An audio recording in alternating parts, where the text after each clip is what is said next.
Tantor Audio, a division of Recorded Books, presents Stipulations and Complications by Becki Willis. Narrated by Courtney Patterson. Chapter 1. Life comes with stipulations. If you want to fit into last year's swimsuit, you can't have ice cream and a Jenny Doodle cookie after every meal. If you want to go to heaven, you can't raise hell on Saturday night and show up in the church pew on Sunday morning hungover and reeking of cheap perfume. And if you want your 100-year-old mansion completely updated and remodeled for free, you have to sacrifice. Stipulations, my child. Granny Bert's words of wisdom resonated in Madison Reynolds' head. Not for the first time, her mind balked the logic.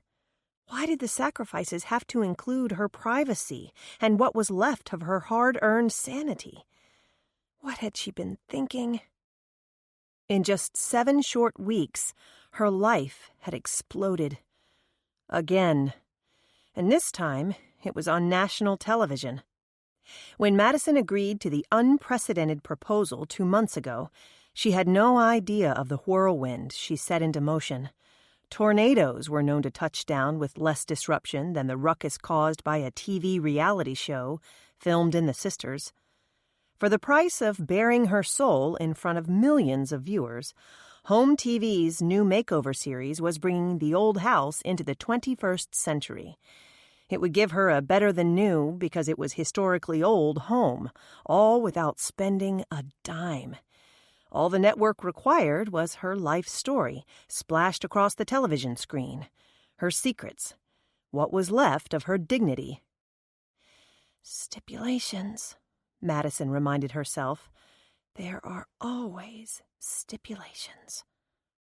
She, of course, had stipulations of her own.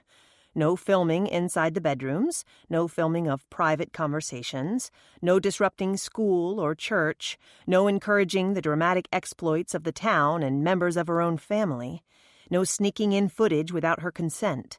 She had a half-dozen other stipulations, some of which were actually met. Today was a perfect example of the chaos she had created. The Home Again, Starting Over film crew was on scene, shooting a segment about the outside of the old mansion. While show host and head carpenter Nick Velarde explained the process, a crew of 5 men worked behind him, replacing rotted wood, nailing down loose boards, and preparing the house for its first new coat of paint in over 30 years. To the delight of the mostly female crowd gathered alongside the elaborate iron fence out front, the usual workers had been replaced by younger, more muscular counterparts sporting broad shoulders and nice behinds, all of which were turned toward the camera. The women crowding along the sidewalk had no qualms about ogling the men so publicly, nor, any time the cameras rested, throwing out crude suggestions, telephone numbers, and enthusiastic catcalls. One went so far as to throw her bra. Filming stopped twice due to the noise. A third interruption ensued when Abigail Combs broke free of the barriers and ran up the cobblestone path, chasing her wayward kitten. Because the child was only 6, her antics were excused. Then her older sister came sauntering up the walk after her, dressed in ridiculously short shorts, a skimpy halter top, and heels high enough to cause a nosebleed. Security officers shooed the teenager away and threatened to clear the sidewalk if they heard another peep from the audience. Even from where she stood across the street, Madison could hear the angry rumble of the crowd. But eventually the people quieted, and filming resumed. This was not the first incident of such nature, nor would it be the last. With all the cameras, crew, and now spectators in town, the residents of the community put on quite the performance. Madison could only imagine the madness to come once the show aired on a weekly basis. When Nick asked her to come down to make final color selections for the exterior, the show host neglected to mention it would take place on camera. The moment she turned onto Main and saw the crowd, Madison knew they were filming again. A quick glance down at her outfit had her wishing she had worn something different from khaki capris and a solid navy tee. Not that her limited wardrobe offered much better, but this was just so plain. That's me, plain old Maddie. As owner of the house, she had every right to pull up to the electronic gate and drive inside the premises. But the last time she had done so, an overzealous fan had slipped in alongside her and caused quite the scene. Rather than fight the crowd and call attention to herself, she would stay here and watch from a distance, then quietly slip in among the crowd. She actually preferred to stay on the perimeters of the camera lens. Just a few weeks in, but already, she had her fill of stardom. Madison lounged against the side of her car as she watched the crowd gathered in front of the big house. That's what locals had called Juliet Randolph Blakely's home since it was built a century ago, dominating an entire city block and then some. Since it was the woman's own town and namesake, she could do anything she wanted. And she wanted the biggest and best house in town. Never mind that an identical one was built across the railroad tracks for her sister in her own namesake town of Naomi. Even though the homes looked alike, each house was as different as the women themselves. 3 stories tall, the big house's original structure boasted no less than 5 porches, 2 turrets, and 3 chimneys. Across the front, the old mansion still looked much the same. In the back, however, a porch was sacrificed to add a 3rd turret that housed new bathrooms on all 3 levels. The years had taken their toll upon the house, but with the help of Nick Velarde and crew, the stately mansion was not only getting back into shape, it was shaping up better than ever. So, what color did you decide on? Absorbed in watching the antics of the town, Madison did not hear her best friend approach. She whirled around when she heard Genesis Baker's voice, her lips already pushing upward in a smile. "Jenny, you were able to make it after all.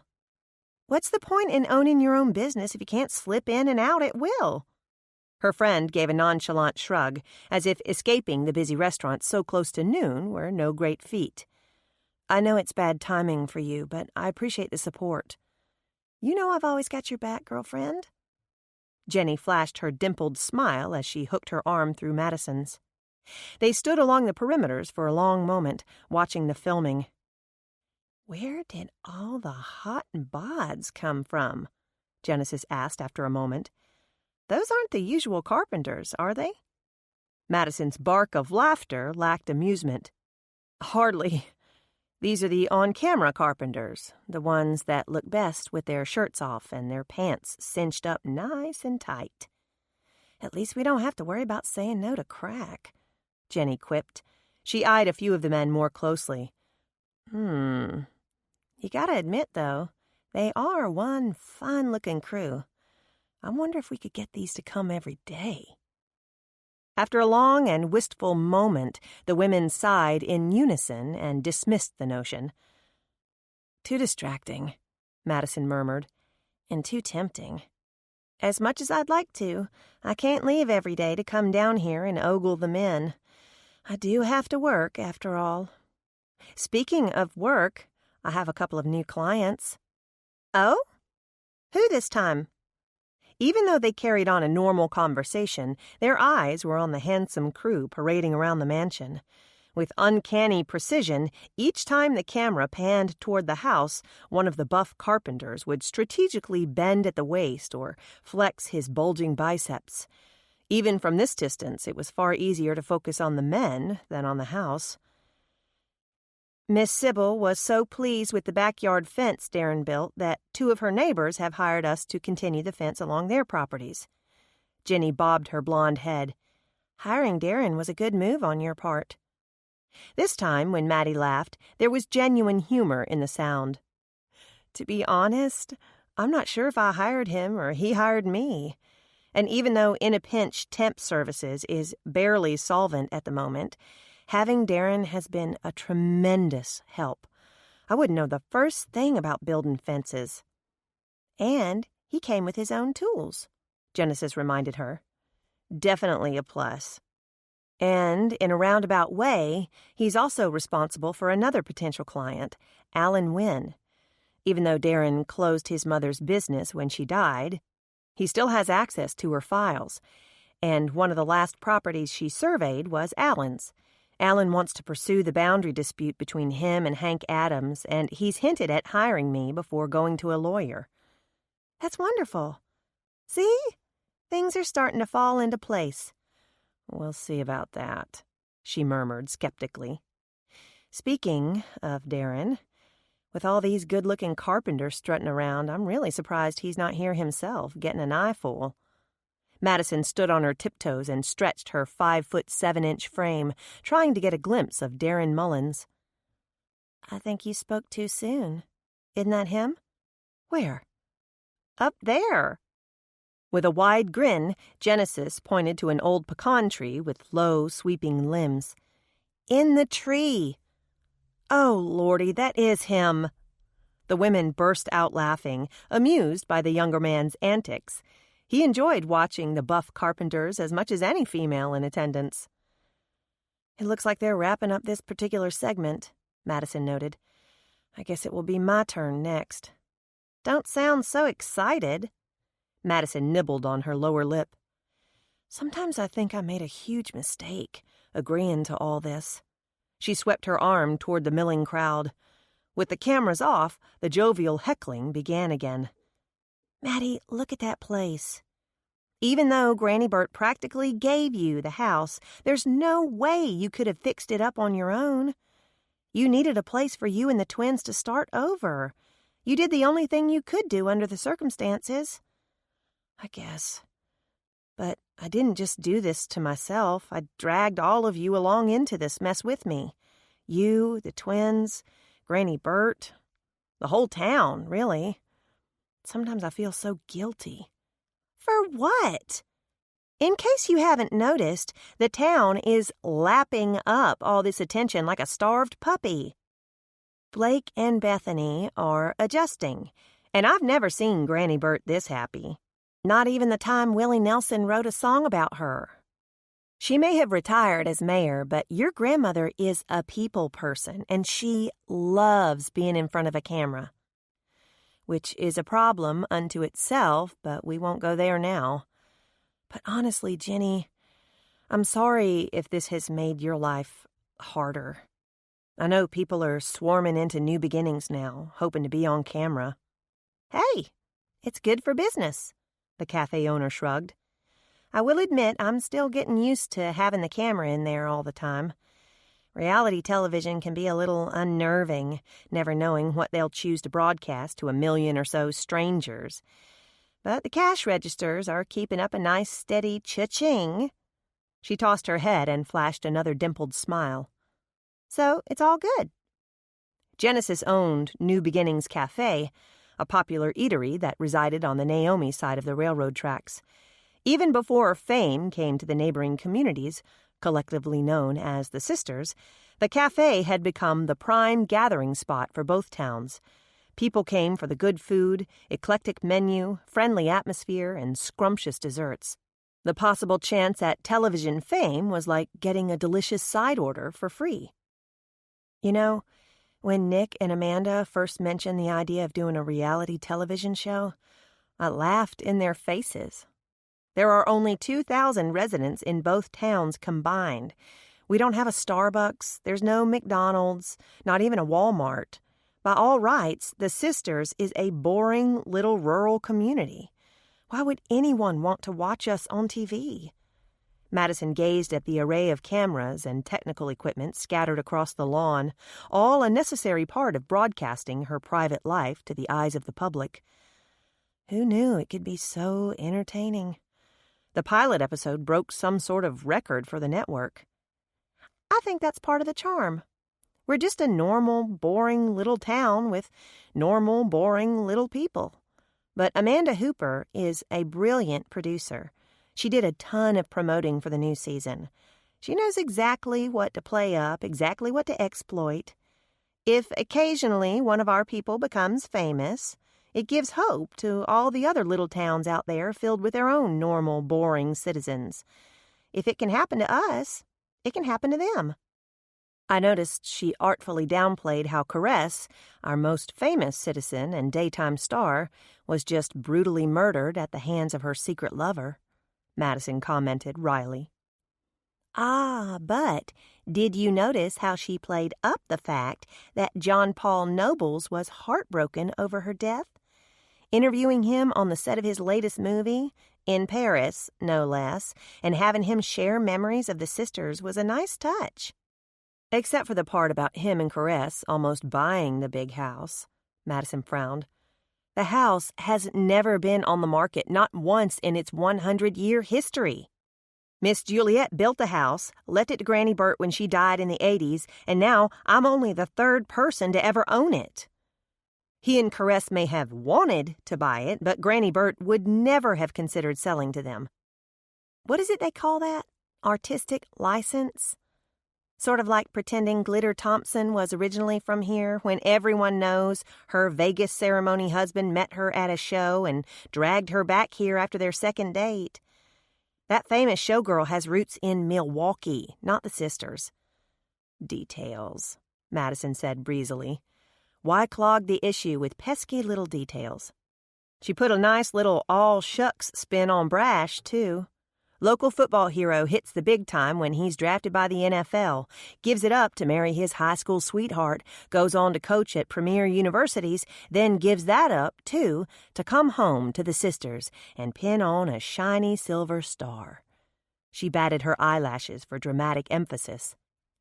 And if the woman didn't have an obvious crush on the man, she would be playing up the would-be romance between you and said football hero, instead of trying to insinuate something between you and Nick.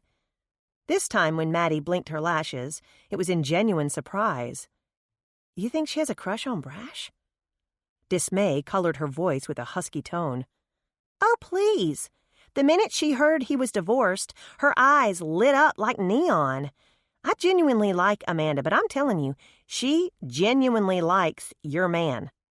Brash de Cordova is not my man, Madison fairly snapped. Again, details. Jenny flashed a smile to soften her retort. He's crazy over you, Maddie. And you're crazy over him. You're just afraid to admit it. What I'm afraid of is trusting another man so completely, only to have him trample on my heart and soul like it was yesterday's trash. Her voice was hard. Brash would never do that, and you know it. He's nothing like Gray. You just have to trust him. Says the woman afraid to trust her own knight in shining armor. Madison shot back. Jenny shifted uncomfortably. We're not talking about me. We're talking about you. And I see Nick coming this way, probably looking for you. It's showtime, sister. The old mansion had always been white. The infamous structure, with its pristine elegance and haughty airs, sat alone on its corner lot, as cool and inaccessible as the ghosts said to haunt it. Madison knew the first step in turning the old house into a warm and inviting home started with curb appeal, but she was having trouble committing to a color scheme. It was important to convey the right personality through paint choice. Madison immediately ruled out yellow, citing the Bumblebee Hotel on the other side of the tracks. Naomi's version of this same house was painted a robust yellow with black trim and offered a bit too much personality for Madison's liking. Tan was too boring. Taupe too trendy. Green was out. Browns wouldn't do. The reds weren't to her liking, and none of the blues had struck her fancy. One by one, she flipped the color samples over until the only ones left were shades of white. You wanted something warmer, Nick Velarde reminded her, struggling to keep the impatience from his voice. He had envisioned a color scheme from the beginning, but bringing her around to the same decision was harder than he thought. I know, but nothing else seems right. You liked this cream color, didn't you? I'm afraid it might look yellow in certain light. This pale gray was nice. Remember, you liked this one. It has the feel of tradition while still being fresh and modern, elegant with warm undertones. It would make an excellent field color. Maybe, Madison conceded, chewing on her bottom lip. I liked it with the off-white trim. It was the most progress they had made. Encouraging her to keep up the momentum of making a decision, Nick nodded enthusiastically and pressed for an accent color. What about this for the accent? Or this cranberry color? Madison studied the samples he presented. Could I see it again on the computer model? All but grinding his teeth, Nick managed a smile. Sure. He punched a few buttons on his iPad, brought up a digital rendition of the big house, and electronically repainted the image on the screen. He turned it toward Madison for her approval. I don't know. She chewed on her lip, then turned to her friend. What do you think, Jenny? I like it, her friend said, earning a bright smile from the television host. Nick is right. It keeps the traditional feel of elegance, especially with the cream trim, but the colors are so much warmer and more inviting than conventional white. Before Madison could voice a protest, a loud commotion erupted from behind the house. Someone screamed. A door banged shut, and something crashed to the ground. The cameraman jerked his focus from the indecisive women to the ruckus unfolding. It was certainly more interesting. A worker raced from around the house, running as if a flame crawled up his shirt tail. There was plenty of fire in his voice as he yelled, "Help! Call the police! Dear Jesus above, I just found a dead body!" Chapter 2. Blanching whiter than any of the paint samples, Madison felt the air swish from her lungs. It's a curse, she lamented beneath her breath. I'm cursed with dead bodies. The show was forgotten. Even the cameras knew where the real story was. An on-duty security officer stopped them before they reached the entrance to the basement. I'm sorry, you can't go down there. Madison's voice brooked no argument. This is my house. Move out of the way. But we need to preserve the scene until the police get here. Although he blocked the entrance, he occupied the step below her, and his 5-foot-something frame was shorter than Madison's to begin with. She all but loomed over him, looking formidable with her hands propped upon her hips and determination flashing in her hazel eyes. I watch CSI just like you do, she informed him coldly, eyeing the security badge on his chest with something close to disdain. They both knew he had no real authority in the matter. You were hired to keep the crowd from disrupting filming, not to keep me, the owner, from my own property. Now move or I'll have you fired. You have no authority to do so, the man said, but his voice wavered with uncertainty. Madison arched a fine eyebrow. Maybe not, but I can have you banned from the property, which is essentially the same thing. The challenge was clear in her eyes as she stared him down. He was the first to blink. His eyes darted to Genesis. Fine, but she stays here. Ignoring him, Madison grabbed her friend's wrist and tugged. Come on, Jenny. You're with me. The man moved hastily away, lest the women trample him. Before they cleared the doorway, Nick Velarde and the cameraman were close on their heels. Madison had only been in the cellar twice before. It took a moment for her eyes to adjust to the dim lighting of the underground recesses. Electricity had been added at some point over the years, but the receptacles were crude and sparse. She paused to get her bearings. The necessitated support beams and load-bearing pilasters chopped the cavernous space into odd and random rooms, creating a maze effect. As before, the cellar's size and the number of rooms comprising it astounded Madison. She always thought of a cellar as a cold, cramped space filled with vegetables and spiders, a place to retreat when tornadoes swirled through the stormy Texas skies. At the turn of the 20th century, however, it seemed that cellars played a much more valuable role. True, the space was cold and slightly damp, kept naturally insulated with floors and walls made of brick, stone, and mortar. But there was evidence that the many rooms within the underground structure were used for different purposes. Food storage, certainly. Old bins and baskets still lined the walls. One smaller room was dedicated to wine and spirits. It boasted a huge wooden labyrinth tucked against one wall, its rack still half-filled with dusty bottles. A half-dozen unopened oak barrels sat around the room. Madison made a mental note to visit the wine cellar again at a more opportune moment. Another room housed a cistern. discarded buckets and crude early-century copper plumbing apparatuses scattered around the old casement. Connected to that room was another, obviously used as an early laundry room.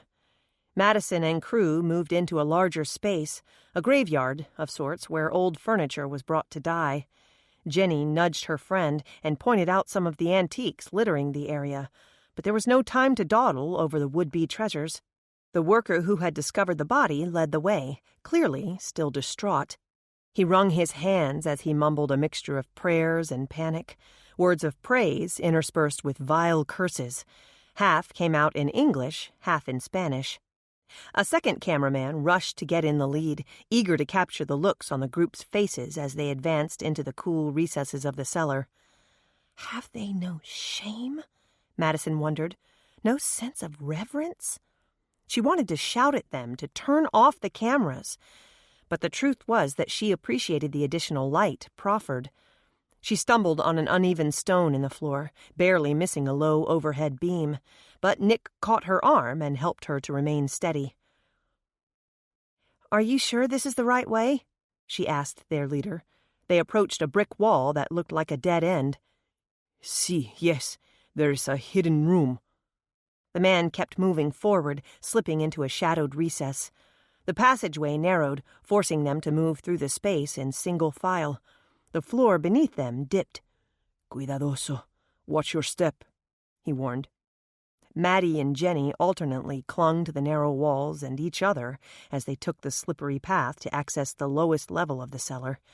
The floor through the tunneling passage sloped downward as the brick gave way to dirt.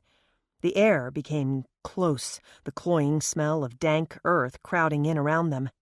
Madison fought a wave of claustrophobia and memories best left in the past. She belatedly realized the folly of her rash decision to see the body for herself.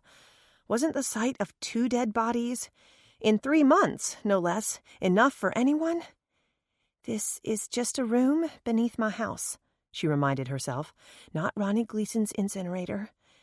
There's plenty of room to move around down here, plenty of air to breathe. No danger." She swallowed a gulp of fear. There," the man said, throwing his arm toward the back of the darkened space. They were in a small room, not more than 8 feet wide by 10 feet deep, its ceiling low. While the rest of the cellar had finished walls and floors, this deepest underground room was much more crude. Casting too much light for such a small space, the glare from the cameras bounced off the earthen walls, causing momentary blindness. Madison shielded her eyes, peeking through her fingers as she surveyed the room. A crude wooden bed occupied the far corner. As her eyes adjusted to the light, she saw the skeleton stretched out upon it.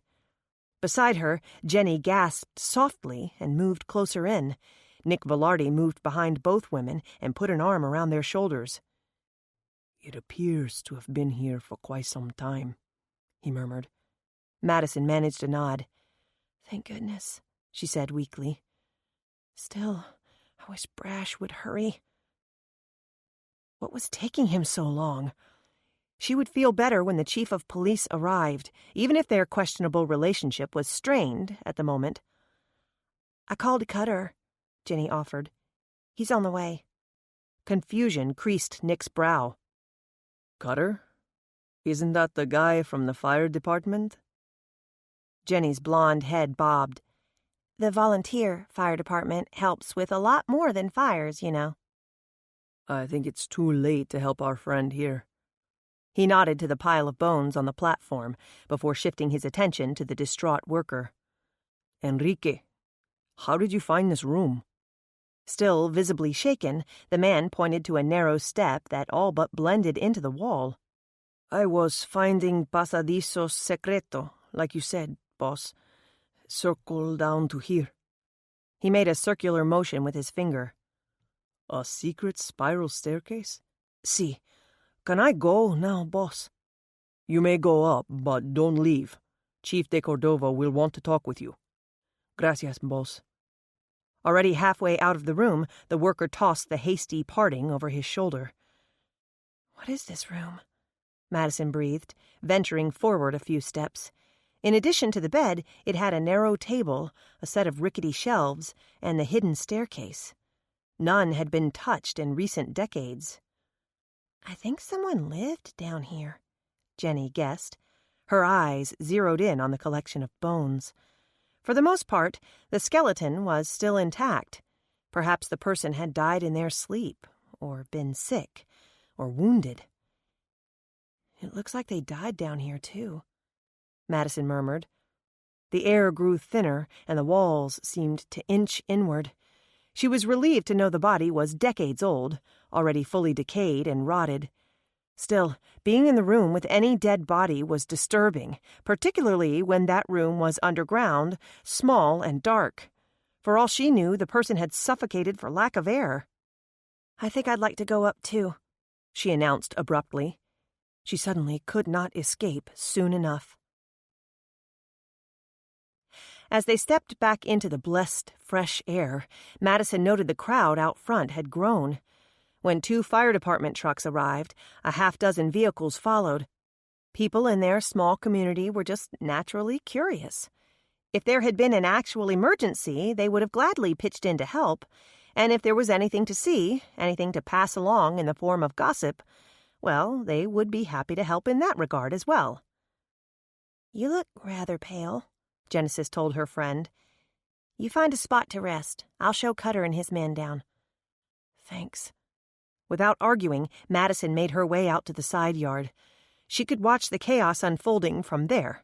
No need to be up close and personal.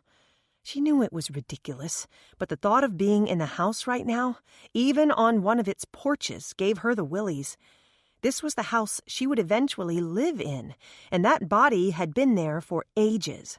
It posed no danger, but she needed to put some distance between herself and it right now. She found a massive old pecan tree just this side of the fence. The exposed roots offered the perfect perch for her weary body. She watched as a half-dozen men from the fire department took control of the scene. With the help of the security officer on duty, 3 of the firefighters set up a perimeter, shooing away personnel and any clutter accumulated near the cellar entrance. Nick dismissed the crew for the rest of the day, even though most seemed reluctant to leave. It appeared everyone wanted to know what kind of body had been found and where. One firefighter talked with Enrique, while Ginny led Cutter and another fireman inside the would-be crypt. A police cruiser arrived on scene, then another. Madison breathed a sigh of relief when she saw a familiar, athletic form crawl from the second car. She determined, however, that Brash could start his investigation without her. She was fine right here, thank you. After a while, Madison became aware of voices behind her. As the crowd grew front and center, the swelling number of people pushed along to the side view of the house. Although the gawkers could not see her sitting on the other side of the large tree, she could easily hear their discussion. "Been years since we found a dead body. Now she shows up and they're popping up like weeds," one person harumphed. "I wonder who it is this time. First, she finds Ronnie Gleason dead in his chicken house. Then she watched as Caress Ellingsworth was killed in her own living room. Wonder who she's found this time." They could at least get their facts straight, Madison thought sullenly. True, she had witnessed the fight that resulted in the former Soap Queen's death, but she didn't actually watch the murder take place. Secondly, it had been in the actress's dining room, not the living room. And third, she had not been the one to discover this body. Details, people. "This might just be a fancy trick to get more people to watch her TV show," a third person suggested.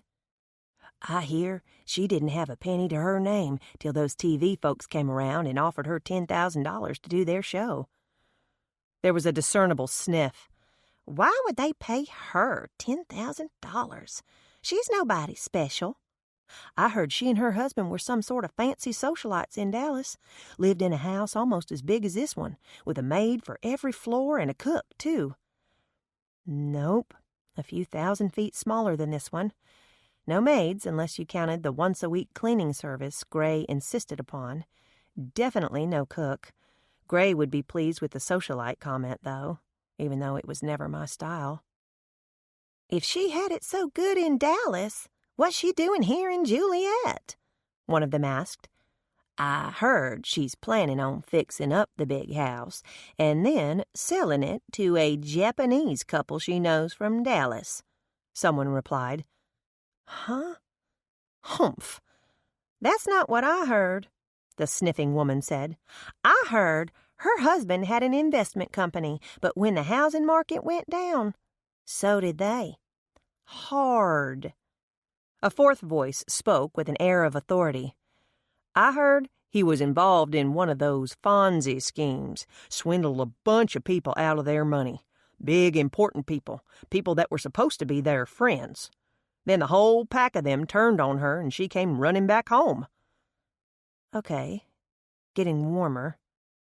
I think you mean Ponzi, not Fonzie.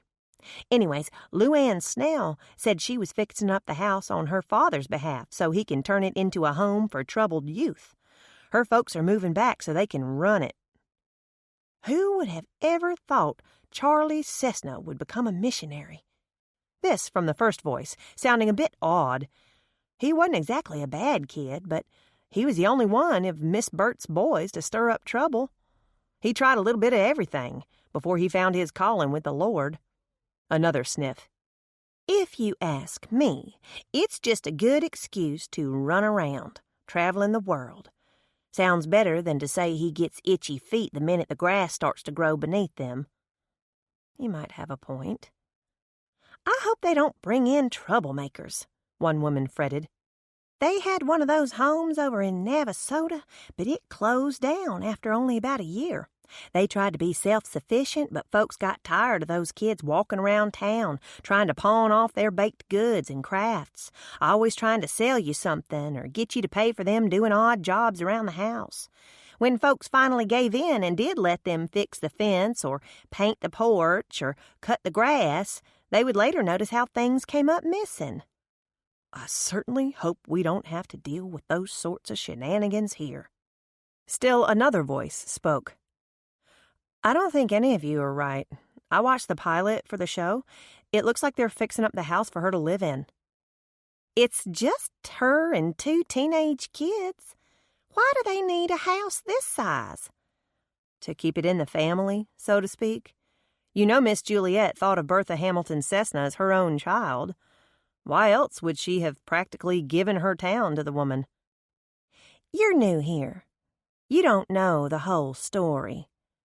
"I've been here over 20 years, the woman protested. "Yes, and 30 years ago, Juliet Blakely up and left her estate to her cook's daughter instead of her most trusted employee like she'd always promised. You can't tell me Bertha Cessna didn't have something on the old woman. Mark my words, she tricked Miss Juliet into leaving her fortune to her." Ignoring the squabble between the two women, the first person spoke. "I went inside it once, you know. That staircase is absolutely gorgeous, even more so in person than it looks on TV. A half-dozen living rooms, sitting rooms, and whatnot. You know Miss Juliet was all about putting on airs. If it was considered proper and dignified, it was in that house." "Does it really have a famous mural painted on the wall?" "The artist, at least, was famous. Someone Miss Juliet brought in from Paris, France." Someone gasped. "Just to paint a wall?" Miss Sniffster spoke again, her tone disapproving. "I watched the show, too. I think there's something going on between her and that carpenter. I've seen the looks that simmer between them. Shameful, if you ask me.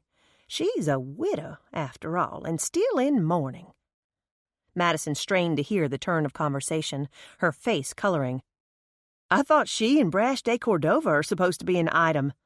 Another gasp. A judgmental tisk, tisk. A murmured, "Has she no shame?" "The chief of police? I thought he was dating the school nurse," someone said. The first speaker broke in with an informative, "Brash and the nurse broke up months ago. I saw him having dinner the other night with that pretty blonde producer for the show." "He did what?" Madison sat up straighter. She pressed her shoulders back against the tree, desperate to hear the conversation, even more desperate to remain invisible. Oblivious to the crack working its way across Madison's heart, the woman continued to speak. "They looked mighty cozy, if you ask me, especially after they finished off that bottle of wine." Madison forced herself to breathe normally. She had no claim on Brash de Cordova. When he said he would wait for her, he had not mentioned whether or not his patience came with a time limit.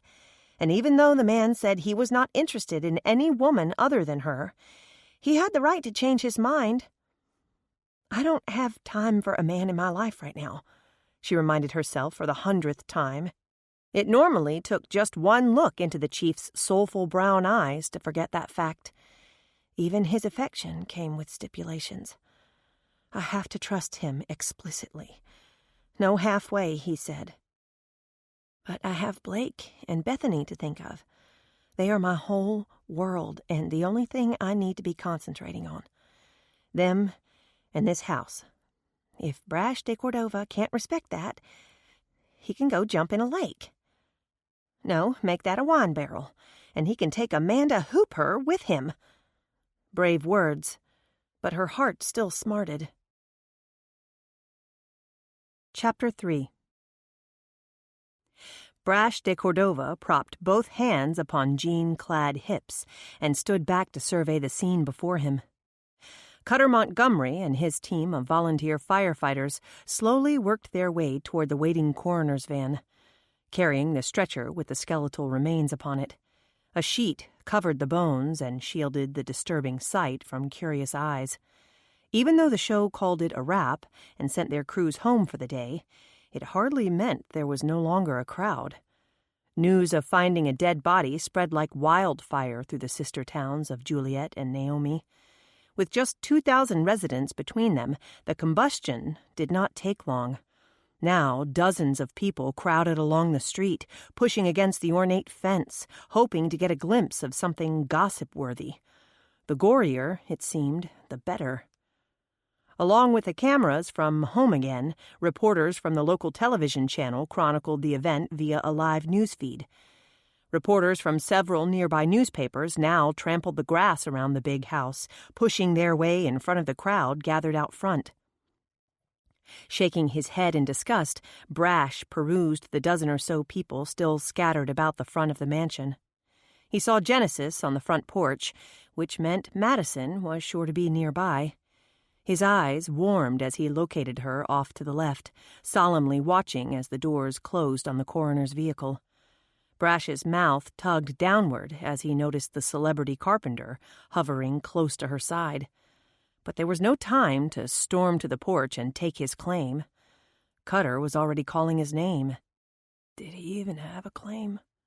Brash wondered as he crossed the lawn. Things were so unsettled between him and Maddie. Weeks ago, he had made his position clear. He wanted a future with her, but he refused to do halfway.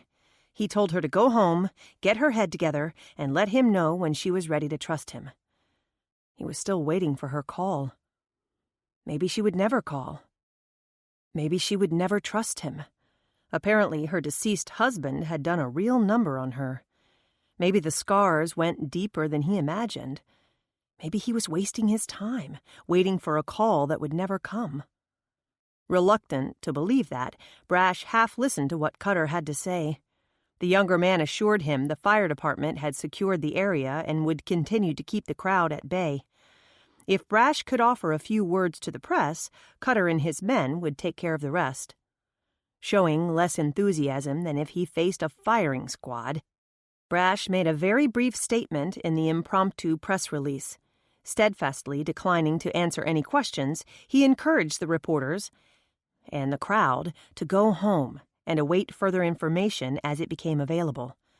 He did not approach Madison until he was satisfied that most of the people heeded his suggestion. The crowd finally thinned, and the news crews packed up and headed out.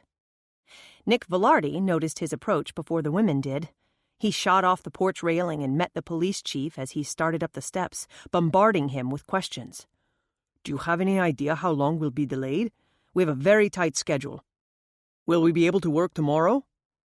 Pushing the brim of his cowboy hat up with the flick of his finger, Brash gave the dark-haired man a cool look of assessment. Tension already simmered between them, thickening the air whenever they were thrown together. Both were aware of the other's interest in Madison. More than once, their respective jobs had put them at odds. Nick had the best interests of the show at heart, whereas Brash was there to protect Maddie and the residents of the towns. If he happened to protect his own interest in Maddie in the process, all the better. With slow, deliberate movement, Brash took the final step onto the porch, therefore exaggerating his height advantage. He looked down his nose at the other man, best he could, with only a 2-inch cushion. The gesture was not nearly as intimidating as he would have liked. "I'm sorry if finding a dead body doesn't fit in with your schedule, Nick." The words were amiable enough, but delivered with an edge.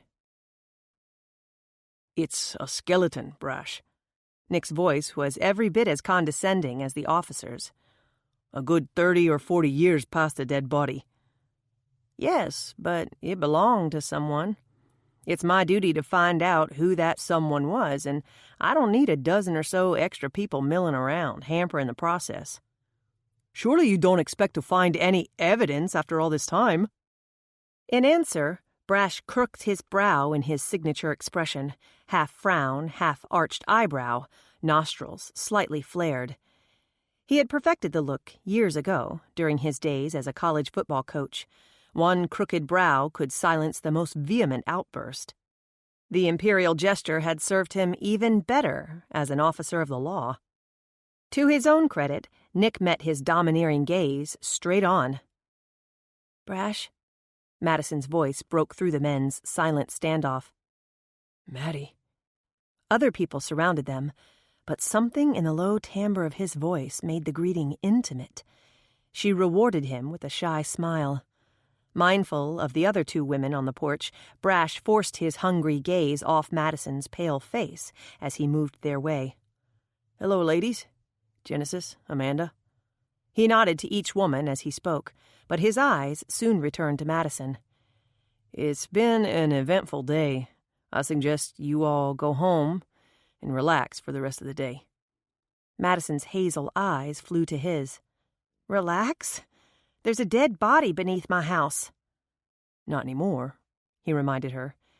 "And it's obviously been there for quite a few years, whether anyone was aware of it or not." She ran her hands up and down her arms, warding off the chill only she could feel.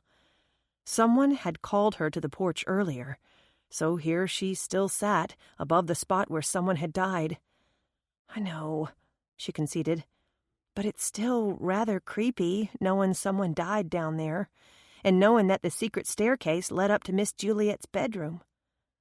"It is rather curious, I'll give you that." "I wonder if we'll ever know why she had all those secret passages," Genesis said, shaking her head in contemplation. "What does this make, Nick, like 3 or 4 so far?"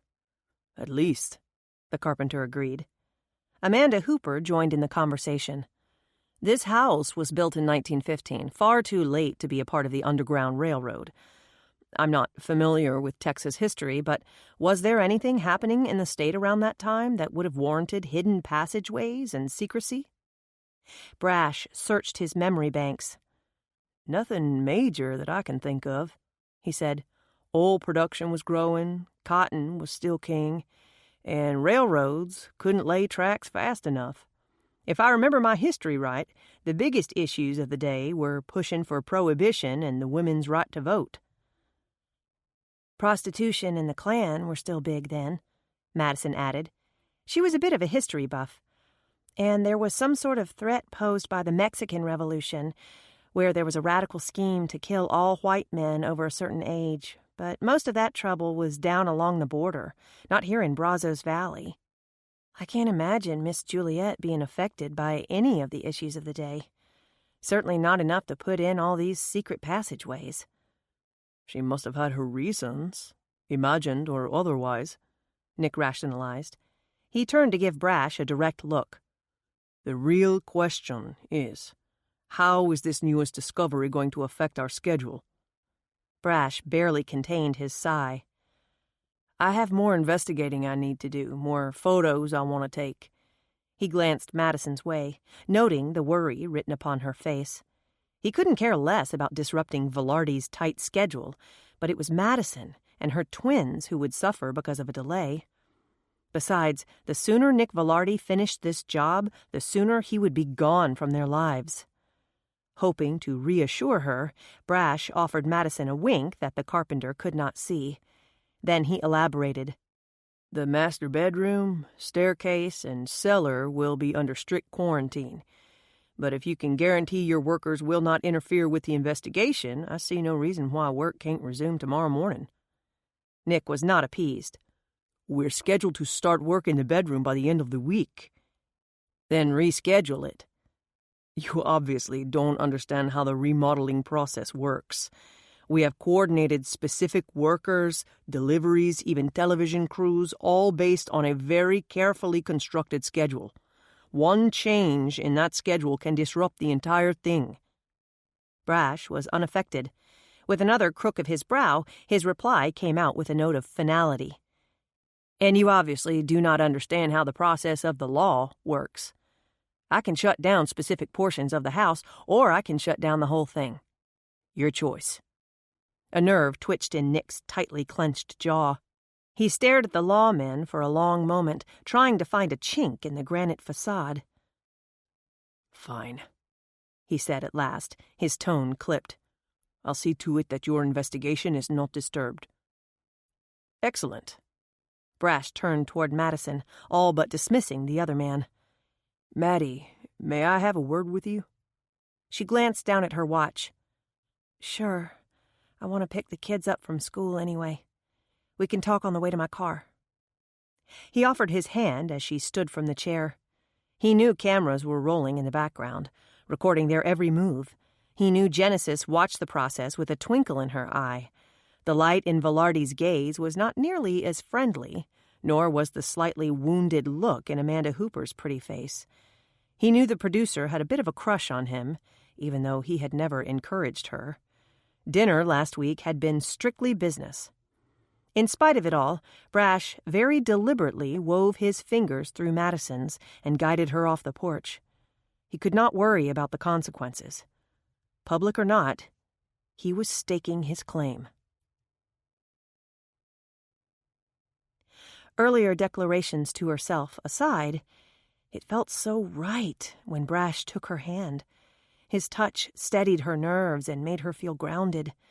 Madison murmured a goodbye over her shoulder, allowing the chief of police to lead her off the porch and into the yard. Her car was still across the street. How are you holding up, Maddie? He asked when they were out of earshot from the others. I'm okay, she said, but her voice lacked conviction. Like I said, it's a little disconcerting knowing someone has died down there and simply rotted away. But as selfish as it sounds, that's not what bothers me the most. It's all the added drama and hoopla of the press and the gossips and the onlookers. She gestured to a few relentless stragglers, still standing along the street, watching as the last of the news crews drove away. You know how it is. Big news in a small town. He pushed the gate open, releasing her hand as they went through the opening, single file. She felt lost again without his touch. Not stopping to think the action through, she covertly slipped her hand into his once again.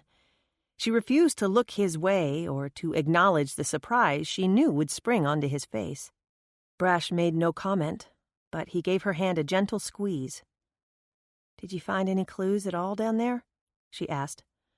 Not a single one. Tomorrow we'll rig up better lights so that we can really look around, but to be honest, there isn't much to see. The room was practically empty. Except for a skeleton. A shiver accompanied the words. Except for a skeleton, he echoed, squeezing her hand again. What if it was something bad? Something sinister? What if I can't bring myself to live there? We might find out Miss Juliet was hiding some horrible secret all these years. You'll cross that bridge when you get to it.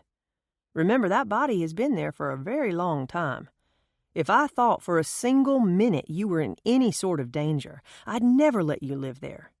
You know that, don't you? He looked down at her, an intent light in his brown eyes. The words from earlier echoed in Madison's mind. I saw him having dinner the other night with that pretty blonde producer. They looked mighty cozy, if you ask me. She forced the echoes away, reminding herself it was gossip. The unseen person talking about Brash and Amanda Hooper had also insinuated that Madison was somehow responsible for not only the skeleton's discovery, but its actual existence. Given that the skeleton had been there for decades, the implied accusation was ludicrous. Perhaps the rumored dinner date was, as well. Another voice echoed in her mind, this one warm and deep. You're the only woman I'm interested in. I want a future with you, Maddie. 2 months ago, Brash had asked her to trust him. Perhaps she could start trusting him now, giving him the benefit of the doubt. Heavens knew she had been too quick to judge him in the past. Madison moved a bit closer to his side, tipping her head to rest against his arm. Yes, Brash, she said quietly. I do know that. I'll keep you updated on anything I find. I appreciate that. They reached her car, but lingered with their hands still clasped. If you're picking the kids up from school, I guess you'd better be going, he said with obvious reluctance. I think I should be the one to tell them about this latest body. He heard the self-censure in her voice. His own held a note of exasperation. For heaven's sake, it's not your fault, Maddie. You have nothing to feel guilty about. The gossip has already started, you know. She shows up and dead bodies start popping up like weeds. She mimicked the words with a sour note. Gossip, Maddie. Nothing but gossip. I know, but it's still hard to hear. So stop listening. You make it sound so easy. A mischievous glimmer slipped into his eyes. With a heart-melting grin, Brash stepped closer and dipped his head, murmuring a few tantalizing words. We could always give them something else to gossip about. She all but groaned. It was so tempting to step into his arms and accept the kiss that eluded them with infuriating seduction. One of these days, they had both promised. One of these days they would get around to sharing a kiss. Somehow, something always seemed to get in the way. Their fear, perhaps, was the biggest obstacle of all. They instinctively knew that a kiss between them would be magical. That kiss, they both knew, would change everything. Her voice came out sad. I think my life is complicated enough right now, without adding more fuel to the flame. For a moment, she thought he was going to ignore her words and kiss her anyway. Part of her hoped that he would. He cupped her cheek with his large palm and studied her mouth, fascinated by the tip of her tongue as it darted out to moisten her dry lips. Funny you should say flame, he murmured. There was nothing amusing about the flame that shot through her now, licking around her with its wicked blaze. Madison struggled to breathe normally, when inside her lungs were choked with temptation. A tricked-out pickup truck rumbled along the road behind them, its motor loud and rough. The smoke from its exhaust mingled with the flames that smoldered between them. Blinking away the disappointment of another lost opportunity to kiss her, Brash dropped his hand and moved away with a muttered curse. I swear, Maddie, he said thickly. One of these days, I don't care where we are or who's looking, I'm just going to grab you and kiss you and get us both out of our misery. She surprised herself, being able to laugh at a time like this. Nerves, she supposed. That, or the sheer joy of knowing she had not lost him, after all. She put her hand onto his chest, a bold move in itself. So you think kissing me would be miserable, do you? She teased. He did not share her humor. He rubbed a hand along his neck, easing away the tension gathered there. Can't be any worse than not kissing you, he grumbled. Madison laughed again, patting his chest. One day we'll test your theory, she promised, but not now. Now I'm late to pick up the kids. I have to go. No fair, 15-year-old Blake grumbled as he folded his lanky form into the back seat. "I called shotgun." "Yes, but you're all talk." His sister smiled at him with saccharine sweetness. "I, on the other hand, am all about action." She rolled her hands to emphasize her place in the front seat. "Mom, I said it first," Blake insisted. "You rode in the front seat this morning, so it's your sister's turn." "I'm so ready to get my own car," the boy muttered thickly. "Then I won't have to put up with her smart mouth." Curling his cute face into an ugly grimace, he mimicked his twin's words with an exaggerated flair. "Look at me. I'm all about action. They call me Miss Action. I'm like a real-life action figure, only clumsier. My super talent is tripping over my own feet in the cafeteria." Bethany whirled around, blonde hair flying and blue eyes snapping. "Shut up, you moron. And I only tripped because your friend has, size 24 feet. He stuck his foot out on purpose, and you let him." Ignoring the insults that flew back and forth over the seat, Madison concentrated on pulling out of the school's circular driveway. She waved at another parent and maneuvered her way around two drivers stopped in the middle of the road for a chat. As she pulled out of the school property, she tuned back into the argument.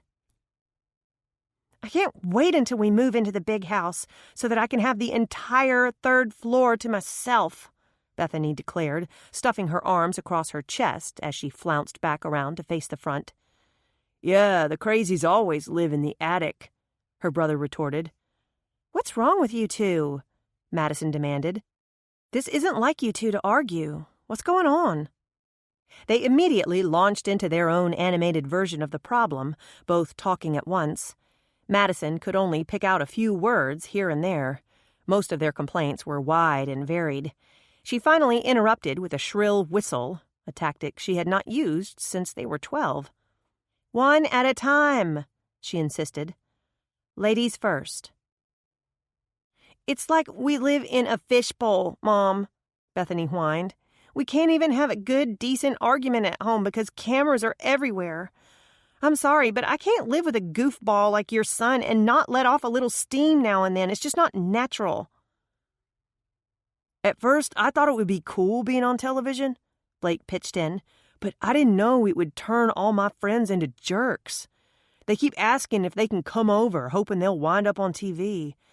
If I let them come, I know they'll act all uber cool and sophisticated, which will just come across as stupid.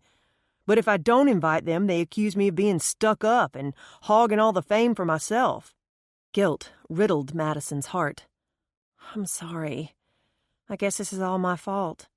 I never realized how hard this would be on all of us, living under the microscope like we are." "There's no privacy," Bethany lamented. "I can't walk around in my cute little pajamas without a robe. I have to fix my hair and makeup before I even come out of my room every morning. "So she won't wind up on the next Bride of Frankenstein movie," Blake interjected. "Have to be careful of what I say while I'm on the phone." Bethany ignored her brother's comment as she continued to bemoan the downfalls of fame.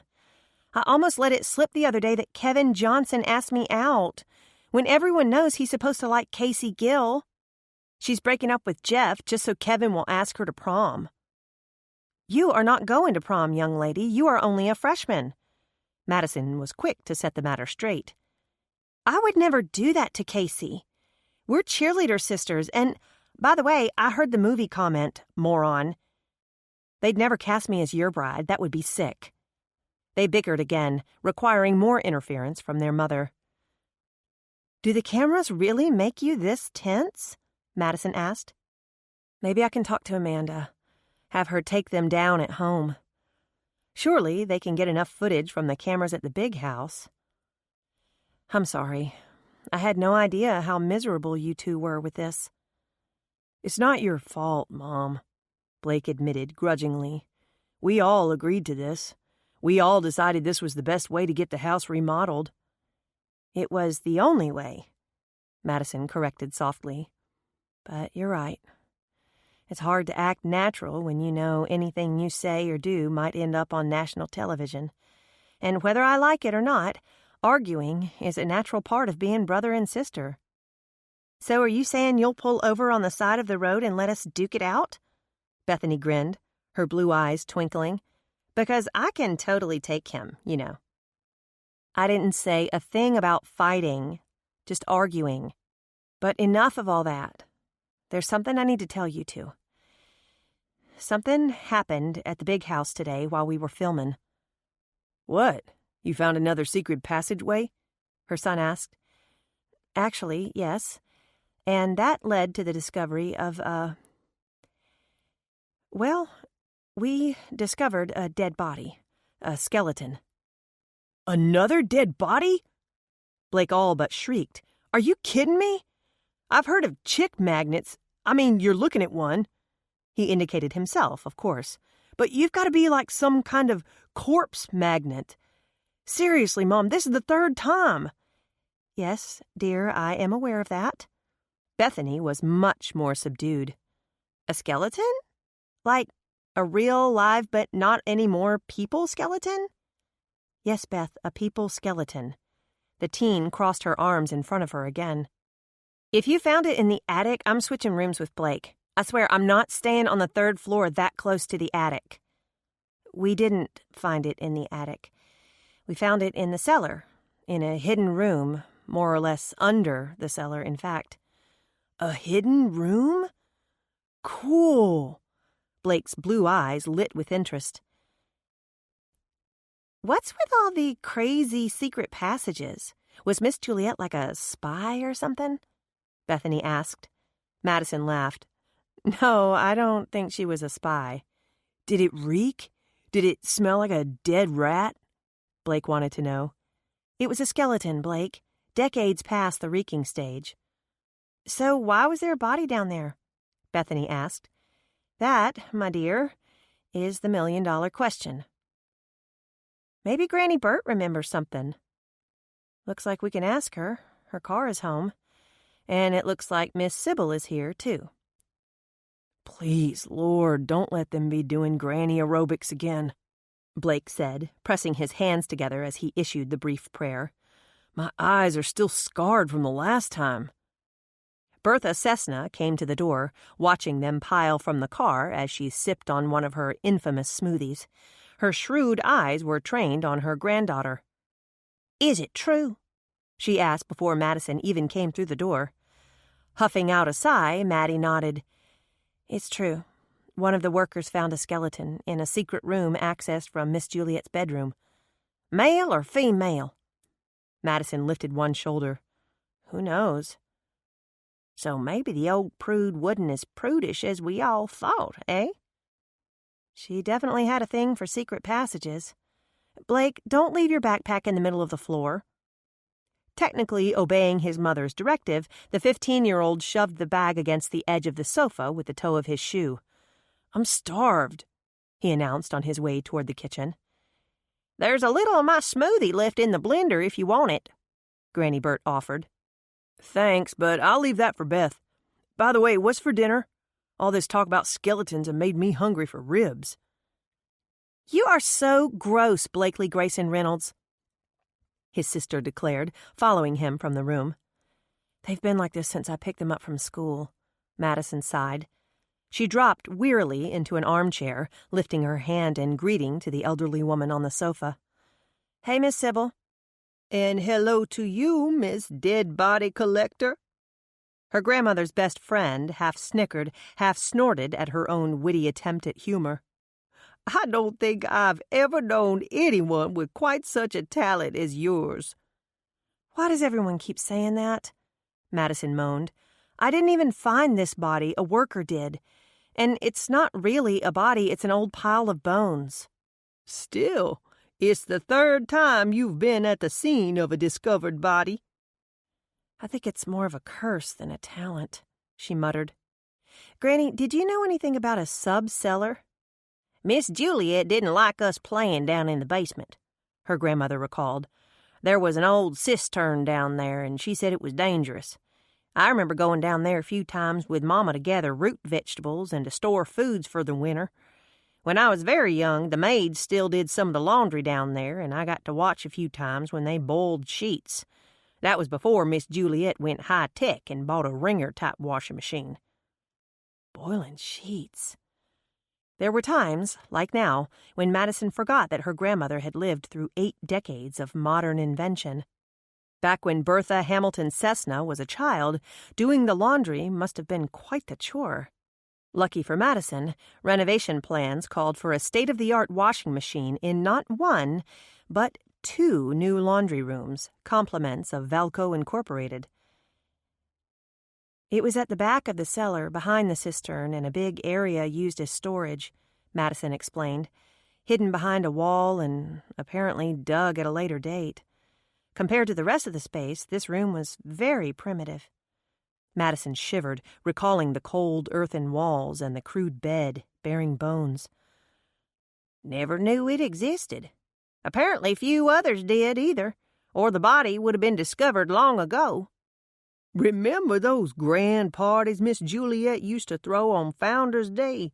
Wanda and I were talking about them just the other day. Miss Sybil's wrinkled face transformed with a smile. That old house was really something in its day. While the 2 women reminisced over past days of glory at the big house, Madison all but tuned them out. More relevant matters occupied her mind, namely a pair of bickering teenagers, upcoming jobs she had to prepare for, and what, indeed, was for supper. Ribs did not hold the same appeal to her right now as they did to her ever-starving son. "So what will you do about it?" Granny Burt asked. When she repeated herself, Madison realized the question was directed at her. "I'm sorry, what was that?" "I asked you what you were going to do about the skeleton." I don't suppose I will do anything. As far as I'm concerned, it's a matter for the authorities." "No clues to the identity?" "Not really. It was obviously very old. It looked to be average size, average height. Just bones." Madison shrugged. "Sounds like half my friends," Granny Burt mused. Brash said we could resume work as long as no one disturbed certain areas, the master bedroom included. She paused to frown. Of course, given that we discovered the hidden staircase leading down to the room with the bones, I might have to rethink my choice of master. I don't like the thought of someone being able to access my bedroom from the basement. "That is a bit curious," Granny Burt said. "I wonder what Miss Juliet was thinking when she put in that secret passage." Was she already married when she had the house built? "No, Darwin Blakely didn't come along for another year or so." Madison was familiar with the story. Saddled with spoiled and jealous offspring, the only way Bertram Randolph could keep peace within the family was to separate his feuding daughters, giving them each the land and opportunity to develop her very own town. The town of Juliet formed on the south side of the railroad track, Naomi to the north. A strip of common ground remained between the two, designated for a shared water well, train depot, school, and other such municipal necessities. The wealthy cotton baron built identical houses for his daughters, but let each woman develop her namesake town to her own liking. Soon after, Bertram Randolph took gravely ill and called in a specialist from Philadelphia. Both women promptly fell in love with the handsome dandy. In the end, Juliet won his hand in marriage, but Naomi bore his child. The doctor died in an accident before the child was even born, leaving both women to grieve alone. To this day, the 2 towns were divided by social stigma and bitter rivalries. Maybe Miss Juliet had a secret lover? Madison speculated. "I don't know about that," her grandmother frowned. "Miss Juliet was a bit of a prude, all prim and proper, all about show. I was fond of the old gal, but to tell you the truth, she was a bit boring.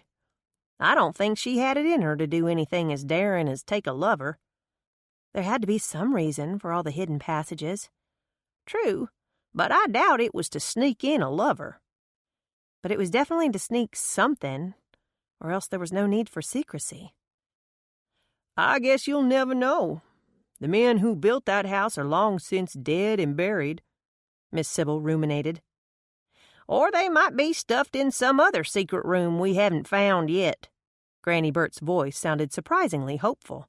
"Granny, what a terrible thing to say," Madison chided. "Madison, sometimes you are so much like Miss Juliet, I could swear you two were blood related. You worry too much about what people think, what looks proper and politically correct." Her grandmother's gnarled and bony fingers made air quotes around the words before she propped her hands upon her hips. "Admit it. Didn't finding that skeleton make you feel more alive? Wouldn't you just love to sink your teeth into another really good mystery?" Fully exasperated, Madison rolled her eyes. "I have enough going on in my life right now, thank you, without worrying about a death that obviously took place 50 to 100 years ago. And for the last time, I didn't find the skeleton." "But you have to admit," her grandmother insisted gleefully, "getting to the bottom of this one is likely to be a doozy." Chapter 4. "Thank you for agreeing to meet with me," Alan Wynne said. "I caught the news. I know you had a rough day yesterday." He pulled out a chair for Madison, waiting for her to have a seat before taking his own. They met at New Beginnings, which had become Madison's unofficial office. Actually, her official, unofficial office was normally the back booth, but a man currently occupied that space, forcing her and her client to sit at a nearby table. It lacked the feeling of inclusion, but given that they were indeed meeting at a public place of business, Madison knew she could not complain. She looked forward to the day when her office was completed at the big house, and she could meet with clients there. Ignoring the reference to the day before, she smiled at her former classmate. "I'm happy to help, Alan. What can I do for you?" "It's Hank Adams. The man is getting more cantankerous by the day." Alan shuffled a hand through his light brown hair, reflecting his frustrations. "We've been neighbors my entire life. He's normally a nice enough guy, but the older he gets, the meaner he's become. He's being downright unreasonable about this property dispute." Alan was a member of the old Wynne family, which was as much an institution in Juliet as the Cessna and Hamilton families were. The new Wynnes, spelled differently but pronounced the same, had been in the area for less than 10 years. Like Bertram Randolph, the Wynne family had settled in River County during the 1800s. Much of their property edged the eastern boundaries of Juliet, and some butted up to Hank Adams's land. If I remember correctly, it's just one specific strip of land that's causing the problem, along the foot of Pine Bluff. Madison had worked on this very case during her brief and miserable 6-day stint for the local surveyor. "Yes, that's right," Alan confirmed. "You know how folks have always done things around here. If they were building a fence in a wooded area, they just attached the barbed wire to the nearest tree. Technically, one or the other of the landowners might lose a foot here, gain another 2 feet there. The next time the fence was repaired, the line might shift a bit more, but by silent code of ethics, it was always in the opposite direction. That way, no one person repeatedly lost footage. It's been done that way for years." A waitress slid up to the table, offering menus and a friendly smile. "Hey there, Miss Maddie, Mr. Wynne. What can I get you?" "I'll have a glass of water, Shallow Dawn," Madison smiled. Alan waved away the menu. "I'd love a glass of Jenny's sweet tea." "Can I bring you a couple of Jenny Doodle cookies?" Madison's voice sagged with regret. "Not for me, I'm afraid." "Not for me, either. Gotta watch my girlish figure." Alan winked as he patted his generous waistline. Once the waitress was gone, he turned back to the topic at hand. "Back about 50 years ago, Dad put up a new fence around the back of the property. There's a gully at the bottom of the bluffs, and Dad remembers that Hank and his son stirred a real to-do, insisting the fence be built around the gully, even though it made it as crooked as a snake. 3 years ago, Dad divided his land between we 3 kids, so he had the property surveyed. No real surprise, but it turned out the fence line wasn't in the exact spot it should have been. In one thicket, Hank's fence came over onto our side by as much as 6 feet. In another, we had 5 feet of his land under our fence. In all, it amounts to less than 7 or 8 acres, most of it a useless gully in thick woods. I ended up with the section of land that joins Hank, so I tried talking to him about straightening out the fence to make it a bit more uniform. Madison remembered the property all too well. She had accompanied Darla Mullins on the survey, one day of it anyway, and recalled the heavily wooded thickets and bushy tree lines that dotted the land. Let me guess. He thinks you are being unfair taking the quality land for yourself and giving him the thickets and gully. You would think, but actually it's quite the opposite. He wants the woods around the gully. He insists that the trees belong to him and he refuses to acknowledge otherwise. Is there anything special about these trees? What kind are they?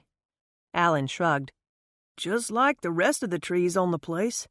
A mix of post oaks, elms, pine, a few ash, maybe a blackjack or 2. Nothing special. He and his son were so adamant about it, they almost convinced me the first survey was wrong. So I paid for a second one to be done, this one by boundary surveying. Unfortunately, Darla Mullins died before the final paperwork was filed. And while I'm happy to take you on as a client, I'm not sure what it is you expect me to do, Madison interjected. She smiled up at Shiloh Dawn as she delivered their drinks. To be honest, neither do I. But I know I have to do something. Hank has become so paranoid, he filed a restraining order against me. I'm not allowed to step foot on his property, even the part that is, in fact, my own land. It sounds like you need a lawyer, Alan, not me. And I plan to get one, but not until I find out what's so special about that particular piece of land. That's where you come in. I'm listening. I just want you to go over the fence, look around, see if you can tell what's going on. I don't know, maybe he's growing marijuana over there. That would explain the paranoia. Hank Adams is almost as old as my grandmother. You don't honestly think he's growing marijuana, do you? I have no idea. Greed does strange things to people of all ages. Why else does he refuse to let anyone over there, even the survey team? Both surveyors had a heck of a time getting permission to access his lands in order to do their jobs properly. He's being entirely unreasonable, not to mention flat-out wrong. If it's so cut and dry, why not just let an attorney argue the matter for you? He's my neighbor, Maddie. I've known the man my entire life. And like you pointed out, he's close to 80 years old. I don't want to sue him, not if I have any other choice. I'm trying to be reasonable.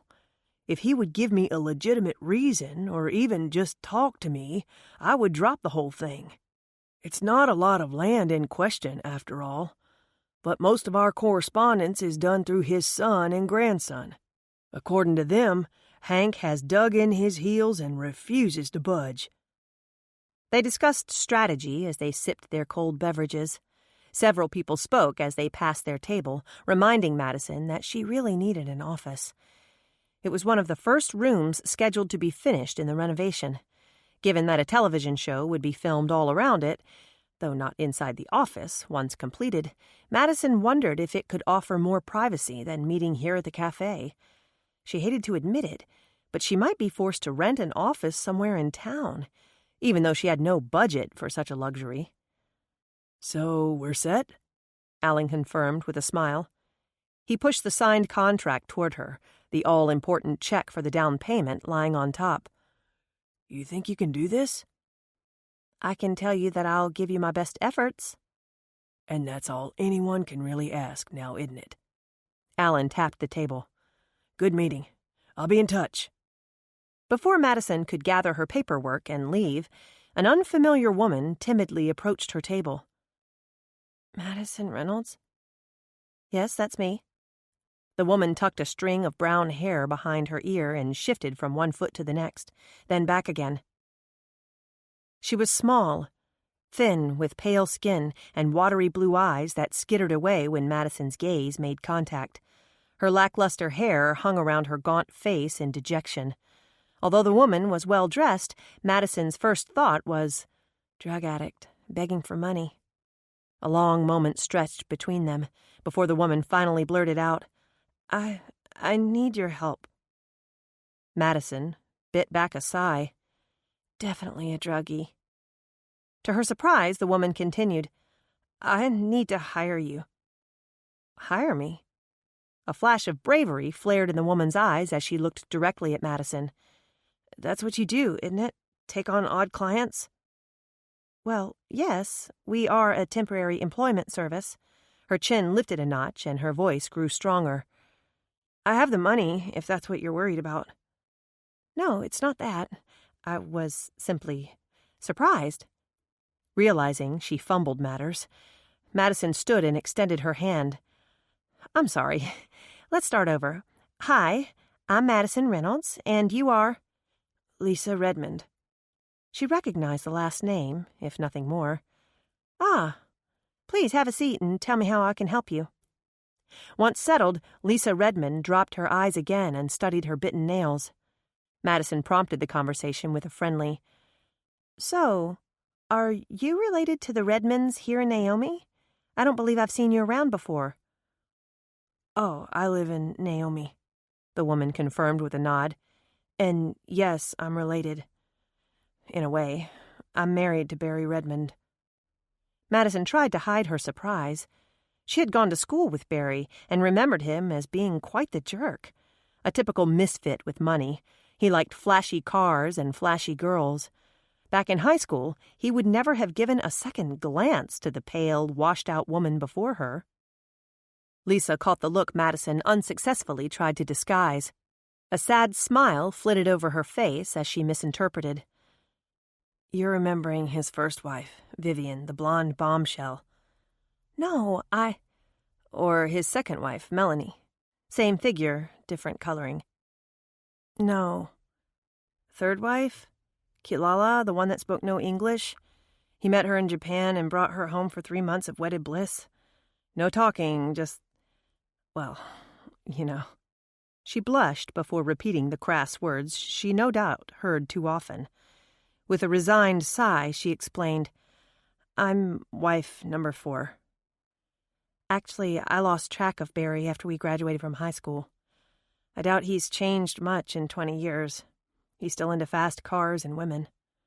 With a twist of her lips that could have been a wry smile, Lisa Redmond explained further. That's why I want to hire you.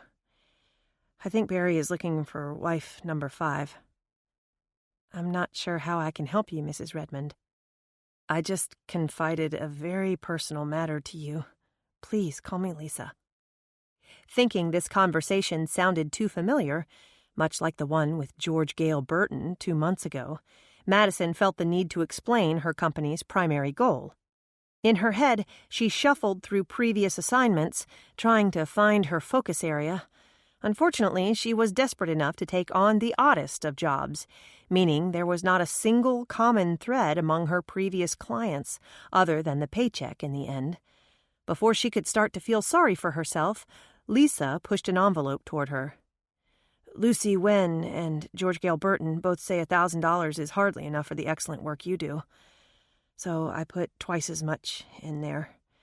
Is $2,000 enough for a retainer? Trying to look professional, Madison tamped down the ridiculous giddiness bubbling inside her. $2,000 is enough to have me dance at your next wedding. I'm sure it will be, she said with a demure murmur. However, I still don't know what you're hiring me to do. Gather evidence that my husband is having an affair. Madison almost groaned aloud. This sounds exactly like George Gale's case, and look where that got me, almost killed. Still, it was $2,000. Well... To be so timid, Lisa Redmond had a habit of breaking in whenever Madison tried to speak. I want photographic evidence that Barry is seeing someone else. I know for a fact that he divorced both Kilala and Melanie without paying them a dime, claiming they were the ones at fault. I don't want that to happen to me. I hear he's been seen around town, even at this very restaurant, with more than one woman. I want you to take pictures, record conversations, gather as much evidence as you can to make certain I leave this marriage a wealthy woman. So much for timid. Remembering that Genesis had reported seeing Barry Redmond here with Angie Jones, Madison decided the task shouldn't be so difficult. Within 10 minutes, she had a signed contract, another new client, and a satisfied smile upon her face. On a roll, she pulled out her phone and scrolled through her list of recent contacts. Spotting the name she needed, she tapped the number and waited for the phone to ring. By way of greeting, the man on the other end answered with, "Hey, Dollface, what's up?" "I need a favor, Darren." "Anything for you, boss lady. Name it." "I need a file. I need inside boundaries." "Anything but that." "Please, Darren. I know it's painful for you, going back into the office, seeing your mother's things.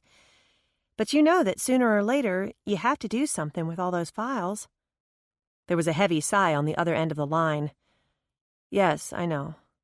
But I much prefer the later option." "I'm actually trying to help you out here," Madison wheedled. "I'll relieve you of at least one of those files." "Make it an entire filing cabinet and we have a deal." I don't know about that. Please, please, please. You're doing the puppy dog thing, aren't you?" "Yes. Is it working? My eyes are big and soulful and just a tad bit adoring." Madison could not help but laugh. "Oh, all right. But you owe me, and I know exactly how I can repay you. I'm going to take you shopping. Your wardrobe is atrocious, girlfriend." "Hey, what's wrong with my—" She glanced down at her navy slacks, sensible flat-soled shoes, and pale blue sweater set. She didn't even bother with her protest. "Never mind. Just meet me at Boundaries. 3 o'clock sound good?" "Blake has a baseball game, remember?" "Oh, shoot. I almost forgot." On the other end of the line, Darren Mullins laughed. "You did forget." He called her out on the fact. "Whatever would you do without me, fair lady?" "Be late to half the games?" "Let me finish this last section of fence and I'll meet you there. Give me a half hour." "Thanks, Darren. I appreciate it. Toodles, Dollface." "Toodles," she echoed, pressing the end button with a satisfied nod. At least if she had a copy of the survey, she would not be going onto Hank Adams's land blind. He might still accuse her of trespassing, but if she followed the survey exactly, it might come down to a matter of technicality. And Madison was all about the details. Chapter 5. 2 days later, Madison donned her hiking boots and headed out to the Wynn-Adams boundary line. Using the old farm truck Alan Wynn left on the property, she drove to the back of the place. Pine Bluff loomed in the near distance, guiding her way to the property in question. While not technically a mountain, the local landmark was high enough to be seen for miles around. From all accounts, the high ridge itself sat on Adams's property. There was no dispute over ownership of the limestone mesa dotted with scrubby pines. The problem arose 100 feet from the base of the bluffs. According to Allen, the fence line overextended its boundaries by as much as 6 feet in places. Gathering the laser distance meter she had borrowed from Darren, brightly colored orange chalk, a standard measuring tape, and her cell phone, Madison crawled from the truck. As an afterthought, she grabbed her jacket. It was springtime in Texas, meaning the afternoon would warm quickly, but for now, the morning air was still cool, particularly in the shade. Besides, the pockets came in handy. After tucking her jeans legs into the tops of her boots to protect them from potential sticker burrs and bull nettle, Madison set off toward the woods. Just as Allen claimed, the strands of barbed wire wove a crooked path along the southwest boundary of the tree line. "Looks like it was done by a drunk Indian," she muttered aloud. Madison snapped a few photos with her cell phone before crawling through the fence and into the dense thicket on the other side. It took a moment to find a chink in the solid armor of trees. When she deciphered a faint trail into the woods, she hoped it was forged by deer, not the feral hogs known to inhabit the area. The tusked beasts were notoriously mean and dangerous, and not something she wanted to meet up with. She had to turn back twice. One path was blocked by thick underbrush. Another led to a cavernous nest of briars and scrub that she dared not disturb. She tried to take a few measurements, but the limbs tangled low, causing her to duck and hunch most of the way. By the time she reached the other side, her back ached, her jacket ripped, and an array of twigs and leaves rode piggyback in her hair. Good thing she was watching her step as she exited the thicket, otherwise she might have fallen into the deep gully that yawned between her and the base of the bluff. The perimeter of the ravine was as jagged as the fence had been, but it so happened she stepped out at the gully's widest point. Directly at her feet, the ground dropped sharply away, falling to a depth of at least 20 feet. With great caution, Madison skirted the deep hole and stepped to her right, where a larger patch of earth offered solid footing. She would make her observations from there, thank you very much. Geez, no wonder Hank Adams wants to leave the fence where it is, she muttered aloud. Who in their right mind would want to build a fence down here? She peered into the ravine, noting the steeply banked sides, the shrubs and young trees poking from the embankment at odd angles.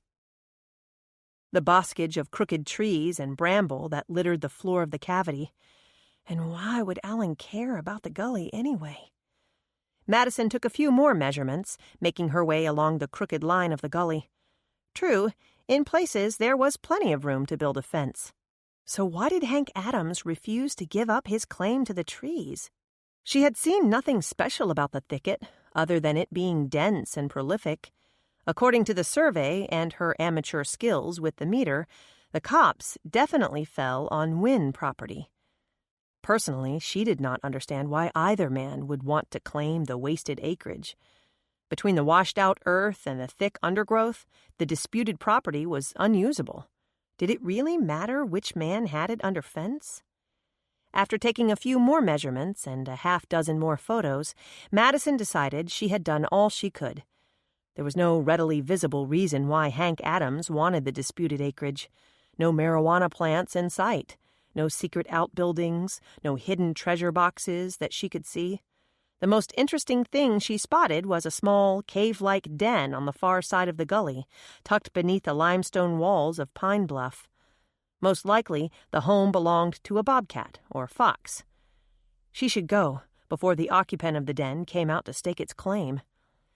Particularly if said occupant turns out to be larger than a bobcat. Madison grimaced with the thought, imagining that the lair could belong to a bigger wildcat. Through the years, and definitely through local folklore, a few panthers and leopards were said to roam River County. Sightings were rare, interaction even less common, but occasionally livestock would come up missing or be found mangled and ripped to shreds. Coyotes were a known threat to ranchers, but some locals insisted that cats did their share of the damage. Just in case, Madison hurried away from the ravine and its mysterious residents. She wasn't sure that entering the deep woods was a better alternative, but the truck waited for her on the other side, and that was enough to spur her forward. She did, however, choose a different route, this one a bit toward the southern edge of the boundary line, where the trees did not look quite as populated.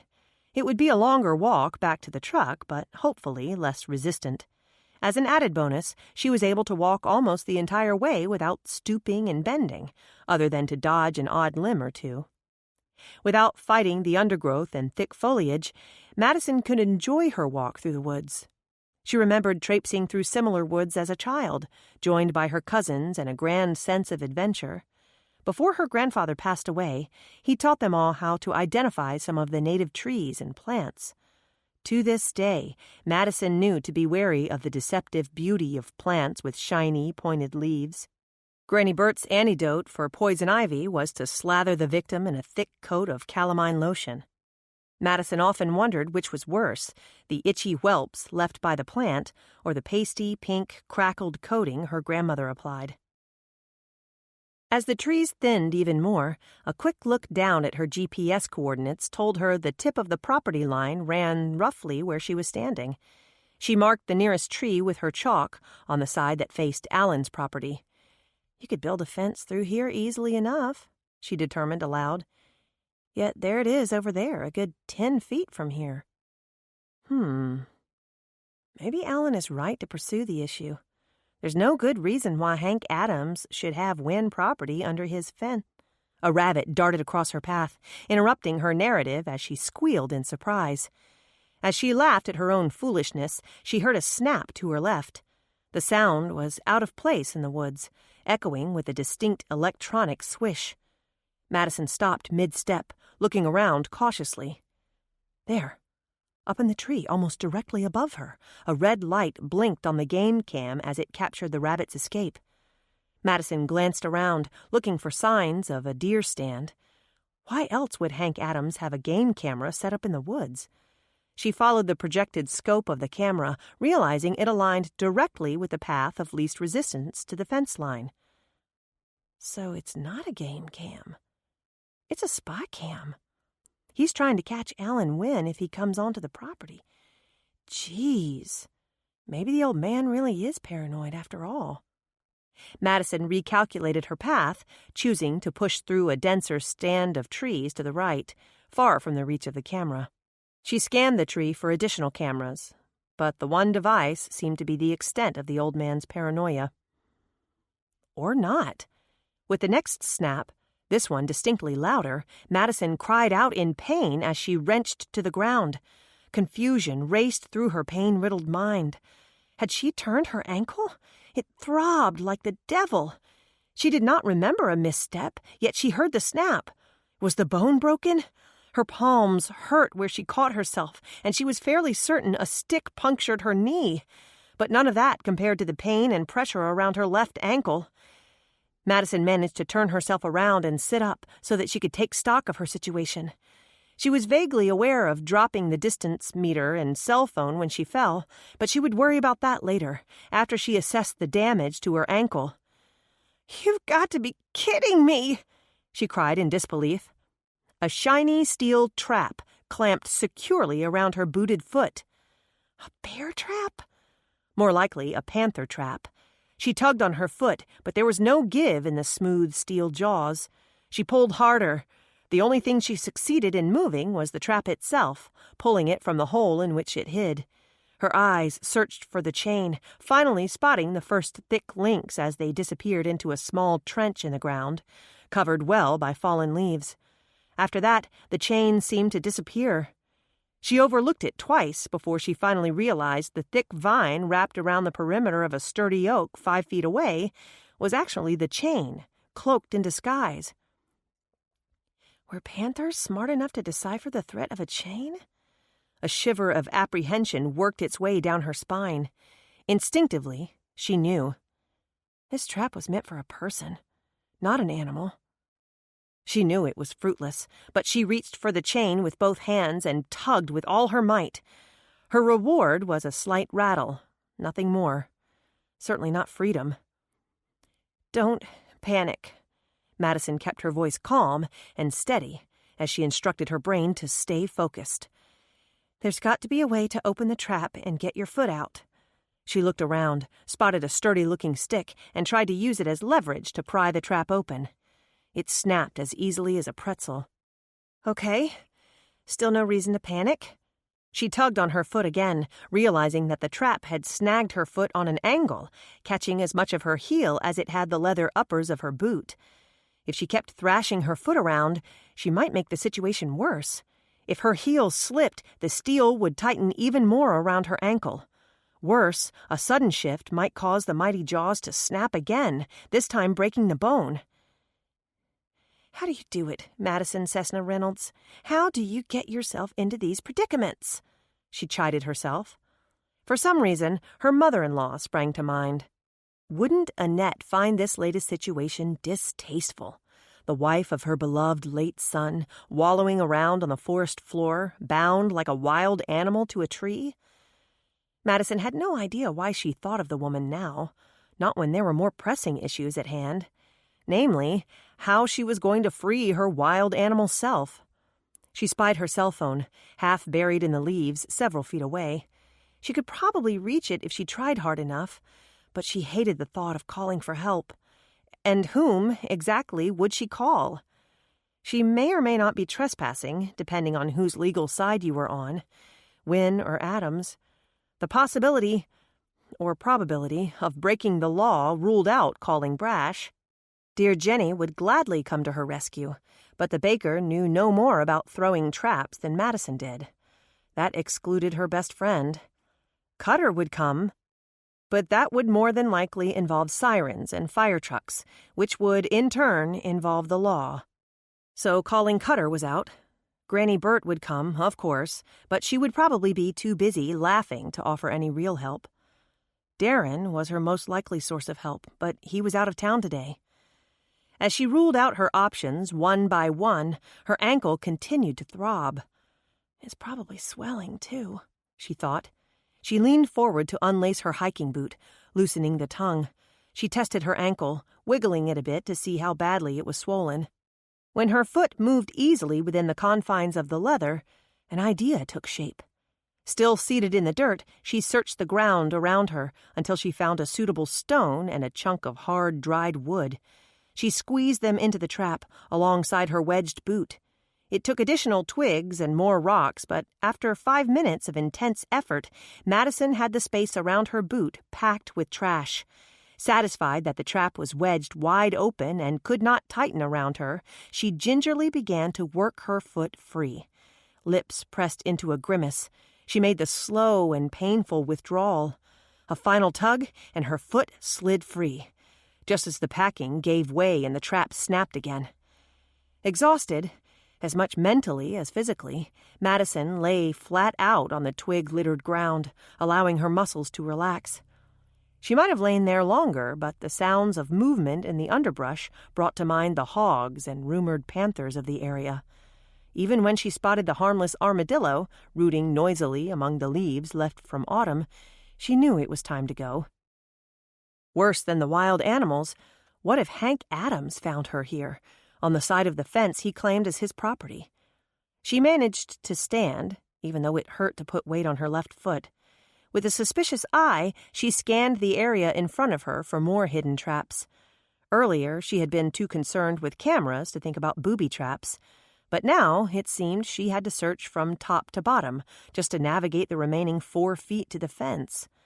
She found a long limb and poked it along the path before her, sweeping the ground for more pitfalls. Satisfied, she hobbled from one tree to the next, using the limb as a sort of crutch. At the fence, she balanced on her right foot, trying to determine the best way to go through. Should she lead on her good foot or her bad? As she contemplated the issue, she made certain the items in her pocket were stuffed in good and tight, and in no danger of falling out when she crawled through the barbed wire. Instead of tamping the items down more securely, she managed to jerk the distance finder out when she pulled her hand free. It fell onto the top strand of the fence and bounced to the second. Great, that thing probably costs several $100s, and... Sparks flew as the instrument hit the barbed wire. Madison heard a pop, then a sizzle. A bit dazed, she realized there was an electrical hot wire running along the second strand of wire. Talk about paranoid.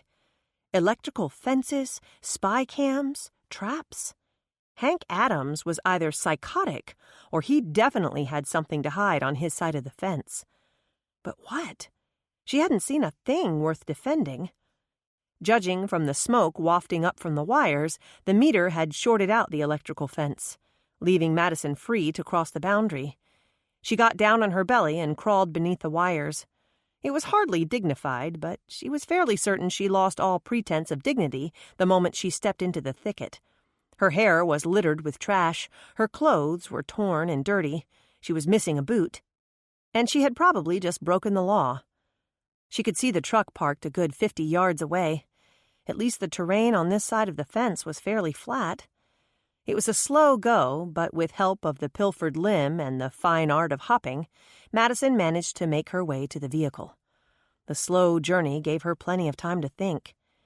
Why did Hank Adams want the thicket and the useless gully beyond? From what she could decipher, all the trees and half the ravine belonged to Alan Wynne. She understood not wanting to build a fence down in the gully, although she was certain it was possible and done countless of times by others. Why not skirt the perimeter and build the fence at least closer to the property line? It had to be something about the trees, or something within the trees. She hadn't gone through the entire thicket, after all.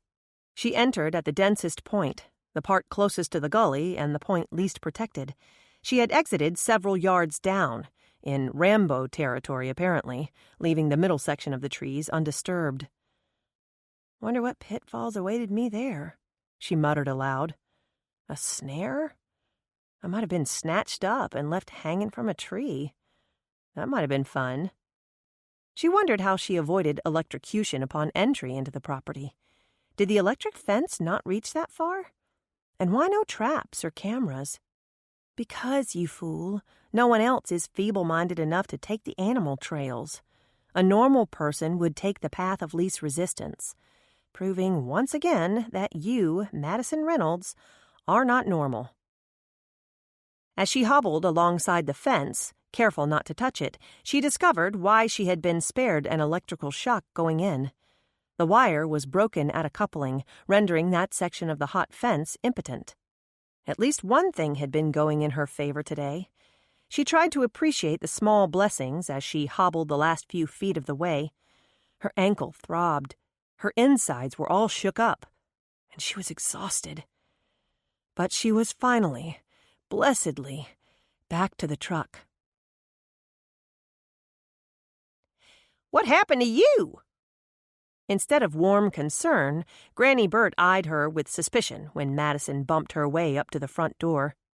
Having left the handy limb behind, Madison had nothing to prop herself upon as she juggled her purse, the borrowed surveying equipment, a box that had been delivered to the front porch, and the front door lock. Hearing the commotion, Granny Burt had come to open the door. Without preamble, Madison shoved most of her load into her grandmother's arms. "I turned my ankle." This much was true. She simply left out the part about turning it while stepping into a steel trap. Granny Burt peered down at her stockinged foot. A bright red toenail poked through the ravaged tip. "Where's your boot?" "My foot was swelling," Madison answered vaguely. When she got within falling distance, she threw herself onto the sofa and sank thankfully into its cushions. "Good grief. What a day." "Is this a new hairstyle I don't know about? Or were you undercover as a tree?" She plucked a twig from Madison's disheveled hair, dislodging a strand of moss. It floated down onto Madison's shoulder, followed by a piece of a leaf. "Something like that." "Let's see the foot." With no pretense of trying to be gentle, Granny Burt jerked Madison's pants leg up and inspected her ankle by twisting it painfully in every direction. "Doesn't seem too bad, but let's get the sock off and put some ice on it just in case." Madison shielded her eyes with her arm, trying to rest while her grandmother fetched the ice. She jumped when the cold cubes touched her skin. "How did you say you did this?" "I didn't." "Confidential case, or not fit for public consumption." Granny Burt tossed a glance toward the overhead cameras. It was clear from the eager glint in her eyes that she hoped for the latter. Madison made a growling sound low in her throat. Amazingly, she had somehow forgotten about the cameras that were ever rolling, intruding into her life even at moments like this. She raised her arm above her head and presented her palm.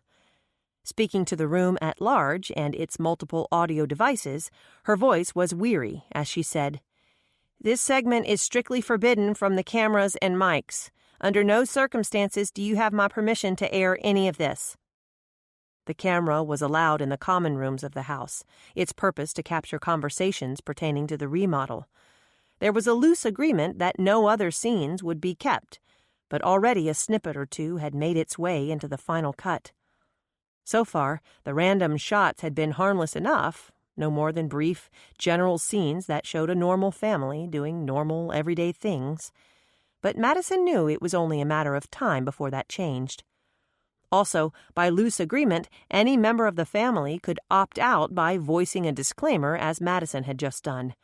She made a mental note to get the agreement in writing. Give them an inch, and they'll take a mile. Makes for good television, they say. Not certain she fully trusted the production team, even for the conditions listed on paper, Madison dropped her voice to a near whisper. "Granny, what can you tell me about Hank Adams?" You've known him for a long time, haven't you?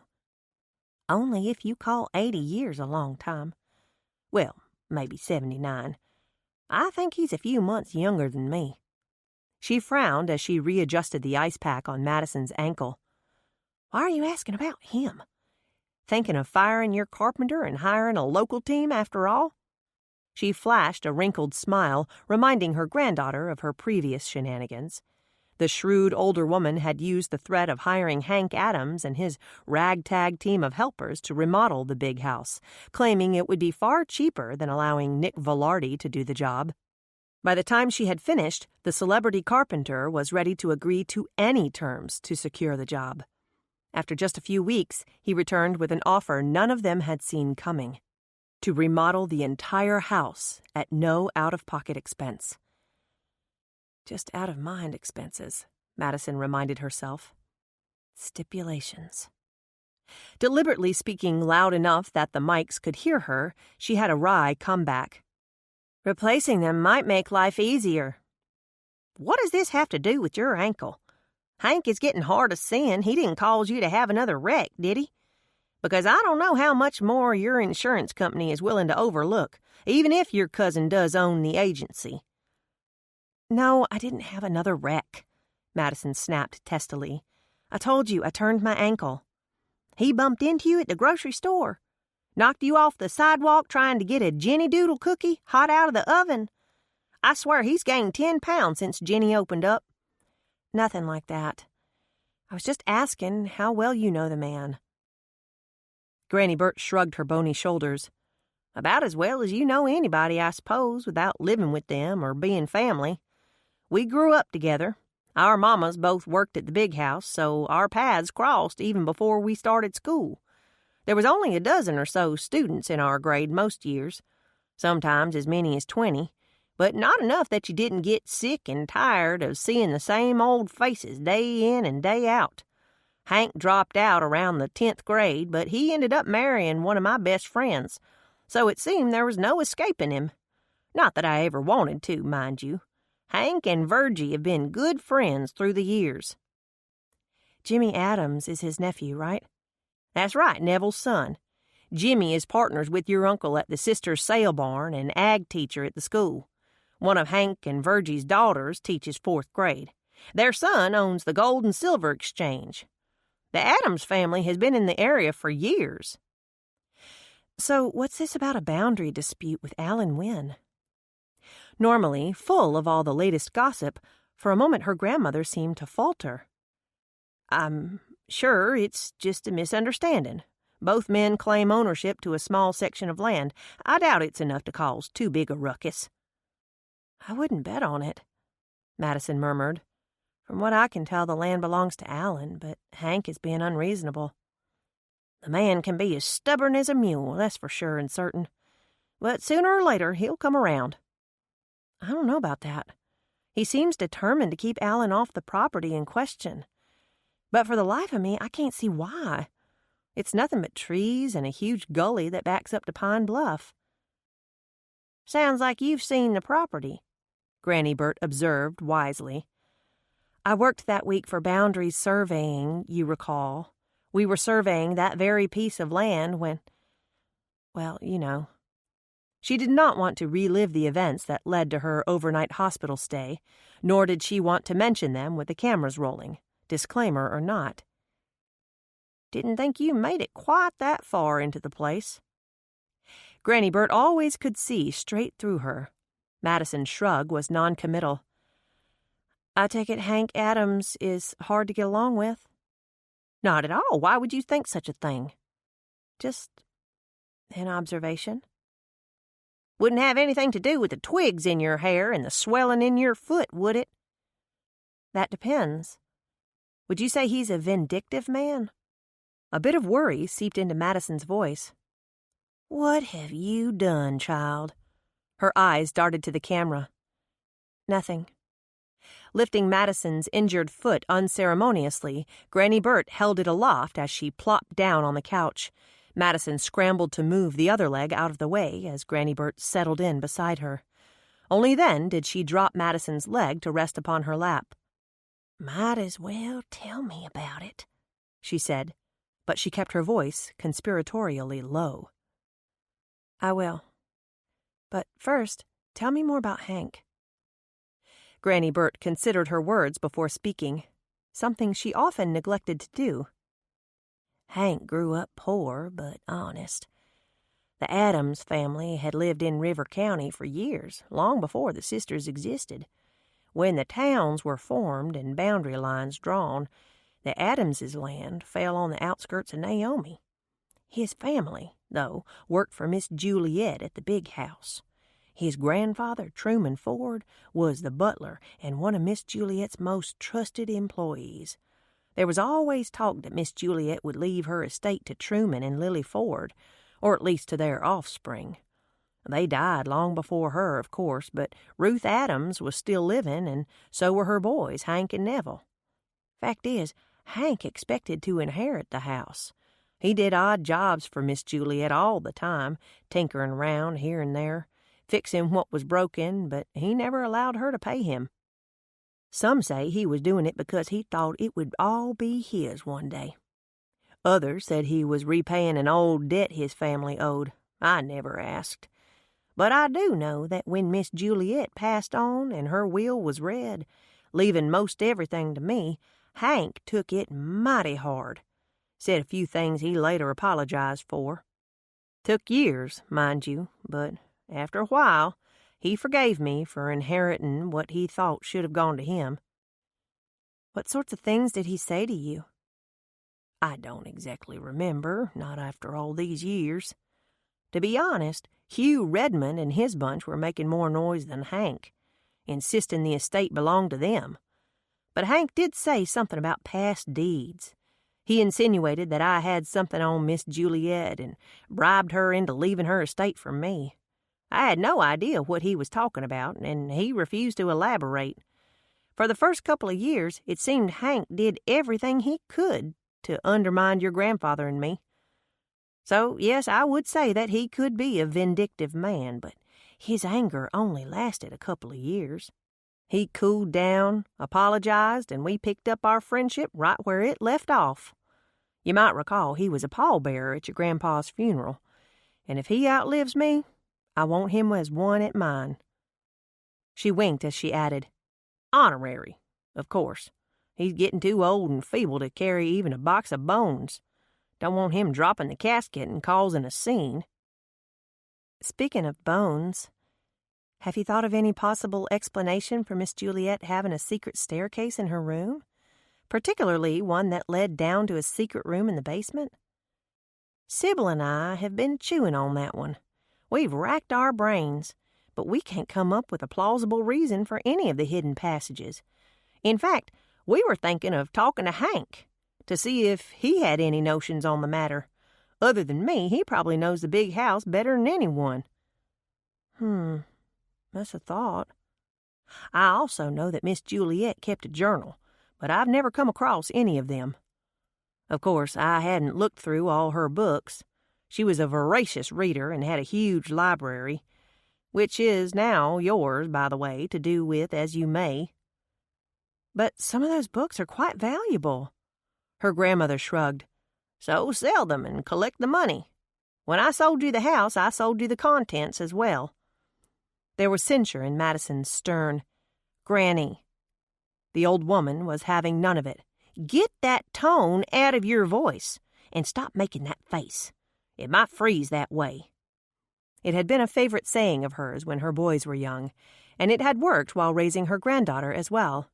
She waved her wrinkled hand around the crowded room. I have a house full of my own junk. What do I need with someone else's? Knowing she fought a losing battle, Madison sighed and dropped the subject. Her mind was already backtracking. Miss Juliet kept a journal, huh? For as long as I can remember.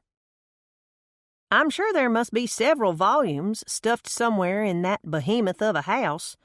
I'd start looking in the bedroom if I was you. Tell that boyfriend of yours you need in there. Forgetting to keep her voice low, Madison's outburst held a tad too much protest. Brash is not my boyfriend. Granny Burt gave her a knowing look, but her words were scoffing. Then you're not half as smart as I gave you credit for. Chapter 6. Brash gave one last perusal to the primitive room buried deep beneath Juliet Randolph Blakely's historic old home. It offered few clues to its origins, even fewer as to its purpose. If he had to guess, he thought the room was created after the original structure. Certainly the materials used were much cruder, suggesting they may have been smuggled in. How exactly an 8-by-10-foot pit could be dug without anyone noticing was beyond him, but stranger things had been known to happen. Things like allowing a body to rot away in such a pit. It had been 4 days since the gruesome discovery, and still they had no answers. The remains were shipped off to Austin for analysis and DNA testing, but Brash had little hope of getting a hit. It was only bones, after all. Bones of an unknown person from an unknown time period. Where did you even begin on a case like this? At this point, he had far more questions than he did answers. Whom did the skeleton belong to? A vagrant? Theoretically, someone could have sneaked their way into the underground room any time within the past 100 years and died there without anyone having known. They could have been sick, injured, bitten by a spider, died of starvation or suffocation. But if that were the case, wouldn't there have been an odor? Wouldn't it have wafted up the secret staircase into Miss Juliet's room? Or out into the upper rooms of the cellar? So perhaps the skeleton had been a victim. He or she could have been held captive in the tiny room. Moved there post-mortem, murdered on sight, abandoned, and left to die. If any of those scenarios was correct, this was a case of murder. At the very least, negligent homicide. But who was the murderer? The victim? They might never know. The meager clues from the room had all been bagged, tagged, and taken off site. Not that there had been much. The handmade bed was nothing more than 4 posts topped by a wooden platform. There were remnants of a single bed cover, the last remains of a patchwork quilt long since rotted away. What time had not destroyed, rodents had. The clothes from the skeleton were in similar condition. Only tatters remained. Much of those had disintegrated upon touch, leaving questions about whether the gray fabric had once been a skirt or a pair of pants. Judging from the boots discovered tucked beneath the bed, and the fact that the skeleton was barefoot, it was customary to assume the body was male. But Brash knew better than to jump to conclusions until the facts proved otherwise. The other furniture in the room consisted of a narrow table and a set of shelves propped precariously against one earthen wall. Long ago, the middle shelf had caved in, sending 4 glass jars crashing down. A dark, slightly fragrant substance, probably molasses, Brash suspected, had dripped onto the bottom shelf before pooling into a dark stain upon the dirt floor. Amid the shattered glass and zinc lids, little of the contents from the other jars remained. A few gnawed corn cobs, what might have once been a pickle, a small potato now hard as stone. A tin of peaches and another of canned meat were still intact, their labels faded and worn, their contents decades past expiration. On the top shelf, they had discovered a pewter plate, 1 fork, 1 knife, and a porcelain teacup, their elaborate designs and fine craftsmanship at odds in the rudimentary setting. The only other things found in the room were an undecipherable piece of cloth adopted by a family of mice, a tattered Bible, a pencil, and a dog-eared novel with half its cover gnawed away. Brash and his team had extricated the meager items with care and sent them to the state lab for analysis. There was literally nothing else to see, nothing else to analyze. If someone had indeed been living down here, they had existed with minimal comforts and minimal food. Brash shook his head, unable to imagine living in the dark, cramped, windowless space. The thought of dying down here was even worse. He would send someone in to take down the lights. The fire department had rigged a string of illumination around the room's perimeter so that every nook and cranny could be seen and examined. With no more evidence left to gather, Brash saw no reason to leave the lights in place. No one should be down here anyway. It was still considered an active crime scene, even though an actual crime having been committed was still in question. Come to think of it, the active part is even more questionable, Brash thought with a grunt. Doesn't seem to have been any activity down here in decades. On a whim, he decided to take the hidden stairway up. The string lighting did little to illuminate the tiny cavern winding its way to the second floor. By only the fourth step, darkness engulfed him. Brash paused in the passageway to listen. At least 12 feet beneath the ground floor of the old mansion, he could hear nothing from above. There was no thump of overhead movement, no echo of voices or machines, not even the sound of air whistling through the man-made shaft. All was silent. Secret room aside, how did someone build a secret staircase?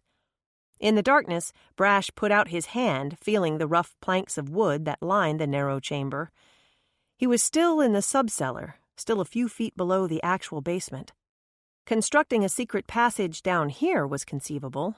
Dig a vertical tunnel through the clay, line it with wood to keep it from caving in on itself, add steps. Difficult, but doable. But creating a staircase that passed through existing rooms and walls, how could someone manage that in secret?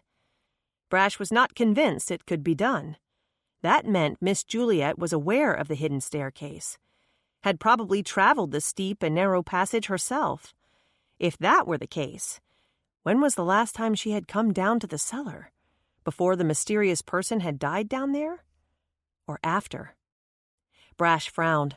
Surely he was not suggesting that the prim and proper, esteemed founder of the town was a murderess. Miss Juliet had been dignified and refined, a lady in every sense of the word. Even in the face of public humiliation, her own sister giving birth to her deceased husband's illegitimate child, Juliet Blakely had held her head high and continued to see to the duties of the town. Nor could he fathom Miss Juliet as an accomplice to murder. Not even by way of neglecting to report a crime. Had she known of the body in the sub-basement? He was certain she would have reported it. Flipping on his flashlight, Brash continued up the steep and irregular steps. Their very construction suggested they were a retrofit. In a home built with superb craftsmanship, fine materials, and attention to the most minute detail, he was certain that if the staircase had been in the original blueprint, it would have been much more uniform. Not only were the stiles irregular, but the walls were not uniform. The higher he climbed, the narrower the passage. The laddered steps turned at random, squeezing into impossible angles. More than once, Brash had to curl his broad shoulders inward to make a tight turn. Forced to duck his head yet again, Brash suspected this segment of the stairwell must pass through the first floor of the home, where retrofitting space for a staircase, even a steep spiral such as this, would have been challenging. Having lost his sense of perception in the steep and dark ascent, Brash stopped and listened. Unlike in the basement, he could now hear the sounds of the house around him. An electrical saw buzzed. Music played from a worker's radio. Hammers pounded. Battery-operated screwdrivers whirred. Voices drifted in and out. Feet shuffled above him. Another frown tugged on the corners of his mouth. Directly above him was the master bedroom, a room he had put under strict quarantine. Hoping to catch the person who dared disobey his order, Brash killed the flashlight and crept his way up the last remaining steps. He paused at the door, listening for voices on the other side. "I told you I have no idea." A man was speaking, and he sounded irritated. Brash strained to hear the reply, but none was forthcoming. When the man spoke again, Brash realized he was talking on the phone. "It's a bit difficult to search the place when it's crawling with cameras and workers and the damn fire and police departments," the man said testily. "I'm doing what I can, but this house is huge. You do it then. I'm in the old lady's bedroom right now. If I get caught, it will cost me my job, so I've got to make this quick. She said to look in here." Brash knew the panel hiding the stairwell was disguised as a bookcase. From the bedroom, it opened by pulling a lever. From the inside, that same lever was pushed in reverse. He did so now, but nothing happened. He pushed harder, still nothing. Thumping the lever with force, he shoved on the entire panel, but the bookcase refused to budge. Brash had two options. He could bust down the wall, but if it took more than one blow, the noise would forewarn the assailant and he would be gone before Brash kicked his way to freedom. The other option was to retrace his steps down the winding staircase, take the slippery steps from the hidden room up to the main basement, cross through its maze of rooms, circle around to the front of the house, hurry up the main staircase, run down the wing where Miss Juliet's room was located, and finally slip silently into the room marked with crime scene tape. That option would allow the intruder enough time to do a quick search and still make a clean getaway. Knowing neither plan was perfect, Brash strained to make out more of the conversation. Perhaps he could identify the man's voice. He could hear the man rifling about the room, opening drawers and pushing furniture aside. He muttered incoherently as he searched, but Brash clearly heard him say, "I don't find a thing. I don't think it's here." Opening up his phone, Brash kept one ear tuned to the conversation on the other side of the wall, even as he sent a text to Nick Velarde. He instructed the carpenter to find out who was in the master bedroom and to detain them until he got there. He listened for a moment longer until he got the sense the man was getting nervous about the amount of time elapsed. Brash had to act now. As he hurried down the steep stairway, moving as quickly as his big body allowed in such tight quarters, he gave up texting and dialed Nick's number. The call went to voicemail. He dialed Amanda's number. When it, too, went to voicemail, he remembered that the crew was filming again today. Great, just what I need today. He saw the low overhead and ducked just in time, but he missed a narrow step wedged awkwardly into a corner. As his foot slipped and he felt himself falling, a few choice words leaked from his angry mouth. He was trying to quit cussing, but damn, if that didn't hurt! He banged his way down at least 5 treads, traveling on his backside, until the steps turned again. His outstretched legs were too long to make the corner, effectively stopping his travel. Brash took a moment to gather his wits and settle his breathing. 5 seconds, and he was up and moving, intent to make it into the main house in record time. It was a valiant effort, but he was too late.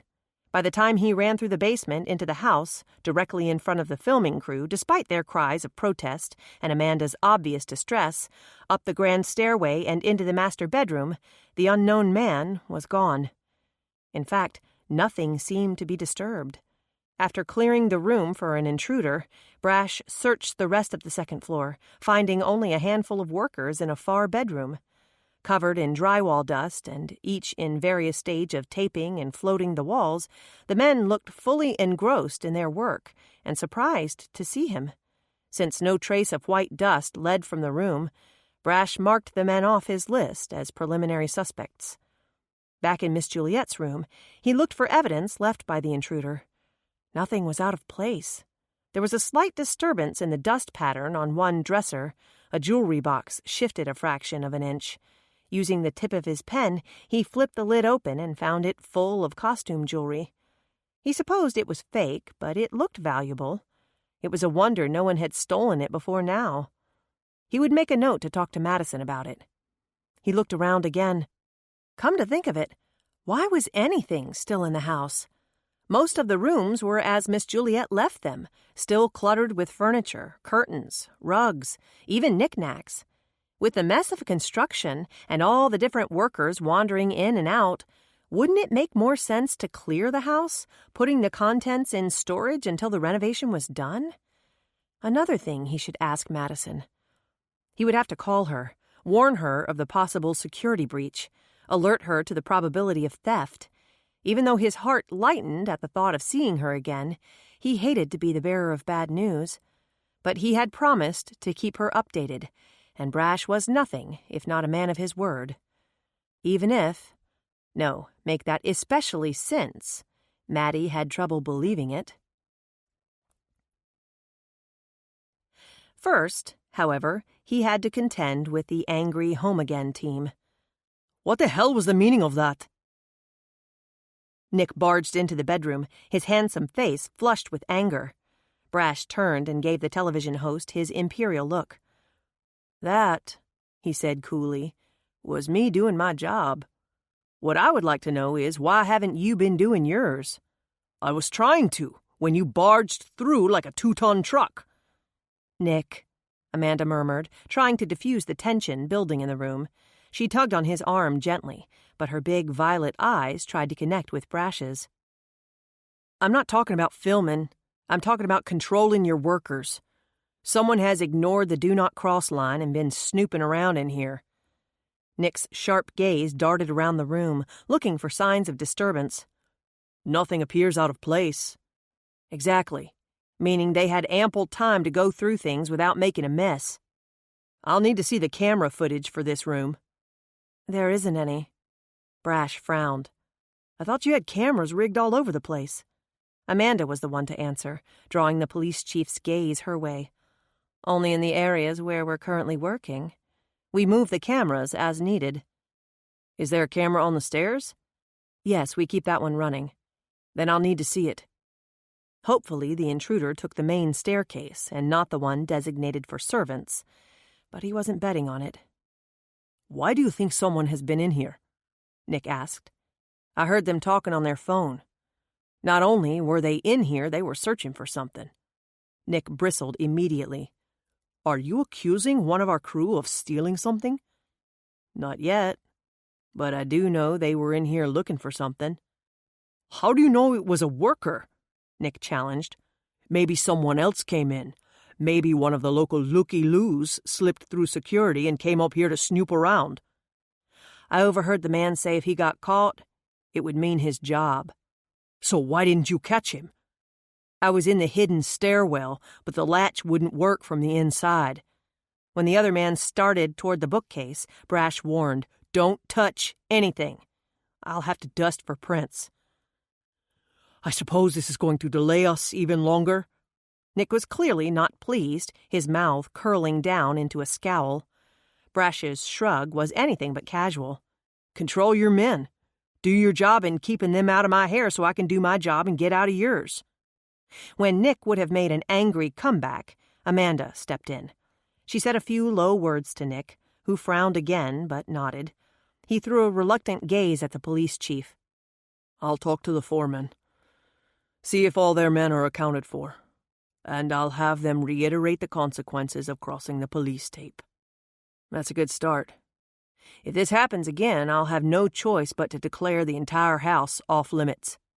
Before his temper could spark, Amanda waved her coworker away. She practically shoved him out the door, but was quick to turn back around. Brash, may I have a word with you? Sure. What can I do for you? Amanda took his amiable attitude as encouragement across the room. She came close enough to touch his arm. Brash, I hope you know we aren't trying to be difficult, but we're on a tight schedule, with many factors riding on our ability to follow a precise timeline. I do realize that, Amanda. Unfortunately, solving crimes seldom follows a time schedule. He offered a smile to soften the edge in his voice. Are you certain a crime has even been committed? That unfortunate soul could have died of natural causes. That is certainly a possibility. Do you really think a clue still exists up here? She glanced around the room skeptically, but her hand still rested upon his arm. I know it's not a high probability, but I have a job to do, Amanda. He dropped his head slightly, adding weight to his low comment. Madison stepped into the room at the precise moment Amanda moved closer, lifting her pretty face up toward Brash's. Maddie gave the tiniest of gasps, pulling Brash's attention to her startled face. He read the hurt in her expression, the misunderstanding in her eyes. She thought she had interrupted an intimate moment between him and the producer. Damned if he would jerk away guiltily, as if he had done something wrong. He had no interest in Amanda, but Maddie had to learn to trust him. Ignoring the awkward tension in the room and the way his blood revved at the sight of the tall brunette, he kept his voice neutral as he greeted her. Madison, thank you for coming down. Of course. Because it would be rude to ignore the other woman, Madison offered a cool smile to the television producer. Good morning, Amanda. Brash felt the blonde woman stiffen, her fingers curling into his arm before she dropped her hand and moved slightly away. Clearly disappointed by the interruption, Amanda's smile was forced. "Not really," she sighed. "Filming hit another snag, so now we're behind schedule. Again." When she cut her eyes toward Brash, Madison sensed trouble. "Is there a problem?" Before he could answer, the producer excused herself. "I'll let Brash tell you about it, while I see if I can calm Nick down. Brash, I'll speak to Paul and get you the footage you asked for." She tapped his arm again, her fingers lingering a full beat longer than necessary. "I appreciate it, Amanda." He smiled down at the other woman. Madison felt the prickly green thorns of jealousy curl around her heart. The man's smile was potent enough to be considered a lethal weapon. The smile wasn't even meant for her, but she still felt its effects, standing on the edges of its radiance. Ever since Genesis made the statement about Amanda having feelings for Brash, Madison's attitude toward the other woman had inadvertently changed. She liked the producer. Had, anyway, and still wanted to. But now Madison saw the woman as a threat to the tenuous relationship she was building with the chief of police. They faced enough obstacles without throwing a smart, attractive, likable blonde into the mix. She waited for the producer to leave, noting how Amanda was dressed in a fashionable yet professional pantsuit of dark plum, while she was wearing basic black slacks and a plain white blouse. Maybe she should take Darren up on his offer to go shopping. Irritated at her own lack of fashion sense, Madison's voice was a bit sharper than necessary. "So did you find something new?" Brash arched a curious brow at her tone, but answered the question.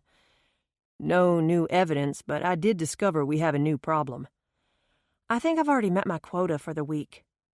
"There's a quota?" The skeptical smile was just playful enough, just charming enough, to steal her breath away. "And I'm just now hearing about this?" "Some of us have a lower threshold than others." "Don't know if you've noticed," he said wryly, "but both of us seem to have a higher-than-normal problem threshold." "Yes, I've noticed." When she limped further into the room and saw his questioning gaze, she explained, "Turning my ankle is just one example of this week's current problem quota." "How did you do that?" She waved away his concern with a vague, "Naturally clumsy, I guess. So tell me what happened here." Brash gave her a quick recap of the morning's events. As expected, his report resulted in a huge frown upon her pretty face. "To your knowledge, is anything missing?" he asked. Madison pivoted around the room, doing a quick survey. She raised her hands in a helpless gesture. "Nothing glaringly obvious, but who knows?" "I'm surprised to see that most of Miss Juliet's possessions are still in the house." "Tell me about it," Madison muttered with a sigh. When Granny Burt inherited the house, she took out the personal effects, clothes, medicines, that sort of thing. But she was admittedly so overwhelmed with the enormity of the gift that she left most of it intact. Not knowing quite what to do with it, she left all the furnishings and decorations. "I can understand Granny Burt leaving it all, but I'm surprised the network didn't ask you to clear it out before they started the remodel." "Apparently, leaving it makes for better television. Reminds viewers this was someone's home. Makes it more personable, I think Amanda called it." "I was in another bedroom earlier," Brash recalled. "It was completely empty." "We're clearing them as we get to them. They even filmed taking everything out so that viewers get a sense of each step of the process." Madison resisted the urge to roll her eyes, but let a touch of drama drip into her voice. "And you've never had a problem with anything being taken?" "Not that I'm aware of." "I see that the jewelry is still in the jewelry box. I wonder why Granny Burt didn't take that when she took the other personal effects." "I assume she took whatever was valuable and left the costume stuff. Maybe our would-be thief knew this stuff was fake." "Maybe." Brash studied the room at large, casting overt glances her way. After a moment, he asked, "So what's the worried look about? What's bothering you?" "Last night, Granny and I were talking about—" She glanced at the open doorway, deliberately turned away from it, and lowered her voice as she continued. A journal that Miss Juliet was known to keep. Granny said it most likely would be here in the bedroom. She thought it might hold a clue as to why Miss Juliet had the secret passages, particularly the hidden room in the sub-basement. You don't think someone overheard our conversation and tried to find the journal themselves, do you? Where did you have this conversation? In Granny Bert's living room. Where there are cameras and mics. It was a statement, not a question. But I very clearly stated the opt-out, marking the conversation as private and not for television. But it was still recorded, meaning someone could still hear what was said. Madison worried her bottom lip. I hadn't thought about that, she admitted. We have a verbal agreement that those portions of the conversation are to be ignored and promptly deleted. You may have some sort of agreement with Nick and Amanda, but there are probably dozens of technicians who handle the audio first. Besides, just because they erase something doesn't mean they can unhear it. True. I'll make a mental note to be very careful of what is said, opt out or not, Madison murmured. The question is, even if your conversation was overheard, why would someone care about the journals? Who would that someone be? Madison shook her head with a hopeless sigh. I haven't the foggiest. Chapter 7. With the noon hour over and the restaurant thinning out, Genesis made herself a plate and declared it time for a much-needed break. It had been a busy morning, and she was starving. Normally, she ate lunch with her staff, choosing to sit with them at a back table after the lunch hour was done. Over the last few weeks, a new member had joined their little group. Cutter Montgomery was a regular diner at the cafe, but his schedule had recently changed. Since his later mealtime usually coincided with the work staff's, he had taken to joining them at their table. Genesis suspected it had something to do with her youngest waitress, Shiloh Dawn Nedbalick. The dark-haired beauty had an obvious crush on the young fire chief. After only a few days of eating together, Jenny was convinced the entire table of women had succumbed to Cutter's charms. She refused to dwell on the fact that she, herself, may have been included in that crowd. So what if he was young enough to be her cousin? She knew the analogy made no sense. There were no age restrictions on cousins. But to say he was young enough to be her little brother gave off a sleazy vibe. You couldn't have a crush on your own brother. And, like it or not, Jenny suspected she did, indeed, have a crush on the firefighter. She had always thought him handsome, tall and slim, with nice shoulders and lean hips. He wore his dark blonde hair short, but sometimes when he took off his cowboy hat, a thick shock fell across his forehead in charming disarray, giving him a rakish look. His hazel eyes sparkled with humor, and he had a smile that engaged his entire face. Cutter was more than just handsome. He was downright sexy. The foolishness had started with that silly dance on Valentine's Day. Genesis had hosted a big party at New Beginnings, her way of giving back to the community for making her business so successful. She and Cutter happened to be dancing together when the band honored her with a song, a slow and sexy rendition of The Lady in Red. Perhaps it had been the spotlight, or the excitement of the evening. Perchance it had been the overall hype of Valentine's Day in general. But something happened between them that night as they were dancing. Something unexpected, something primitive. It had swirled between them, a live current of awareness that zinged the air and stole their breath away. They had spent the first few days avoiding one another, each embarrassed by their own reaction to the sensual moment. By silent accord, the dance was never mentioned again. It had taken a few weeks, but they had finally fallen back into an easy rapport, the one that had once come so naturally to them. Jenny was not about to risk it all again by dwelling on a silly and fleeting crush. Given time, this foolishness would run its course, and in the meantime, she would simply ignore it. "You're eating earlier today," Cutter observed as she settled into the chair across from his. Usually the last to be seated, she often arrived at the table as he was having dessert. Today, however, he was just starting his meal. "This is breakfast." He looked at the assortment of foods on her plate, none of them traditional breakfast foods. "I prefer bacon and eggs," he teased. "Yeah, well, so do I. But I'm usually so busy cooking them for other people, I don't have time to eat them myself. So I settle for the mess-ups. Someone ordered cheese enchiladas, not this chicken one I'm about to devour." "What is that stuff?" he asked, pointing to the creamy white mound on her plate. "Risotto." "Rizzo who?"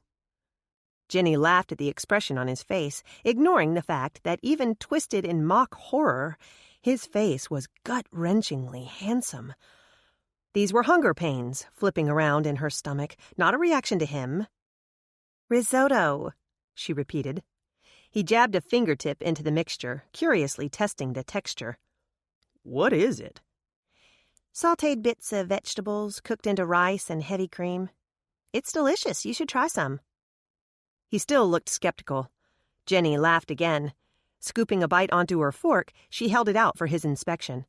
"Here, try it. I promise you'll like it." Instead of taking the fork from her as she intended, he opened his mouth so that she could feed it to him. Little erotic shivers of delight danced down her arm and played havoc with her stomach. Jenny pretended not to notice, not when his hazel eyes pranced with mischief. He said. "Not bad. In fact, that's pretty good." "Have I ever steered you wrong?" she teased. "Never. You're the best cook I've ever known." His eyes twinkled again. "Just don't tell my mama I said that. Here, give me another bite." "How about you get your own bowl of it?" Jenny pretended to grumble as she scooped up another forkful and fed it to him. "What is this?" Shiloh Dawn demanded, her voice dripping with sarcasm. "Are your hands broken?" Seemingly unabashed, Cutter offered her a maddening grin. "No, but they are full." He indicated the half-pound burger he held with both hands. "You spoil him, Miss Jenny," the waitress complained. She splashed sweet tea into his glass, flipped her long, dark hair over her shoulder, and stalked off from the table.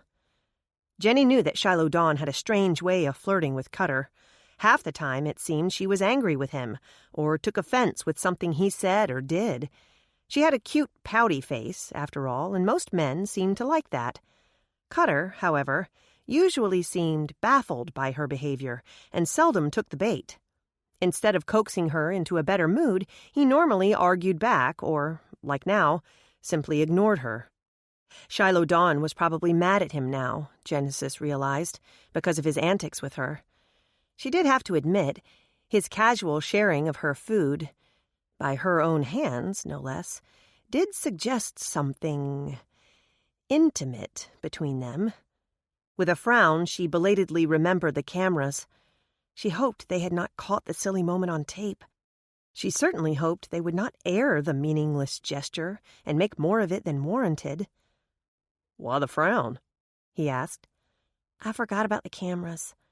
I can just see it now." She panned her hand through the air, imagining a ticker tape at the bottom of a television screen.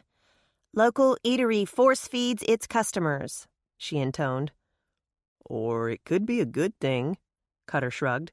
He traced his own imaginary ticker tape feed. "Best cook in Texas has customers literally eating out of her hand."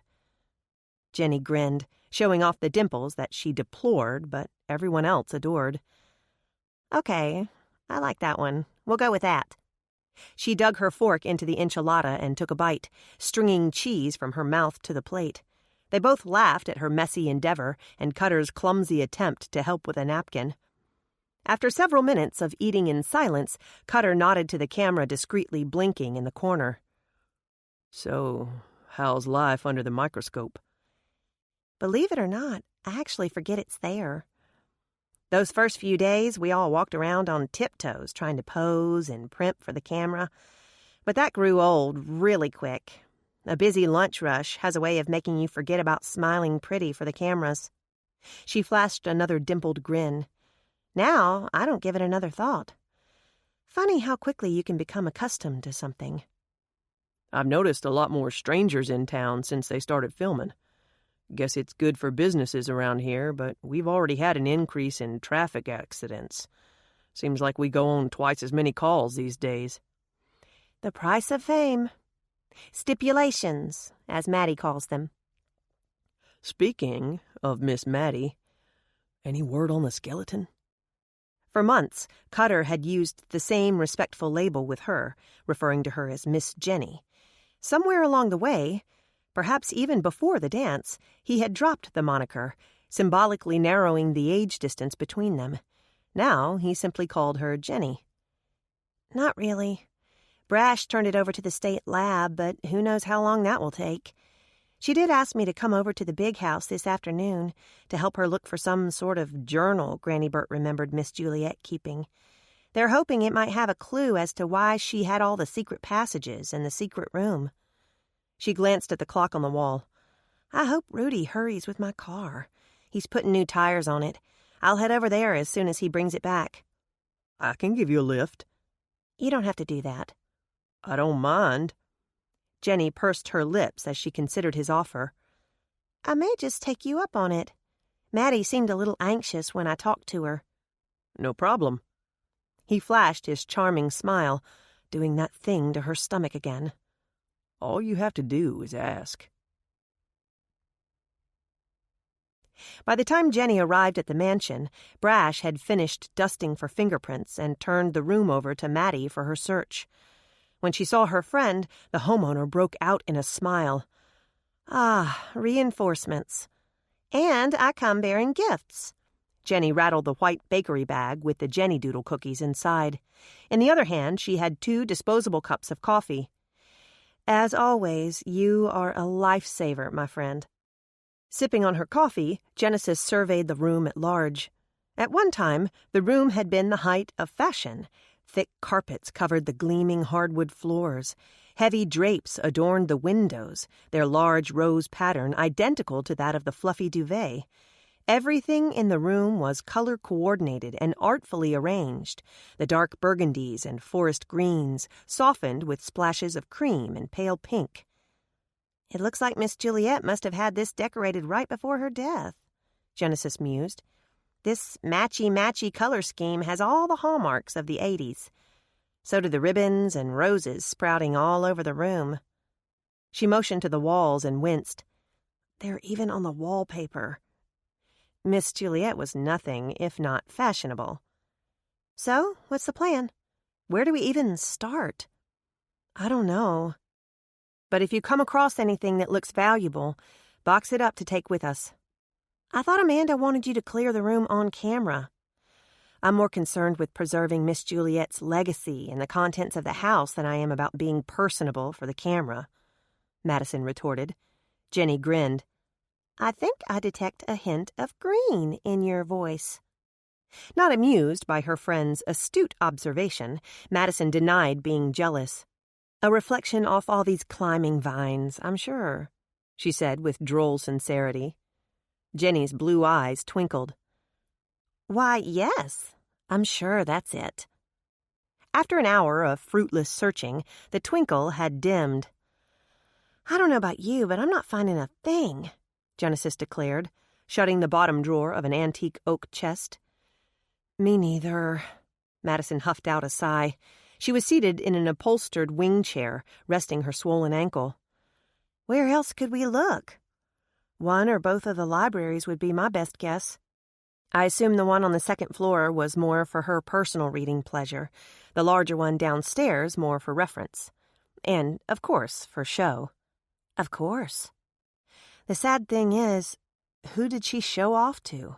According to Granny, she had very few friends, even fewer visitors. She opened the house once a year for a Founder's Day celebration and a few afternoon teas here and there, but she wasn't exactly a social butterfly. So let's finish up in here, and then we'll tackle the library. Or they could be in her sitting room, Madison noted, gazing through the opened door of the adjacent room. Or her dressing room. Her suite of rooms takes up this entire side of the house, you know. For all we know, it could be in one of her secret passages. Or another secret room we don't know about yet. As long as it doesn't have another skeleton stuffed inside, Madison muttered. Her friend grinned, tossing a throw pillow her way. It bounced off Madison's shoulder and fell to the ground. So, off your seat and on your feet. We have another 5 acres of ground to cover, and that's not counting the library downstairs. Has anyone ever told you that you have too much energy? Madison grumbled, gingerly getting to her feet. That's how I get so much done, girlfriend. Now come on. I'm cheap labor and time's a-wastin'. You missed your calling. You should have been a drill sergeant. Jenny flashed a dimpled grin. But you love me. In reply, Madison scooped up the pillow and tossed it back. Without a doubt, she did love her best friend. More than once, Jenny had saved Madison's sanity. It was no secret that Madison's father had a chronic sense of wanderlust. By now, even she knew the man would never grow up. Her mother willingly followed behind, as eager for the next adventure as he was. When Maddie was 13, Charlie and Allie decided the crazy lifestyle wasn't suited for a child, so they did what was best for them. They left their only daughter behind. More importantly, it turned out to be what was best for Madison. Granny Burt gave her a good, steady home, and Genesis Baker became her true and forever friend.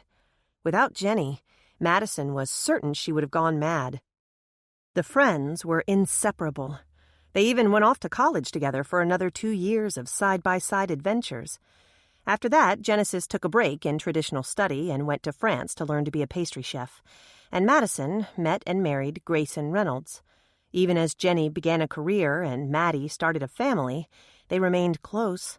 When Madison's marriage began to fall apart 2 years ago, Jenny came to her rescue, offering the emotional support that she needed.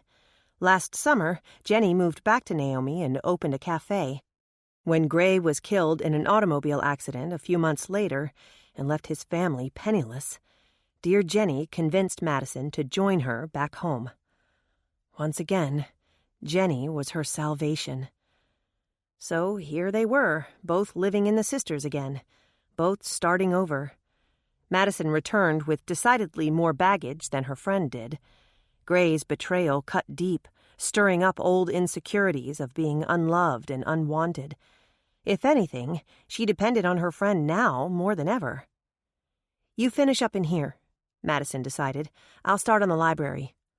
The cozy retreat was an extension of the Grand Master Suite.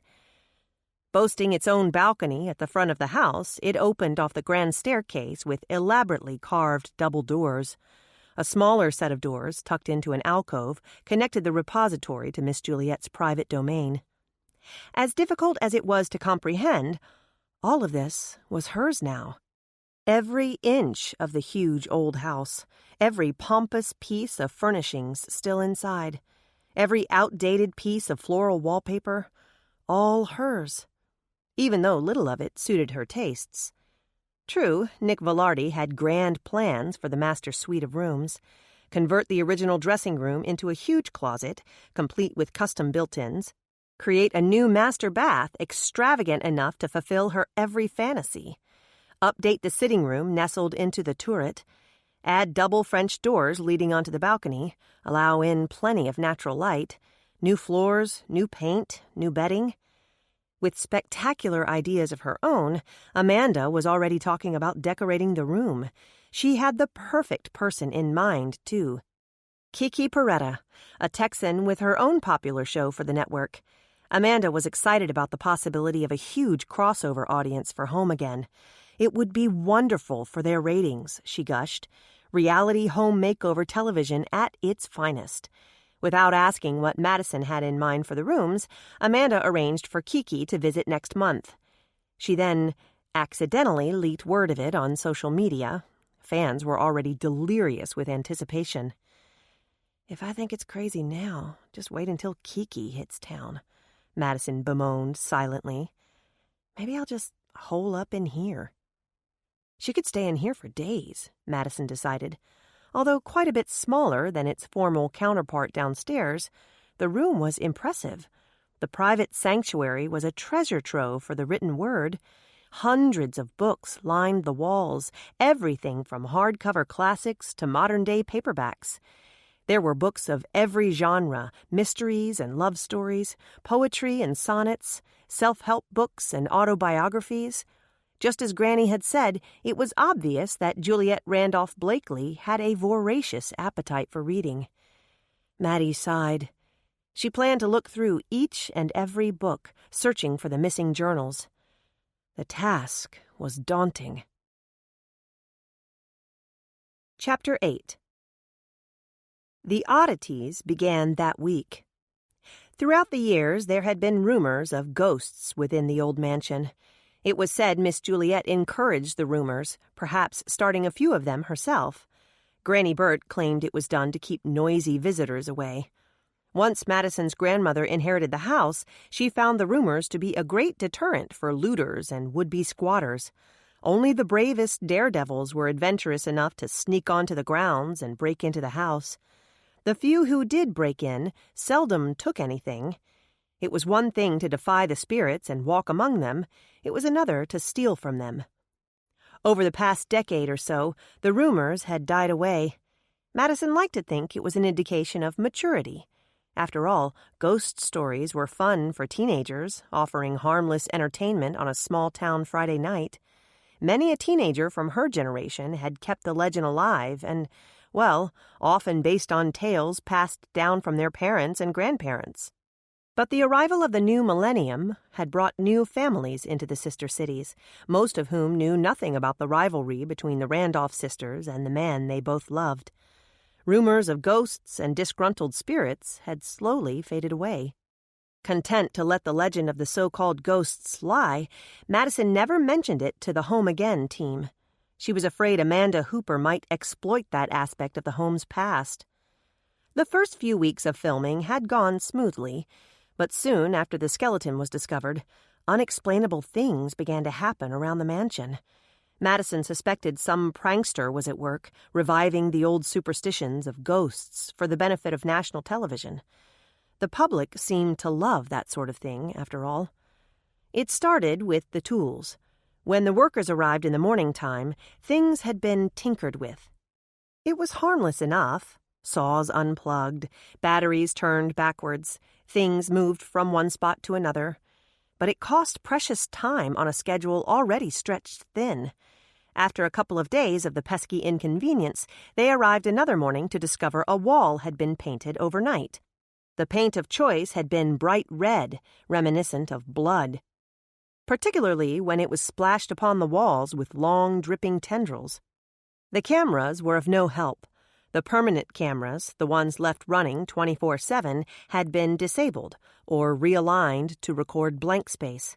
By the time the problem was discovered and alarms were installed on the cameras to alert tampering, more mischief had occurred. Windows were opened, doors were locked shut, radios came on at random, furniture was moved. More alarms were installed, these on the premises. Madison and her family had one code. Nick and a crucial handful of Home Again team members had another.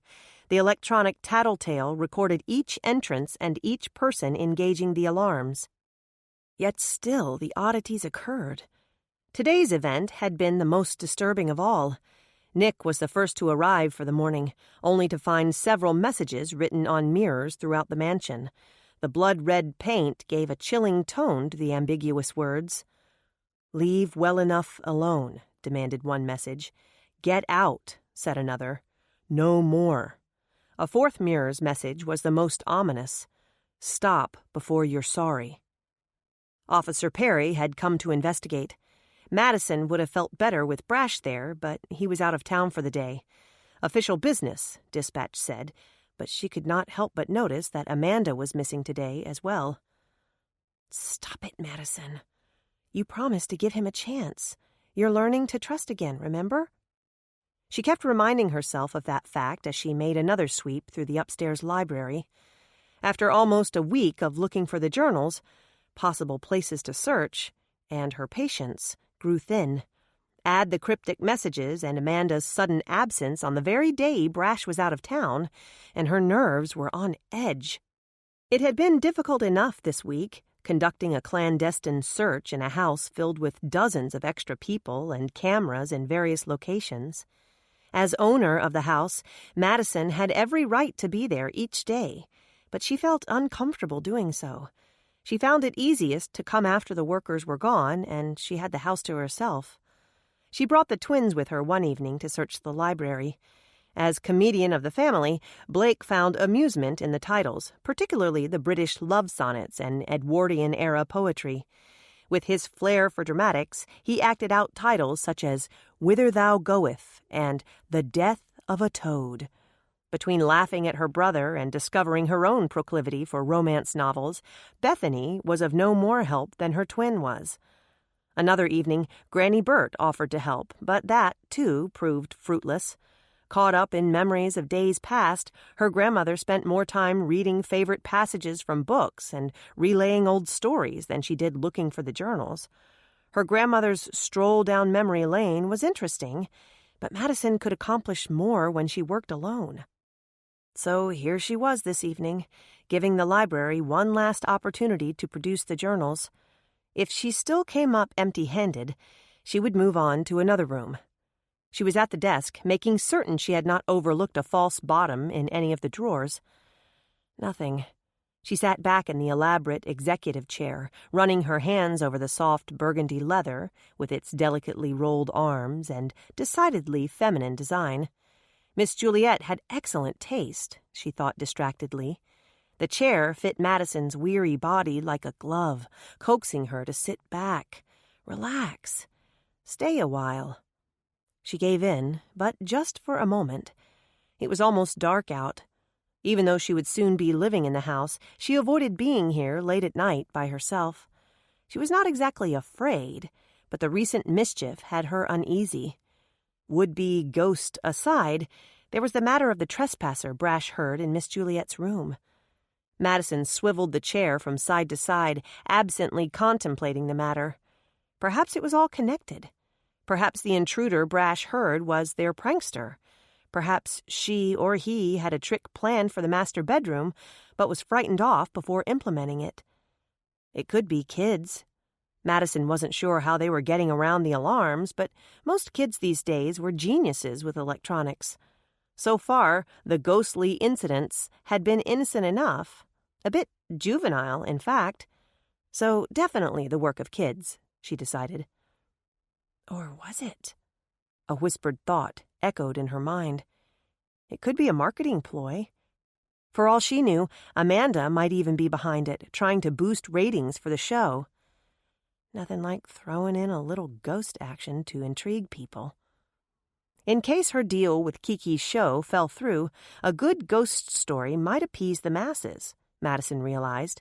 Amanda would definitely know how to market such a twist, how to spin it to their advantage.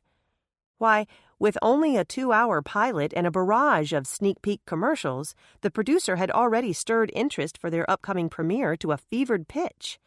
It was practically a hit already, before the first episode even aired. A nice ghost twist would only propel it to new heights. Yet something about that scenario felt off. Would Amanda stoop so low? And if the network and Nick knew about it, would it even be considered stooping? It could all be a carefully orchestrated plan. It slowed progress, that was for certain. They were already behind schedule because of the skeleton. Throw in a late start for most of an entire week, and Nick was ranting about lost time and added costs. There was talk of working overtime this weekend, pulling in extra workers if need be to make up for the delay. Perhaps all of these scenarios were off. This could very well be about the skeleton. Her lips puckered as she considered that theory. If someone wanted to hide the truth about the skeleton, he or she could be sabotaging the renovation project. But why? What could they possibly hope to gain? Madison tried to imagine how stopping the renovations could be of benefit. She could think of only one reason. There was more to discover, hidden somewhere here in the house. Unease settled between her shoulder blades. Another body, perhaps? A murder weapon?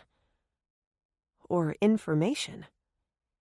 Information contained inside a journal, perhaps.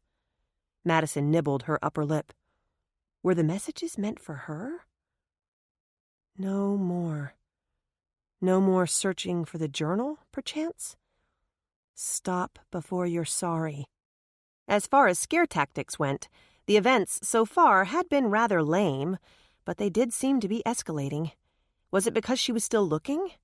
Because she might find the journals and discover a secret someone was trying hard to keep?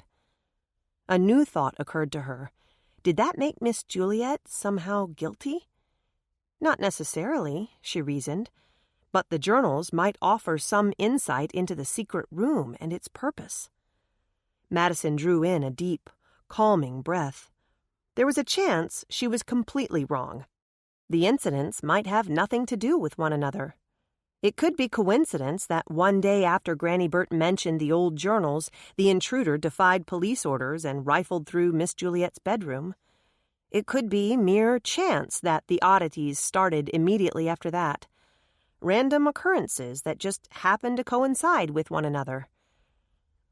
But she didn't think so.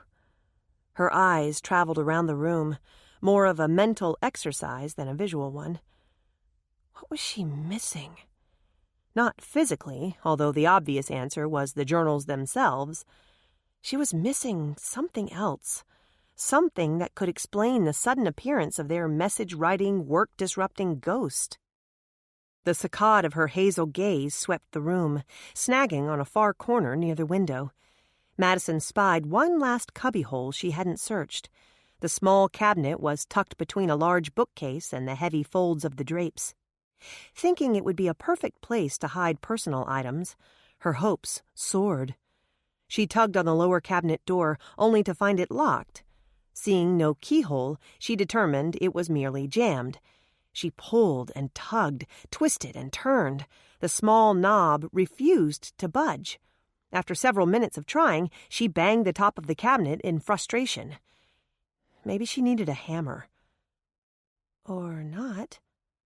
With an almost imperceptible click, the doors swung open. Feeling certain she had located the journals, Madison wiggled in glee and bent to retrieve them, only to find the chamber empty. Disappointment surged through her. "What is with all the cloak and dagger stuff?" she muttered aloud. Since almost half of Miss Juliet's books were mysteries, it was safe to assume the woman had been enchanted with the genre. Perhaps her passion for mystery had played a dominant role in designing her home. The woman certainly had the opportunity, the money, and the space. On all three accounts, she could afford to add a secret passageway here, a hidden staircase there. Her new home could have secret chambers and hidden cabinets built in at whim, filling it with intricate caches and secluded hiding spots, anything her clandestine heart desired. This meant if there was one hidden cabinet, there were probably others. Madison looked around the room, paying particular attention to corners. In a room filled with alcoves, built-in bookcases, and elaborate woodwork, the options were many. Every break front held a possibility.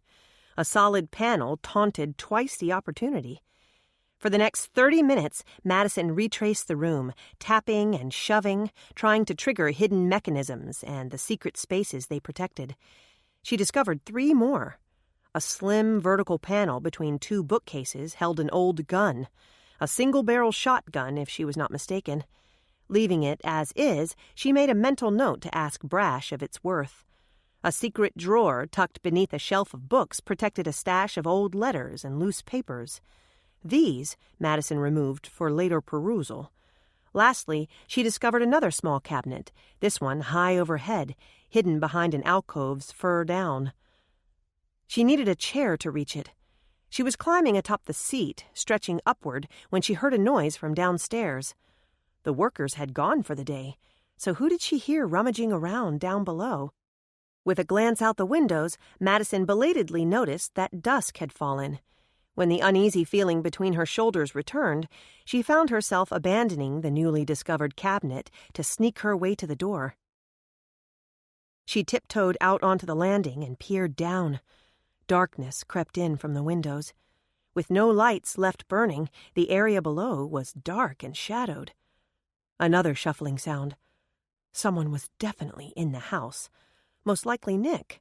The lead carpenter often stayed over, long after the workers had gone home for the day.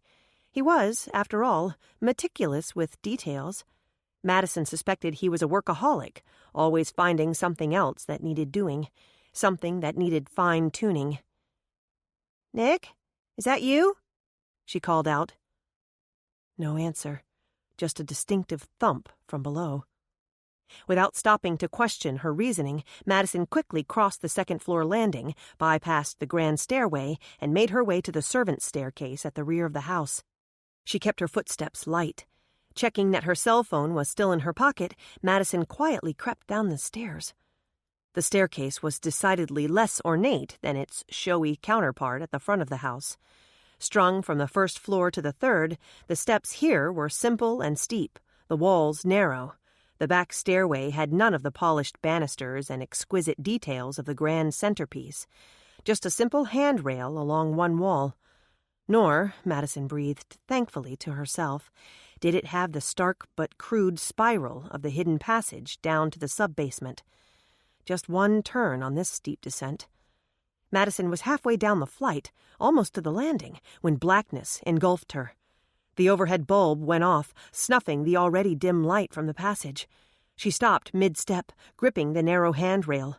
Perhaps the bulb had burned out, reaching the natural end of its lifespan. Perhaps someone had flipped the switch at the kitchen entrance. Perhaps power had been lost to the entire house. All that mattered at the moment was that she was surrounded by pitch, and the steps were unfamiliar. She eased slowly down, settling one foot onto the step at a time, feeling her way to the bottom of the staircase. As her eyes adjusted to the darkness, she could see the faintest of glow behind her. Weak light filtering down from the second floor, proof that the electricity was working. There was no such light below, meaning the kitchen lights were off. Most likely, whoever had been in the house had turned off all the lights downstairs, including the one to the stairway. Okay, so they're energy conscious, she thought, trying to soothe her nerves. Good. That's good. I'm sure whoever it was had no idea I was still in the house. Obviously, they didn't hear me call out. They were probably leaving, turning out lights as they went. She reached the bottom step at last and reached for the doorknob. When it did not turn, she rattled it vigorously. "Hello?" she called out. "Anyone there?" She heard another bump and waited expectantly for the door to open. She heard feet shuffle on the other side. She thought she heard someone breathing, but the door remained closed. "Hello?" She banged on the door for good measure. "Excuse me, but I'm still in here. Please open the door." This time there was no doubt that someone was on the other side. Madison could hear their ragged breath as they pulled in a deep gulp of air. She nervously did the same, impulsively pulling back. Quite without realizing it, she took a step backward, onto the stile above her. Then she took another, and another, until she turned and fled up the dark passage, as quickly and quietly as the blackness would allow her. It was too reminiscent of being stuck behind the fireplace wall. Whoever was downstairs knew she was in the stairwell and had no intentions of helping her. Finally, at the top, Madison ran into the master suite of rooms, slamming and locking the door behind her. The rambling suite had too many rooms, too many doors. Madison raced to lock them all. She barricaded herself in the sitting room, locking doors on either side for a second layer of protection. Only then did she pull out her cell phone and call Nick. "Good evening, Madison," came his pleasant voice. "This is a nice surprise. I didn't expect—" She cut off his pleasantries with a sharp, "Are you here at the house? In the kitchen?" "No, I'm at the hotel. Everyone has gone home for the day. I locked the doors behind me, but you'll need to set the alarm." "Someone is here. Could it be Amanda?" "No, she's still out of town. What's this all about?" "I heard someone moving around down below. I called out to them, but they didn't answer. I was coming down the back stairwell when they turned out the lights and locked the door." "Paul or Roberto must have gone back for something. I'm sure they had no idea you were in the stairwell." Whoever is in the house deliberately ignored me. I called out to them and could hear them on the other side of the door, but they would not answer. Concern sparked in his voice. Where are you now? Locked in the sitting room in the master suite. Are you all right? Nick asked sharply. A little shaken, she admitted. Stay where you are. I'll be right there. She did not argue. She was unaccustomed to having men rush to her rescue, but tonight she had no objections. Having never bought into the whole damsel in distress thinking, Madison had more confidence in herself than she did in most men she knew. Between her own streak of independence and her late husband's rare show of protectiveness, she was used to fighting her own battles. She had to admit, however, that if Brash were available, she might have called him, and not necessarily because he was the chief of police. But he was out of town, and Nick could be here in less than 10 minutes. "Hurry," was all she said. It took 8 minutes of pacing, straining to hear sounds of someone in the outer rooms. 8 minutes of staring at either doorknob, thinking she saw them jiggle more than once. 8 minutes of deep breathing techniques and trying to soothe her jagged nerves. Madison? Madison, are you all right? She heard Nick's voice as he burst through the front door. She did not immediately answer, lest she give her location away to whomever else had been in the house. Another 2 minutes ticked painfully away until she heard Nick's voice again, this time closer. Madison, it's okay. It's Nick. You can come out now. Madison took a moment to calm herself, running her hands over her fluttering stomach. She smoothed the wrinkles from her clothes, as surely as if she smoothed her ragged nerves. A final pat to her hair, a deeply indrawn breath, and Madison unlocked the door. Are you all right? He asked anxiously, reaching for her hands. Yes, I'm fine. She tried laughing, but the sound was nervous and tight. Feeling a bit silly, to be honest. I'm sure I overreacted. It's just that this week has been so strange. Her voice trailed off, but she noticed the tight lines around his mouth. What? What is it? I don't think you're overreacting, he told her solemnly. Come with me. When he tugged on her hand, she followed without question. Nick led her down the grand staircase, where the lights now gleamed brightly. They crossed through the formal dining room with its fabulous murals, passed through the butler's pantry, and stepped into the kitchen. With half the room gutted and bare, the other half covered in tools and sawdust and general disorder, it took Madison a moment to focus. Nick pointed to the door leading to the back stairwell, drawing her attention to the kitchen's newest guest. A 3-foot skeleton, the kind used for Halloween decoration, dangled just in front of the portal. Had Madison gone through the door earlier, she would have no doubt run directly into the plastic bones. She shivered slightly, imagining the fright it would have given her. Just as someone planned, she realized. Nick looked angry. De Cordova had better get control of these teenagers around here. If this persists, the show will be forced to press charges. Madison looked at him sharply. You think kids are behind this? Equipment unplugged, cameras turned off, writing on mirrors, now this. Madison studied the indicated skeleton, strung in the exact spot she had heard the intruder. It was a message. She was certain of it. No matter the originally intended location for the frightful toy, the intruder left it here when he or she realized Madison was in the stairwell. Nick still ranted. I don't have time for this. We are pitifully behind schedule as it is. These kids have to be stopped. And of course it's kids. Who else would do such juvenile foolishness? Madison had no answer. Who else, indeed? Chapter 9. If Nick was angry that evening, he was livid by morning. Additional spooky guests appeared overnight. White sheets were strung up to look like ghosts floating through the air. Their precise placement, Miss Juliet's bedroom, the upstairs library, the basement stairway, reinforced Madison's suspicion that someone was sending her a message. But the dead chicken left in the quarantined sub-basement room sent the most threatening message of all. There was no note, but Madison heard the message loud and clear. Remember what happened at Ronnie Gleason's chicken houses. Your life was in danger then. It still is. Brash immediately declared the entire house off limits. Back in town, he took over the scene and declared a 3-day weekend at the big house. He was immune to Nick's outrage and Amanda's pleas.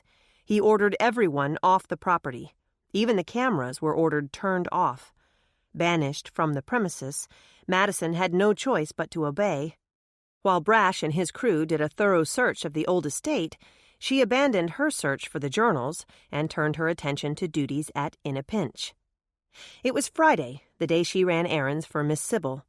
She had a half-day gig at Dean Lewis Insurance Company, but her afternoon yawned free, leaving her time to work on Alan Wynn's property dispute. A quick check with the county tax rolls confirmed Alan's claim that his family kept the taxes up to date on the acreage in question. With 2 surveys, tax receipts dating back over a century, and the rule of law behind him, Madison thought Alan should pursue legal action. She admired his hesitance to sue a neighbor and appreciated the job offer, but it appeared her services were not needed. She told Alan as much when she called him. I know, Maddie. He was still reluctant to bring in a lawyer. Could you just go out there one more time? See if there was anything you missed? Did you go over the entire property? Well, no, she admitted. I didn't explore the gully or the thickest area of the trees. The exact spots he is challenging, Alan pointed out. Did you know he has a spy cam up? Traps set? You've got to be kidding. Unfortunately, no. I still have the swollen ankle to prove it.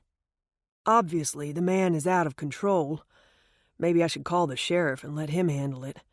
I just hate the thought of sending an old man to jail. Madison's defeated sigh carried over the phone. Oh, all right. I'll go back out there, see if I can find any possible reason that he's being so mule-headed. Thanks, Maddie. I'll tuck a little something extra in your envelope. So, with Darren in tow as backup, Madison returned to the base of Pine Bluff. Tell me again what we're here for, the young man said as he bent to tuck his skinny-legged jeans into the tops of bright red rubber boots. Ever the fashionista, his chambray work shirt was also red. Maddie refused to look down at her own wardrobe.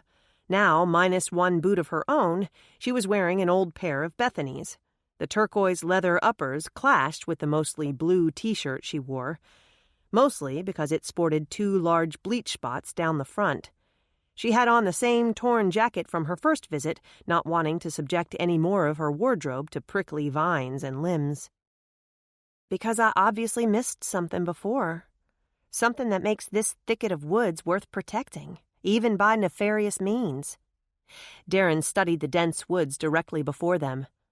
We aren't actually going in there, are we? Because these are Dolce & Gabbana. I told you what we were doing before we left. I can't help it if you wore designer jeans. Madison shook her head. Sometimes it felt like Darren was her 3rd child. Despite his flair for dramatics, the petite man was a true asset to her fledgling business. Over the past 4 months, Madison had accepted a wide range of jobs. Walking dogs, running errands and providing taxi service to and from doctor appointments, filling in at various offices and retail stores around town, a commercial chicken farm, gathering information and providing surveillance for a private detective, a jealous wife, and a mother desperate to prove her son's innocence. But Darren brought with him a different skill set, allowing her to accept jobs that were even more diverse. He had covered 3 manual labor jobs, lent his strong back to move furniture, and used his talents to build backyard fences. Slowly but surely, In a Pinch was gaining a reputation for being the go-to for odd and temporary jobs, and Darren Mullins was partially responsible. Ignoring her scolding, the young man whipped a gadget from his pocket and waved it over the top of the fence. Without glancing her way, he knew she scrunched her forehead. "Checking for an electrical charge," he explained. "No need to be electrocuted. First rattle out of the box." "I, too, came prepared," she announced proudly, producing 2 metal detectors.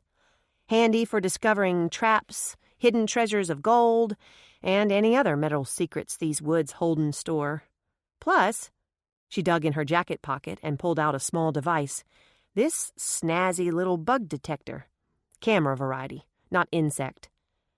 Since this is show and tell time. As Darren tugged on his shirt to raise it, Madison had a brief moment of worry. What exactly did he plan to show her? She was almost relieved to see the holstered gun snuggled flat against his rubboard abs. The relief quickly evaporated. "A gun? You brought a gun?" she squeaked. "Oh, please, girlfriend. You've lived in the city too long," he chastised her. "Guns aren't just for turf wars and to massacre innocent people. Guns don't always take lives. Most times, they can save your own.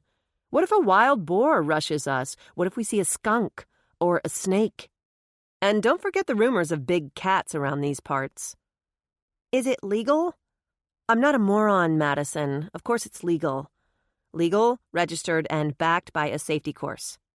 Offended by her still skeptical look, he produced a deep scowl. "What? You thought I brought this in case we encountered Hank Adams?" Darren shook his blonde head in disgust.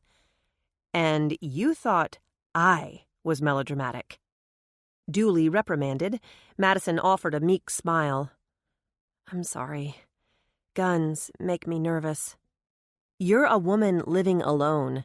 You often dabble in investigative work. You've had several attempts made on your life, and you travel out and about in the countryside. You need a gun, Madison. Ask that hunky boyfriend of yours to teach you how to handle one." "He's not my boyfriend." "And whose fault is that?"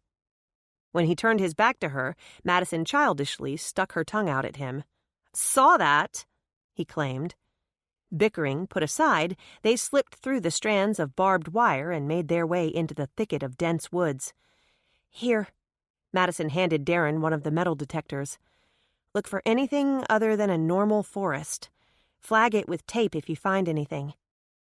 Without the heat of the afternoon sun, the air was cooler in the thickly shaded area, making Madison grateful for the jacket she wore. The lack of direct sunlight also made it difficult to see, slowing their progress as much as the underbrush and the precautionary measures did. The duo proceeded slowly through the woods, sweeping the ground with the metal detector, the air with the surveillance detector. They stayed within eyesight of the other as they widened their scope, looking for anything amiss. "I'm not seeing a thing," Madison called to her partner. A slight whine clung to her words. "You?" "Only if pine cones are considered valuable. If they are, we're walking across a fortune right now." "I don't see any marked trees, any half-buried stakes, and not a single hidden treasure chest. There's no marijuana plants, no drug labs, no secret printing presses. Nothing but brush, twigs, trees, and more trees." "A typical forest."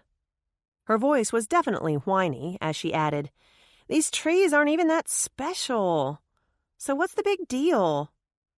Their separate paths had come together at the jumbled pile of vines and thistle that some unknown animal called home.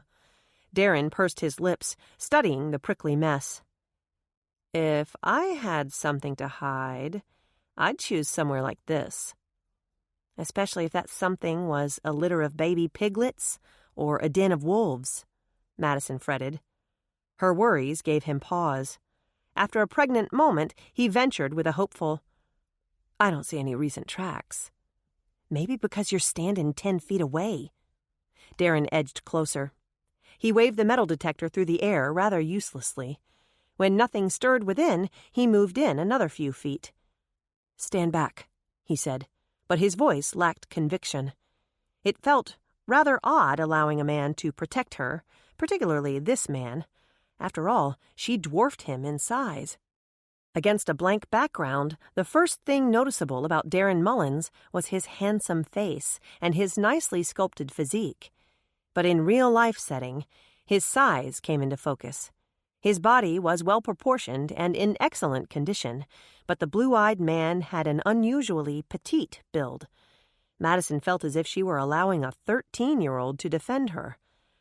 A 13-year-old with a gun, she reminded herself. She wisely stood back as Darren poked the nest with the metal pole. When still nothing happened, Darren moved in with more confidence. He circled the garbled mass, poking, prodding, and peeking inside. He came back with a defeated sigh. Nada. Madison propped hands onto her hips and looked around. So why does the man insist on keeping this mess under fence? This is one of the few places I can even stand up straight in here. Why does Hank Adams insist on keeping it? Maybe he's a sore loser. Chewing on her lip, Madison considered the possibility. Granny did say he was known to hold a grudge. Steel traps and spy cameras are a bit much. But she mentioned he was mad at her and my grandfather once and tried to sabotage everything they did. After a couple of years, he came to his senses, made nice, and they became friends again. So the man is a bit overzealous, perhaps a tad paranoid. I say it's a case for the courts, not you and me. I agree. But for the sake of earning our paycheck, not to mention the bonus Alan promised, we need to make a thorough evaluation. We have. The old man is a borderline nutcase, mean and ornery. The thing is, I know Hank Adams. He's not like that at all.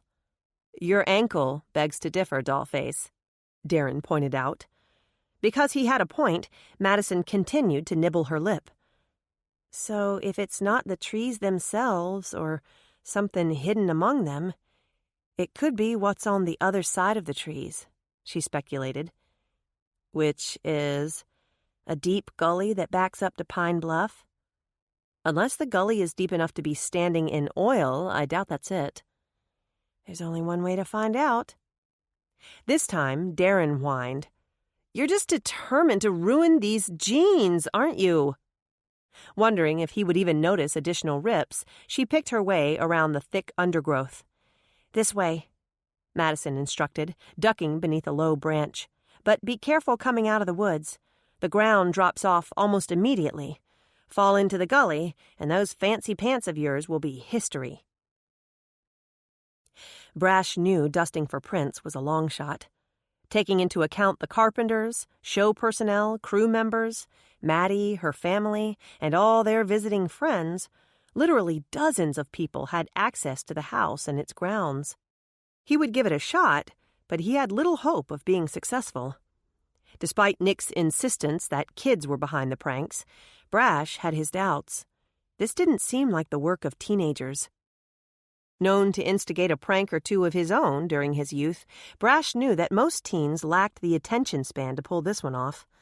One prank, maybe, two tops. After that, it was on to something else, something with immediate gratification.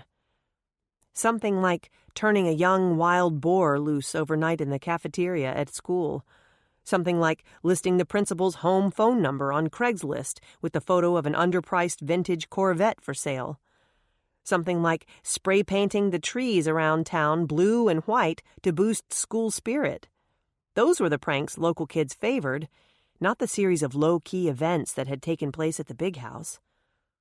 The pranks, however, were escalating. No longer so low-key. With each escalation, the random deeds shifted from being merely irksome to becoming downright illegal.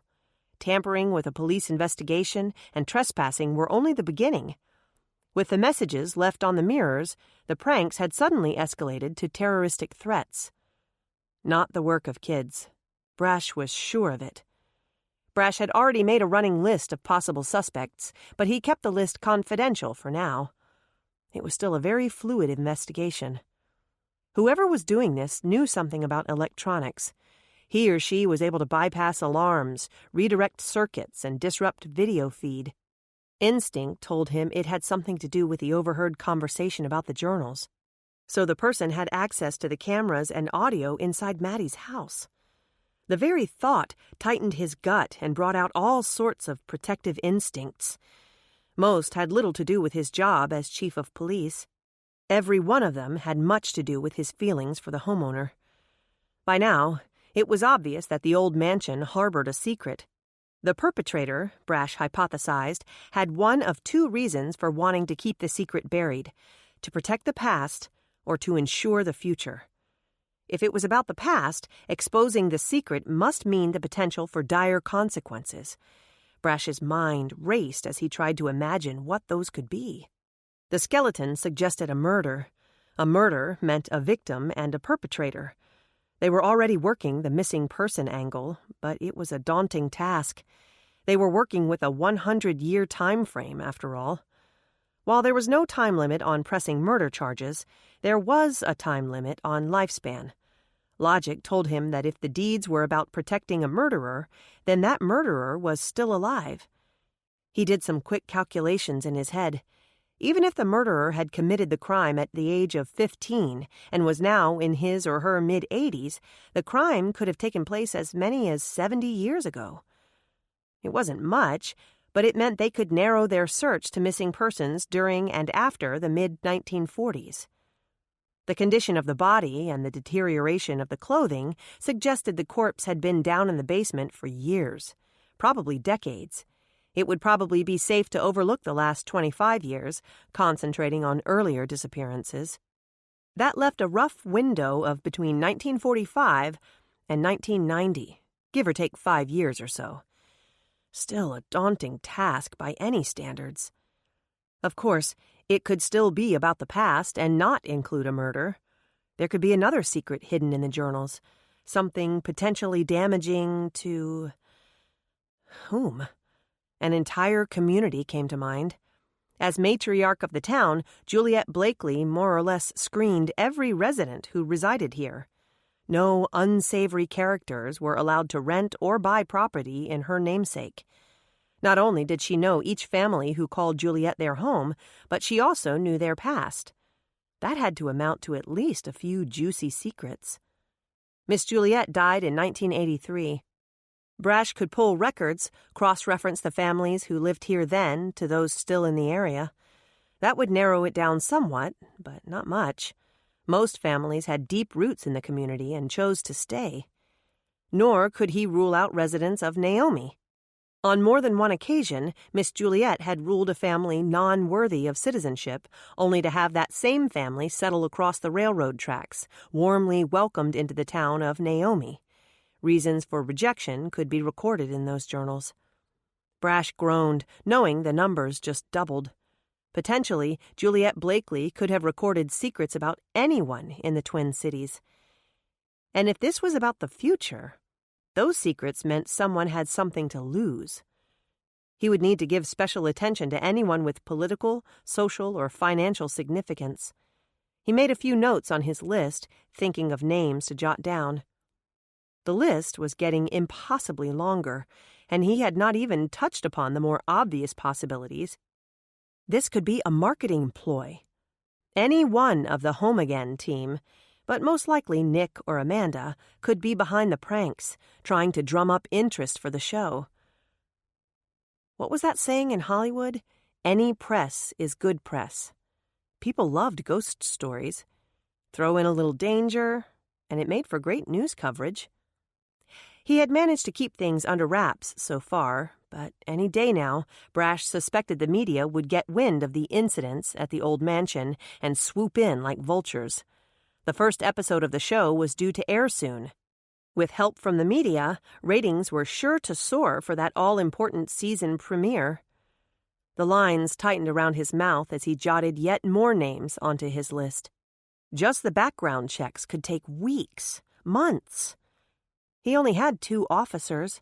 A third had been hired and was due to start next month, but that did not help now. And no matter how efficient Vina was, the woman could not do all this by herself. Not and do her regular job, which was to keep the police department on its toes and running smoothly. A thought came to mind, curling the tightness into a smile. He could hire outside help, just as he had done before. And he knew just which temporary service to call.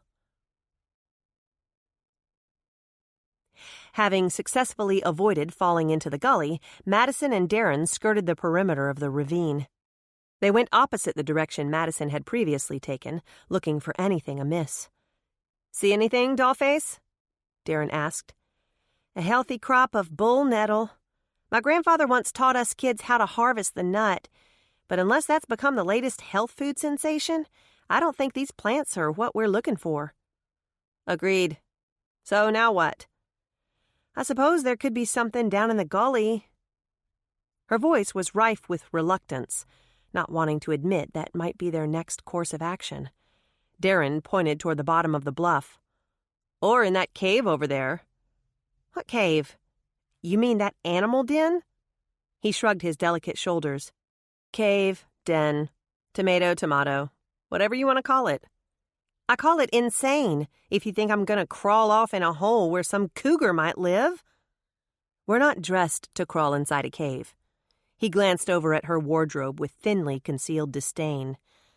I'm not, anyway. But we could go closer, look inside. At what? She asked in horror. Visions of gnashing teeth and vicious claws flashed through her mind. Haven't you ever heard the rumors? About the cougars? Yes. That's why I don't want to go any closer. Not about the cougars. About the caves. Madison vaguely recalled some old tales from her youth. A few of the daredevils of the day claimed to have spent the night in an old cave as part of a dare. She never put much faith in the validity of the claims, particularly since one such claim had come from an old boyfriend, a habitual liar who had trouble separating the truth from his vivid imagination. It took her less than 2 weeks to discover his flair for duplicity and to break up with him. I heard a few rumors, but I never believed them, she shrugged. My mom told me about them. She said they're not rumors, they're actually true. Something about an earthquake thousands of years ago. It left a fault line through the edge of River County, allowing the formation of ancient underground rivers. The waters rerouted or evaporated centuries up, leaving behind caves and tunnels. Madison stared at him. You just moved here a few years ago. How do you know this and I don't? He shrugged a delicate shoulder. My mother was a surveyor. Land was kind of her thing. She liked to poke around on rocky hills and cliffs like these. One time, she found a cave that the landowner didn't even know about. Most of them are hidden, unless you know they're there. Madison searched her mind, trying to think of other hilly formations in the area. Located for the most part in a river bottom, the terrain stretching out from the sisters was relatively flat. But here and there a high peak formed, such as Pine Bluff. Without another word, Darren led the way toward the indention in the rocks. Once they passed the gully, Madison knew they would be trespassing on land that rightfully belonged to Hank Adams. She ignored her conscience and followed anyway. They made their way closer to the bottom of the bluff. Navigating the irregular rocks was tricky, particularly when a wrong step could land in a tumble down the deep ravine. On closer inspection, the bluff was more a series of layers of stone, stacked one upon another. Madison thought the ridges and changes of color might mean something, but geology had never been her strong point. Nor had rock climbing. One rocky layer tilted this way, the other that. The cave was wedged into a corner between 2 sheets of limestone, not as close to the bottom as she originally thought. Here, girlfriend, take my hand. Just as Madison grasped Darren's fingers and began to step across a wide chasm in the stone, they heard it. It started lightly, little more than a rumble. It quickly turned into a deep growl, deep and long, and much too close for comfort. On second thought, Darren said, his face losing its color, run! Chapter 10. Her ankle protested when she tried getting out of bed the next morning. You, my sorry friend, are getting too old for this, Madison reminded herself aloud. Beside her, Bethany groaned in her sleep. She mumbled some incoherent reply before turning over to slumber in undisturbed bliss. Poor baby. She needs her own bedroom. Not for the first time, Madison thought their current living arrangements lacked much to be desired. She knew it was difficult for a teenage girl sharing a bedroom with her mother. Soon, she reminded herself. Soon we'll each have a room of our own. Madison flexed her swollen joint as she mentally reviewed her itinerary for the day. Mail invoices for jobs completed, write Darren's paycheck and hope it didn't bounce, go to Blake's baseball tournament at 11. Again at 3 if they won. Make a date with a bottle of wine and a good book. Not too bad for a Saturday. She limped down the hall and into the kitchen, where Granny had a pot of coffee brewed and waiting. She inhaled with satisfaction and smiled. "Good morning." Her grandmother harumphed. "We'll see if you're still saying that when you get a glimpse of the morning news." The smile melted away. "Please, not before my first 3 cups of coffee." "Then you'd better drink fast," the older woman advised. She nodded to the small television on the counter, where a shot of the big house filled the screen. She hit the remote to turn up the volume. "Do you believe in ghosts?" the woman on the screen asked. "It's not Halloween, but sources in Juliet, Texas, tell us that the historic home of the town's namesake has seen a recent infestation of so-called haunts. If you recall, a little over a week ago, a skeleton was discovered in the basement of the old mansion. No word as of yet whom the skeleton belonged to, nor whether an actual crime was believed to have been committed. But these new disturbances have shut down restoration efforts while police investigate. According to our sources, odd things began happening around the so-called big house shortly after the skeleton was discovered.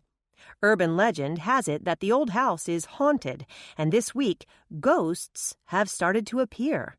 The 100-year-old mansion is the centerpiece for the new season of Home TV's popular Home Again television series and will introduce a new format for the network's top-rated show. The network says the new format will merge home restoration with reality television, giving viewers an in-depth look at what remodeling is like on a day-to-day basis. The first episode is set to air in just a few days, but no word yet on how long the ghosts will spook away cameras. And speaking of ghosts, in Detroit, Granny muted the volume as the picture flashed to another story. "Great," Madison muttered. "Just great. Now we'll have ghost chasers underfoot and seances set up on the lawn."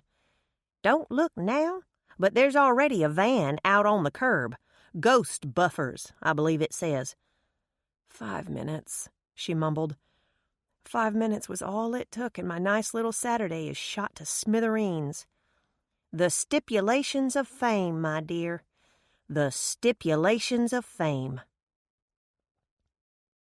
The cameras followed her to the baseball tournament. Maddie sat quietly in the stands, watching as the rest of the spectators made fools of themselves. By the time she came back for the 3:00 game, the number in the stands had doubled. People sported handmade signs and silly hats, anything to snag the camera's attention.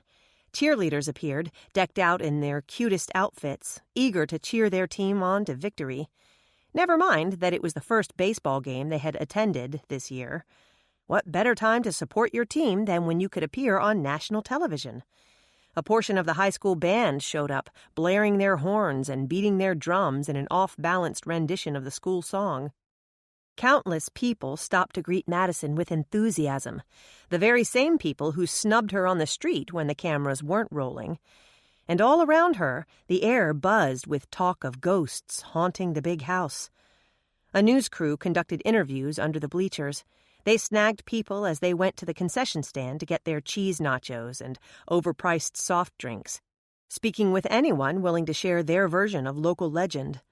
The team from Ghost Buffers handed out stickers and ghost figure balloons, along with advice on how to best protect people's home from ghostly infestations. A preliminary assessment was only $49.95, but if the home team won today, they were offering a one-time discount of $20 off.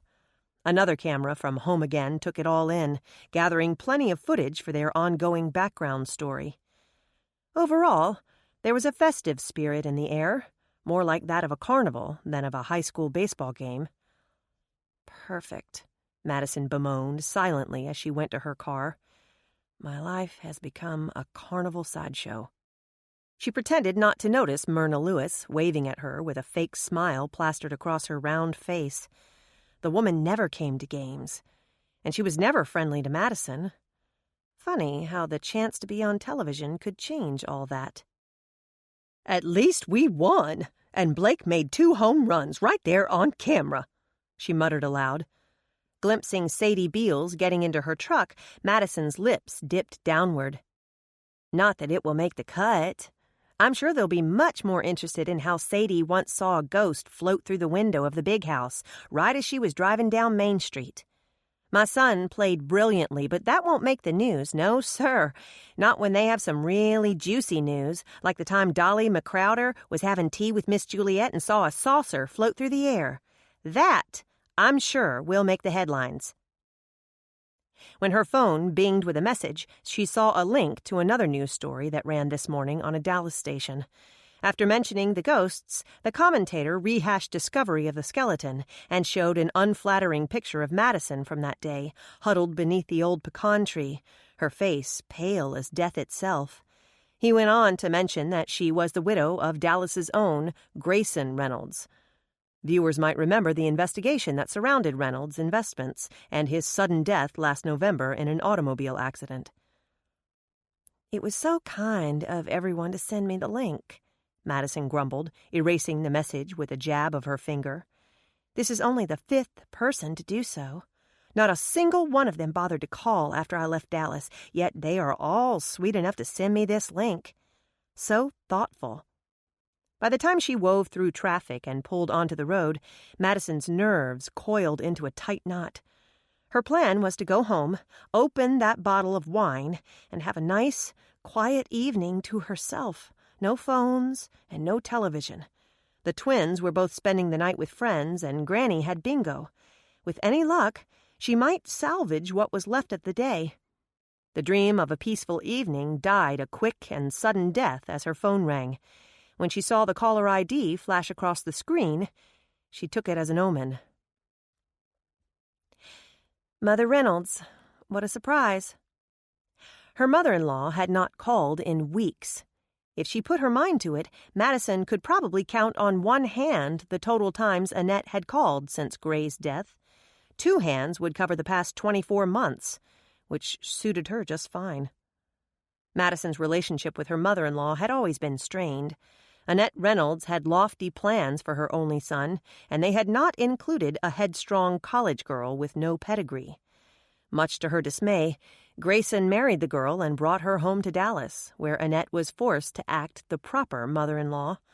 She dutifully included Madison in family events, made certain she was in the highly commissioned family portrait, introduced her to the cream of Dallas elite, and secured her placement into all the social clubs and organizations, bought her expensive gifts at Christmas and on her birthday. But the one thing Annette never quite mastered was the way her lip curled downward each time Madison referred to her as mother. And from the wedding day forward, anything that went wrong had been ruled Madison's fault. Not bothering with niceties now, Annette charged into the reason for her call. Her tone was accusing. "Is it true? I'm hearing sordid reports about you being on television."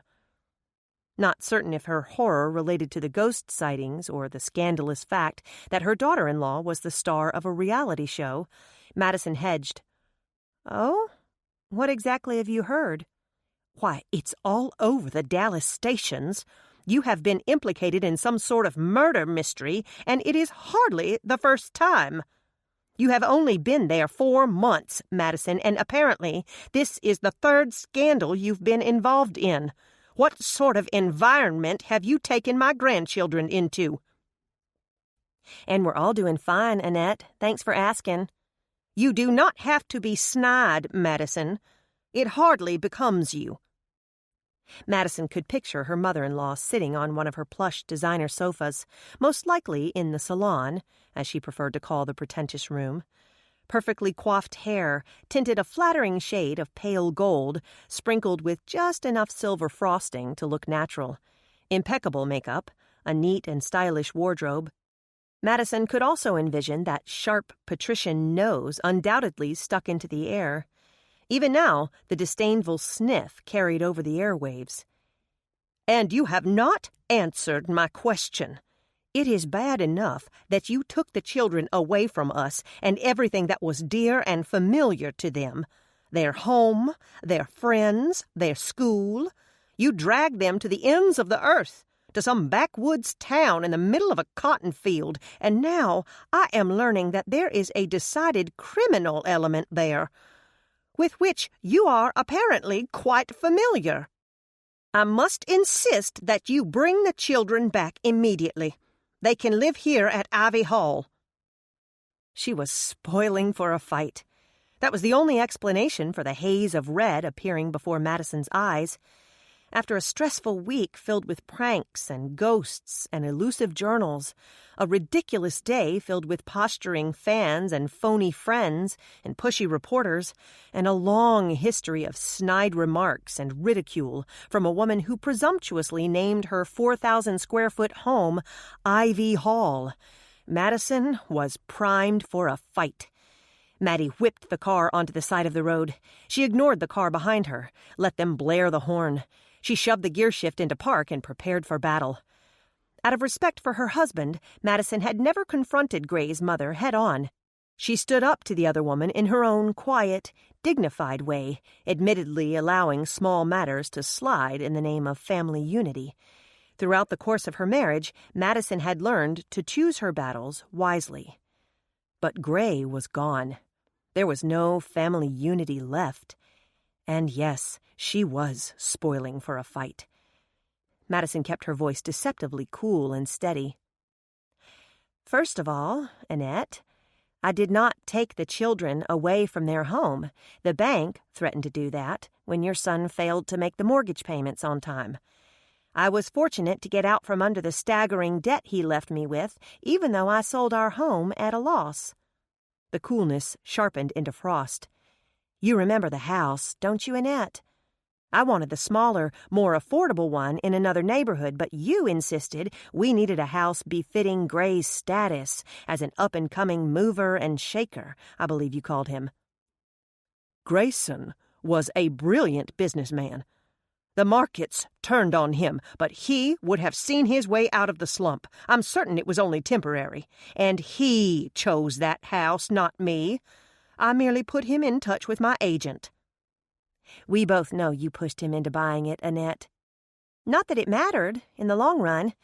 The children and I were forced to leave Dallas because your son left us penniless when he died. I brought them back to my hometown where we would be surrounded by true friends and family. Yes, it is a small town, but I prefer the word quaint over backwoods. And it's hardly the ends of the earth. We are 3 hours from Dallas, Annette. Not that you have bothered to visit. And by the way, I'm not the one living in a gated community locked away with alarms and deadbolts because I don't trust my own neighbors." "I have some of the finest neighbors in the city," Annette sniffed. "Pillars of the community, lawyers, judges, a congressman, highly respected business people. And I live in the same house as the former mayor of Juliet, a pillar of our community." "Hardly the same caliber of people," Annette intoned stiffly. Even though her mother-in-law could not see her, Madison smiled. "I agree wholeheartedly.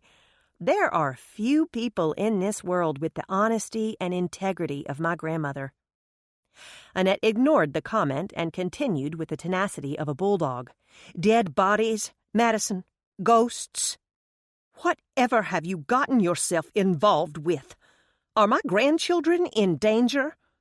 "Of course not, Annette. I would never let anything happen to them, and you know it." "And yet you somehow think it is acceptable to parade them across national television?" Her voice dripped with drollness. "A reality show, Madison. What were you thinking?" Ah, she should have known. Annette disguised the reason for her call as concern, but the truth was that she was appalled to have members of her family associated with something as tawdry and undignified as a reality television show. "As if what your son did was dignified," Madison snorted to herself. Her voice was amazingly calm as she replied to her mother-in-law.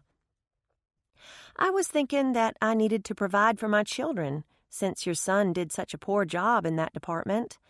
Did you know our new home is larger than yours, Annette? A historical landmark, in fact. It's being completely renovated and restored at absolutely no cost to me.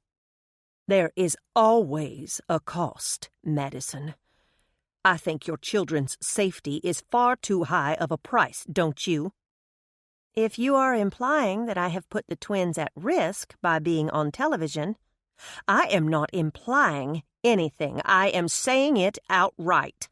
There are vile sex offenders in the world, Madison, pedophiles, and yet you choose to parade your innocent children in front of them, right there on the television screen for the entire world to ogle.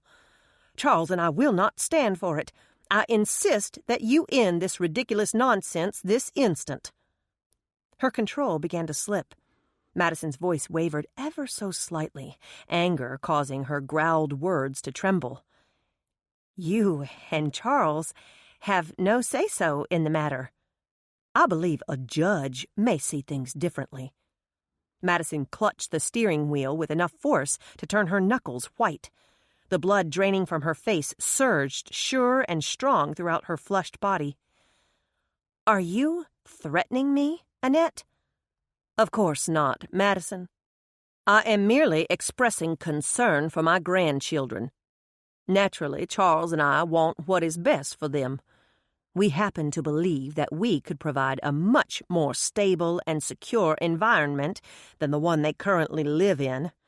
I urge you to allow the children to come live with us in the manner in which they are accustomed. My children have always lived in a home filled with love and warmth. That is the manner in which Blake and Bethany are accustomed. You must consider what is best for them. I always consider what is best for my children. Charles and I can provide for their needs, Madison. If they have fallen behind in their studies, we can hire private tutors. They will be up to task in no time. I'm certain we could use our influence and have them accepted into Wiltshire Academy. Madison's lip curled in distaste.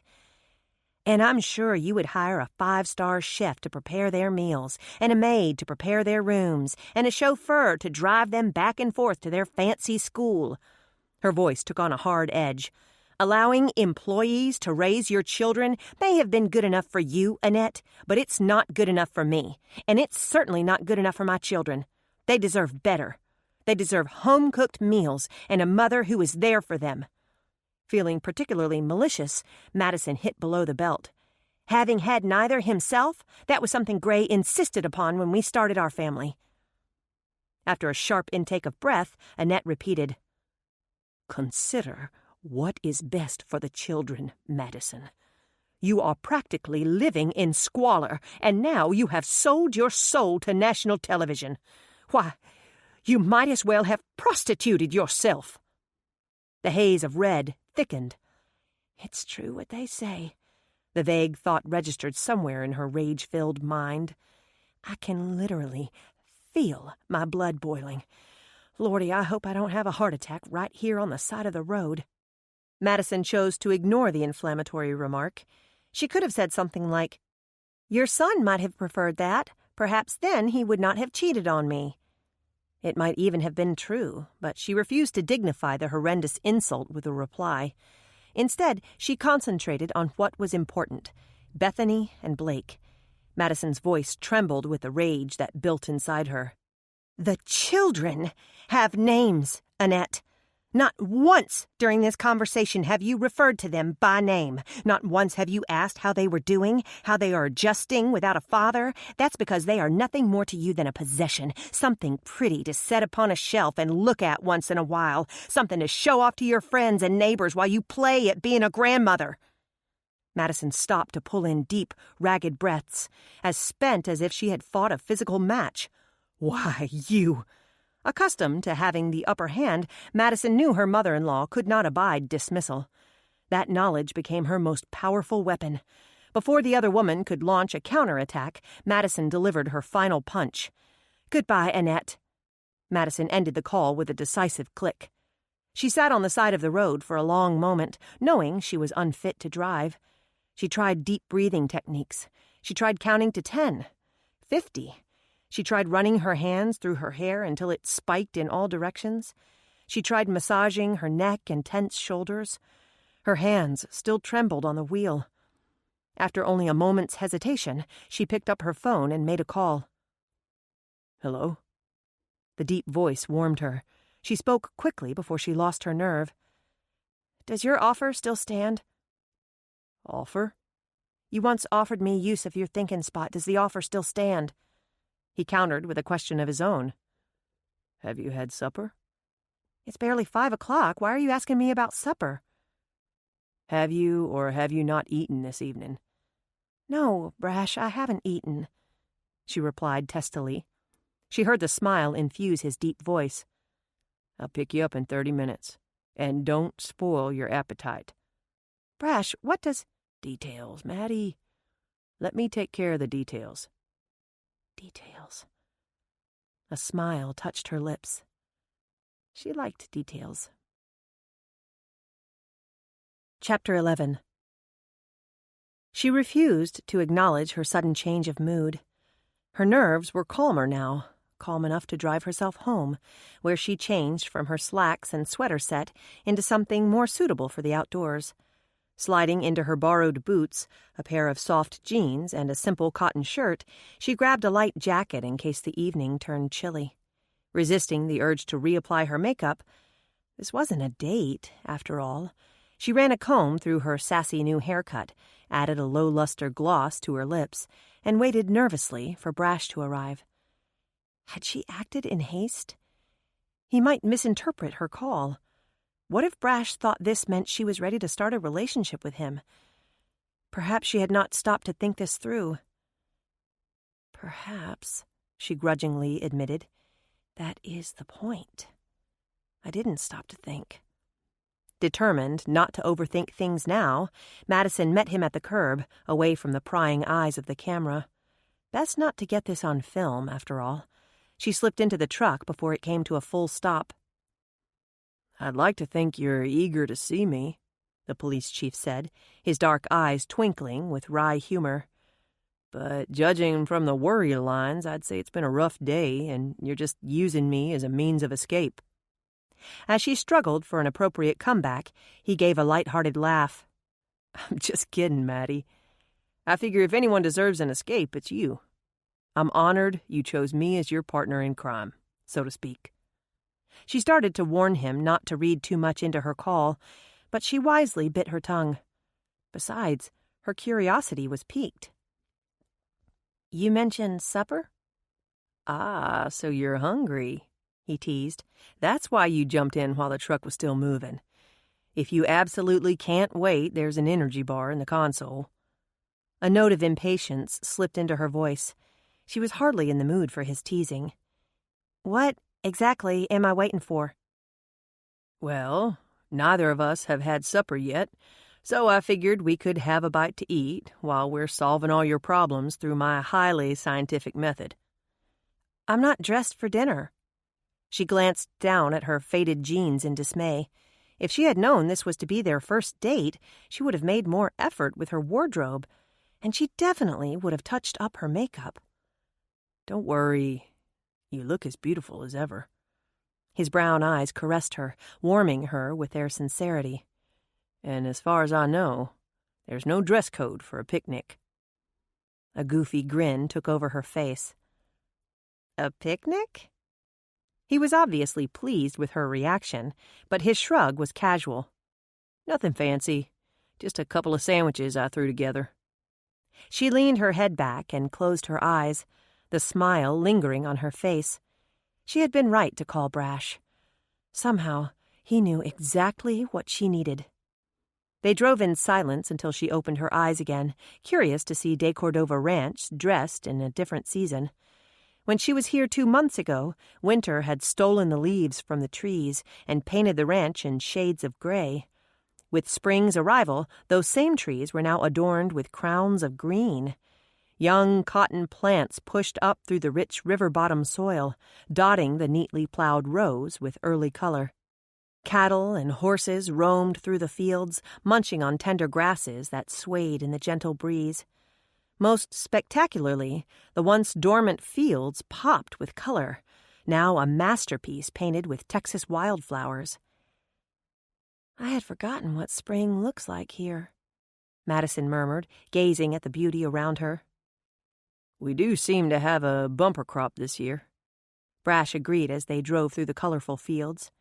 Indian paintbrushes, black-eyed Susans, dandelions, and buttercups vied for attention amid the vibrant blue and purple hues of the renowned Texas bluebonnet. Absolutely stunning. Already her spirits lifted, just seeing the beauty of the wildflowers. Brash maneuvered them through the fields until they were deep within the ranch and near the banks of the Brazos River. Madison thought she was prepared for topping the final knoll and breaking just feet from the steep riverbank. Still, she knew a moment of panic when the truck's windshield revealed nothing but blue sky. Brash took one look at her squinted eyes and laughed. "Don't you trust me by now?" The tone was jovial, but she detected the edge to his words. "Yes, Brash, I do trust you." His smile did funny things to her heart. She reminded herself she was no longer a lovesick schoolgirl, infatuated with the star quarterback. They were grown up now, and life wasn't as simple as dreaming of a stolen kiss beneath the bleachers. Her mind was fully aware of the differences, but her heart trailed a couple of decades behind, especially when he smiled. His smile turned into an all-out grin, and his brown eyes lit with mischief. "Remember that?" he said, shifting the gear into reverse. Still reeling from the bone-melting power of his smile, Madison missed the way he turned the vehicle around and began backing toward the river. She came to her senses with a squeal. "Brash, what are you doing?" She grabbed for the dash. "We're going to fall." "We aren't going to fall," he admonished with a chuckle. "Are you trying to kill us?" "What?" he asked innocently. "Does this scare you?" He gunned the motor just a little, moving them ever backward, as his eyes twinkled over at her. "Stop that!" Madison hissed, using both hands to hold on, as if clutching a falling dashboard would save her, should they go over. "Stop looking at me and keep your eyes on what you're doing." "Seriously, this scares you?" Another few inches back, another daredevil grin as his eyes remained trained on hers. "As a matter of fact, yes, it does."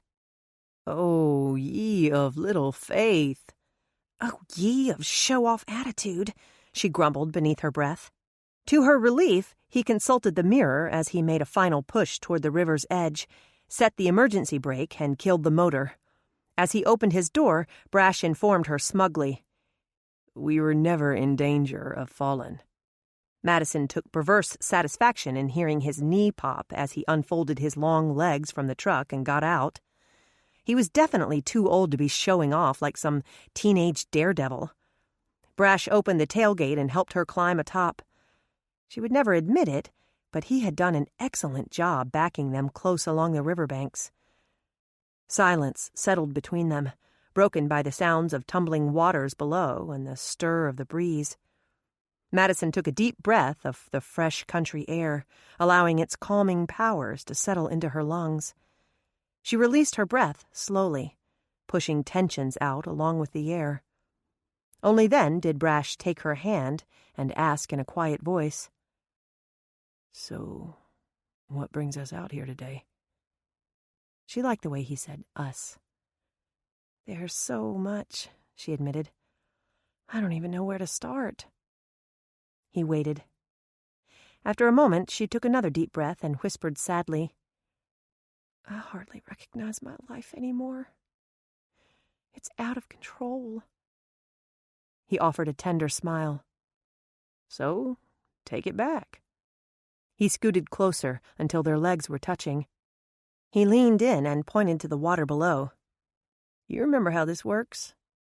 Pick out something you see floating in the water. Imagine your troubles piled down there on it. Let the river get rid of it. Carry your troubles away." She saw a small piece of wood drifting upon the water. "I'm already regretting this whole reality TV thing. If it were just my family, it would be one thing, but it's the entire town. I had no idea people would react so foolishly. You should have seen them today. It was like a bad carnival.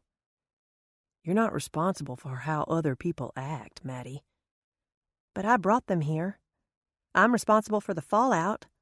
If our town is portrayed as some backwoods hillbilly hole in the wall, people will blame me. It will be my fault. Being blamed for something and being at fault are two different things. So, put the idea of being responsible for an entire town's behavior on that little limb down there and get rid of it. But if people choose to act the fool on national television, it's not your fault, Maddie. But what comes out in the final cut and what our community is really like aren't always the same. What if they edit out the good parts and only keep the hokey stuff? Again, it won't be your fault. Let it go, Maddie. Willing to try it, Maddie tossed that worry upon the bobbing limb. It took a while, but slowly the wood drifted downriver. Next. His voice was slightly smug. Things are going too fast. It's so insane. She didn't mean for it to happen, but to her chagrin, a tear slipped past her lashes. I haven't even had time to grieve Gray's death. Voice rough with emotion, he forced himself to ask. You still love him? No, she admitted brokenly. Yes, she whispered. She squeezed her eyes impossibly tight. A part of me hates him. He hurt me, Brash. He left me broken in so many ways. But he was my children's father. For that, I'll always love him.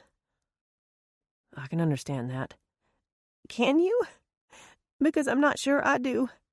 Maddie leaned her head against his arm and admitted the secret she had harbored for so long. I'm so angry at him. I'm angry with him for dying, for leaving me alone to fix the mess he created, for leaving our babies so shattered and broken-hearted. She bit her lip, admitting another hard truth. I'm angry at him for the things he did before he died, for destroying our marriage and ruining our happy family. I'm angry because now I don't have a chance to fix what went wrong. His voice slipped an octave. Is that what you would do? Fix things? Go back to how they were? She thought about her answer. Her voice was sad as she uttered a small, "No." After a long moment, Brash spoke.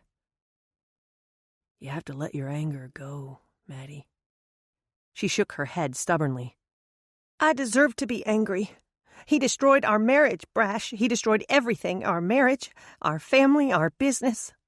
More than our past, he destroyed our future. And then he went and died, and he left me to pick up the pieces. I have every right to be angry. Yes, you do. Another tear traveled down her cheek. But do you know what makes me angriest of all? I can't tell them, Brash. I can't tell my children what their father did. They have already lost so much. I can't take this from them, too. Not their memories, their respect. Brash pulled her into a hug. Oh, Maddie. I have to pretend, Brash. I have to pretend I don't hate him. I have to pretend I'm not angry. Even when I'm so angry, I just want to scream. I can't let them know. I have to pretend. Her voice broke. I'm so tired of pretending. He held her while she cried. After a long moment, he spoke quietly against her hair. There is another option. She stilled, waiting for him to go on. You could let it go. Let the anger go, sweetheart. I don't think I can, she whispered. Yes, Maddie, you can. His voice held the confidence she did not feel. Keeping one arm around her, Brash used the other to point to a log slowly making its way downriver. See that big log down there? This is your chance. Put your anger on that log, Maddie, and let it wash away. You are right, sweetheart. You have every reason to be angry. But Gray is gone now, and your anger can't bring him back, and it can't hurt him. But it does hurt you. You've got to let it go, honey. But this anger serves no purpose. It's only hurting you, and eventually it will hurt Blake and Bethany. And once you let the anger go, some of the pain will go, too. Maddie wanted to believe him. Her eyes found the log in question, bobbing up and down in the waters. Could it really be so simple? Just to let the anger go? Her voice came out breathless, hopeful. That log down there? She asked. He nodded. That's the one. Pile your anger up there on it, all of it. The things he did, the lies he told, the betrayal you felt. Pile it all on that log. Get rid of it. Let the river wash it downstream. Maddie stared at the log, mentally loading it down with her anger. Surely one log could never hold it all, not without sinking. She heaped it with layer upon layer of bitterness and anger, old baggage she had carried with her far too long. The more she heaped upon the log, the lighter her heart felt. She watched as the log rocked upon the waters, dipping and swaying, taking an uncertain path downstream. Her breath caught when one end of the log snagged on a sandbar, turning sideways, and stalled. A smaller limb floated downstream, bumped into the log, and wedged there beside it. Madison held her breath in anticipation. Let it go, sweetheart. No matter what happens to the log, let the anger go. Madison nodded, but her eyes were riveted on the scene below. Was she strong enough to release it, even when the log was clearly trapped? Would her anger be the same way, suspended indefinitely, collecting more trash with time? They watched the log for a long moment, both knowing it was hopeless. Brash cleared his throat and started his pep speech. Give it time. It will. Madison shook her head. Doesn't matter, she decided softly. I saw its load slip off, one chunk at a time. It's floating away on its own. She looked over at him, her eyes shimmering with unshed tears. Something else glimmered within their hazel depths, something bright and shiny, like optimism, hope. Best of all, freedom. I feel so much lighter. Her voice was wondrous. I can't believe that worked. How did you know? I've had my own share of anger, you know. Just when I had everything I ever wanted, a career in football, fame and fortune, a place on an NFL team headed to the Super Bowl, my girlfriend, or make that my ex-girlfriend, came up pregnant. For a very long time, I blamed Shannon for it all falling apart. I quit the team, came home to be a husband and a father. But I never let go of the anger. I let it ruin our marriage. It wasn't until after the divorce that I realized it was eating me apart. I let go of the anger, let go of the resentment, and suddenly Shannon and I were able to become friends and be the sort of parents that Megan deserved. Your ex-girlfriend? Yeah, we had an on and off relationship for years. We finally realized it wasn't working and decided to call it quits, once and for all. 6 weeks later, Shannon found out she was pregnant. Wow, that must have been rough, Madison murmured. Like a typical fool, I saw it only from my end. I thought she was out to ruin my life. So why did you marry her? One look into his soulful eyes, and she knew the answer, even before he said, I may be a lot of things, sweetheart, but first and foremost, I try to be a man of honor. She was carrying my child, and in my own selfish way, I did love Shannon. But the truth is, I loved blaming her even more. Madison felt something shift inside her heart. Her voice turned husky. I don't think I've ever heard such raw honesty in all my life. Brash turned a large palm upward and shrugged his broad shoulders. The truth ain't always pretty, but it is what it is." "You're a wise man, Brash de Cordova," she whispered softly. "Not wise, but smart enough to know we didn't come out here to talk about my problems.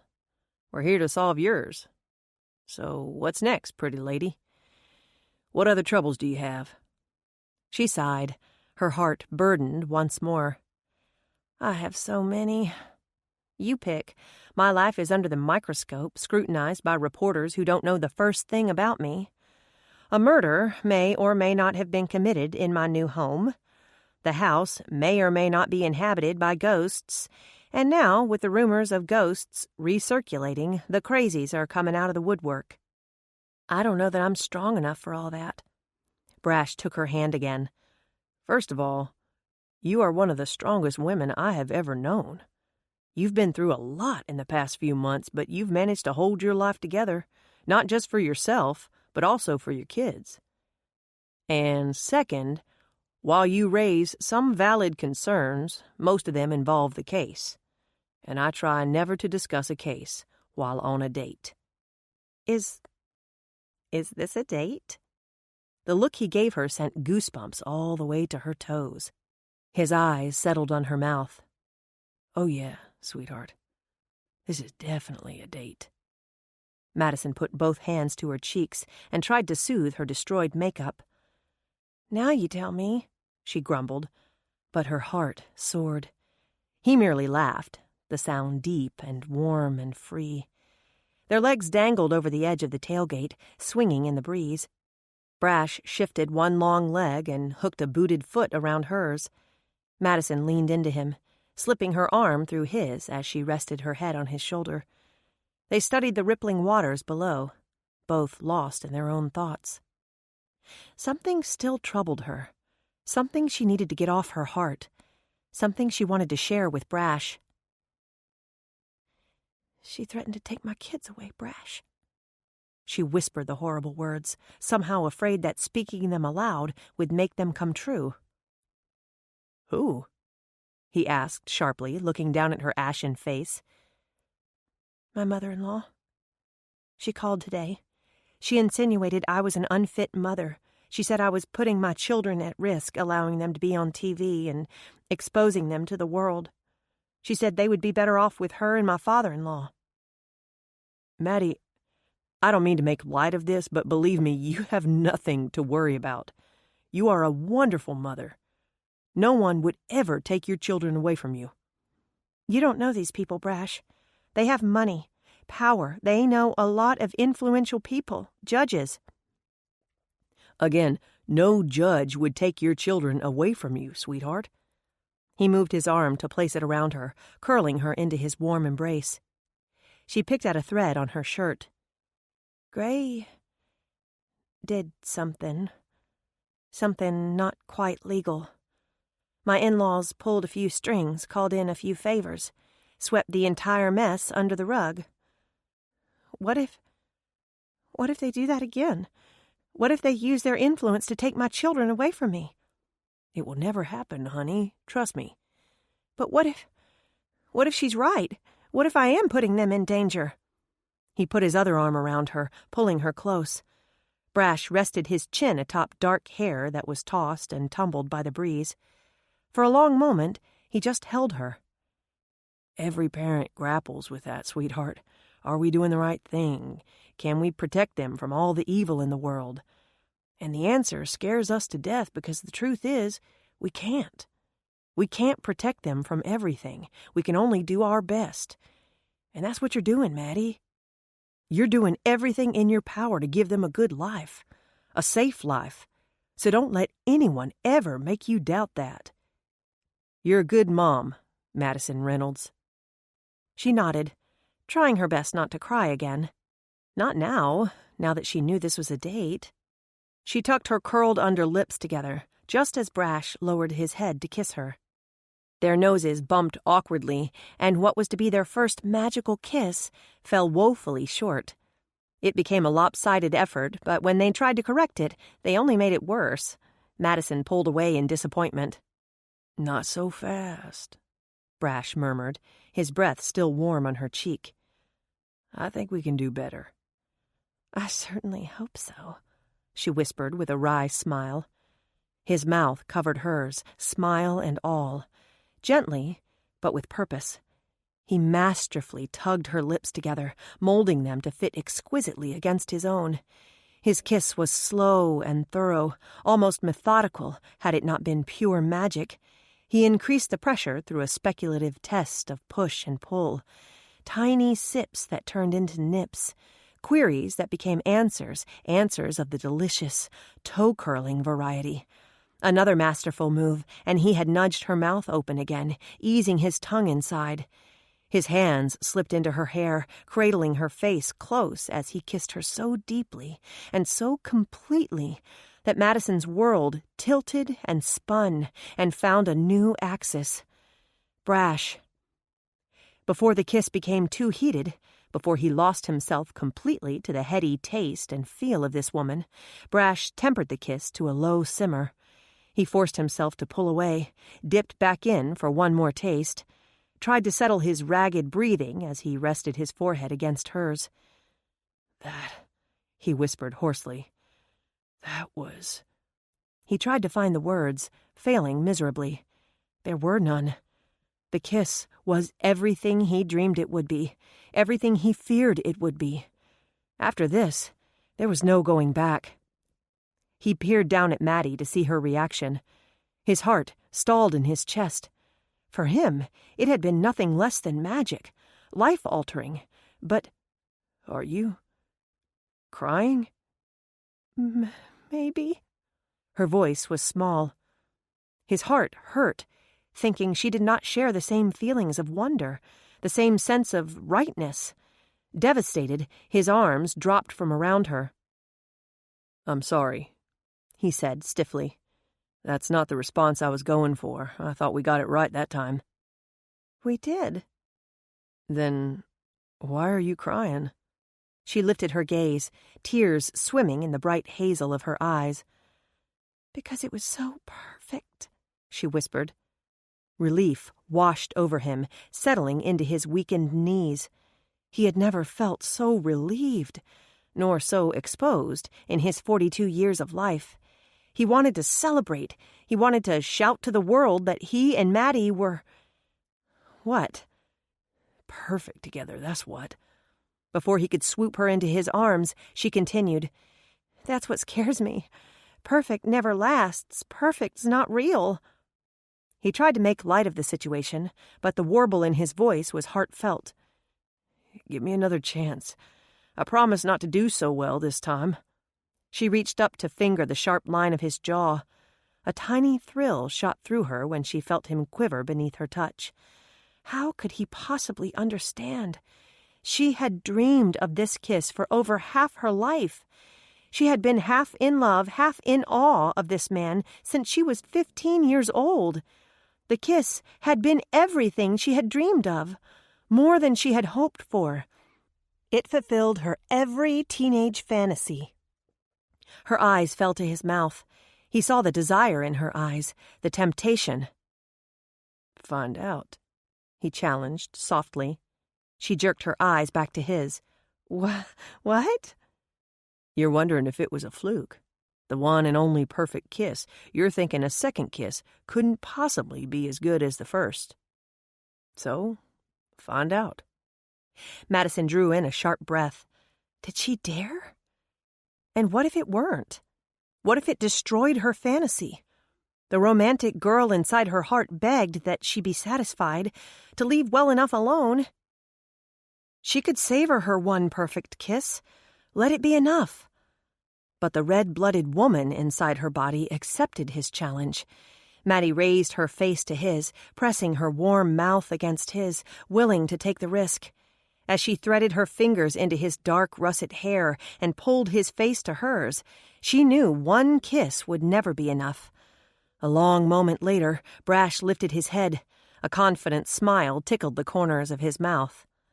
Well? Damn it, Brash. That one was even more perfect than the first. She sounded slightly annoyed as she pulled her arms from his neck and straightened her shirt. He chuckled at her discomposure. "Why, Maddie, I've never heard you curse before," he teased. "Oh, sorry." She waved away the blunder.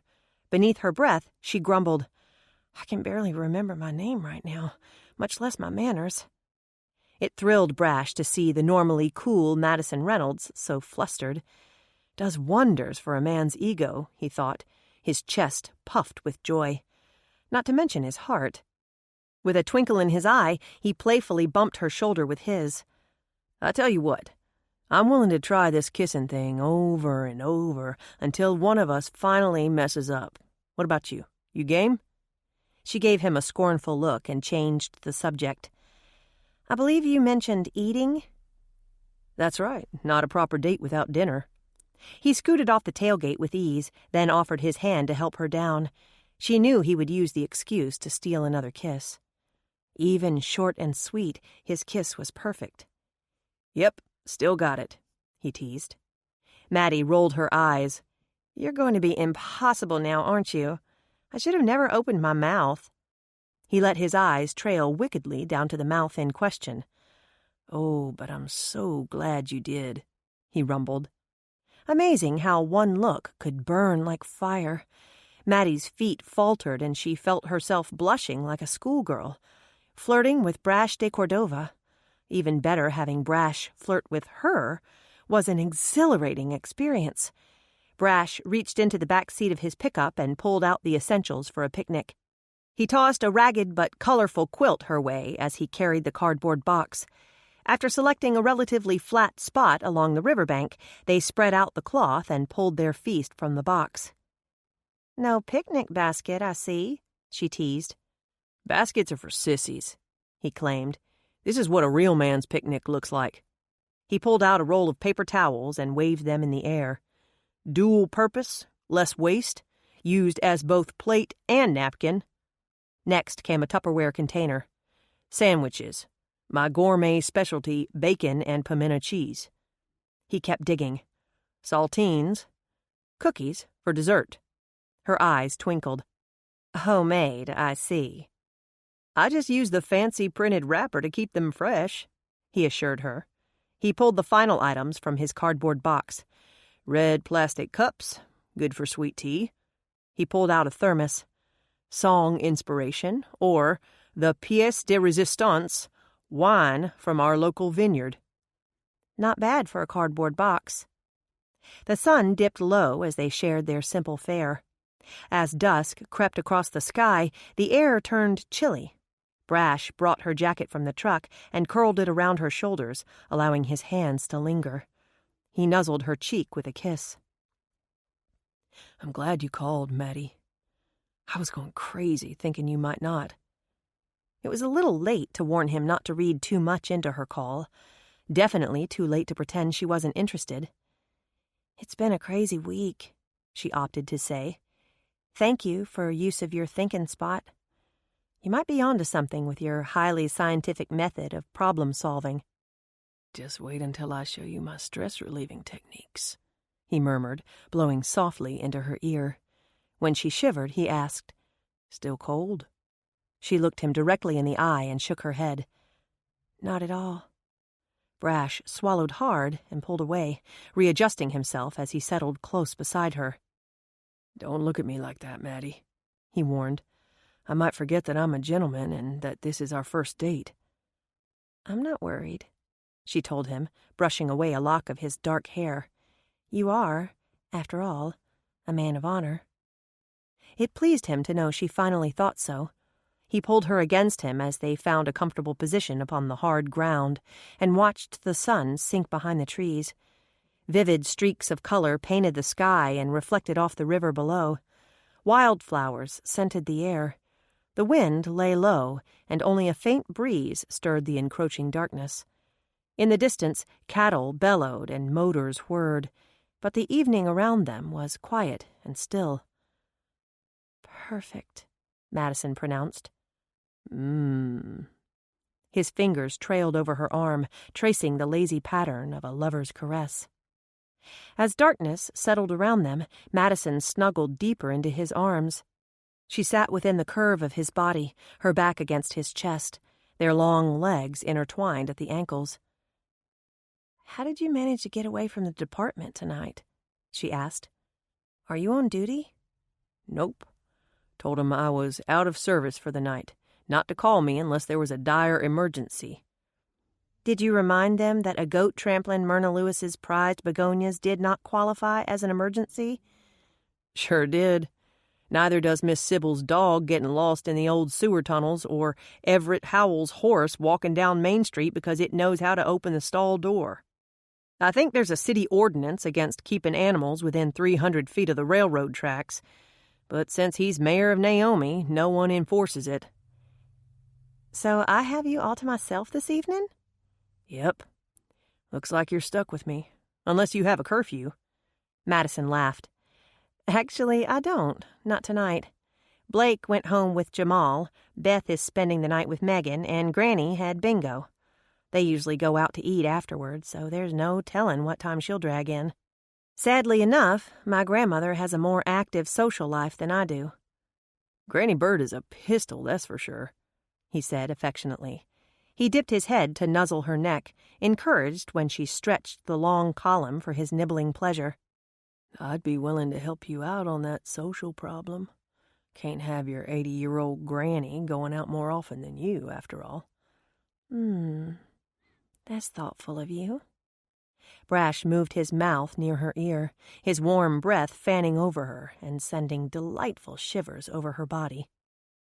"This is our first date, but I want a second. A third, a 24th. When Maddie laughed, the sound was almost gleeful. "Getting a little ahead of yourself, aren't you there, Chief?" "Like I told you before, sweetheart, I want a future with you." The words sounded so beautiful in his deep, rich voice, so promising, almost possible. Maddie hugged the arms that encircled her and deftly changed the subject. "Something you said a while ago. I think I want you to help me buy a gun, Brash. A pistol." She felt him stiffen behind her. "A gun? Why do you want a gun, Madison?" "It's not that I want one, but I think I might need one." He physically turned her around to face him. "Why? Has something happened? Something you haven't told me about?" "No, not really. But like Darren pointed out, I sometimes travel out and about the countryside, and there are known to be cougars and wild hogs in the area." "I'll be sure and get you a pair of running shoes, too. If you're close enough to shoot either one of those with a pistol, you'd better be doing it on the run." She could hear his sarcasm. She knew she was not fooling him. "So many things have been happening lately," she admitted. "And you have to admit, I've had a rather unusual series of events since I moved here 3 months ago.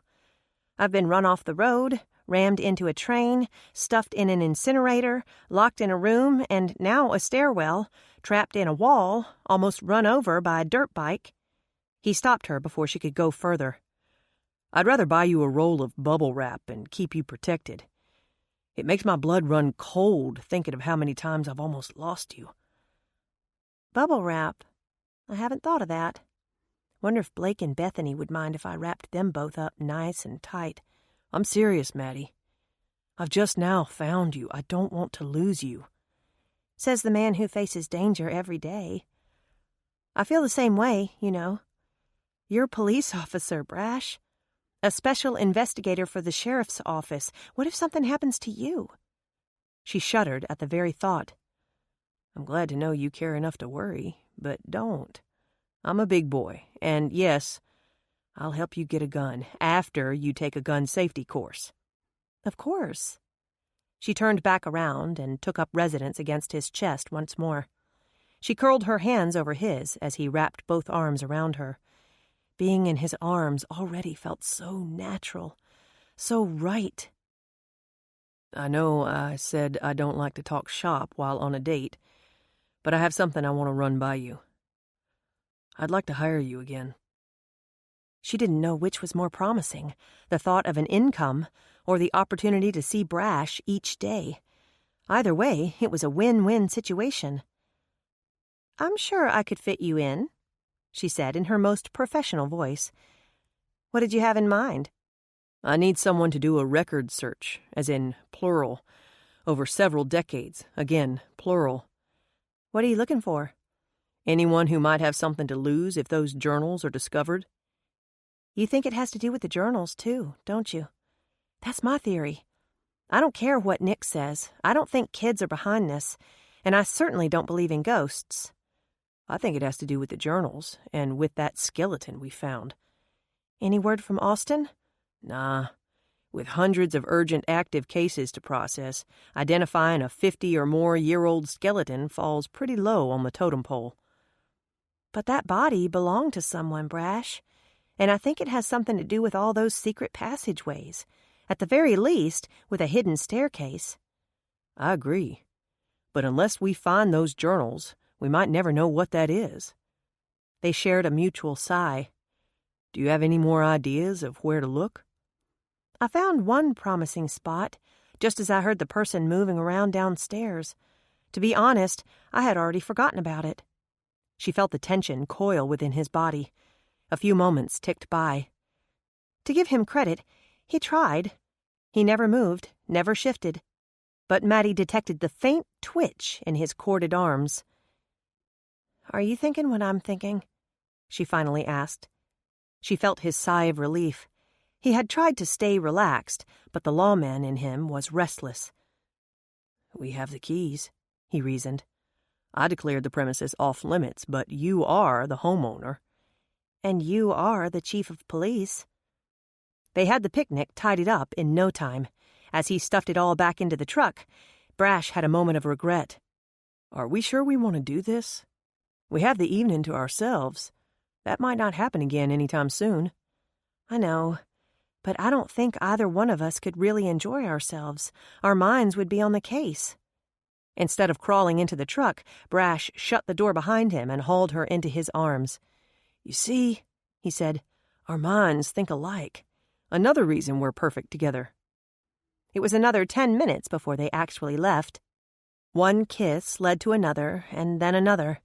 Madison could have spent the entire evening in his arms, but the damage had been done.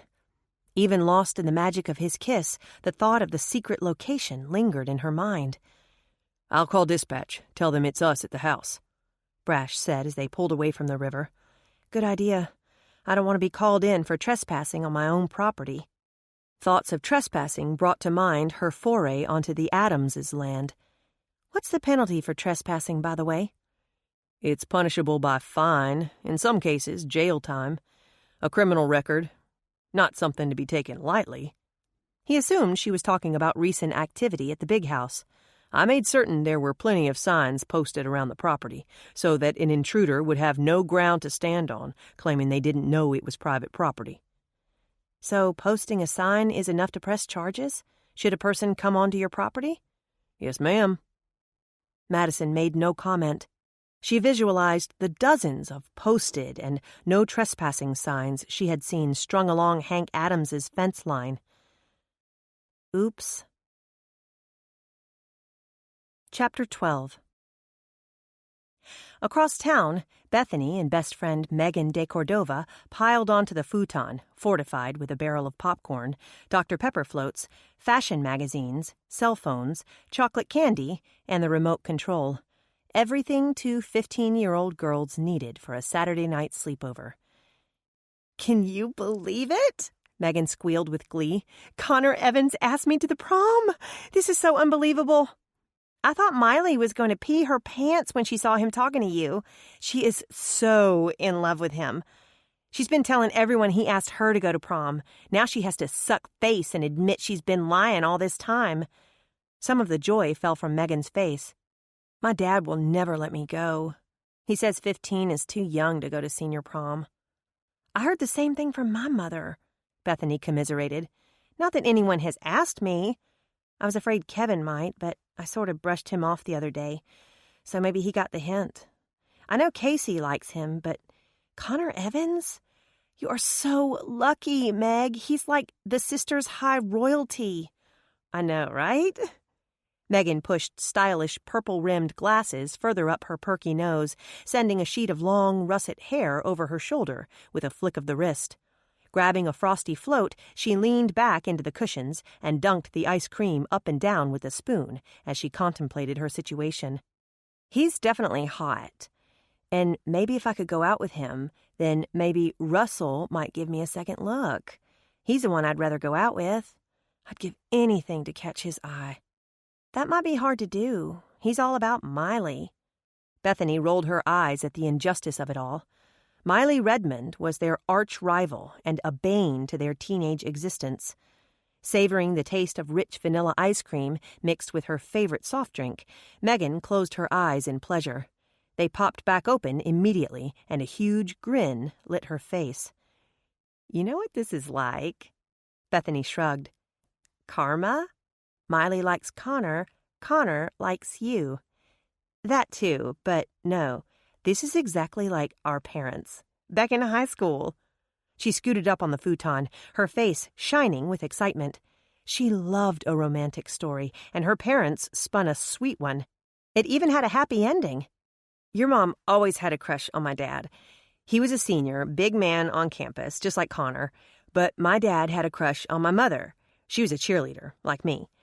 Instead of liking my dad all that much during high school, she liked one of his best friends, just like I like Russell, who is Connor's best friend." Bethany knew the story. "Mama Matt," she nodded. She had taken to calling Megan's stepfather the same affectionate name Megan did. "That's right, but he had a huge crush on your mom, sort of like Russell has a crush on Miley. And at the time, our moms didn't like each other very much, just like I can't stand Miley." "Okay, I guess I see the similarities," Bethany said. "Wonder if our love circle will turn out the same way theirs did. Everyone liking the other one, all at different times. Your mom and Mama Matt dated for a while, my parents married for a while, and then everyone broke up. And then, eventually, your mom married Mama Matt, so she still got her happily ever after." "Yeah, I know. So maybe I'll get mine too, with Russell. What do you think?" She smiled broadly, quite proud of her keen sense of deduction. "It could happen, I guess." "Of course it could, just like your mom can still have her happily ever after." Bethany shook her head, a shadow of sadness falling across her face. She had hers already, but it didn't last ever after. "Not with your dad, I'm sorry to say," Megan said, her tone gentle. Her voice brightened. "But it still could with my dad." "Your dad?" Bethany's blonde hair whipped through the air as she spun around to stare at her friend. "Yeah." "Oh, come on. Surely you've seen the way they look at each other. They are obviously into each other big time. My dad just died. My mom's not ready to date again." Megan saw the look on her friend's face and knew to tread softly. "Maybe not right now," she quickly amended. "But when she's ready, in a few months or so. But wouldn't it be cool if they got together? I mean, we could wind up sisters." Bethany stared at her blankly. "Sisters? You mean like if they got married?" Her voice was borderline hysterical. Not anytime soon. Eventually, like a few years from now." I don't know. I'm not sure my mother will ever get married again." Bethany liked Mr. D. She really did. He was pretty cool for a policeman. He had been a famous football player back in the day and had gone on to coach at big-name colleges. He doted on his daughter, and he was nice to Bethany whenever she came to visit at his house. She had nothing against the man, as long as he didn't trample my dad's memory. Her dad had only been gone 5 months, not nearly enough for her mom to be interested in another man. Sure, her parents had fought a lot in the end. They had even had separate bedrooms. Bethany knew things hadn't been right between her parents for a long time, but as long as he was alive, there was always hope they could get back together and they could be a happy family again. His death had changed all that, but she wasn't about to dishonor his memory by accepting another man into her mother's life. Not even if it was Brash de Cordova, her new BFF's own father. A terrible thought occurred to her. What if her mom had always been in love with Mr. D? What if she had never really loved her dad to begin with? What if Bethany's whole life had been a lie? "Beth?" Megan asked in concern. "Are you all right? You look a little pale." "It's nothing," Bethany lied. "I'm just tired." Megan tossed her friend a chocolate bar. "Here, have some energy. You're going to need it if we stay up to watch the whole Hunger Games saga." Chapter 13. "This way," Madison instructed as they stepped off the grand staircase. "It's in the upstairs library." "Hold on a minute." Brash put a hand on her arm, his voice hushed with caution. He cocked his head to listen. A full 90 seconds ticked by. All Madison heard was an old house settling in for the night. She watched his face for clues. What had he heard? Was someone in the house? And how was it possible that he had grown more handsome through the years? Brash wore maturity well. His athletic build was still finely honed and muscular. His shoulders had broadened with the years, and his chest had thickened. His stomach was still flat, his legs long and lean. The fine lines that edged his soulful brown eyes hinted at life lessons learned. A few strands of silver wove through dark russet hair, still thick and wavy. And Madison needed no reminder of how sensuous his mouth was, nor how devastating his smile could be. Madison blinked in dismay, appalled that she had allowed her imagination to run away with her. This was no time to be mooning over the man, even if he had fulfilled her teenage fantasy tonight. Kissing Brash had been everything she dreamed of, and so much more. But there were more important issues at hand. She saw the slight pucker of his brow. He was unsure as to what he did or did not hear. Another 30 seconds passed before he visibly shook off the concern. "I think it's okay," he said, but his words were still quiet. "Lead the way." "I found several hidden niches in here," she informed him, pushing a button on the light switch. It was an old-school variety, an antique replica of the home's original push-button switches. Home Again rewired the entire house and updated most of the switches, but in the formal rooms, Madison had chosen to remain historically accurate to the style of the day, including one niche that holds a gun. Typical for a man, particularly one who worked with firearms and enjoyed hunting sports, Brash was as impressed with the old-school shotgun as he was with the hidden vaults. She almost had to pry him away to inspect the overhead cabinet in the alcove. "You'll probably need a chair," she advised. "You're tall, but not quite tall enough to—" "Never mind." Before she could finish her sentence, his nimble fingers found the latch to the cabinet, and the door swung open. Brash gave a low whistle. "I think we hit pay dirt." "We found them? They're really there?" "Well, it has some sort of books, anyway. I'd say at least 24. The spines are leather, no titles. Looks like they could be journals." "What are you waiting for? Get them down." Brash hesitated, glancing around the room. "Are you sure there are no cameras in here?" "I ordered them all turned off, and we didn't find any when we were in here, but I need to be certain."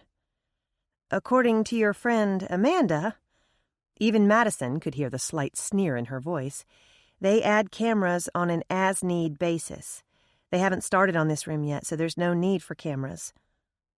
"My friend?" he questioned, arching his trademark imperial brow.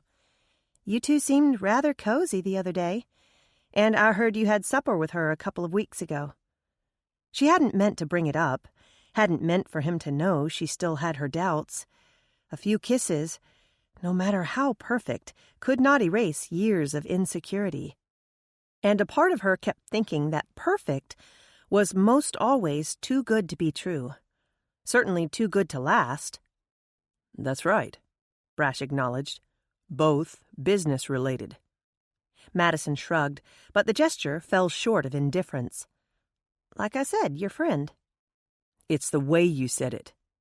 He marched toward her, his words practically a growl.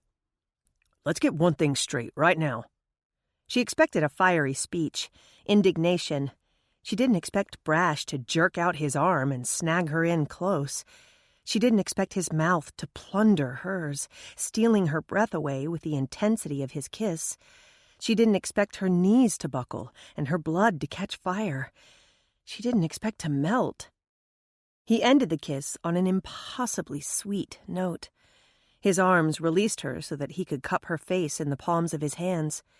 He kissed her with exquisite tenderness. At last he lifted his lips from hers, still so close the air from his lungs whispered across her face. Do I make myself clear? Completely unraveled by his kiss, Madison could only nod. His thumbs traced the contour of her cheeks. Brown eyes stared into hazel. Breaths quickened. Eyelashes fluttered close. Maddie, he breathed into her eager mouth. Brash, she responded. The kiss heated, melding their bodies close.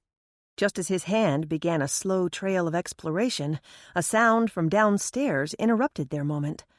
Brash jerked his head up, listening as a bumping noise came from below. He moved away so quickly that Madison swayed in surprise. By the time she got her equilibrium under control, he had opened the secret panel and pulled out the old shotgun. Still loaded, he confirmed just before he thrust it into her arms. If anyone other than me comes through those doors, pull the trigger. Where are you going? She cried in alarm. He was already halfway across the room, headed to lock the door leading into the bedroom.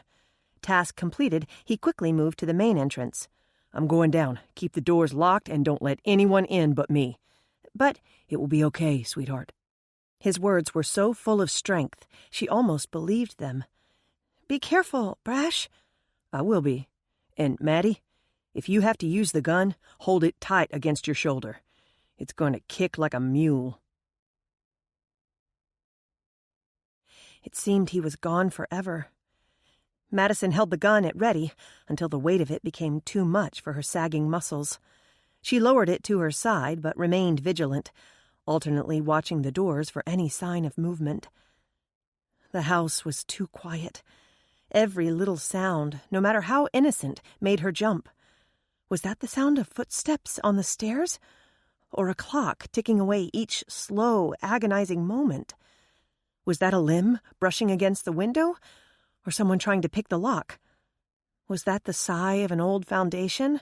Or the sound of Brash lying hurt and broken at the hands of some unknown intruder? When she finally heard his voice, a tiny cry of relief escaped her lungs. She ran to the door and fumbled with the lock before she finally tugged it free.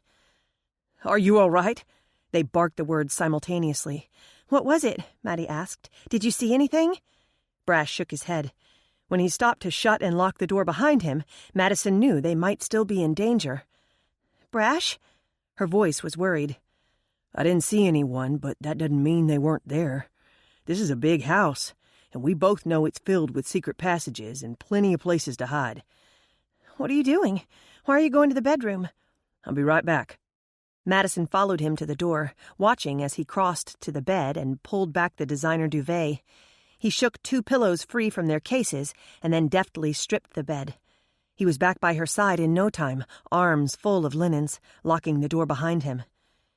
We need to take the journals with us, he explained. But I'd rather not be seen carrying them out. So if anyone's watching, all they'll see is us carrying out dirty linens.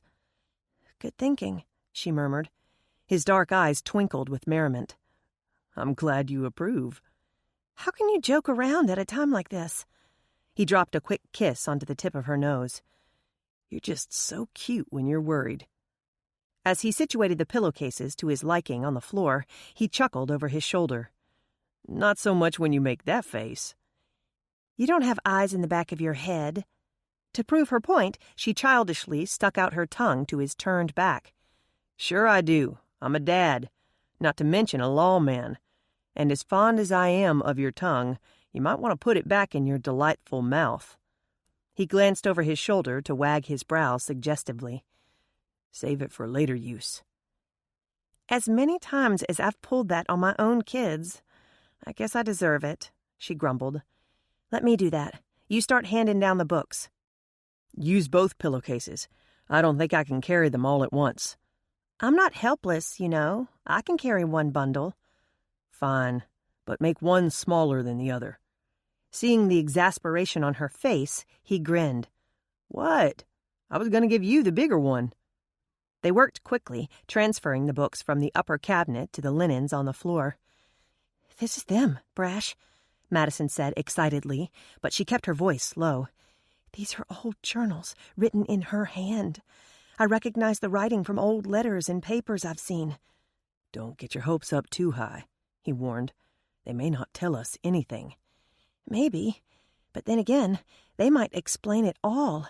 At least why she had all the secret passages. It's going to take a while to go through all those, he said, stepping off the chair with the final handful of books. How many is this, 25? She took the books and placed them in a larger pile.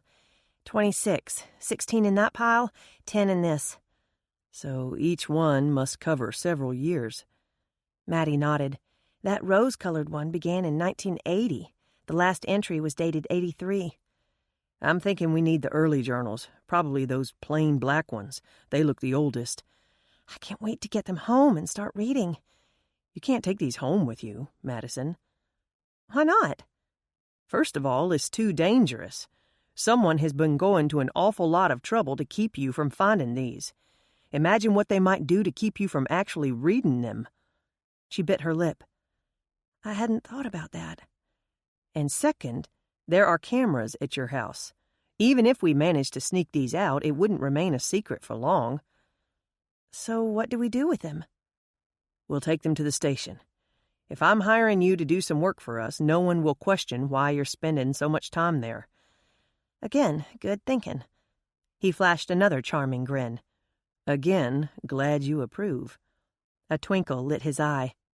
Or we could take them to my house.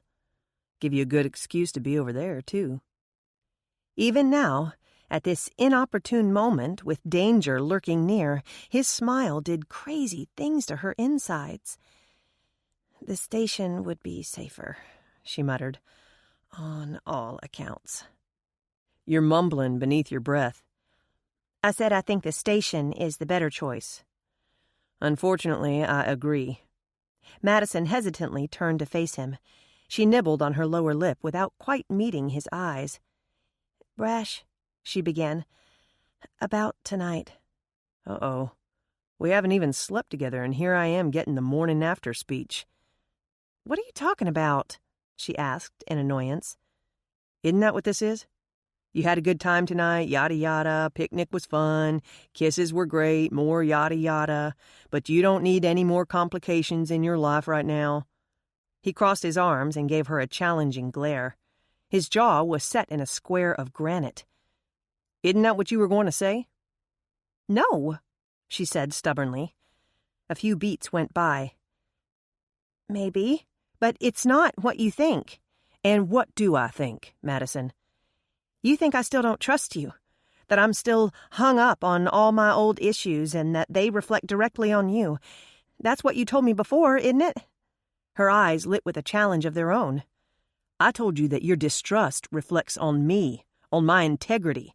I told you a relationship has to have trust and respect or it has nothing. And I told you I don't do halfway, Maddie. It's all or nothing. You trust me or you don't. I trust you, Brash. Maybe with your life, but what about with your heart? She could hear the pain in his voice. His vulnerability touched her to the core. Stepping close to him, she put her hands upon his crossed arms. Yes, Brash, I trust you with my heart. This isn't about that. This is about privacy, about the cameras and the reporters and the way my life has become a public exploit. The truth is, I'm not ready for people to know about us. She felt his arms give. While she marveled at the sudden look of pleasure warming his dark gaze, his arms snaked around her waist and pulled her close. His smile was smug as he confirmed, So you finally admit there is an us. She answered cautiously. I could deny it, she said, picking at a button on his shirt. He stiffened at the words. With her own smug grin, she gazed up at him and her voice softened. But we both know I'd be lying. He tugged her a bit closer. So, where do we go from here? Picnics are good. There are no cameras at the ranch. So, basically, we have to sneak around to see each other. Her lips curled into an unhappy twist. I'm afraid so.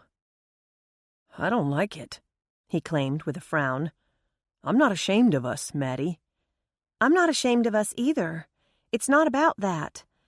But can you imagine what the press would do with this story? How they would twist it around? I'm a widow, Brash. My husband just died 5 months ago. No one knows that our marriage died long before that. All they'll talk about is how I'm already moving on, and look who I'm latching on to, the town's most handsome and eligible bachelor, a former football giant and current chief of police, the man in charge of investigating the strange goings-on at my house. By the time they get through with it, they'll make it sound like we're both involved in some sort of shady venture to scam the public. Like we planted the skeleton and the ghosts, just so we could have the house remodeled as our little love shack. I make it a rule to never move in with a woman. At least not until our second date. She swatted at his arm. Would you stop joking around? This is serious. You're blowing this all out of proportion, sweetheart. You don't know what the press can be like, Brash. Actually, I do. I opted out of my contract with the NFL so I could come home and be a husband and father. Don't you think the press had a field day with that one? I was head coach at Texas A&M during not 1, but 2 losing seasons. I was coaching at Baylor when they had that big referee scandal. The press ripped me to shreds both times. But that's nothing compared to what they like to do to police chiefs. Every time a crime is committed, every time an innocent person dies, the press makes it out about the cops in charge, not the criminals. So yeah, Maddie, I do know about the press. His voice held a hard edge. It was a reminder that even though he often joked and teased, he was a dedicated officer of the law and a formidable adversary.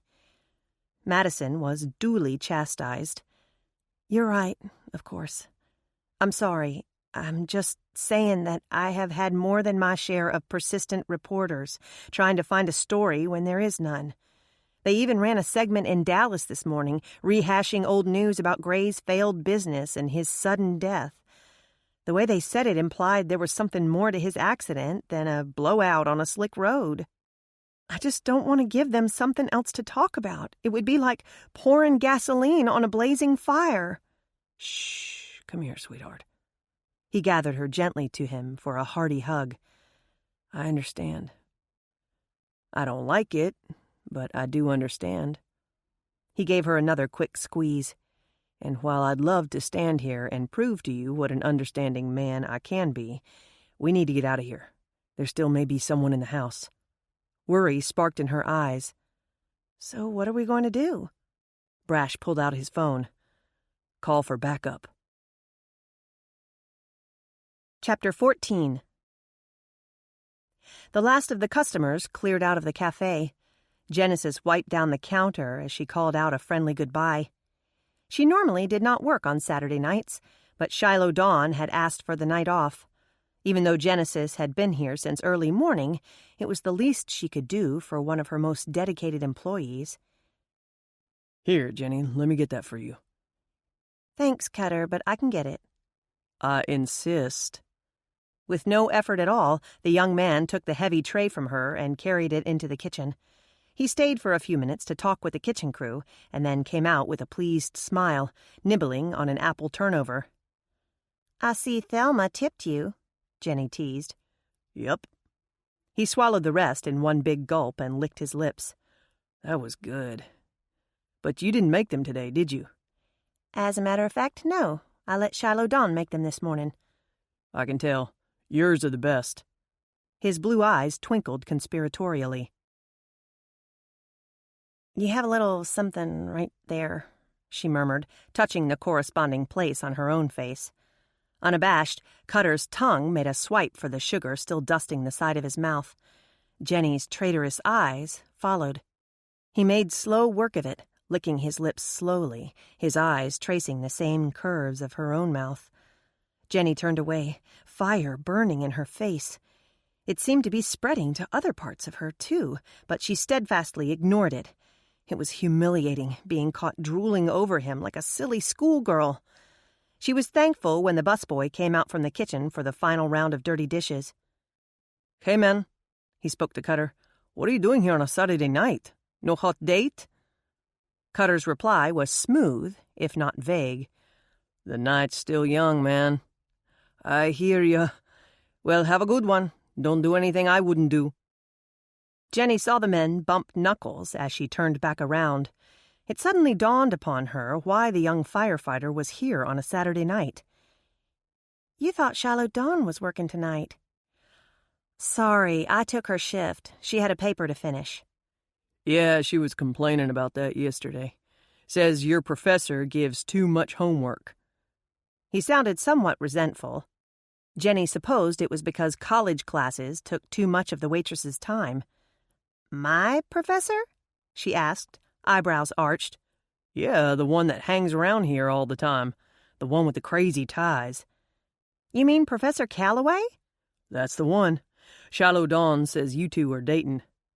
Jenny laughed aloud. "We are not dating. He's asked me out a time or two, but I haven't said yes." "But you're considering it." His tone was slightly accusing. She shrugged as she untied her apron and plopped it onto the counter. "I don't know. Maybe. I don't have time for dating right now." Before Cutter could make a comment, his phone rang. "Montgomery," he said brusquely. "Cutter, Brash, I need to ask a favor. You busy?" "Nah, man, what you got?" "I need you to swing by the big house. Maddie and I are here, and I think someone may be downstairs. Perry is on a call, and Shemansky isn't answering his phone." "Sure, Brash, I'll be there in 5. No sirens. Come in on foot if you can. Text me when you get here." "Miss Maddie okay?" Cutter asked in concern. Jenny immediately tuned into the conversation. She pecked at his arm as he hung up with the chief of police. "What's wrong? What's happened to Maddie? I haven't heard from her all evening. Something's happened, hadn't it?" "I'm not sure. I'm heading over to the big house to find out." "I'm coming with you." She hurried to the door of the kitchen and called, "Thelma, can you lock up if I'm not back?" "Sure thing, Miss Jenny. Everything okay?" "I hope so." She followed Cutter out the door. "I hope so." "I wish you had stayed in the truck, Jenny," Cutter complained. They slipped among the shadows of the old mansion's yard, working their way to the front entrance. Cutter had texted the police chief, telling him they were on the premises. "No way! That's my best friend in there. And you thought it was serious enough to bring a gun. I'm coming with you." "Stay behind me when we go in," he instructed firmly. "Hook your finger in my belt so I'll know you're there." "What's going on, Cutter?" "I'm not sure. But one thing I do know. There are no such things as ghosts." Through coordinated efforts, Brash and Madison came down the grand staircase as Cutter and Jenny came through the front door. After a brief greeting, they broke apart to search the house. The men ventured out on their own, while Maddie and Jenny worked as a team. They met back at the foot of the stairs. "Nothing," Cutter said, keeping his voice slow. "In a house this size, they could move from one room to the next, and we would never know it," Jenny interjected. "I'm guessing they're gone by now," Brash said, "although I have no idea how they got in or out. The doors were still locked, the alarms engaged." "Brash, what is it this person wants?" Genesis asked, her blue eyes sharp with worry. "I have a pretty good idea, which reminds me I need to bring down the sheets." "You're doing laundry at a time like this?" She forgot to keep her voice low as she propped her hands on her hips.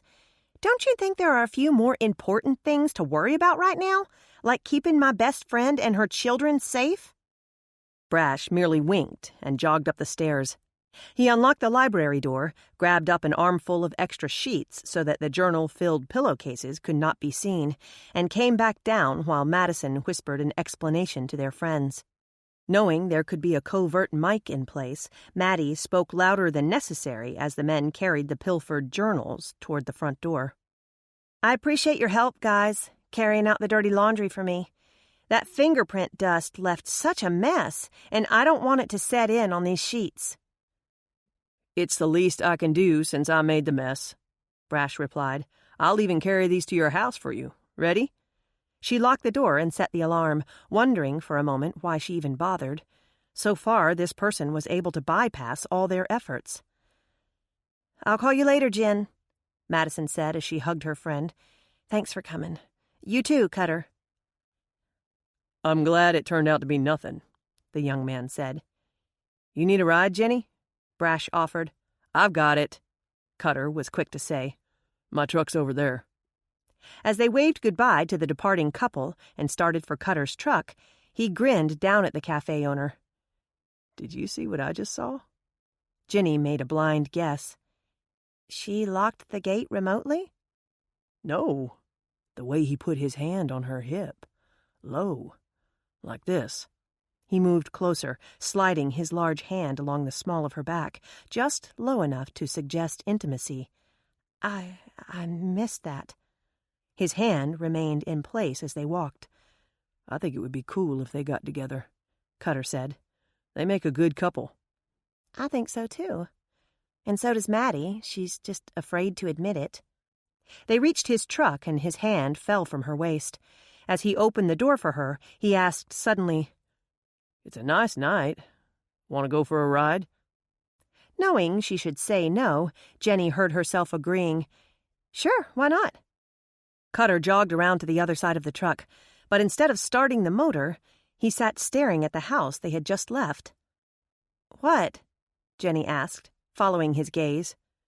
"Just watching for lights. Movement of some kind. Something is going on in there. I just don't know what." "I just hope Maddie will be comfortable living there once the remodel is done. This has to be disconcerting, knowing someone can slip in and out of your home at will." "We'll catch him," he said with confidence, including himself in the team. He started the motor and began backing out. "So, where are we going?" she asked. He shrugged. "I guess we could do what all the kids do, grab a couple of beers and hit the back roads." "Driving around drinking, even on dirt roads, doesn't seem like a very good idea," Jenny said. "And it's not quite my style." "Mine neither. At least not anymore. I've made my share of back roads, though, back in the day." Jenny laughed. "What, 5 years ago?" "Nah, I gave that up with high school." "So what, 6 or 7 years ago?" He looked at her sharply. "How old do you think I am?" "I don't know, 25, 26. "Not sure if I should be flattered or offended," he mumbled. He turned the truck onto Naomi's main street, driving right past New Beginnings. It was soon obvious that they were headed out of town. "So?" Genesis finally asked. "Aren't you going to tell me?" "Tell you what?" "How old you are." They passed Jenny's modest little house, the one she had inherited from her parents. "You really should leave your lights on, Jenny," he scolded. "It's not safe to go into a dark house at night." "It's fine." She dismissed his worry with a wave of her hand. "I have those motion detection lights that come on when I get out of the car." "That's good. Never can be too safe." A mile or so down the road, he pointed to a house on the right. "See? I even left my lights burning." "You live there? I didn't know that." "Yep. Right here on the edge of the ranch." He turned into a cattle guard entrance that carried them onto a gravel road. "My parents live toward the back of the property. Cooper and his wife live over there." He pointed to a house lit up in the distance. "So you're close enough to help out on the ranch, but far enough away to have a little privacy," she guessed. "Having 3 brothers and 2 sisters didn't offer much privacy growing up." "No, I guess not." They chatted about his family and the different paths the Montgomery children had taken. They wound their way through the ranch until they took a questionable path up a steep hill. "Are you sure this is a road?" Jenny asked skeptically, bracing herself against the dashboard as they rocked back and forth among the rutted lanes. "Haven't gotten around to getting it rocked yet, but yes, it's definitely a road." They reached the crest of the hill, and by light of the moon, Jenny saw the flat fields sparsely dotted with mature trees. I bet this is gorgeous by daylight, she said. Can you see a long way? All the way to the river in that direction. Back to the town in that. He pointed. He looked over at her hopefully. Want to get out? She glanced down at her shoes. If they were good enough for waitressing, they were good enough for traipsing through an open field. Why not? She shrugged. Cutter walked slowly for her benefit, knowing her legs weren't nearly as long as his. Nor was she accustomed to the terrain. He took her elbow twice, helping her over a clump of grass and an unexpected dip. They rounded the ridge of trees, and she saw it. The skeleton of a house. Going up or coming down? She asked. He laughed. A little of both. This was my grandparents' house. I'm gutting it down to the frame, then building it back up to suit my needs. This is yours? She asked in surprise. But that house is huge. They had a house full of kids, he shrugged. You'll need a half-dozen kids of your own to fill it up, she predicted. I wouldn't mind. I like big families. He led her into the gutted house through an opening she assumed was the front door. What about you, Jenny? You ever thought of having kids? A familiar pain squeezed her heart, making it difficult to breathe. Of course I've thought about it. What woman doesn't? She moved ahead of him, using the watery light of the moon as her guide. I like the stairs. Not as fancy as the ones at the big house, he allowed. This is just an old farmhouse. But it raised a happy family. I guess this is the kitchen. When it's time to plan it, I'd like to get your input in here. Oh, how sweet. I'd be honored, Cutter. Tell me what you'd do. Well, I'd put a bank of cabinets along this wall, double ovens over here, a huge commercial refrigerator here. Oh, and a big working bar right in the center, with stools on one side, cabinets and appliances on the other. Appliances? You know, a second dishwasher, warming drawers, that sort of thing. She could see it in her head. Her dream kitchen. Warming drawers? Sure. You know how I love to bake. I'd have those babies full of all sorts of breads and pies and cookies. She laughed at her own silly notions. This wasn't her house. Apple turnovers, too, I hope. Of course.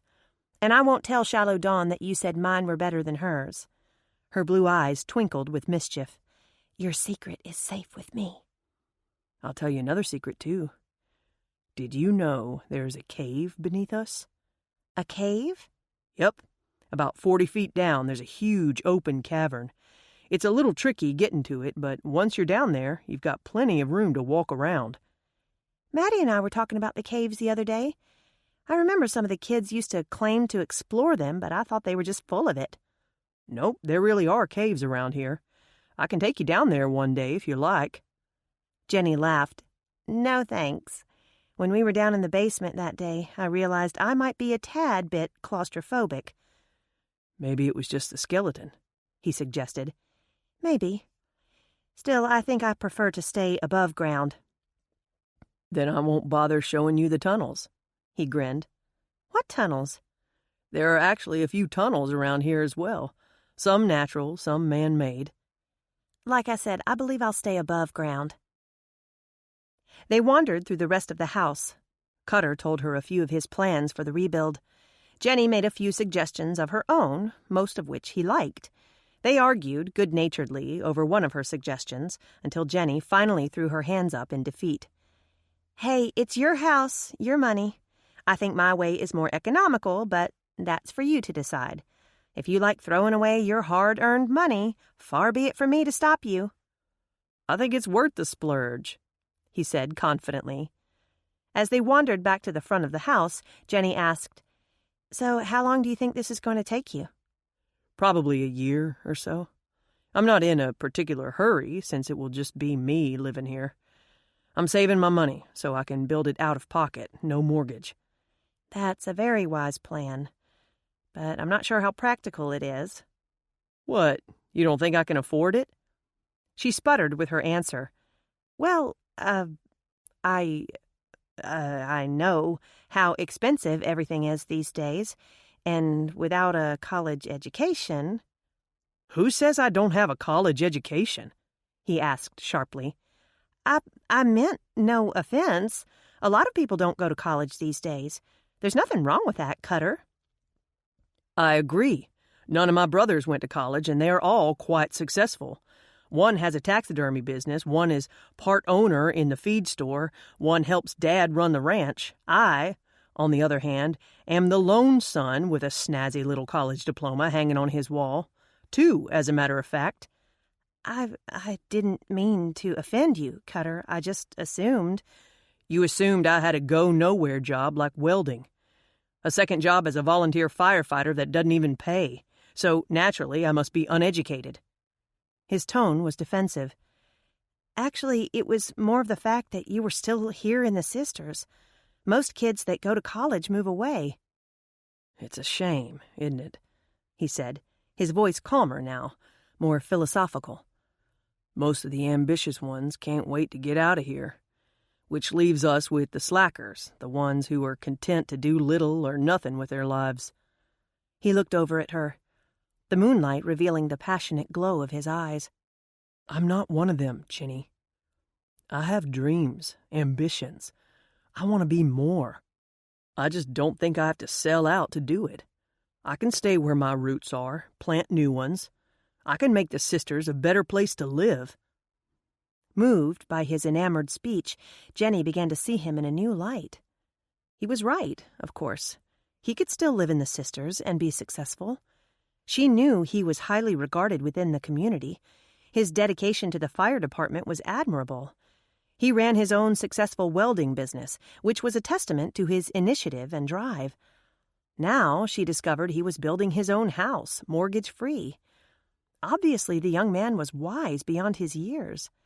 He was already making his mark upon the community, and he still had his entire life before him. Jenny had no doubt that if anyone could be successful here, it was Cutter Montgomery. They made small talk as they drove back into town. When the conversation fell into a comfortable lull, Jenny wondered about the lucky girl who would one day share the home with him.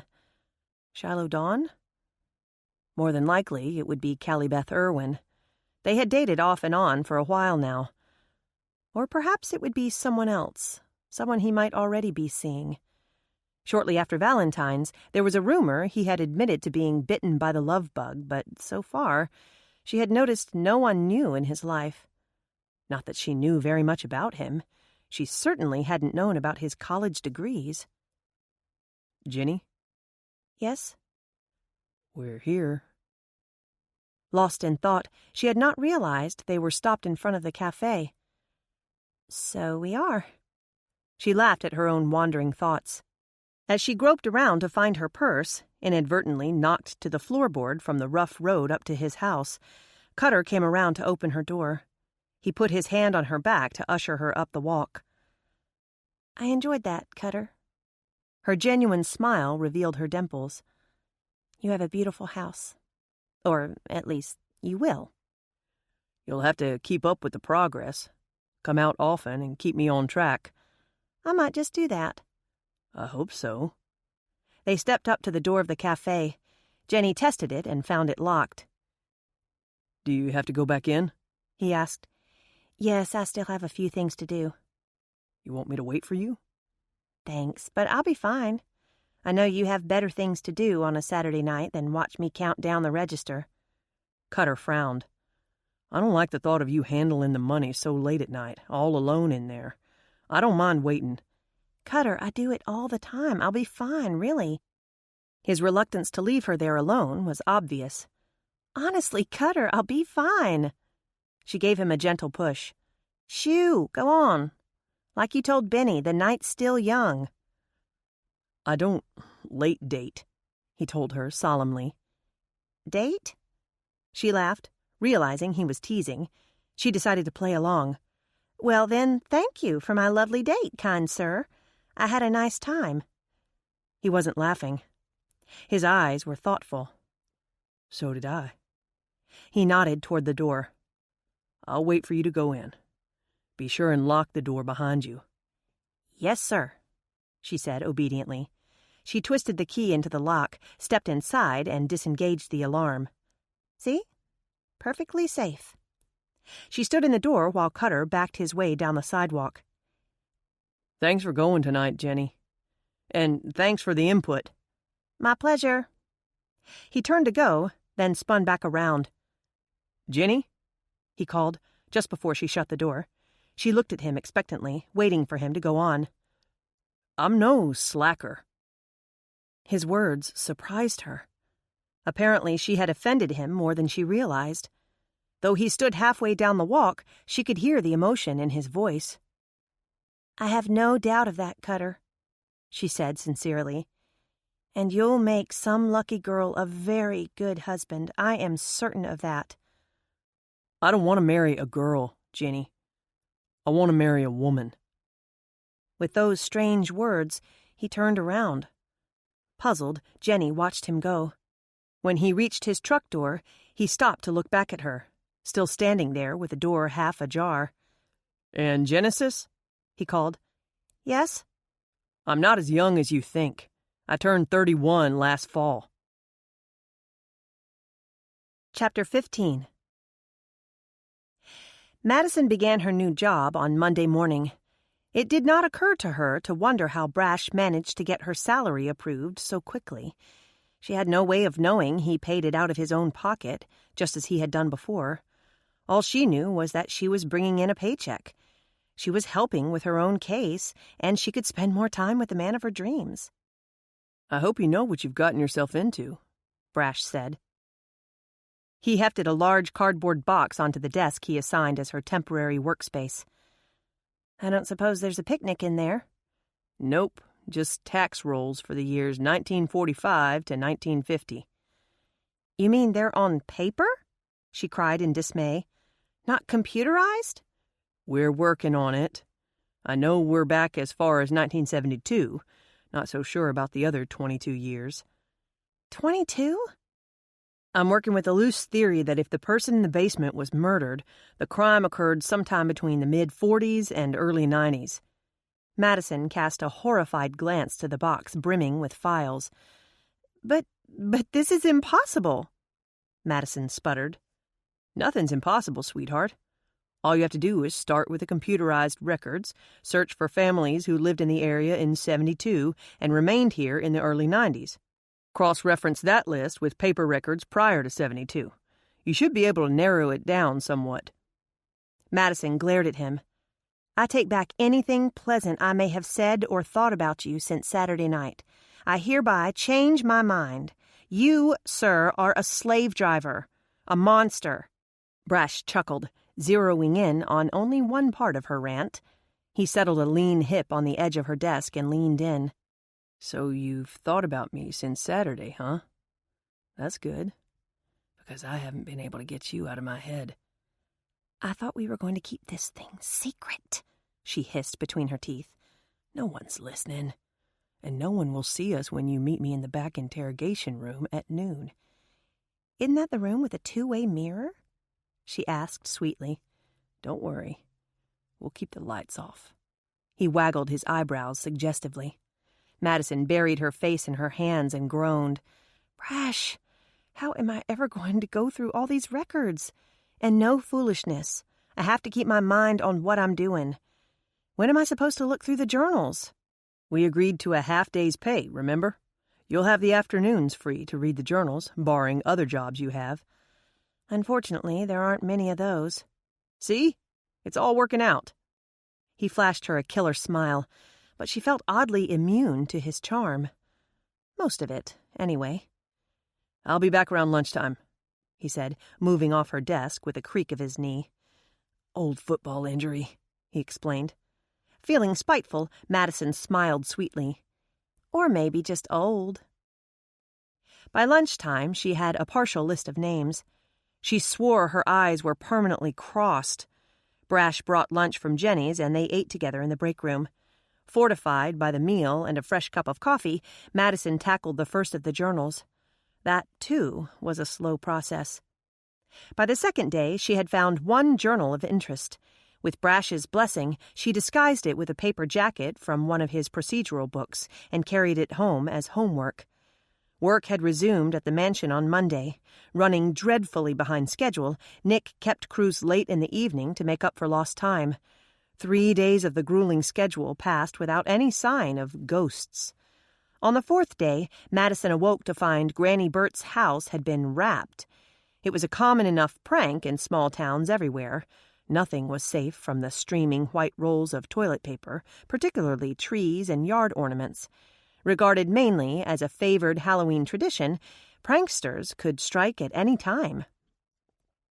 While childish, there was a certain edge to the papering of the rambling craftsman house on Sycamore. The porch columns were wrapped in red crepe paper, the color of blood.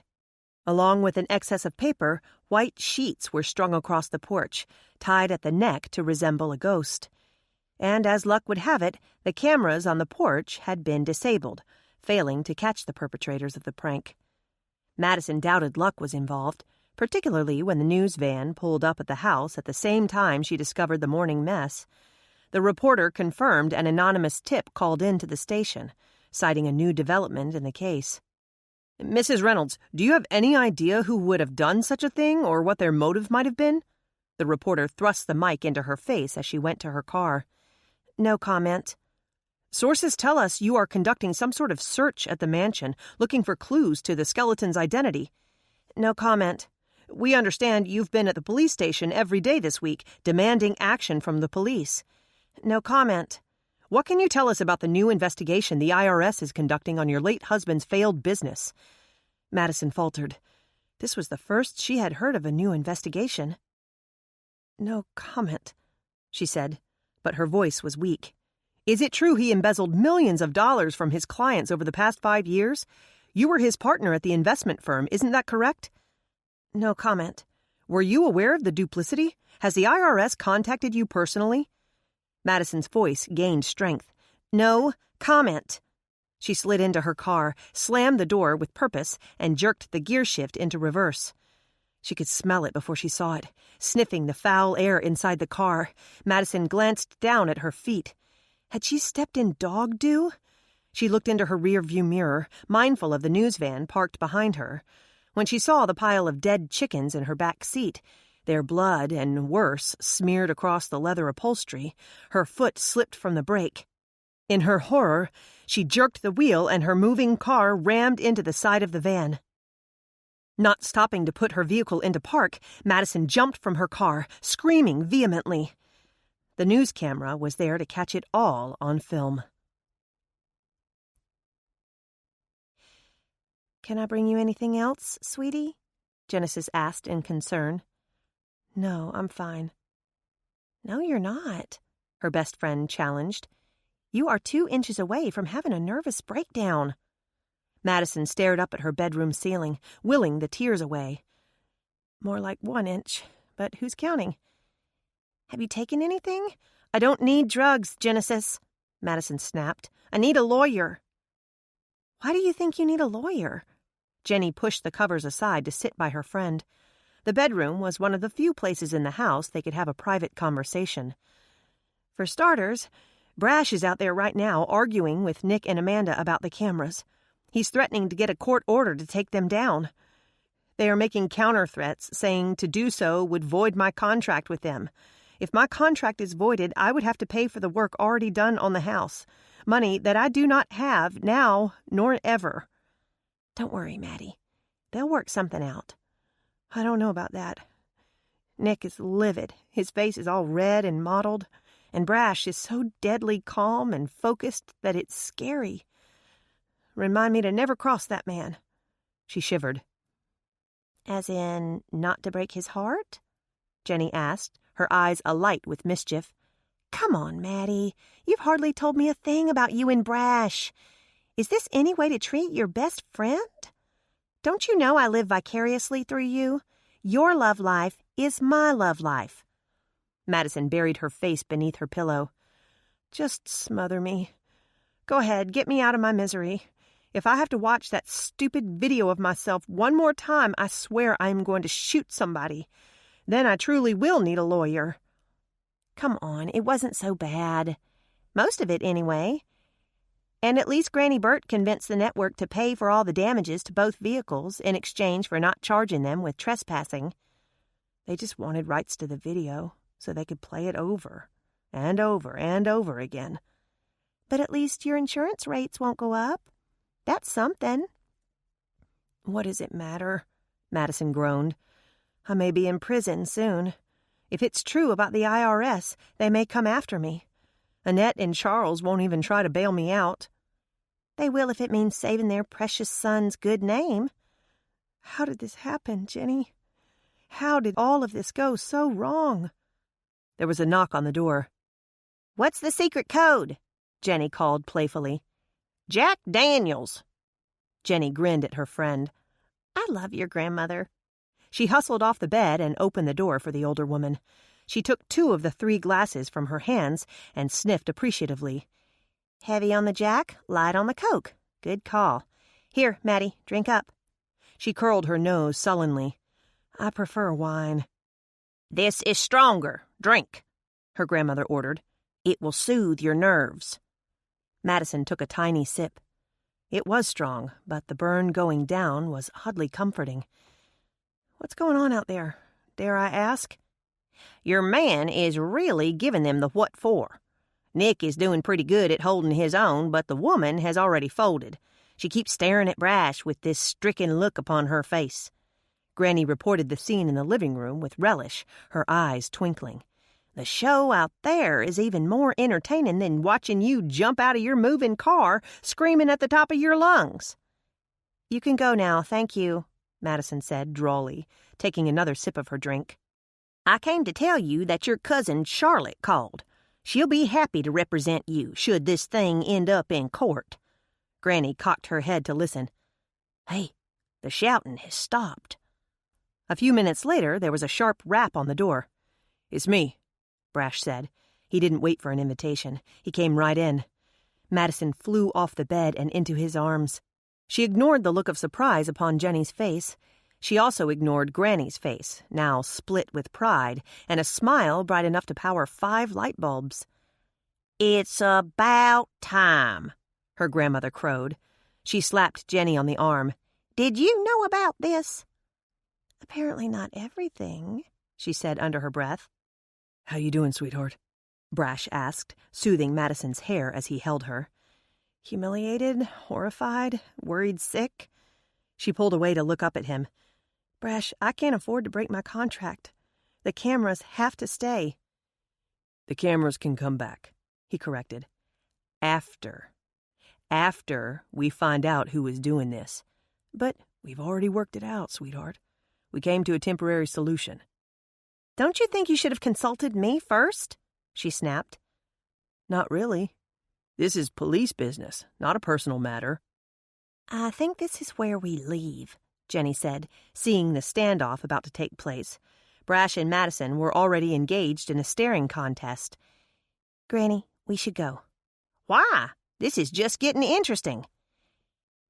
Granny Burt, I have a favor to ask of you, Brash said, breaking his gaze with Madison. Anything for a friend of Maddie's. She wiggled her eyebrows, putting emphasis on the word friend. I want you and Jenny to go out there and stage a conversation. Be talking about the lost journals, say it was a shame to find out they had been destroyed, moan about Maddie wasting all that time looking for them, when now we know they were destroyed years ago. How did it supposedly happen? You're creative. Make up something. Granny Burt slapped her hands together and rubbed them in delight. Finally, someone who appreciates my unique talents. Come on, Jenny. Let's go put on a show. Just follow my lead. Aunt Maddie. Yes, ma'am? You got a good man there. Don't mess it up. Brash laughed as the 2 women hurried out the door. Both were obviously eager to play their part for the cameras. He turned back to Madison. You heard the woman. We're supposed to kiss and make up. That's not what she said. Okay, it's what I'm saying. Wait a minute, she said, pressing her hand against his chest. Why did you put my grandmother up to that? I think whoever is doing this has access to the cameras and mics here at the house. Before we take them down, I want to feed them some wrong information, let them think there are no journals. If they believe their secret is safe, maybe I can keep you safe. I suppose it's worth a try. Anything is worth a try. I'd do anything to protect you, Maddie. You know that, don't you? She nodded, stepping into the comfort of his embrace. A while later, Granny Bert checked back in on them. Brash sat against the bedstead, holding a sleeping Madison in his arms. How did it go? He asked quietly. We put on a show worthy of an Oscar, the older woman beamed. I was so convincing, I started to believe it myself. Let's just hope someone else believes it, too. Someone who has been eavesdropping on conversations here in the house. When you find out who it is, I hope you string 'em up by their balls. Brash's lips twitched with humor at the older woman's candid choice of words. Could be a woman, you know. She dismissed the notion immediately. Too messy. A woman's not going to do that with the chicken guts. Brash considered her theory. You might have a point. Of course I have a point. And by the way, the kids are staying with friends tonight. Beth is over at your ex-wife's. That's probably for the best, he said. He looked down at Madison, still sound asleep. I don't know how much whiskey you put in her drink, but she is out like a light. Doesn't take much with that one. Never could hold her liquor. Granny Bert pursed her lips, then announced, Maybe you should stay the night. She seemed to be pretty content in your arms. Brash looked up sharply. He had wanted to suggest it, but worried it might not be prudent. You wouldn't object?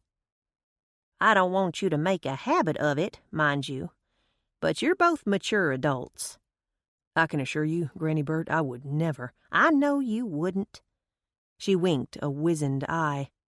That's why I'll let you stay. The patrol car parked outside all night was easily explained. Brash was providing police protection. No one had to know that he spent the night inside Madison's bedroom, sleeping there with her in her bed. For benefit of the cameras, Granny made some comment about him staying in Blake's room. He slept on top of the covers, fully clothed. He tucked the sheet over Madison and held her the whole night through, knowing he was making matters worse.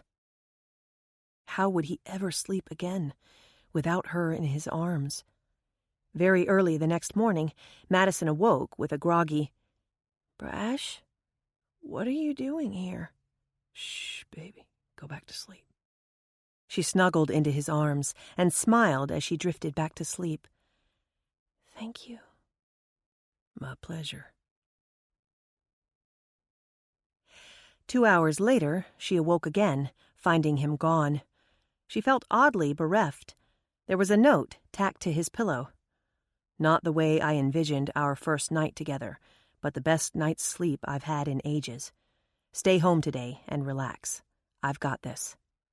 She touched the crease on the covers left by his big body. Her heart curled with tenderness. For 20 years, she had been infatuated with the man. She suspected she might even be half in love with him. But she was wrong. She was fully immersed. Chapter 16. Madison spent the morning reading through Miss Juliet's journals. The 3 she now had at home covered a range of years. Written in beautifully flowing script, the passages reminded Madison of the lost art of a handwritten letter. She felt oddly sad, seeing the articulated thoughts put onto paper by the woman's own hand. Miss Juliet must have spent hours with her journals, recording her thoughts in solitary because she had so few friends.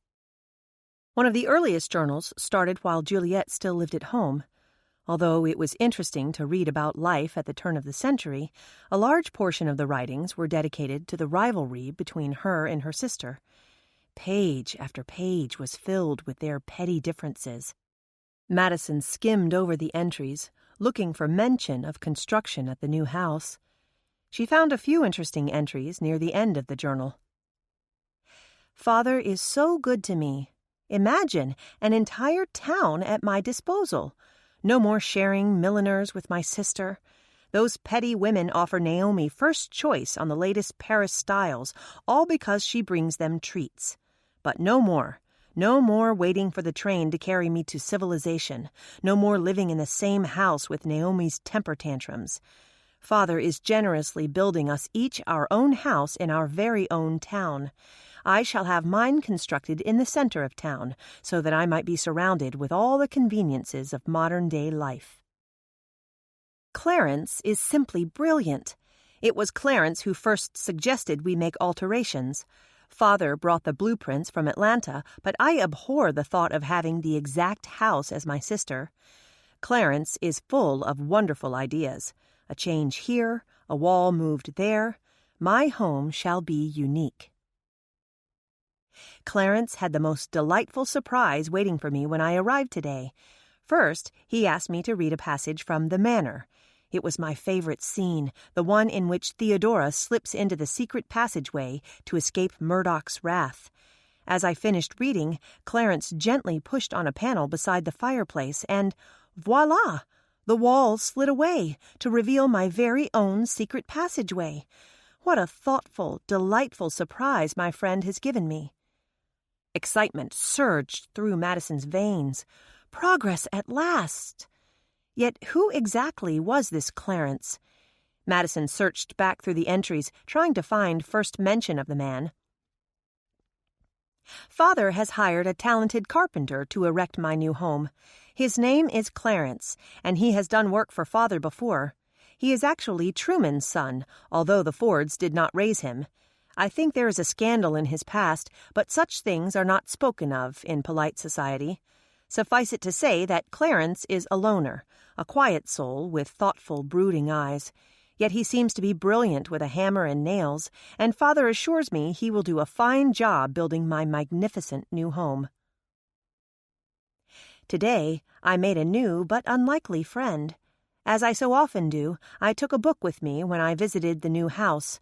I adore sitting beneath the sheltering arms of the trees in the front yard, dreaming of what my home and my town will look like when done.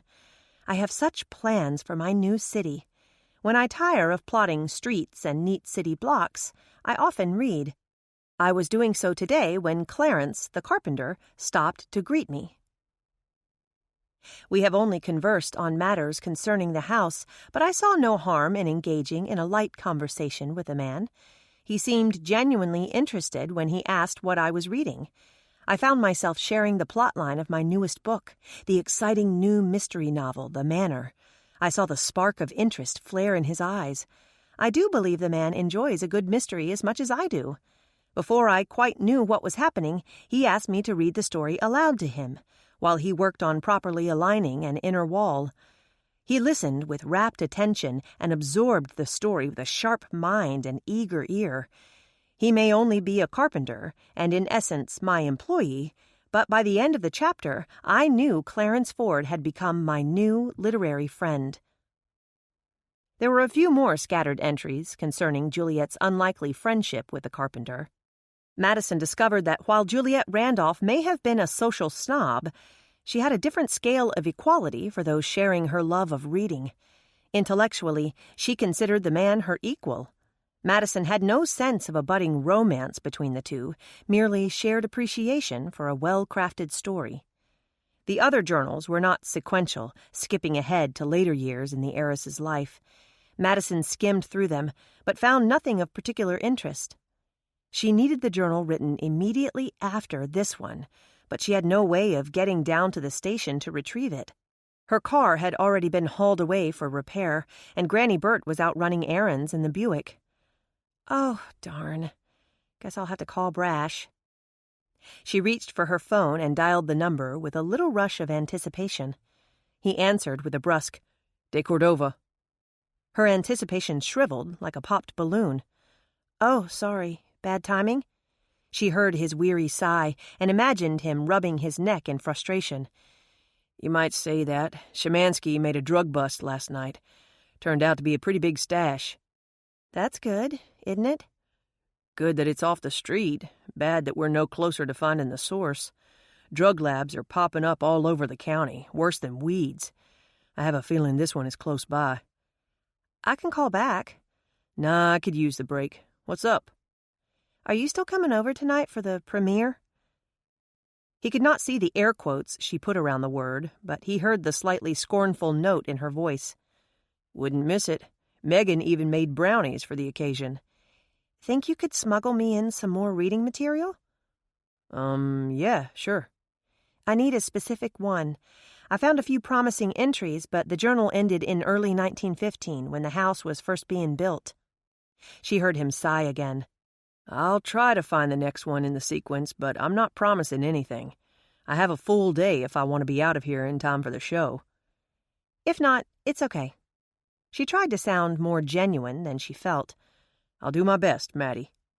This time the smile in her voice was real. I know you will, Brash. I'll let you get back to work. See you tonight. Can't wait. They made a party of the premiere. What started as an intimate group quickly mushroomed into 40 or so of their closest friends and relatives gathering at Granny Bert's to watch the first official episode of Home Again, Starting Over. One of the stipulations for taking the cameras down was that the plug was pulled after tonight's event. Amanda wanted to record everyone's first impressions of seeing themselves on television. Tomorrow, the feeds would halt temporarily until Brash was satisfied his investigation was not being compromised. So tonight, the cameras rolled in, capturing the party and its well-dressed attendees. It amazed Madison how everyone primped for the camera, including her great-uncle Jubal. He broke out a new pair of overalls for the occasion, complete with a bright red shirt that still sported factory creases. "Hurry up, Mom, it's almost time." Bethany tugged on her mother's hand as Madison put out another bowl of dip. Even though everyone had pitched in and brought a dish, the food was disappearing at an astonishing rate. "I need to put out this last tray of meats," Madison protested as she turned back to the refrigerator. Here, I'll take that. The police chief appeared out of nowhere, swooping in to take the heavy tray from her mother's hands. Megan hadn't mentioned it again, but Bethany could not forget her friend's claim that their parents were into each other. She watched them now, trying to read their body language. Mr. D certainly stood closer to her mom than necessary. His fingers brushed hers as he took the tray. And was her mom blushing? What was that look that passed between them? She had to act fast before this thing got out of control. "Come on, Mom. I saved us a spot on the couch." Bethany grabbed her mother's arm and pulled her from the kitchen. They wove their way through the crowded living room to their place of honor on the sofa. Blake squeezed in between his sister and Granny Bert. "Come on, Aunt Jenny, you too." "Yes, Genesis," Madison insisted, her pointed gaze seeking out her friend. "You're as much responsible for this as Granny Bert." Cutter nudged Jenny's arm and muttered, "Somehow, I don't think that's a compliment. Better get up there before she demands blood." The five of them lined up on the couch as the intro began to play. Nestled between Jenny and Bethany, Madison grabbed a hand from either side and squeezed. She felt inexplicably nervous. This was their life, about to be broadcast before a national television audience. After the success of the pilot teaser, this first full-fledged episode was sure to draw millions of eyes. Was she ready for this? If she wasn't, it was too late now. Her face flashed across the screen, set in a particularly poignant expression. The next 2 hours were painful, almost physically so. Madison had to give Amanda Hooper credit. The producer certainly knew how to weave a powerful story. She played up Madison's sad past as a recent widow, hinted heavily at her dire financial status, twisted just enough key elements and rearranged just enough facts to portray Madison as little less than a saint, trying to provide a good home for her poor children while preserving the pride and joy of the town, the aged-old mansion on Main. According to the narrator, Madison had reached out to Home Again as a last resort, determined to do whatever needed to save the historical landmark and her family's future.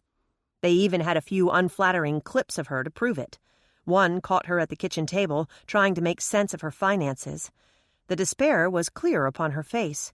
Another clip was from the day she hobbled in from Frank Adams's place, arms full of paraphernalia, one boot missing, hair disheveled and strewn with bits of leaves and twigs. Still another caught her in grubby clothes, cleaning out a closet at the big house and hardly looking her best. The final straw was an out-of-text clip of her and Nick. Madison remembered the day it was taken. They were discussing replacing the fretwork on the porches, and as she stepped over a pile of rubble, she stumbled and almost fell. Nick had been there to catch her and help her stand upright. The clip omitted the rubble and showed her leaning into him, his arm tucked around her waist. The narrator mentioned something about new possibilities. Verbally, it was a reference to the trim, but Madison knew the visual clip was hardly random. As the room broke out in chuckles and good-natured heckling, Madison stole a glance at Brash. He stared at the television screen as a nerve jumped in his clenched jaw. Beside her, Bethany bumped her shoulder and teased in a voice just a bit too loud, "Ooh, Mom, you go, girl. He's hot." At the next commercial break, Madison murmured something about needing a sip of water and picked her way into the kitchen. She mingled along the way, laughing with friends over her newfound stardom and asking if anyone needed more to eat or drink. As the show came back on, all eyes returned to the screen. Madison quietly slipped out the back door. There was a far corner of the backyard where the cameras did not reach. Madison headed straight for it, needing a few moments of obscurity. Brash found her there, swaying on the old swing that dangled from a weathered A-frame. "Room for two?" he asked quietly. It was a tight fit, but she had no complaints. She leaned into his strength, pulling the masculine scent of his cologne into her lungs. After a moment, he tried consoling her with a half-hearted, "It's not so bad." "It's not so good, either." Her voice sounded glum. "Actually, I think it's pretty good. Amanda has a flair for storytelling." Madison blew out a long breath. "If it wasn't my story, I might be inclined to agree. But that's me up there, Brash. That's my life. Some of the things she showed, some of the details she shared, those were personal. Not something I wanted 1,000,000 or so people to know about. Like you said, so much for our opt-out agreement." "All in all, you seem to be taking it rather well." She lifted the shoulder that wasn't tucked beneath his. "What can I do? I agreed to this mess. The damage has already been done. I just have to find a way to deal with the humiliation of having my family's secrets aired on public television." "It really wasn't that bad, sweetheart." "We'll know tomorrow if Jerry Springer calls for an interview." He chuckled at her wry attempt at humor. "Brash, about that shot of Nick and me, it wasn't what it looked like." "You mean that wasn't really a gleam in his eye? He wasn't leering at you like a wolf leers at a lost sheep?" Madison scowled. "Leer, really?" "What else would you call that look?" He sulked. "I nearly fell over a pile of lumber. We were both startled." "He sure seemed eager to help you." Madison put her hand onto his chest. "Brash," she said softly, "we only have a few moments alone out here with no cameras and no party. Do you really want to spend it talking about Nick?" He immediately saw her logic. "I don't want to spend it talking at all." The kisses were just turning interesting when the kitchen door creaked open and a patch of light spilled out into the darkness. Well beyond its splash of illumination, Brash was slow to release her from his arms. "Maybe they'll go away," he murmured against her mouth. "Mom? Are you out here?" Hearing her daughter's voice, Maddie pulled away guiltily. Nothing like getting caught necking, particularly by your own child. Yes, honey." Maddie reached up to wipe Brash's face clean of any trace evidence. He caught her finger in his mouth and gently sucked, sending fire throughout her veins. "The show is nearly over. Are you coming back?" She much preferred the show out here, but she could hardly say so. "Sure, honey. Be right there." Maddie pressed a kiss onto Brash's lips. "We'll continue this later," she promised on a whisper. "You coming?" "Not yet." Maddie smoothed her clothes and tried straightening her hair as she crossed the darkened yard to where her daughter waited. Did I miss anything good?" She tried to sound more enthusiastic than she felt. "They showed some pictures of the big house back in the day and interviewed a few of the old-timers. Granny Burt put on quite a show." "I'm sure she did," Madison laughed. "I'll watch the recorded version later." Bethany peered out into the darkness. "I thought I saw Mr. D come out here."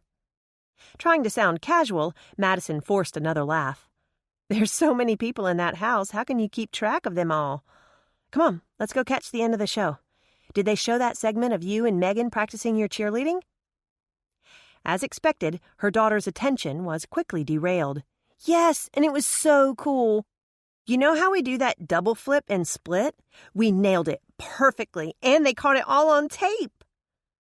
Her blue eyes twinkled with excitement as they stepped into the crowded house, leaving Brash alone in the dark.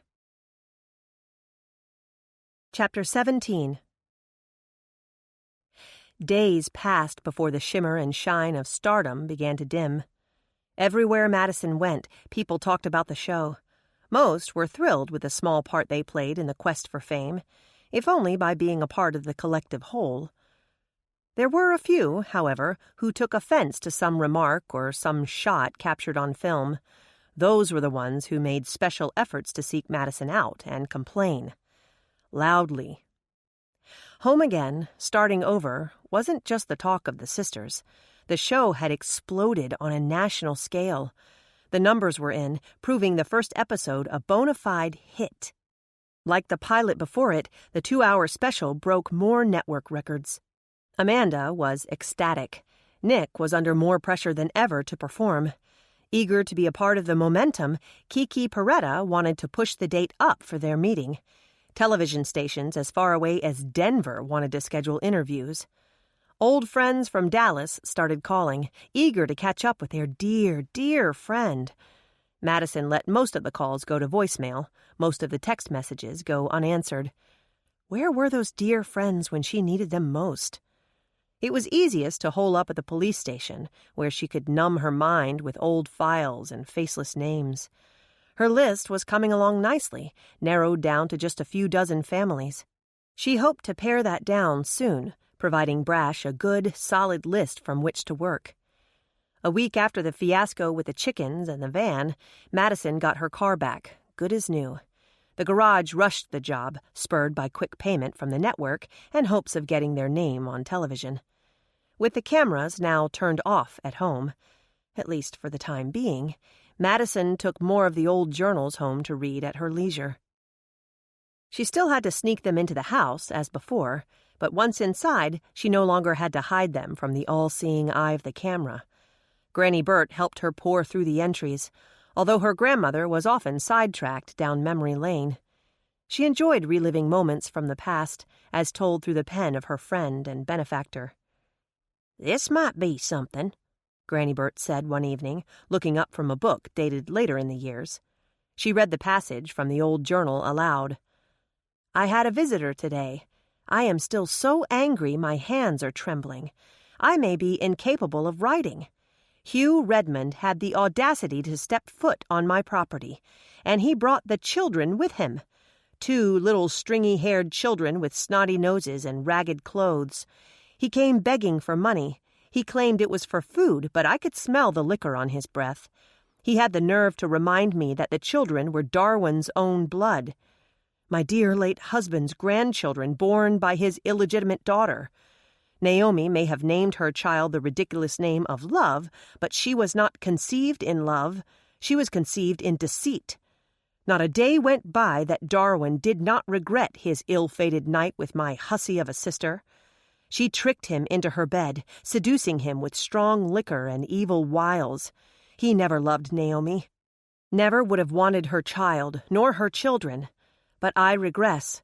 This is not about the scandalous woman I have the misfortune of calling my sister, although I have no doubt she put her son-in-law up to his brazen visit.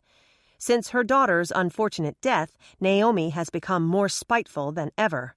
I am certain she put the man up to this farce, filling his foolish mind with notions of claiming what is mine, encouraging him to come here and humiliate not only me, but himself. He threatened me, That lowly, filthy mechanic actually threatened me, said he would get a lawyer and sue me, taking half of my estate for Love's children. He said it was their right as a Blakely heir. I immediately called Asa. He assured me I have no need to worry. Father gave everything to me, the land, the house, the town. In the brief but blissful time Darwin and I were married, he made no contribution to my wealth, so therefore his heirs have no claim to my estate. That filthy, desperate man will have to seek elsewhere for his next bottle and his free ride in life. He will never see a dime from me." "Wow," Madison said when her grandmother finished reading the entry. Miss Juliet was certainly bitter. Perhaps with just cause, but bitter nonetheless. Who was Asa? "Asa Bryant, her lawyer. But if Hugh Redmond threatened to sue back then, he might still be hoping to make a claim against her estate. He tried fighting the will when she left most everything to me, claiming his children deserved it more than I did. He, or some of his rowdy brood, may be trying to torment you now. Scare you off the property so they can swoop in and take over." "Maybe," Madison said, chewing on her lip. "I'll run it by Brash, get his take on it." "Is he coming over tonight for episode 2? "Not that I know of." "Why not?" "For one thing, I didn't invite him." "And why not?" her grandmother challenged. She glared at Madison over the tops of her reading glasses. "I warned you about messing things up with that man. I hope you hadn't already blown it." "It's not that. But we have decided to keep things—" "Don't say slow. I never did understand why people always claim they want to take things slow." Madison frowned at her grandmother's dramatics. "Not slow, exactly. More like quiet. We both agreed that making our relationship public would only complicate matters right now. The press has enough to feed on without throwing out a juicy little tidbit like this." "So you admit there is a relationship," Granny crowed with pride. Madison could not help but blush. "I think one is definitely in the works," she finally conceded. "So why do you look so worried? That's the best news I've heard in ages." "I don't know. I get the feeling that Beth might not be too thrilled with the thought of me dating again. I think Blake would be okay with it, but Bethany was definitely a daddy's girl. I think it may be too soon for her to adjust to the thought of me with another man." "Give her a chance. Ask her and find out." Almost on cue, Bethany came bounding into the room. "It's almost showtime. Megan's on her way over. That's okay, isn't it?" "Of course, honey. She's always welcome here." "Is that hunk of a father bringing her over?" Granny Burt asked. Bethany shrugged, but her eyes darted to her mother. "I don't know. I think he may be working. Or on a date. I think she said he was busy, so her mom is dropping her off." At mention of a date, Madison arched her brows and sent Granny Burt an "I told you so" look. "Oh? Who is he dating?" Granny Burt prodded. "Oh, I think he has lots of girlfriends. Megan says women are always calling him and chasing after him. Not that he runs away very fast. I think he might have a bit of a reputation as a ladies' man." She glanced again at her mother, seeing if her words hit their mark. Instead of getting upset, Madison chuckled. "Some things never change. You should have seen him in high school. All the girls were crazy over him." "Including you, as I recall," Granny Burt broke in. "So you're right, some things never change." Madison glared at her grandmother, not appreciating the prompt. Bethany, however, paid them no heed. "From what Megan says, Mr. D only has eyes for her mom. That's why he never remarried. He's still in love with Mrs. Aikman, even though she's married to his best friend now." She looked her mother in the eye, slaying her with her desperate blue gaze. "It's like that with you and Dad, right, Mom? He was your one true love. You would never remarry someone else. Would you?" Madison was at a loss for what to say. "Sweetheart, I did love your father," she started softly. That much was true. At one time, long ago, she had loved Gray, back before he had an affair and destroyed their marriage. But he's gone now, sweetie. And one day I may meet someone and decide to remarry. Not anytime soon, but one day. I'm still young, you know? Young? You're almost 40. Granny Burt bit back a snicker. Madison sent her another stern look before turning to her daughter with an indulgent smile. She touched the girl's long blonde hair and played with the ends, arranging it where it fell over her shoulders. Believe it or not, that's not so very old. And one day, if I'm fortunate, I will meet a man I love as much as I loved your father. You want me to be happy, don't you, sweetheart? Yes, of course, but why do you need a man? Aunt Jenny doesn't need a man to be happy, she challenged. I don't, Bethany. I'll be perfectly happy simply being a mother to my 2 wonderful children. You and Blake are all I need to be content with life. The teen was not easily appeased. Content, she fairly spat. That's different than being happy. Madison pulled her daughter in for a hug. Who was this stranger, and what had she done with her sweet daughter? I love you, Beth. I love you and your brother with all my heart. I am more than merely content being your mother. I am proud and thrilled and ecstatic, over the moon. I don't know how we got on this subject, but you have nothing to worry about. I promise you, sweetheart. I have no intentions of getting remarried anytime soon.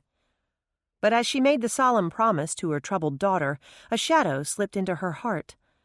Another stipulation. This one to her own happiness. Her future with Brash just hit a major complication. A noise woke Madison in the night. Somewhere along the side of the house, she heard a thud. Probably a stray cat, she thought drowsily as she turned onto her side and listened. Hearing nothing more, she bunched up her pillow and tried to reclaim her comfortable position. Another sound brought her eyes open. It sounded like wood gently sliding against wood. A chair, perhaps? Was Granny Burt awake? Madison glanced at the clock. 1:08 a.m. She doubted her grandmother was rummaging around in the living room at this hour. As silently as possible, Madison eased from bed. She tiptoed to the bedroom door and listened.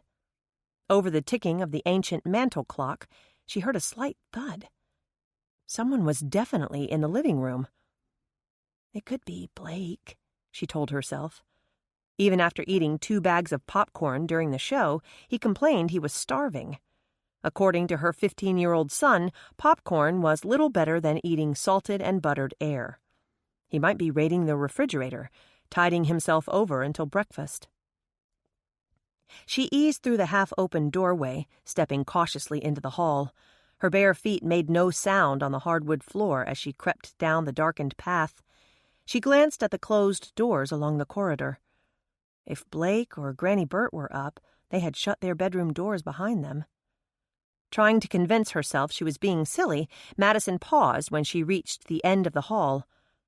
Tucked as she was in the shadowy safety of the hallway, she surveyed the dark room before her.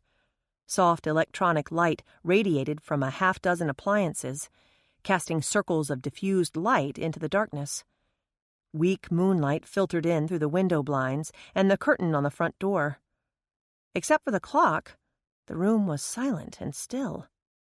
She eased into the room, feeling more confident. She would check out the adjacent dining room and the kitchen beyond, just to be certain. A patch of moonlight lay across the dining room floor. Light that normally was not there. Madison's heart hammered in her chest. That window had been closed when they went to bed. She groped behind her, her fingers curling around the baseball bat Blake always left in the corner. For once, she was thankful the boy ignored her constant pleas to put away his gear. She pulled the bat into swinging position as she inched closer. A figure dressed in black stood over the table, quietly leafing through the journals she had so carelessly left there. The person's back was to her, blocking most of the soft light that spilled from a handheld device and illuminated the pages. This was no random prowler. He, or she, was here for the journals. Madison tried to take in as many details as possible. The person was tall, several inches more so than she, outweighed her by a good 50 or so pounds, too. It was difficult to tell much about the person's shape, as it was covered by a loose-fitting black jacket and dark pants. But on the air was a hint of Old Spice, giving Madison the distinct impression their intruder was male. Even armed with a baseball bat and the element of surprise, Madison knew she was no match for a man who was larger and stronger than she was. Her best option was to back silently away and call for help. Her plan might have worked, except for the fact that she bumped into the wall and knocked a picture off its nail. As the old family portrait crashed to the floor amid the shattering of glass, the intruder whirled around. He shone the light directly into Madison's eyes, bumping up the beam's intensity so that she was blinded. By the time she thought to shield her eyes and peer through the slits of her fingers, the person had grabbed the journal, backed his way to the window, and disappeared into the night. "Hey, you!" Madison yelled. She ran to the window and hung her head out, careful not to disturb any fingerprints he might have left. Any further yelling was useless. The dark figure had already melted into the night. "Let's go through this one more time," Brash said as Maddie and her children huddled together on the couch. "We've already been through this twice. I've told you what little I can." "You know what they say, third time's a charm." He flashed a smile that was full of its own unique charm, but Madison was in no mood to be mollified. She replayed the night's events once more, offering as much detail as possible. "Close your eyes. In the split second that he turned around and saw you standing there, before the light was in your eyes, what could you see?" Madison closed her eyes in concentration, trying to recapture those brief moments in her mind. He was silhouetted against the window. There was an odd point to his head, so he was either wearing a beanie or having a bad hair day. I think there was something between his ears and his jacket collar. Maybe his hair was a bit on the long side, or maybe curly. She fingered her own short ends, imagining her brief impression of the perpetrator. Her eyes popped open. That's all I saw before he shone the light in my eyes." "But that's something," he said with a warm smile of encouragement. "That's good, sweetheart. Really good." He used the term of endearment as he jotted down notes in his ever-present notebook. If anyone noticed the slip, it was forgotten as he continued briskly. "So we know your intruder was a tall, average-sized man with hair that came below his ears. So now, off the top of your head, spit out the names of 5 men that fit that description. Go." Madison blinked in surprise, unprepared for the rapid-fire demand. Sputtering for just a moment, she rattled off the first men that came to mind. Cutter Montgomery, my cousin Darrell Hamilton, Nick Velarde, Hugh Redmond, Jimbo Hadley, Bart Nedbalick. Good. Now I'll call out a few names. Tell me if they fit the image, or why not. Say the first thing that pops into your head. Ready? Madison closed her eyes for better concentration and nodded. It was like a television game show. She rattled out her answers as quickly as he ticked off the names, even if they made little or no sense. Jerry Don Peavy. Too thin. Hank Adams. Too old. Rudy Dewberry. Too black. Luis Gonzalez. Wrong kind of hat. Nick Velarde. Too sexy. With her eyes closed, she missed the infamous arched brow. Brash never missed a beat, but there was an extra bite in his voice as he called out the next name. Don Wynn. Too short. Darren Mullins. Way too short. Barry Redmond. Maybe. Arles Bishop. Maybe. Stuart Combs. Don't know him. Alan Wynn. Too pudgy. Nobles Baines. Not right. Marion Crowder. Too stooped. John Montgomery. Hair's too short. Tom Pruitt. Too old and crazy. Bernie Havlicek. Too scrawny. Dirk Simon. Haven't seen him in forever. Enrique Hernandez. Who? Oh, no, too stocky. When a beat passed without a name thrown at her, Madison opened her eyes. The inquisition was apparently over. What was all that? She asked, feeling like she had been caught in a whirlwind. Just trying to get a better description. But I told you, I didn't see him well enough to get a description, she wailed. But you got an impression, Maddie, and this little exercise was all about split-second first impressions. Still skeptical, she pursed her lips. I don't see how it helped. But it did. Based on your first impression, the intruder was a white male somewhere between 25 and 40, in good physical condition. Madison was in awe, amazed he could deduce anything from such random bits of information. You're amazing, she murmured. So you've mentioned, he replied, his smile wicked and warm. Bethany saw the look simmering between her mother and the chief of police. Sitting so close behind her mom, she could practically feel the sizzle. Her stomach did a funny little flip-flop just seeing the gleam in Mr. D's dark eyes. If a man ever looked at her with such open desire... Wait. Desire? That meant... Oh, no, this would never do. Not on her watch. Bethany sat up straighter, tipping her chin up a notch. She disguised the calculated statement behind the pretense of playful banter. You forgot to mention he's not nearly as sexy as Nick Velarde. Mom, if I didn't know better, I'd say you have a crush on your carpenter. In spite of herself, Madison blushed. There was no denying that she found the man attractive. And yes, there was a certain chemistry between them. She still recalled the embarrassing way she had literally jumped the first time their hands met. His touch had been electrifying. There was something magnetic about the television host, and, like most women, she was drawn to his dark charm and rugged good looks. If not for the auburn-haired police chief watching her now, waiting to hear her answer, Madison might be interested in pursuing that attraction. If, Madison acknowledged. Her eyes wandered over the police chief, their hazel depths warming with a sudden rush of tenderness. This was one stipulation she had no objection to. Why would she settle for attraction if she had a chance at true love with the man of her dreams? No, Beth, she answered honestly. Her gaze was still trained on Brash. I can assure you I do not have a crush on Nick Velarde. Brash's facial expression did not change, but she saw the pleasure that lit his dark eyes. Some of that light dimmed as Bethany babbled on. Oh, we know you'll never love another man the way you loved Daddy. I remember the way y'all would go away for your romantic weekends, and the way you came home all starry-eyed and dreamy. You had those silly pet names for each other. Do you remember that, Blake? The way they always made goo-goo eyes at each other when they thought we weren't looking? In the middle of slurping down a bowl of cereal, her brother looked a bit confused by the question. His attention was focused on oat and honey nuggets, not his sister's romantic babble. Girls were so mushy. The same way his cereal would be if he didn't hurry and eat it. Blake mumbled a vague agreement as he turned the bowl upright and drank the last of his cereal in a few big gulps. Blake, his mother admonished, where are your manners? What did I do? He asked defensively. I answered her. I'm talking about your table manners. Use a spoon. For that matter, use a table. But it's off limits, right, Mr. D? The teen looked to the chief for confirmation. As a matter of fact, yes, it is. I'll bring a team in first thing in the morning.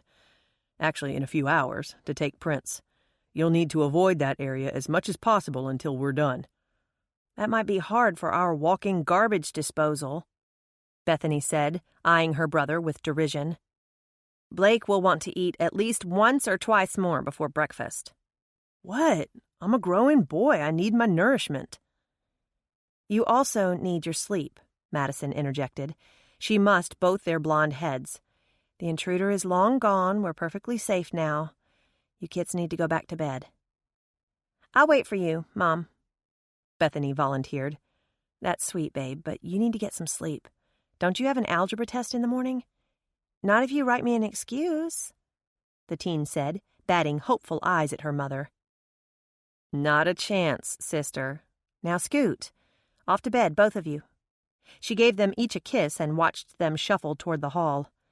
Love you bunches, she called. She glanced at her grandmother, dozing in the armchair. Granny, why don't you go too? There's nothing else we can do tonight. Brash has everything under control. "What is this world coming to?" Granny Bert grumbled, getting slowly to her feet. Tonight she looked every bit her 80 years, and then some.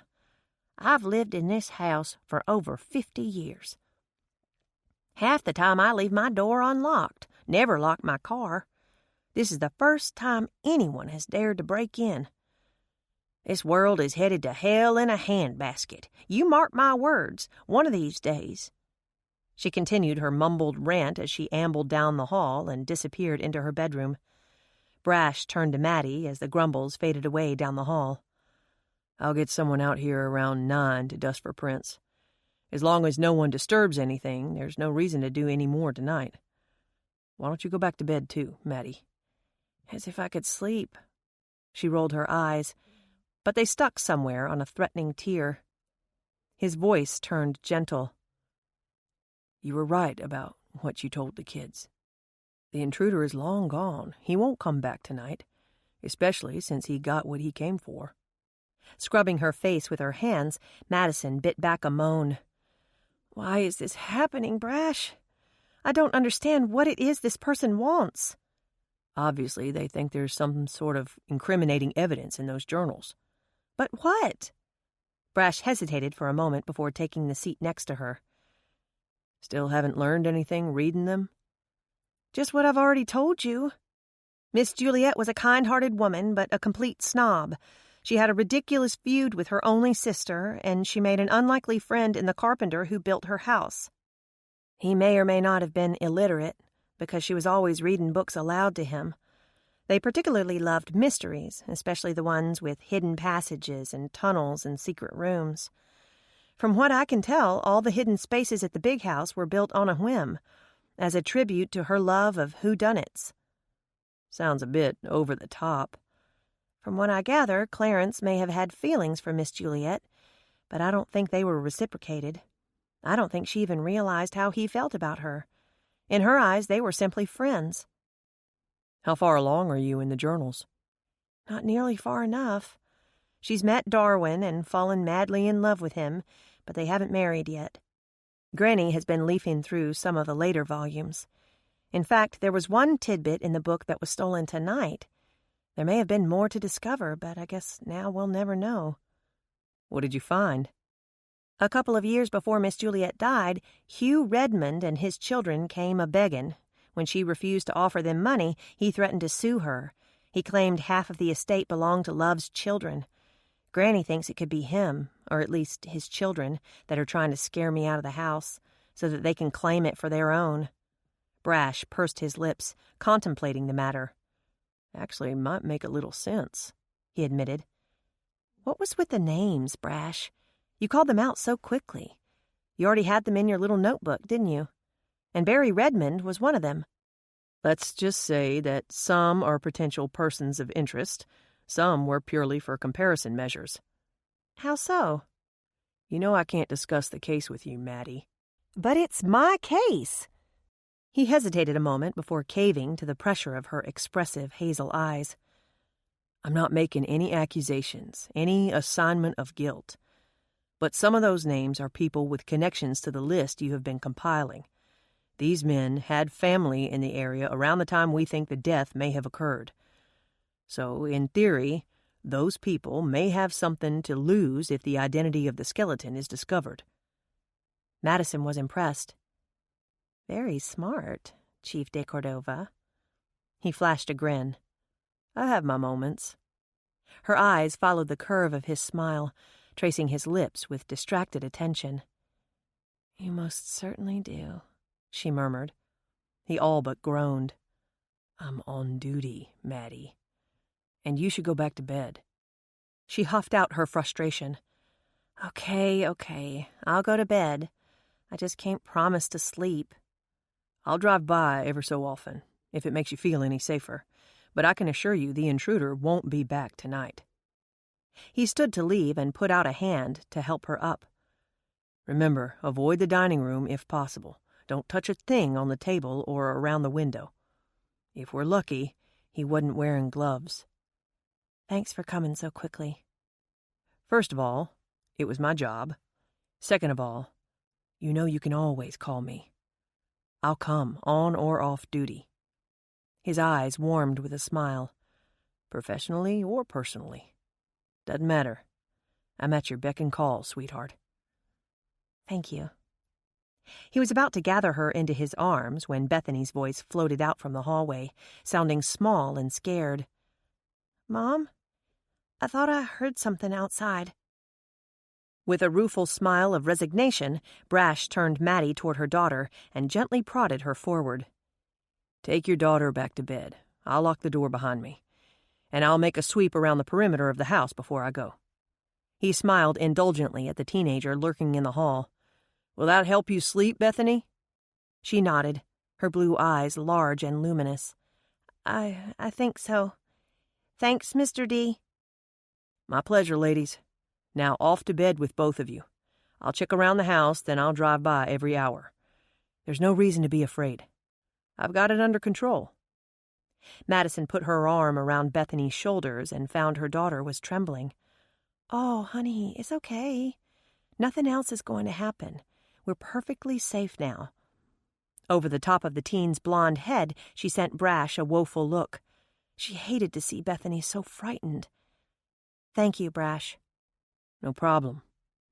Night, ladies." He waited for them to shuffle down the hall before he locked and shut the door firmly behind him and stepped out into the night. Chapter 18.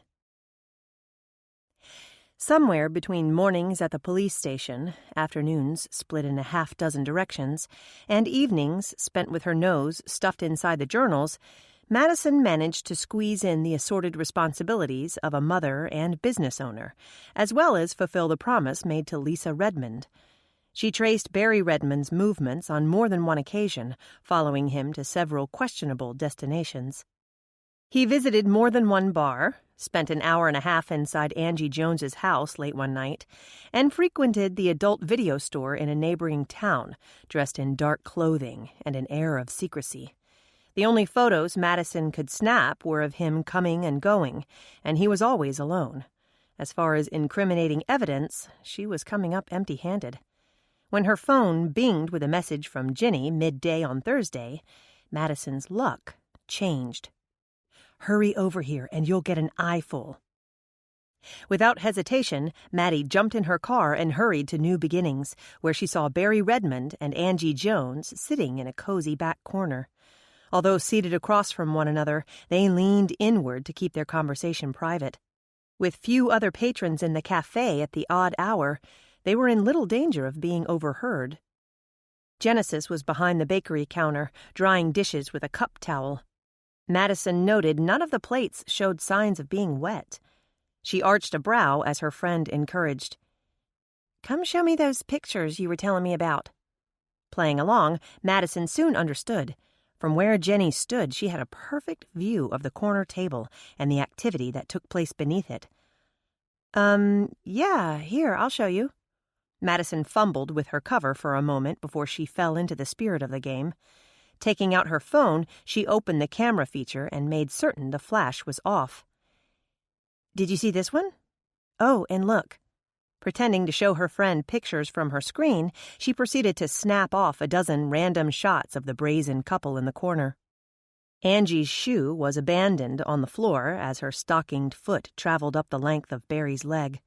His eyes went wide as her foot wandered inward and found its target. Even across the room, Madison could hear the slightly strangled sound he made as he shifted in his seat and allowed her better access. "Would you look at that?" Jenny murmured, watching the scene unfold on the live screen.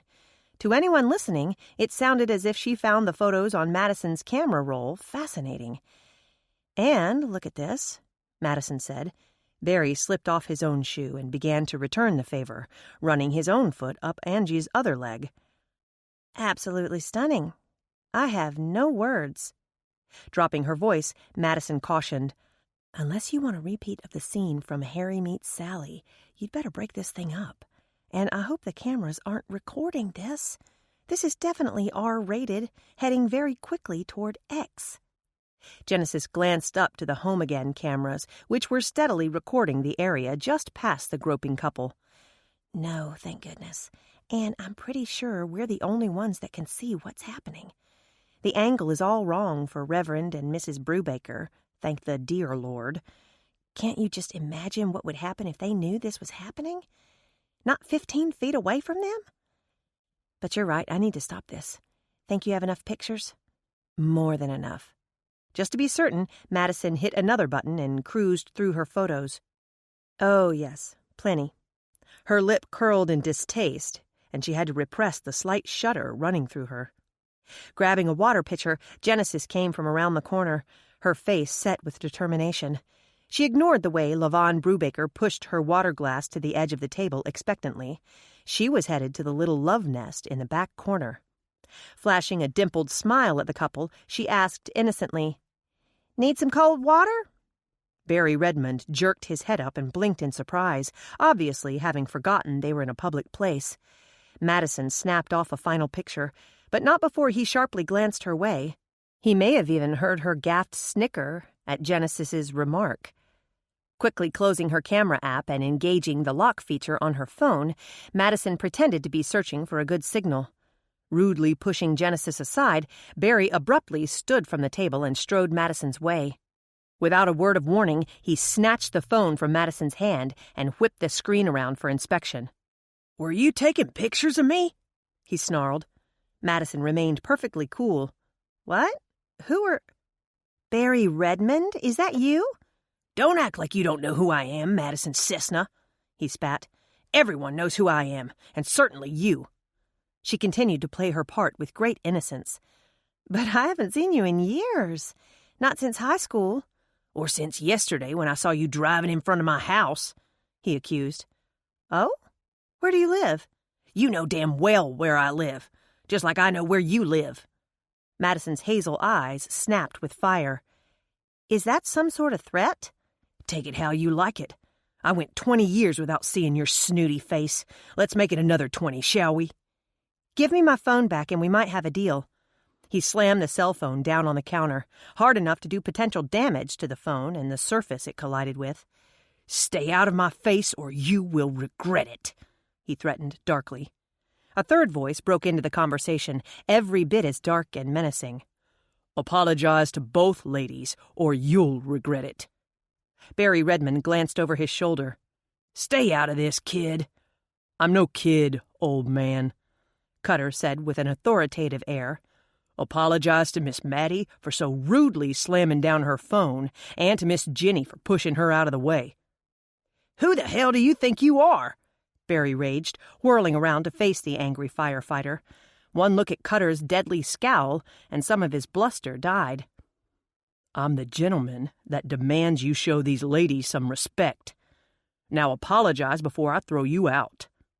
"You can't throw me out. This is her place, not yours." With a defiant twist of his chin, he indicated Genesis as she approached. The front of her apron was wet where he had jostled her arm and caused her to spill water from the pitcher she carried. One step forward was all it took. Seeing the furious younger man move closer in, practically nose to nose with him now, Barry swallowed nervously and changed his tune. "This place is nothing but a dump anyway," he mumbled. Behind Cutter, Angie Jones slithered out the door. Barry's scowl darkened as he grudgingly muttered, "Sorry." "Not good enough," Cutter informed him curtly. Although Barry was 10 years his senior, Cutter took the other man's arm and turned him to face Madison, instructing him as if he were a child. "Say it like you mean it." Seething with anger, Barry Redmond glared at Madison with malice in his eyes. "I am sorry, Your Highness. Please forgive me." Letting the sarcasm slide, Cutter continued. "Now tell Genesis you are sorry."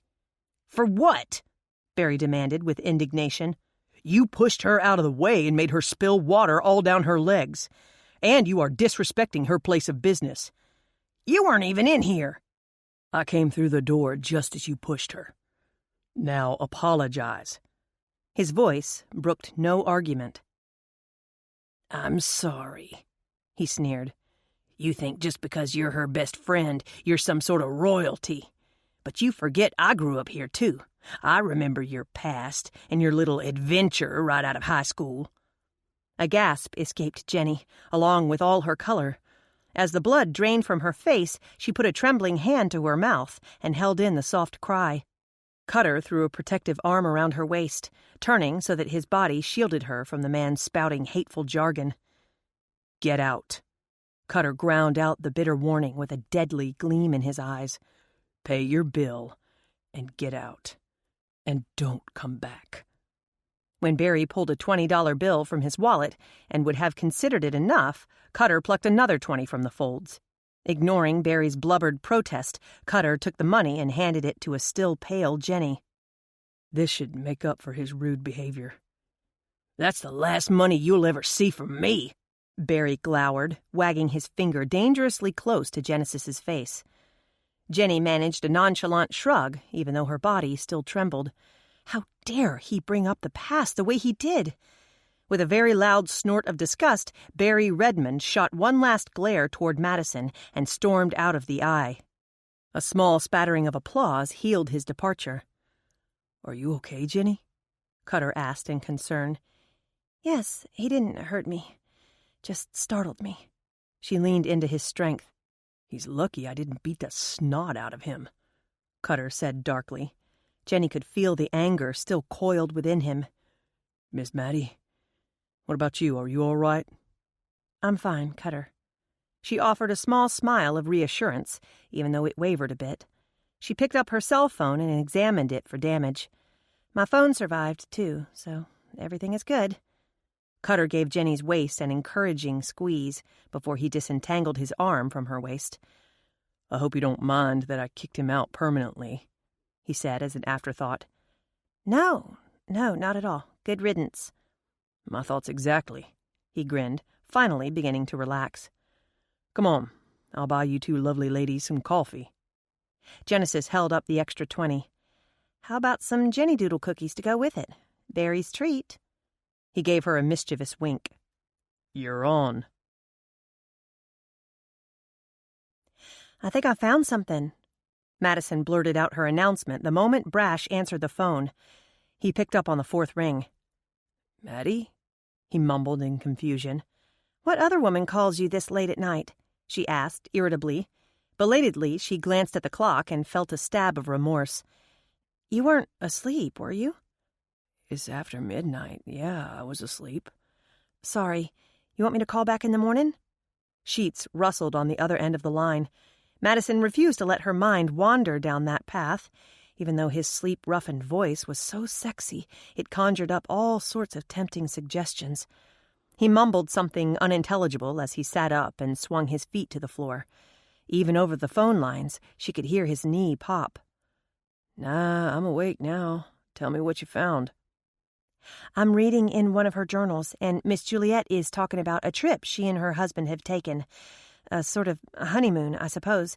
When they came home, Darwin had a surprise waiting for her, a custom-made bookcase for their bedroom, designed and installed by her dear friend Clarence." Interest sharpened his sleepy voice. "How long of a trip did they take?" 1 month. They traveled by train to Philadelphia to meet his family." She could imagine his mind working as he thought aloud. That might explain how someone managed to build a retrofit staircase within the walls. That's always bothered me. How could a person add a staircase without anyone knowing it? "A month should be enough time to build one, don't you think?" With time enough to start on a cellar addition to boot. So maybe she really didn't know about the room, or the stairs. The thought was oddly comforting. "That was what bothered me the most," Madison admitted. "Thinking Miss Juliet might somehow be involved in that unknown person's death." I understand. I didn't like that theory either. But I couldn't make any other scenario fit. But an extended trip would explain how a staircase was built without her knowledge. I'm not sure what the servants thought, but maybe they felt it wasn't their place to speak up. "I think I read... Yes, right here. She gave the servants the entire month off, a paid vacation to celebrate her marriage. The only ones to stay behind to keep an eye on things were Truman and Lily Ford. Truman was her butler and most trusted employee." So, wonder why he allowed this Clarence person to build a hidden staircase in the walls. Maybe because it was his son. What are you talking about? Apparently, Clarence was Truman Ford's illegitimate son. Miss Juliet didn't say so in such crude terms, but she alluded to the fact. I did not know that. So, either the good butler knew about construction, or he left the house in his son's care and was as ignorant about the staircase as Miss Juliet was. Are we thinking she lived there all those years and never knew about one last secret passage? Madison asked. I would say it is definitely a possibility. Unless you find information in those journals to tell you otherwise, she may have slept just feet away but been none the wiser.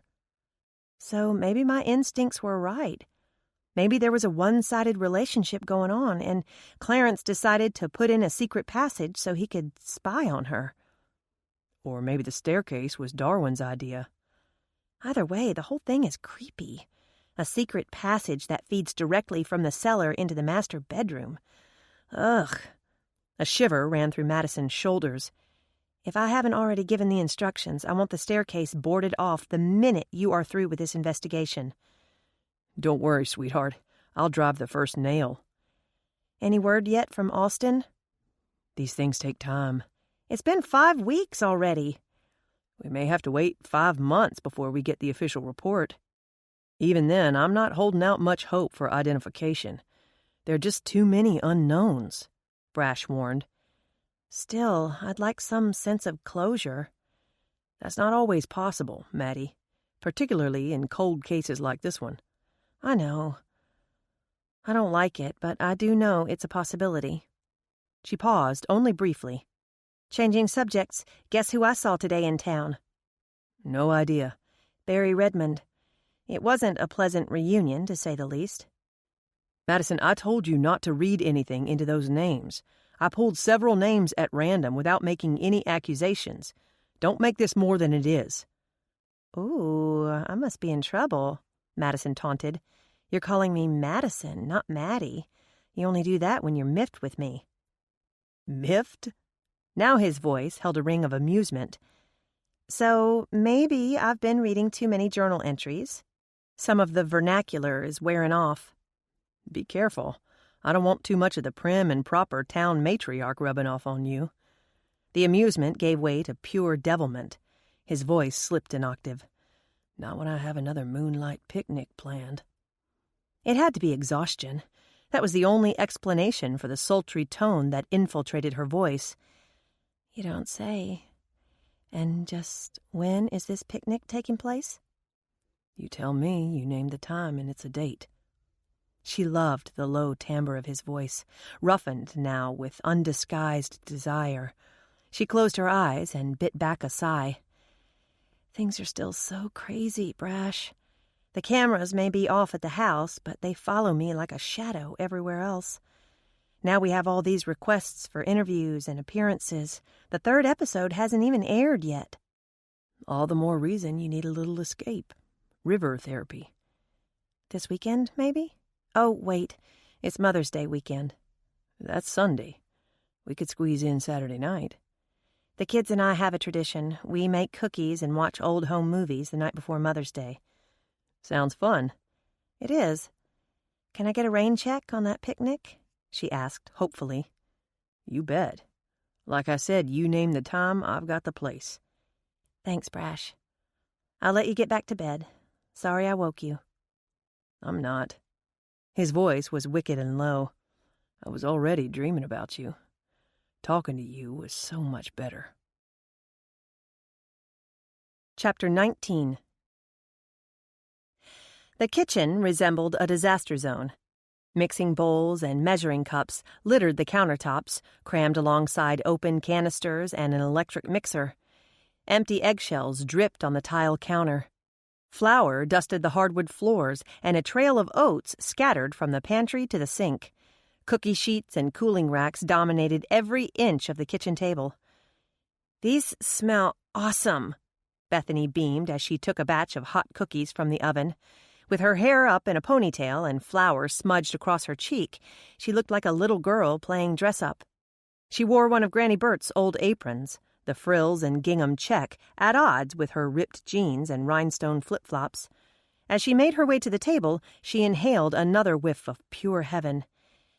"Move over, Goober, so I can put these down." "I'm trying to open these sprinkles," her brother complained. "They seal these suckers with some sort of cement." He gave one last tug, and the seal broke free. Tiny bits of colorful candy confections sprayed across the kitchen.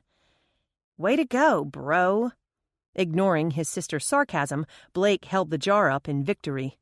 "Free at last! Free at last!" "Enough with the speeches," Madison advised. "Grab the broom and sweep those up before we grind them into the floor.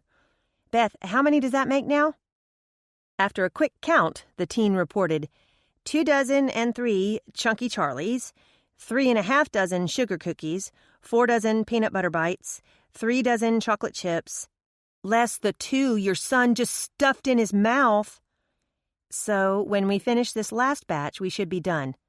Madison surveyed the evening's efforts with a satisfied smile. It was one of their favorite traditions, started when the twins were just toddlers. What cookies they didn't eat, or save for later, they wrapped up and gave in small batches to friends and neighbors, particularly moms. "Can we start decorating the sugar cookies?" "Sure. Granny, is that frosting about done?" Stirring the mixture to smooth perfection, Granny Burt pointed to 3 small bowls at her side. "Finishing the white right now. There's the blue, pink, and yellow." "This year's cookies are going to be the best." Bethany grinned with confidence. "I love these colors. They're more like turquoise and hot pink. Totally awesome." "Amazing what Easter egg coloring will do for frosting," the older woman smirked. "Not very manly," Blake complained, swiping the vivid pink frosting across his finger. "Hello, it's Mother's Day, you goofball," his sister chided. "It's not supposed to be manly." "Yeah, well, without Dad's, there would be no Mother's Day." He stuck his tongue out in contempt, but the bright pink stain on its tip killed the desired effect. Bethany dissolved into giggles. A warm sensation of joy blossomed within Madison's heart as the teens fell into a playful rapport while frosting cookies. It did wonders for a mother's soul to hear her children laughing and working together. Madison stood back and watched their antics with a tender smile upon her face. Where had the time gone? The twins were almost 16 now. In her mind's eye, they were still babies, still 2 exuberant toddlers who tried her patience but brought her the greatest joy she had ever known. Of all her accomplishments in life, she considered motherhood her greatest contribution to the world. It definitely brought her the most pride and happiness. "Come on, Mom. You too, Granny. Come help us," Bethany encouraged. "I think you two are doing a fine job," Madison said, but she joined in to make it a true family effort. "These cookies are great, but what are we doing for supper?" Blake wanted to know. He stuffed a chunky Charlie into his mouth before applying a layer of yellow frosting to the cookie in his other hand. Wondering where he put all the food he consumed, an indulgent smile touched Madison's face. "Why don't we order pizza? I'll run and get it while you set up the movies." "I wish someone would offer home delivery around here," Blake complained. "If I had one gripe about moving to a small town, that would be it. No pizza delivery." Hear that, Annette? Blake is happy here. Thoughts of her mother-in-law's accusation intruded on their special evening. In truth, the heated conversation shadowed her constantly, reminding her of Annette's competitive and often combative nature. Madison could not ignore the possibility, however improbable, that Annette might try to take her children away from her. Pushing unwanted thoughts of her mother-in-law aside, Madison laughed. "If that's your only complaint, I'd say we're in pretty good shape." "Don't eat all the Chunky Charlies, or there won't be any left," Bethany fussed at her brother as he popped another into his mouth. "Happy might not be much of a cook, but she sure makes a mean cookie," Blake said with a satisfied smack of his lips. "You are right. My mother isn't much of a cook," Madison agreed. She remembered eating a lot of macaroni and cheese as a child. At the time, she thought ordering out for pizza and eating soup and pasta from a can was perfectly normal. Looking back, however, she realized her mother, known to Bethany and Blake as Happy, was too busy with adventures to bother with the mundane task of cooking. Her one claim to fame was her Chunky Charlie cookies, a mishmash of Charlie Cessna's favorite candies and nuts thrown together in an oatmeal dough. "Do you miss her and Grandpa Charlie?" Bethany asked, tilting her blonde head to one side. "We haven't seen them in forever." "Of course I miss them." Her answer was perhaps a bit too quick. But I was lucky enough to have a surrogate mother, one who turned out to be more of a mom to me than the woman who gave me birth. She shot a quick glance to Granny Burt, who pretended not to be listening. Though the older woman was buried up to her elbows in soapy water, a ghost of a smile softened her wrinkled face. "Do you think they'll ever settle down and come back home?" Blake asked. "I don't know, honey. My parents love adventure. I'm afraid River County is a little too tame for their tastes." Bethany made a sound of disbelief. "Not anymore, it isn't. Between the ghosts and the skeletons and the television crews, this place is way more exciting than those foreign countries they like to visit." "Oh, that reminds me." Blake's blue eyes lit up as he dug in his pocket for his cell phone. "I found the perfect Mother's Day gift for you." Granny Burt joined in the conversation with her own harumph. "What, a guard dog to keep watch on her?" "Almost," the boy grinned. "Or at least the sound of one to scare off thieves and attackers." He pressed a button on his phone, causing it to rumble with a long, low growl. "That should put the fear into someone, don't you think? You can hook it up to a motion detector and voila, your own vicious attack dog." "That should do it," Madison agreed with a chuckle. "It sounds like... Wait a minute, where did you get that?" "It's an app on my phone. Or you can get the barking Dobermans." He pressed another button and rattled the windows with the incessant sound of multiple dogs ready for attack. No, go back to the other one. Yes, that one." There was no barking in this recording, just a low and menacing growl, much like the one she and Darren heard at the mouth of the cave. Taken by surprise that day, they assumed they had disturbed a cougar in its den. They dared not linger long enough to make positive identification. Could it have been only a recording? One activated by motion, just as Blake mentioned? Suspicion swirled in her head. "Can anyone get that?" "Sure, I'll send it to you, so you can have it on your phone. If you ever get in an uncomfortable situation and think someone is going to bother you, just crank this little baby up and send them running." He pressed a few buttons and reported with a grin. "Done. Check your phone." Hearing the bing that confirmed a new message, Madison pulled her phone from her pocket. She played the recording back, comparing it to the remembered sound at Hank Adams's place. She wasn't positive, but she thought it was a close match. "Only one way to be sure," she told herself. First thing Monday, she would call Darren and drag him back to the wooded property. Blake hooked an arm around his mother's shoulders and gave her a big, loud, sloppy kiss on the cheek. "Happy Mother's Day, Mom. Love you bunches." A rakish grin crossed his face, one that was sure to slay countless girls over the course of the next several years. "So, what about that pizza?"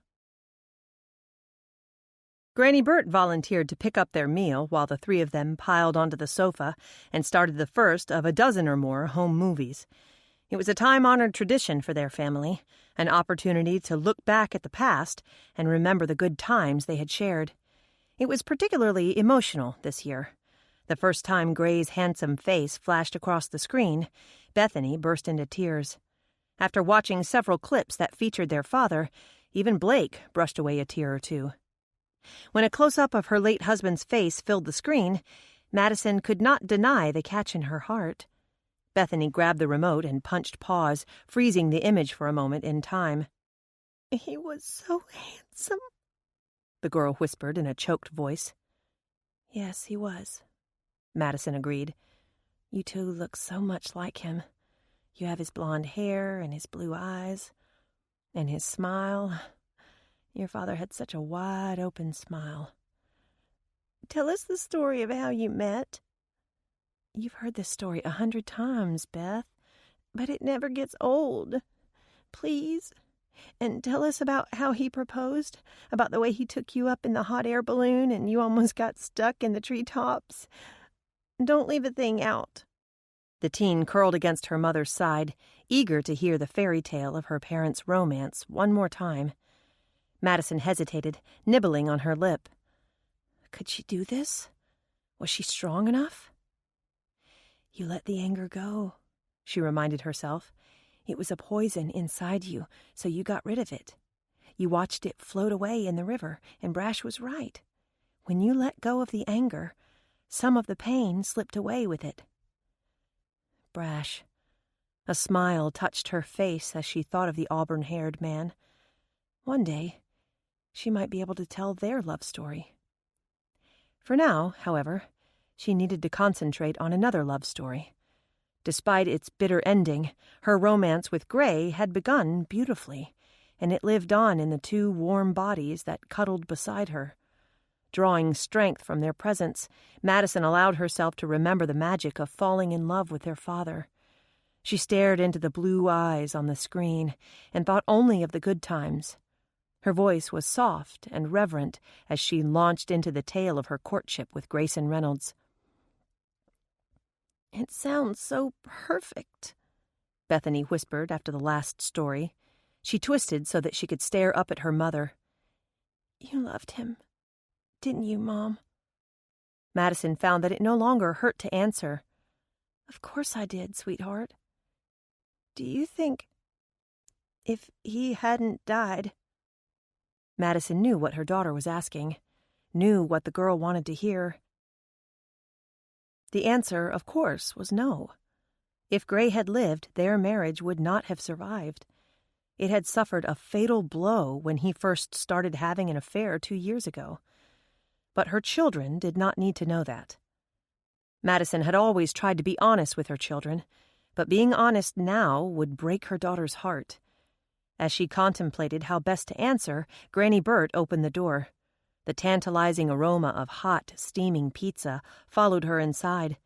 Madison hastily wiped away the tears moistening her cheeks and welcomed the intrusion. "Ah, just in time for the skiing video," she said with forced enthusiasm. "Blake, go help Granny. Let's get this show on the road." She glanced back to the handsome man still dominating the screen, the picture frozen as it captured a smile on his face and a twinkle in his eye. It was a good way to remember her late husband, a good image to tuck away into her bruised and battered heart. "Thank you." The sudden wave of tenderness caught her by surprise. After all that had happened, she had not expected to feel gratitude toward this man. To her amazement, the pain that normally gripped her heart gave way to subtle acceptance.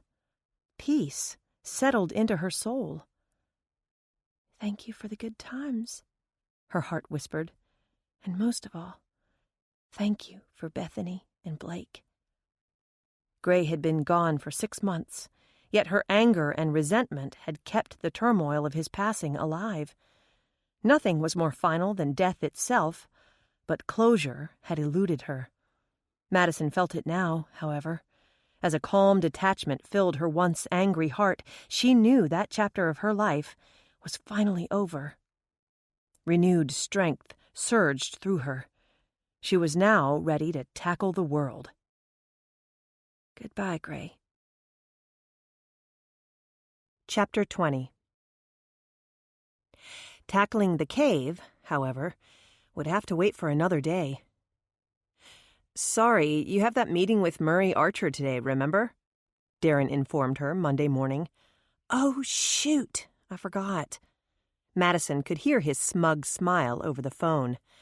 "That's what you have me for, girlfriend. As soon as I can afford it, remind me to give you a raise. I'll settle for a paycheck for services already rendered. Did I miss payday last week?" Madison squirmed in the car seat. "You noticed that, did you?" she murmured in a small voice. Doing a mental evaluation of her checking account, she tried not to feel nauseous. "I'll pay you by Wednesday, I promise. Unless, of course, you could hold off until Friday. Friday would be better for all parties involved."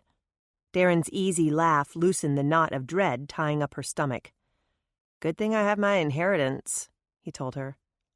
Friday will be fine. You're the best, Darren, she beamed. And don't you forget it, Dollface.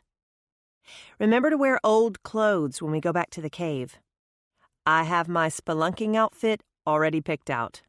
Toodles, Dollface. Tell that hunk of a boyfriend I said hello. Instead of denying her relationship with Brash, as she normally did, Madison reminded herself of the new chapter in her life. Knowing she would shock her friend, she smiled brightly and agreed. Will do. Toodles. She was still smiling as she pulled into the police station. She parked at the rear of the old train depot and took the well-worn path to the front door, a decided spring in her step. Good morning, Vina, she called cheerfully to the woman behind the counter. Not so very long ago, the older black woman had intimidated Madison. It was something about her almost superhuman efficiency and her sharp black eyes. Not much slipped past the woman of undetermined age. She was as much a fixture at the police station as the old depot counter, and every bit as solid. Vina Jones was the glue that held the department together, and beside her, Madison could not help but feel inadequate. In too good of a mood to let those insecurities slip in now, Madison wiggled her fingers in greeting and sailed her way toward Brash's office. Good morning, beautiful. Her smile grew brighter. And good morning to you. So how was your Mother's Day? Brash asked. Wonderful. And in honor of all the lovely gifts I received, I have a small gift for you. She whipped out several papers held together with a paperclip. My list of families residing in the Sisters back in the day and still currently in the area. You're all done? He asked in surprise. He took the papers and leaned back in his chair, looking notably impressed. Very nicely done. And it only cost me my eyesight, my sanity, and half a head of hair. Oh, even with crossed eyes and thinning hair, you're still beautiful to me. He flashed her a charming grin, his attention quickly returning to the names on the list. I never even thought about a couple of these. Some were a given, but not all of these. Good work, Maddie. Very good work. She warmed under his praise. In truth, she was feeling quite proud of herself. It was a daunting task he had given her, but she had managed to pull it off. So now what? Now the real work begins. Excuse me? If you think putting that list together wasn't work itself... He held up his palms in defense of her sudden attack. Poor choice of words. I know creating this list was all kinds of crazy. But this was only the beginning. Now comes the legwork. Now we have to go through these names one by one and see what connections and interactions they had to Miss Juliet. We'll need to do interviews, background checks, that sort of thing. Dig around a little. See what, if anything, these people would have to lose if some dark secret from the past should surface. I took the liberty of making a second list. She pulled a single sheet of paper from her files. These are the names I think we should concentrate on. Instead of taking the list she offered, Brash studied her for a long moment. She began to squirm under his thoughtful gaze. He toyed with the pen on his desk, obviously contemplating the extent to which Madison should be involved in the investigation. He finally sanctioned her input with a small nod. Tell me what you have and how you arrived at it. Feeling quite pleased that he valued her thoughts, Madison sank into the chair across from his desk. In no particular order, she prefaced, but the first name she called was Amanda Hooper's. And why her? Think about it. She is a very astute producer and businesswoman. What better way to generate publicity for her show than to create more publicity? The skeleton's discovery made quite a splash, even on the national news. Everyone loves a ghost story.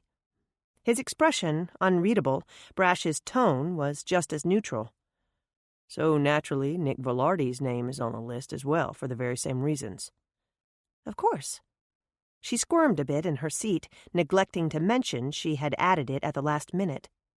While Amanda's name was at the top of her suspect list, Nick's was dead last. Go on. Hank Adams. Certainly old enough to have known Miss Juliet personally, and perhaps have knowledge of the skeleton. Why else did you select his name to be on the list? He has definite ties to the big house. Both of his grandparents and his mother all worked there. This Clarence person who built the house was actually Hank Adams's uncle. So if it should turn out that Clarence built the secret stairway for nefarious reasons, and Hank knew what those were, he might want to keep it secret. He's going to rather drastic measures, don't you think, to protect the honor of a family member who has been dead for several decades? Madison shrugged. Recently, not all of his actions have made a lot of sense. As you know, he is in the middle of a property dispute with Alan Wynne, and some of the things he has done are rather drastic, as you put it. She thought of the trap. Definitely over the top. I'm not doubting you, Brash assured her. Just asking your rationale. Next. A bit uncomfortably, she read from her list. Alan Wynne.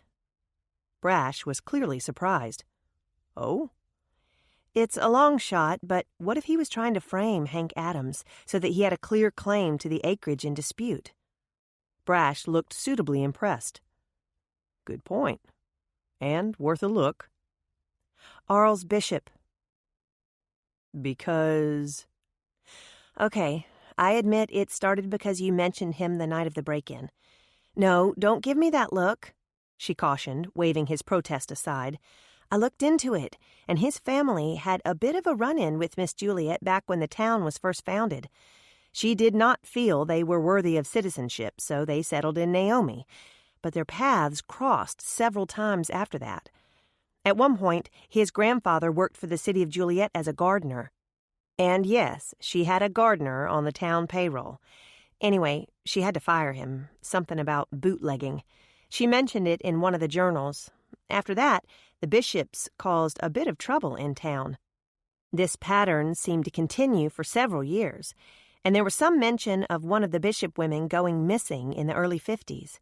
Everyone assumed she ran away from home, but what if it turned out to be her skeleton we found? I think it's worth adding Arles, or at least the Bishop family, to the list. Anyone else? Barry Redmond. It's no secret that the Redmonds tried to stake a claim against Miss Juliet's estate, claiming they had a right to it as one of Darwin's descendants. It is also no secret that the Redmonds have never liked my family, resenting the fact that Granny inherited what they felt should have been theirs. And judging from my recent encounter with Barry, I would say he is still very bitter. At mention of her altercation with Redmond, Brash's jaw tightened. He remained silent, however, as he studied her with shrewd eyes. He finally responded with, "Good work, Maddie. Very good. I'll look into it." Sensing her dismissal, Maddie frowned. Please tell me I did not just work myself out of a job. Brash looked uncomfortable. I want to help. I could do some of the legwork. You're always saying how busy you are, how overworked. Let me take some of the load. She could tell that he was wavering. Please, Brash, what can I do? Her cell phone rang. You can answer your phone, he replied smartly. He studied the list again as Madison took the call. As she hung up, she looked at him with an apologetic wince. My lunch meeting just got moved up. Would it be a huge problem if I left? Not at all. You've done a great job here. I appreciate your hard work. Please think about letting me do more. Brash studied her for a moment, looking thoughtful. As his eyes warmed, a devilish grin slid over his face. I can tell you this. I do promise to think about you. We're going out to eat? Bethany asked in surprise.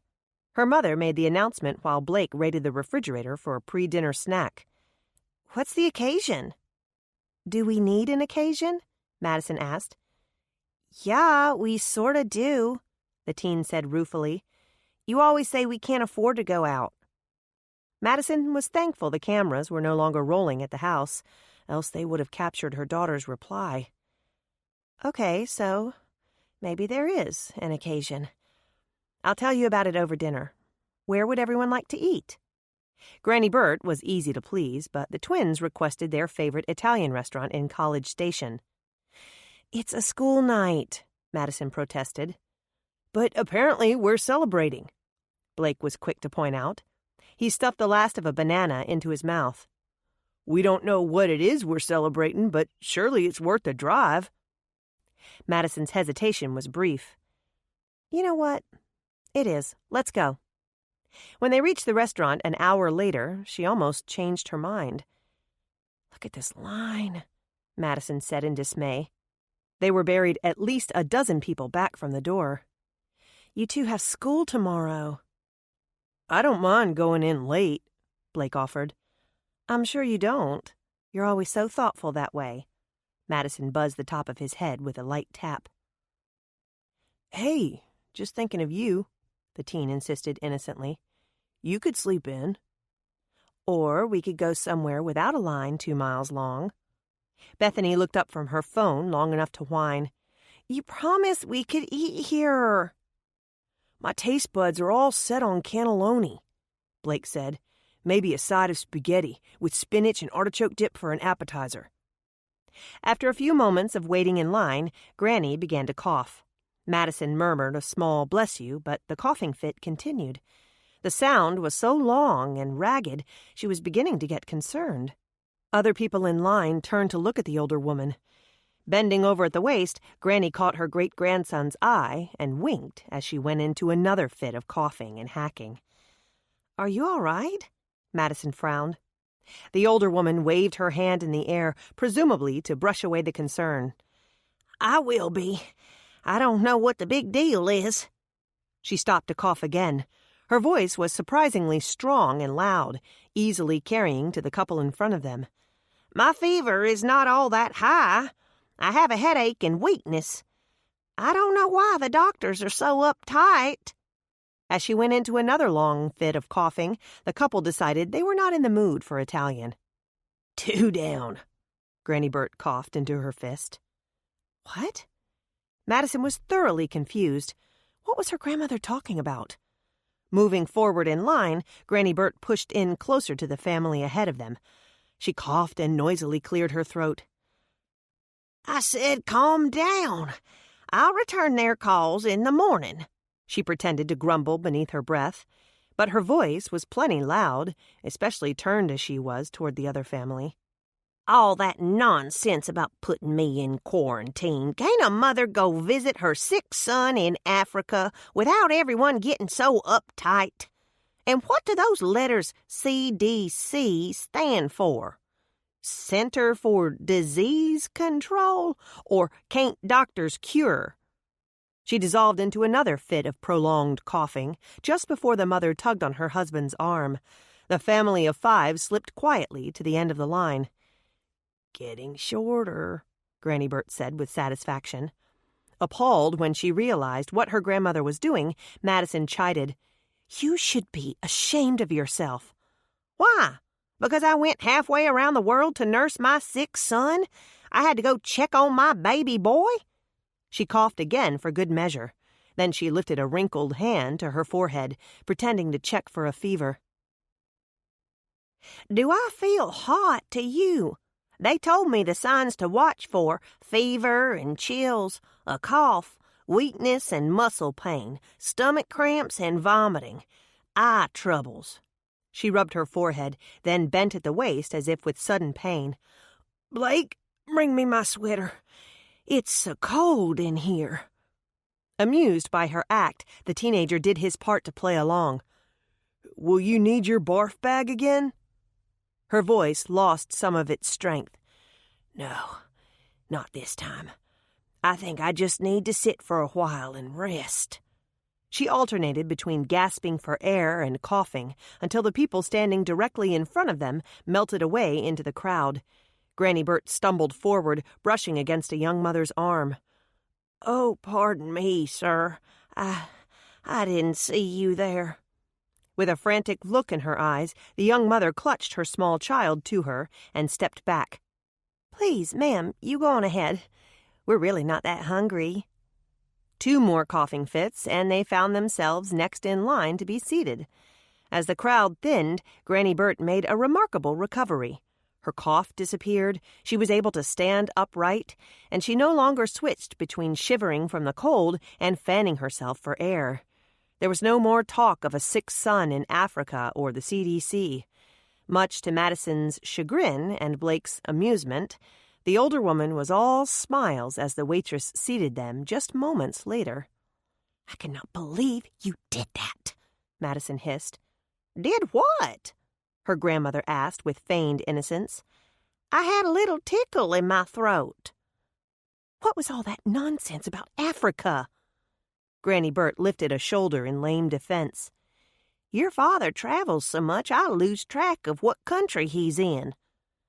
"You know good and well he's not sick, and you did not visit him. You deliberately let people think you had Ebola." From across the table, Blake watched the interaction between the 2 women with a huge grin and a sparkle of mirth in his eyes.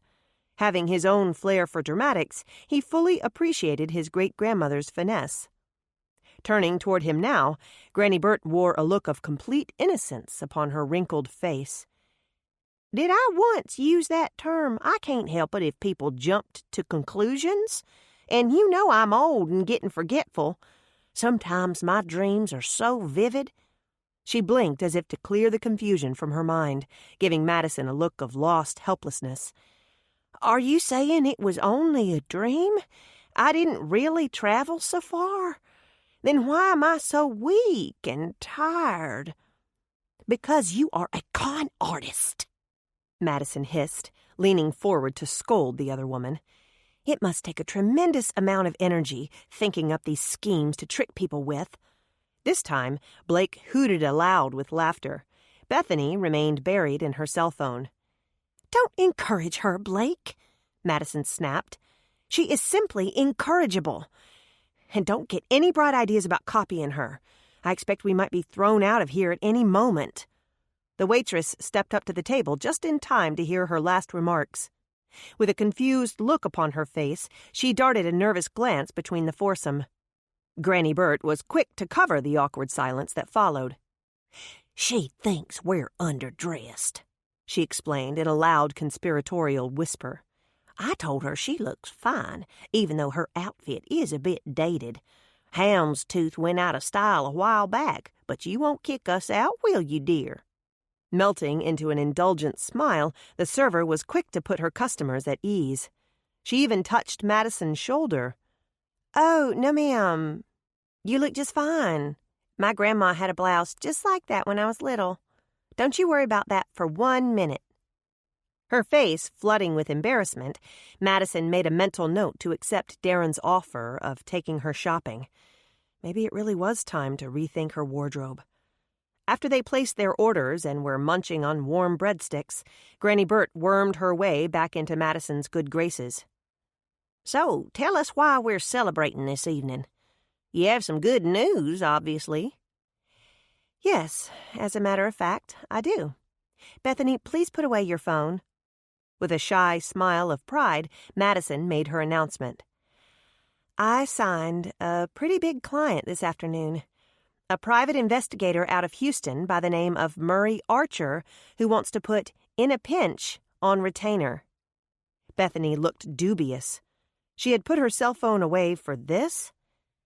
"What does that even mean?" "It means he is willing to pay me a salary, even when I'm not doing a job for him." "That doesn't sound very smart on his part. Why would he do that?" "To make certain I will be available when he does need me. I did some work for him once before, and he was so pleased with how it turned out, he wants me to do more. And when I am working a case for him, he will pay me twice my normal rates, plus expenses." Her children might not understand the importance of those particular details, but her checkbook certainly did. She swore she felt it doing cartwheels of joy during their meeting. "At least it can do something other than bounce," she thought ruefully. "What will you be doing? I mean, you're way up here. He's way down there. Will you have to travel back and forth? Blake wanted to know.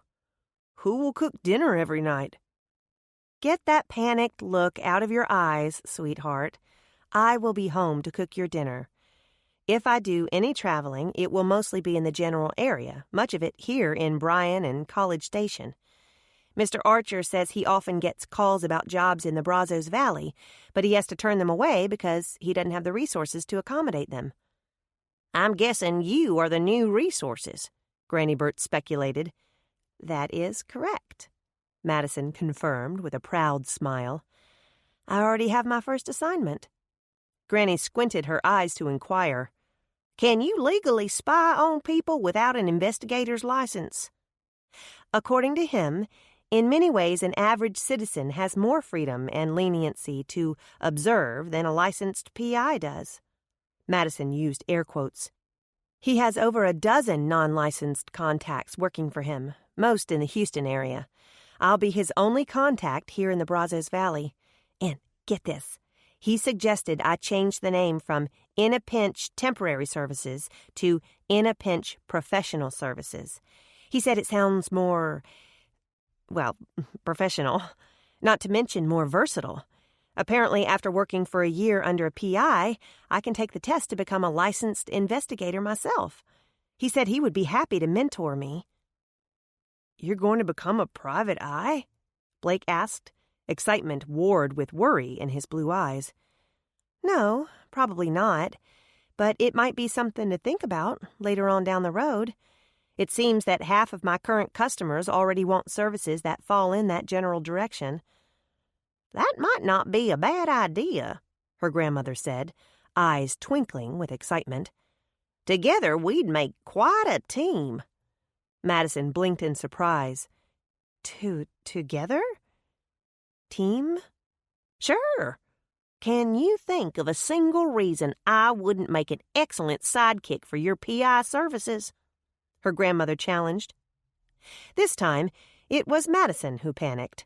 Teaming up with her unpredictable grandmother for undercover work? The thought was terrifying. Excuse me for a minute. I need to visit the ladies' room. She stalled for a suitable amount of time, hoping her grandmother would have forgotten her question by the time she returned. As Madison washed her hands and took extra time drying them, a woman approached her with a shy smile. You're her, aren't you? You're that television star with the huge old house. I am hardly a star. Of course you are. I recognize you from the show. I just love to watch it. Can I have your autograph?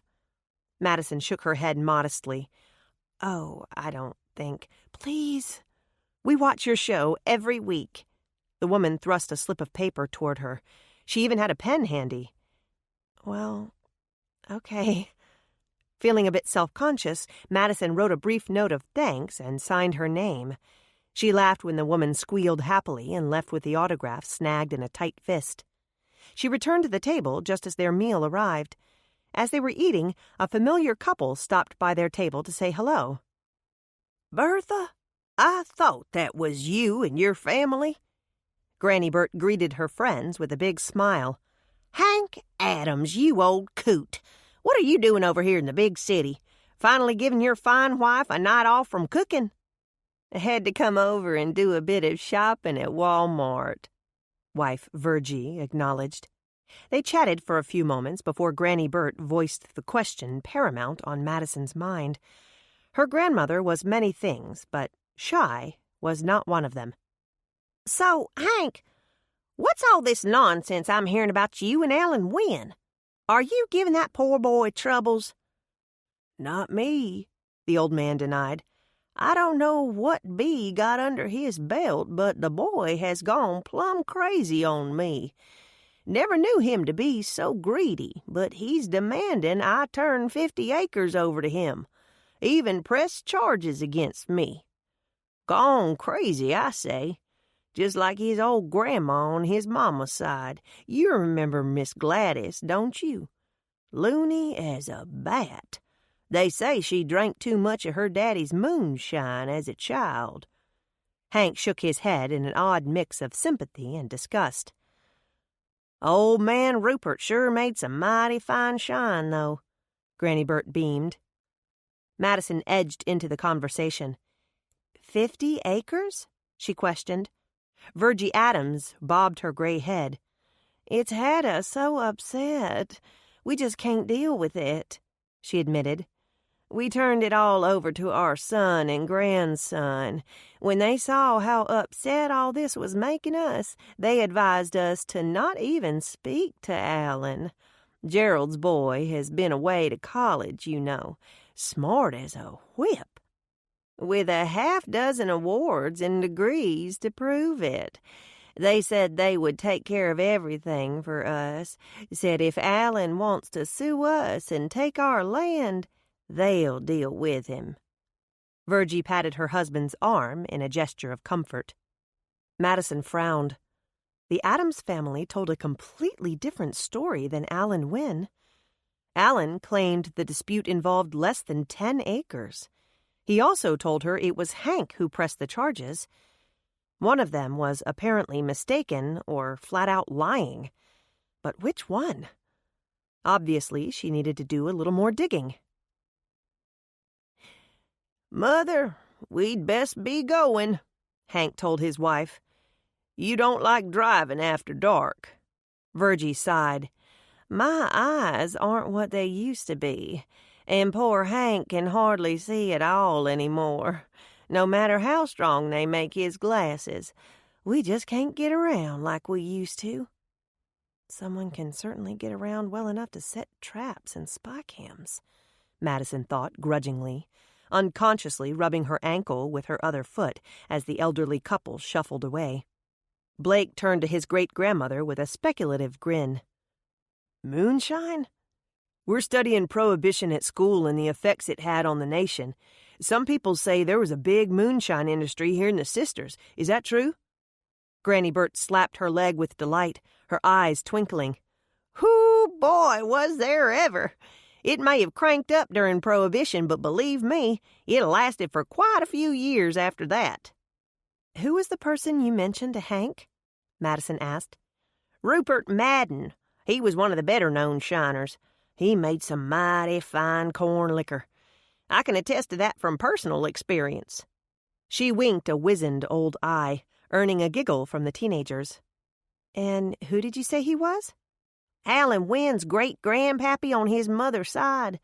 Gladys Madden married Claude Wynne when she wasn't no more than 13 or 14. She was a sweet little gal, but a bit simple-minded. Didn't matter to her that she married a man twice her age and half her size.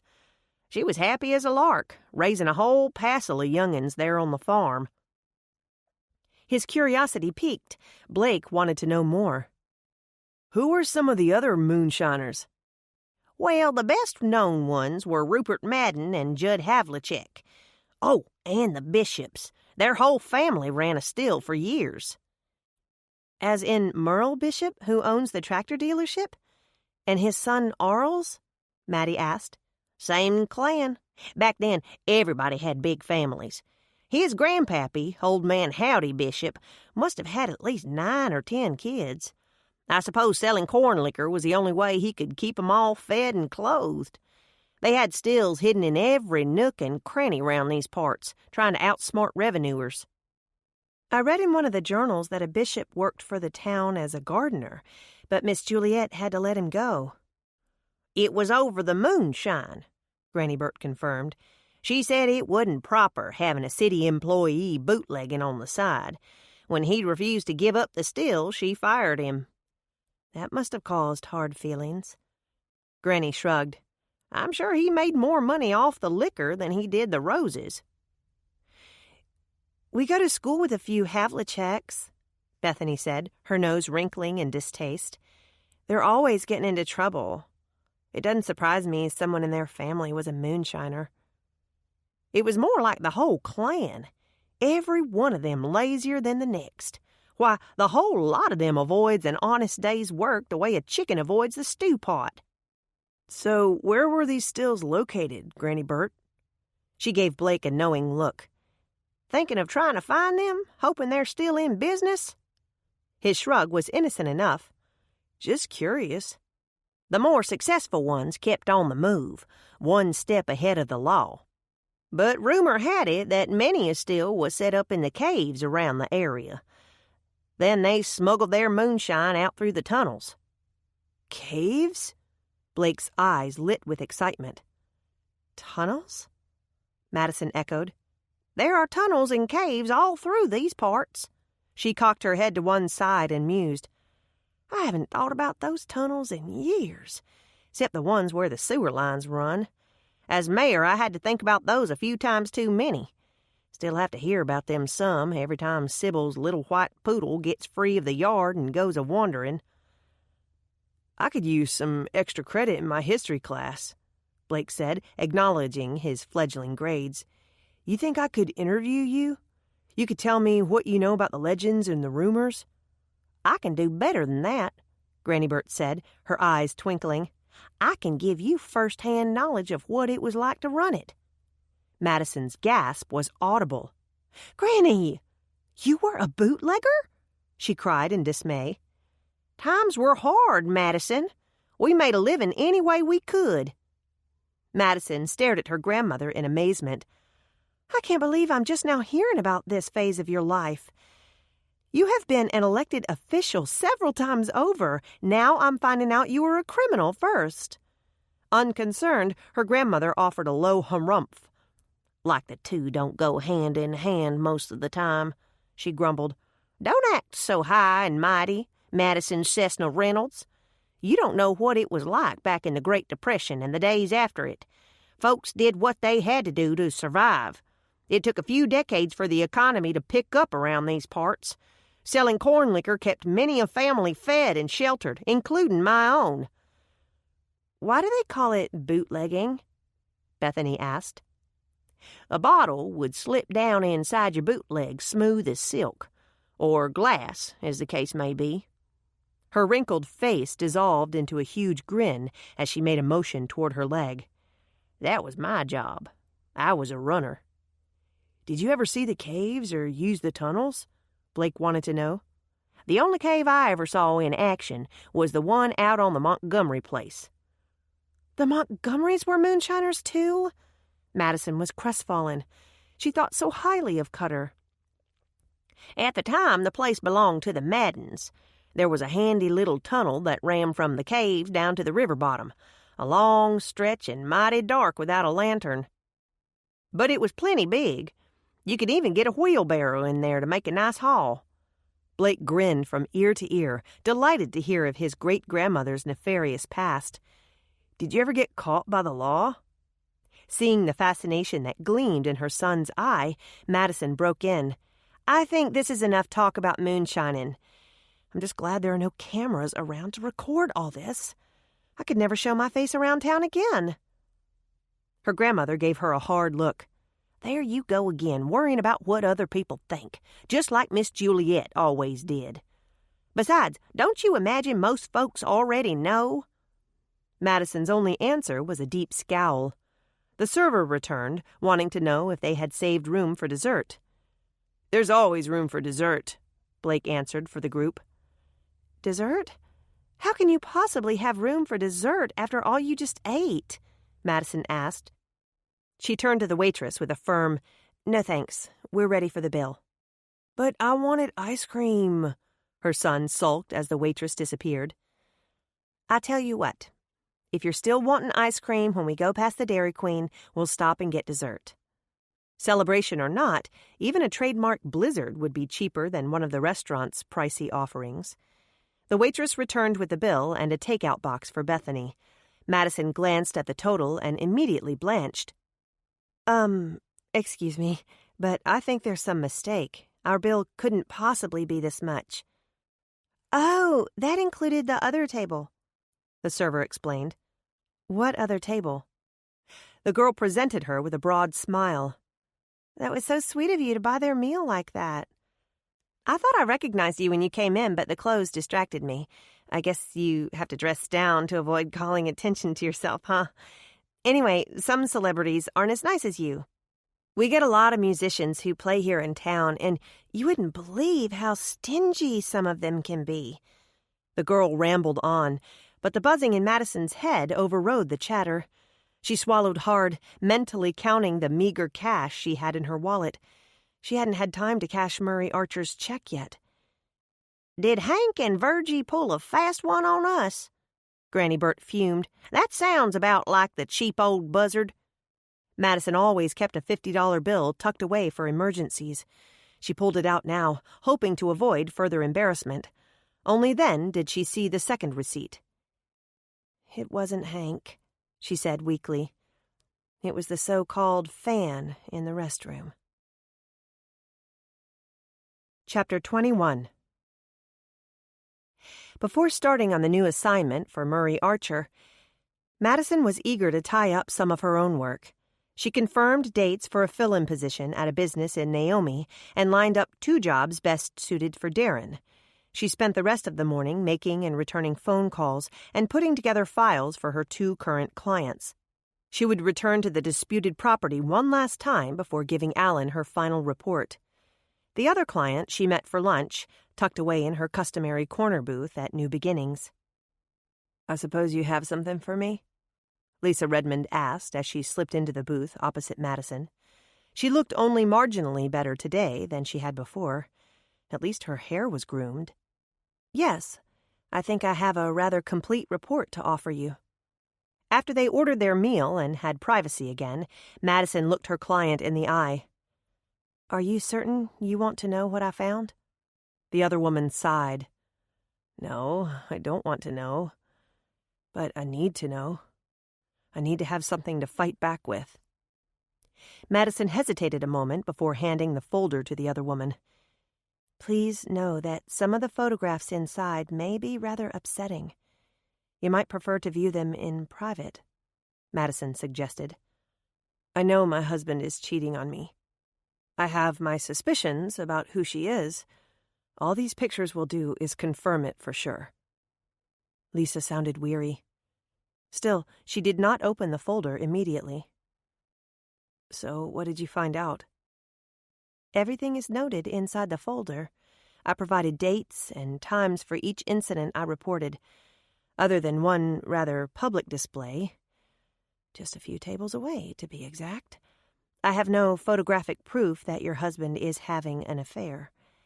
However, there is more than enough circumstantial evidence to support that theory." "You talk like a lawyer," Lisa complained.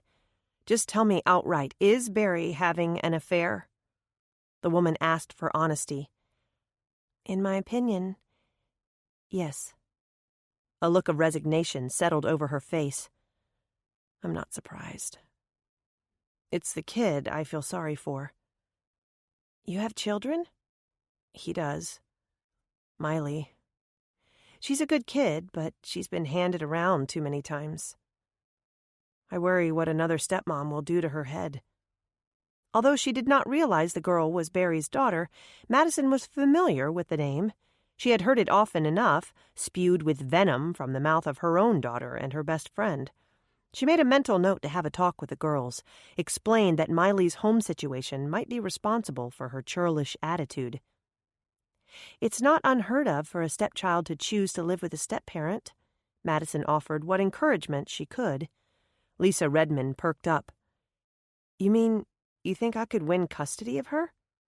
I don't know about that. That's not really my area of... It would take a lot of money to raise a child. But I suppose I would get alimony, and she would probably get some sort of allowance." Madison could see the wheels turning in the other woman's mind. She regretted her rash statement, uttered only as a means of comfort.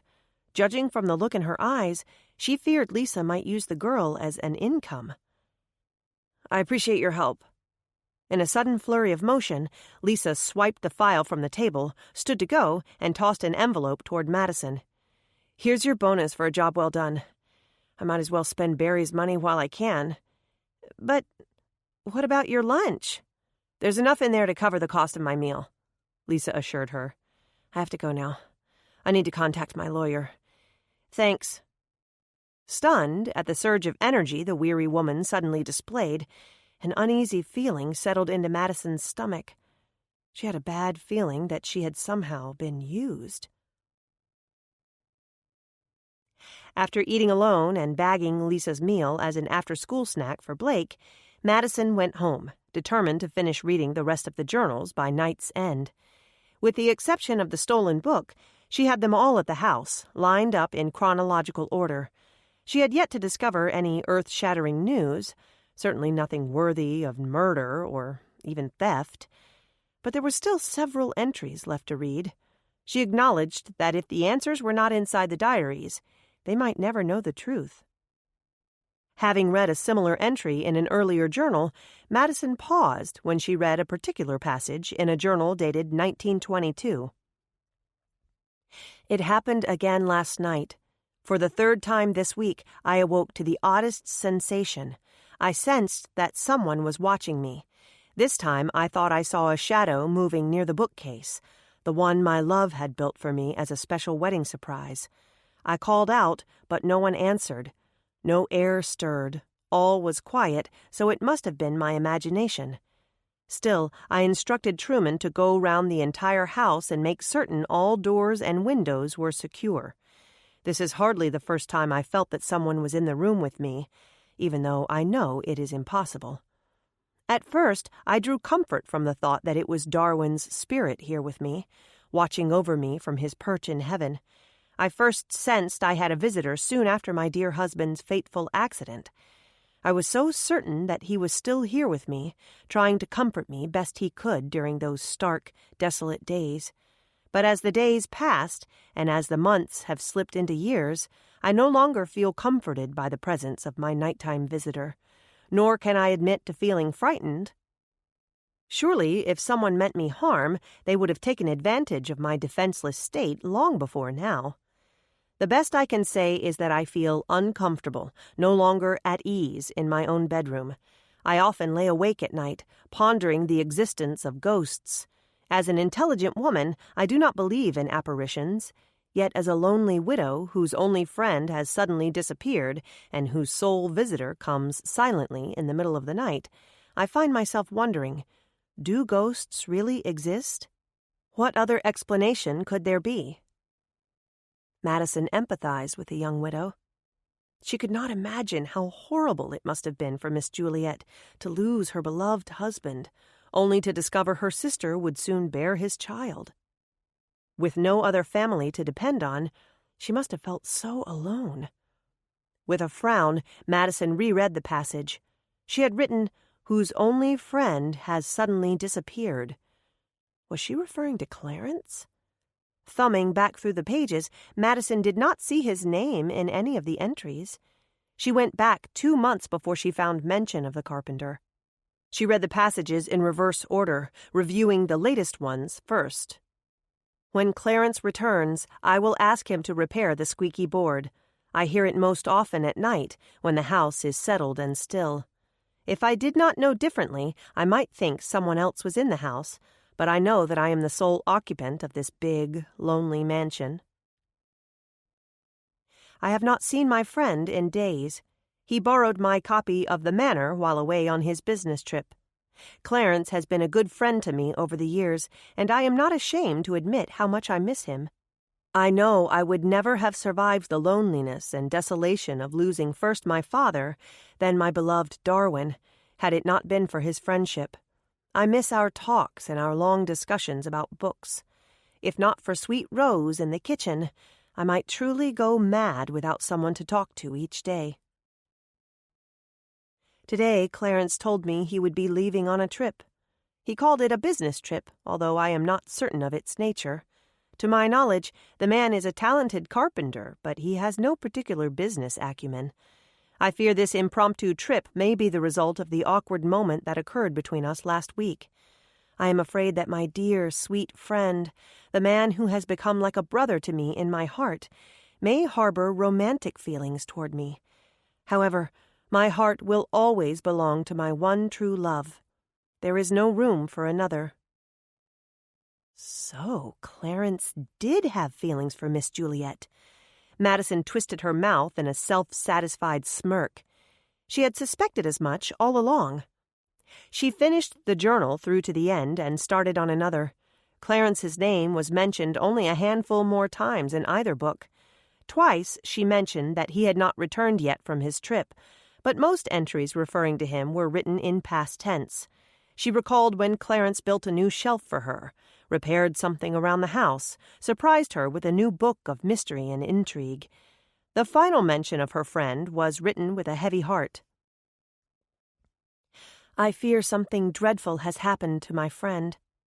No one has heard from Clarence in over 5 months when he left for his mysterious business trip. By now, surely he would have written, or perchance he would have sent me a book, some small token of remembrance to let me know he is doing well and thinking of me. Truman is convinced harm has befallen him. I tend to agree. In my heart, I believe that my dear friend has perished. I will remember him fondly and smile each time I look upon one of the special intricacies he gifted me with. He wanted my home to be different from Naomi's, filled with mysterious niches, hidden passages, and delightful surprises. He said it was only fitting that my home should be special, like its mistress, he claimed. Goodbye, my dear friend. I will miss our lively literary discussions and our shared love for the written word. I pray you find peace in the ever after. Madison's heart quickened with excitement.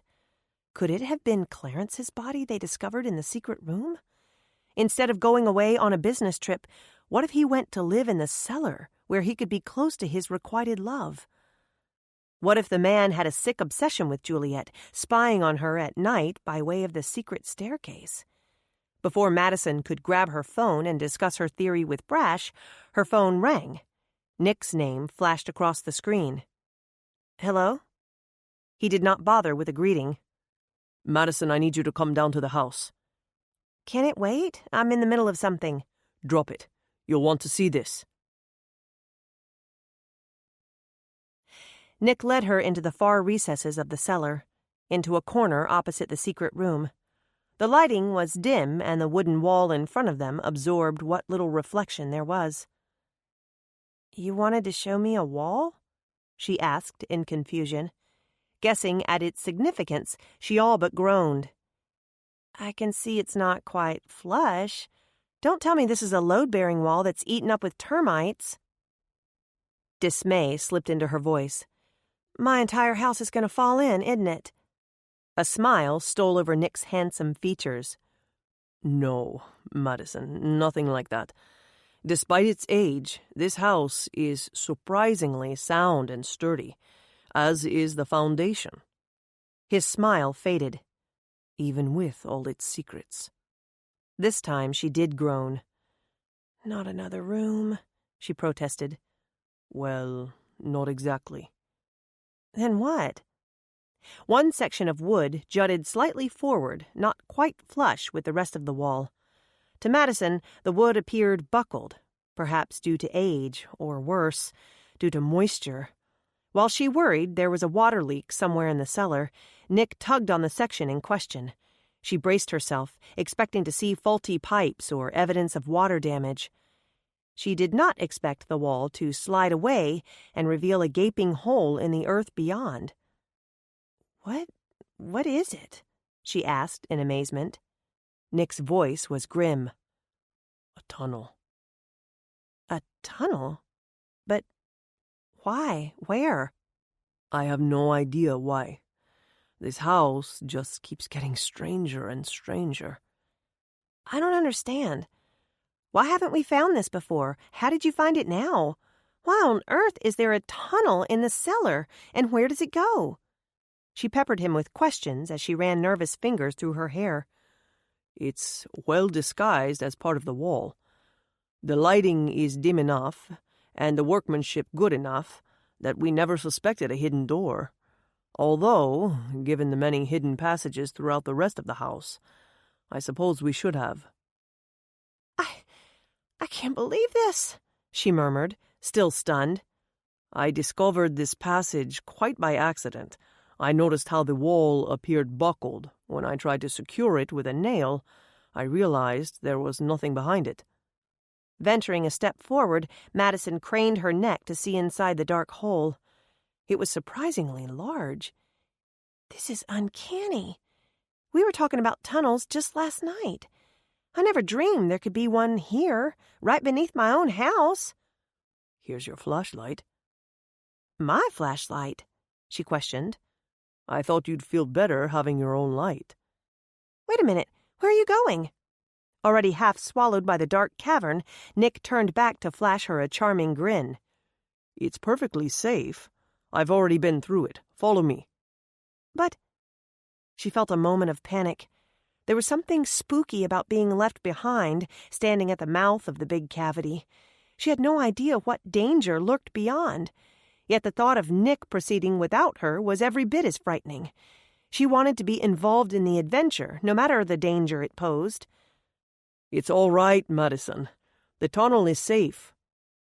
Stepping into the cool recesses of the underground passage, she noted the ground beneath her feet. The earthen floor was well packed and free of debris. No snarled tree roots or stray stones to stump her toes upon. The walls and ceilings were neatly cut from clay, reinforced by columns of bricks and large beams every dozen or so feet. For a secret underground passage, the tunnel was neatly constructed and appeared quite sound. As she followed Nick down the corridor, she barely had to duck, the passage was so large. Maddie wondered about its existence. Was it another of Clarence's additions? Had Miss Juliet known about it? Or was it, like the secret room, another result of his sick obsession? They walked for what seemed a mile, though Madison suspected it was not nearly so far. The ground gradually rose on a slight incline. The ceiling, however, remained the same height, meaning she eventually had to stoop over as they approached the end of the tunnel. The atmosphere changed, and a rank odor seeped into the crevices of the earthen walls. "What is that smell?" she cringed. Drainage pipes. Possibly a little sewer gas. Watch your step up here. This is the only part that gets tricky. Madison detected the first hints of light. Light at the end of the tunnel, she mused with a slight smile. At the first rumble, the smile fell away. As the sound intensified and the walls around her began to tremble, panic seized her heart. An earthquake? No, even worse. "Nick, the walls are caving in!" Madison cried, clutching his arm with frantic strength. "What do we do? Should we run for it?" She could see stronger light now, filtering in just ahead. They had to climb over some sort of obstacle, but daylight and freedom beckoned not more than 20 feet away. The sound became a deadly roar. It rattled overhead, echoed around them, reverberated beneath their feet. Madison thought of being trapped inside the commercial chicken house while the pressure inside built, pulling at her clothes and her lungs and her sanity. This felt much the same. The roar alone was enough to push her over the edge.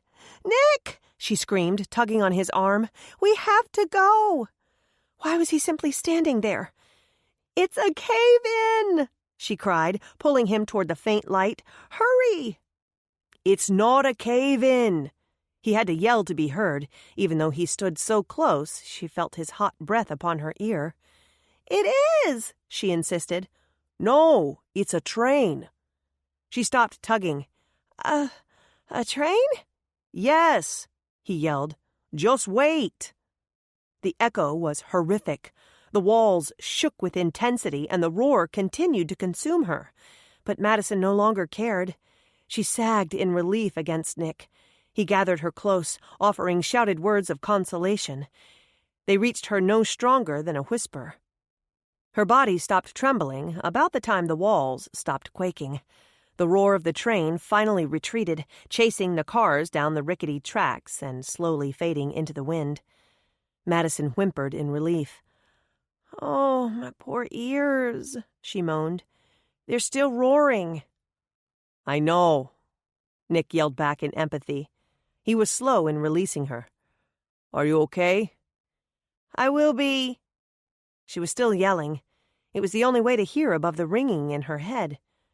"We're nearly through." They retrieved the flashlights they had dropped, and he took her hand, pulling her along the final few feet. They had to scramble over a pile of dirt and rock, but beyond the rubble was an enormous drainage pipe. It connected to the tunnel on one end, jutting from under the train trestle on the other. Where are we?" Madison asked. She gulped in a huge swallow of air, even though it was fetid, tainted with standing water, or worse. "At the edge of town. See, there's the water tower."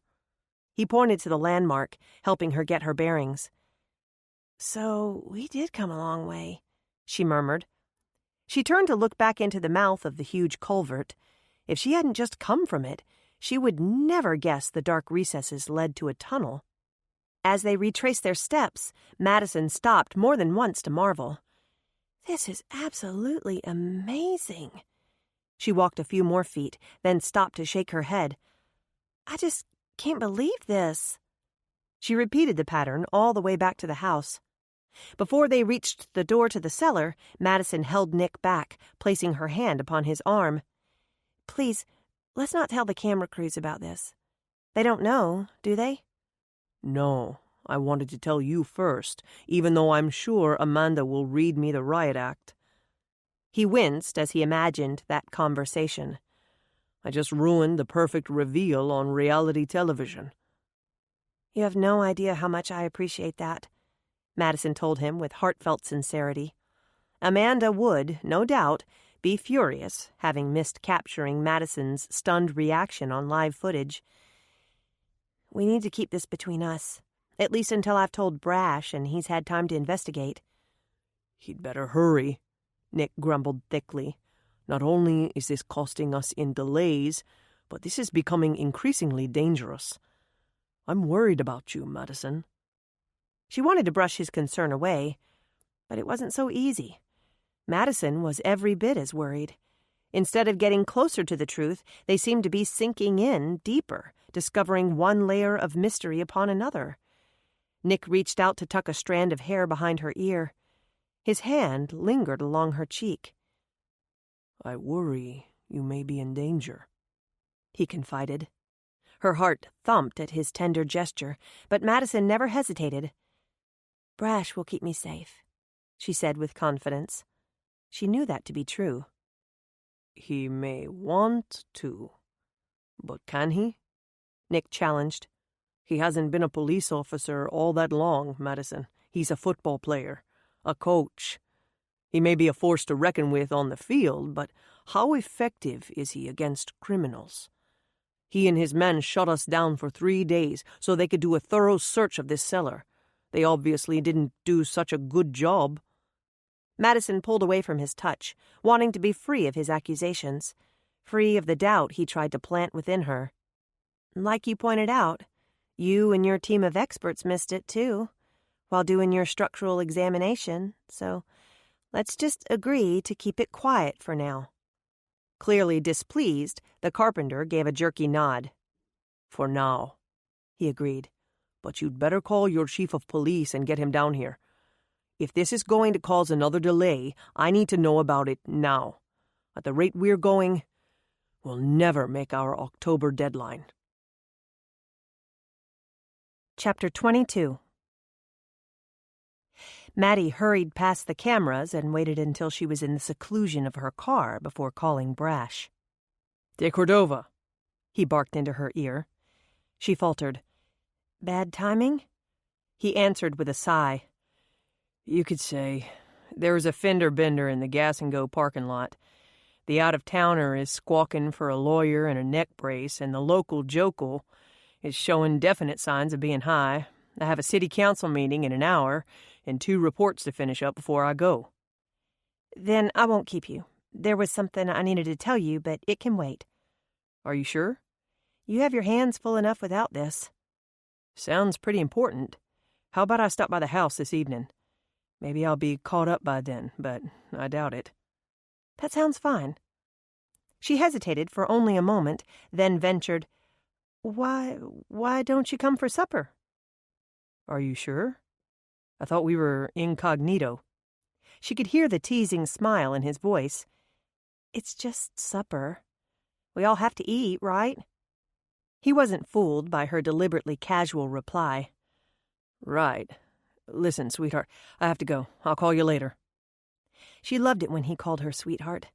It brightened the dismal shadow cast upon her day after discovering the tunnel. Okay, be safe out there. She may have called it only supper, but they both knew it was sort of a trial run. If Bethany was receptive to Brash being there, it might lead to other dinners and, eventually, hopefully, to dating. And if she wasn't? Madison refused to think of that, even when she saw the stricken look upon her daughter's face when she announced they would be having a dinner guest.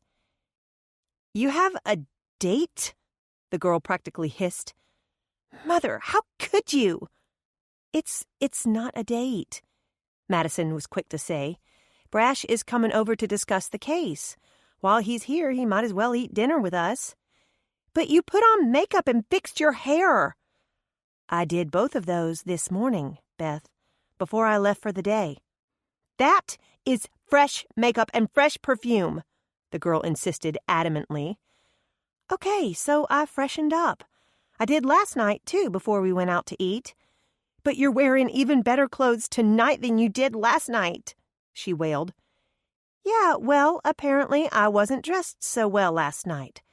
The server's comments still smarted, and she had even been wearing one of her favorite outfits. "Can't you go change?" Madison glanced down, almost afraid to ask. "Why? What's wrong with this outfit?" "Nothing. That olive green looks really good with your coloring. Those khaki capris make your legs look long and lean, and that blouse makes you look boobier. Seriously, this is one of your better-looking outfits, Mom."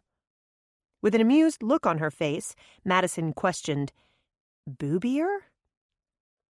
"Let's face it, Mom, you took after Granny Burt in the boobs department. Not happy. But this blouse makes you look, boobier." She used her hands to indicate a fuller bosom. Madison laughed outright, hugging her daughter with a spurt of delight. "Oh, Bethany, you are priceless." "I'm serious, Mom," the girl grumbled. "You shouldn't look so hot tonight. You'll give Mr. D the idea that you're interested." It was the perfect lead-in. "Would that be so terrible, honey, if I was interested?" she asked softly. "Terrible?" the girl echoed, her face crumbling. "It would be humiliating." Feeling as if she had been kicked in the stomach, Madison tried to disguise her dismay. "And why is that, sweetheart?" Because, she sputtered. "Just because Daddy has only been gone a few weeks. It would be a disgrace to his memory, and because Megan is my best friend. How awkward would that be if our parents hooked up?" "Some best friends might think that was pretty cool," Madison suggested, "having their parents get together." "Until their parents broke up," she said with heavy melodrama. "Then they'd have to choose sides, and then their friendship would be ruined. Best friends one minute, mortal enemies the next." Madison dared not ask what would happen if the parents did not break up. What if it was an ever-after kind of love, the kind she suspected she already had with Brash? She wisely kept her thoughts to herself, even though her heart was breaking.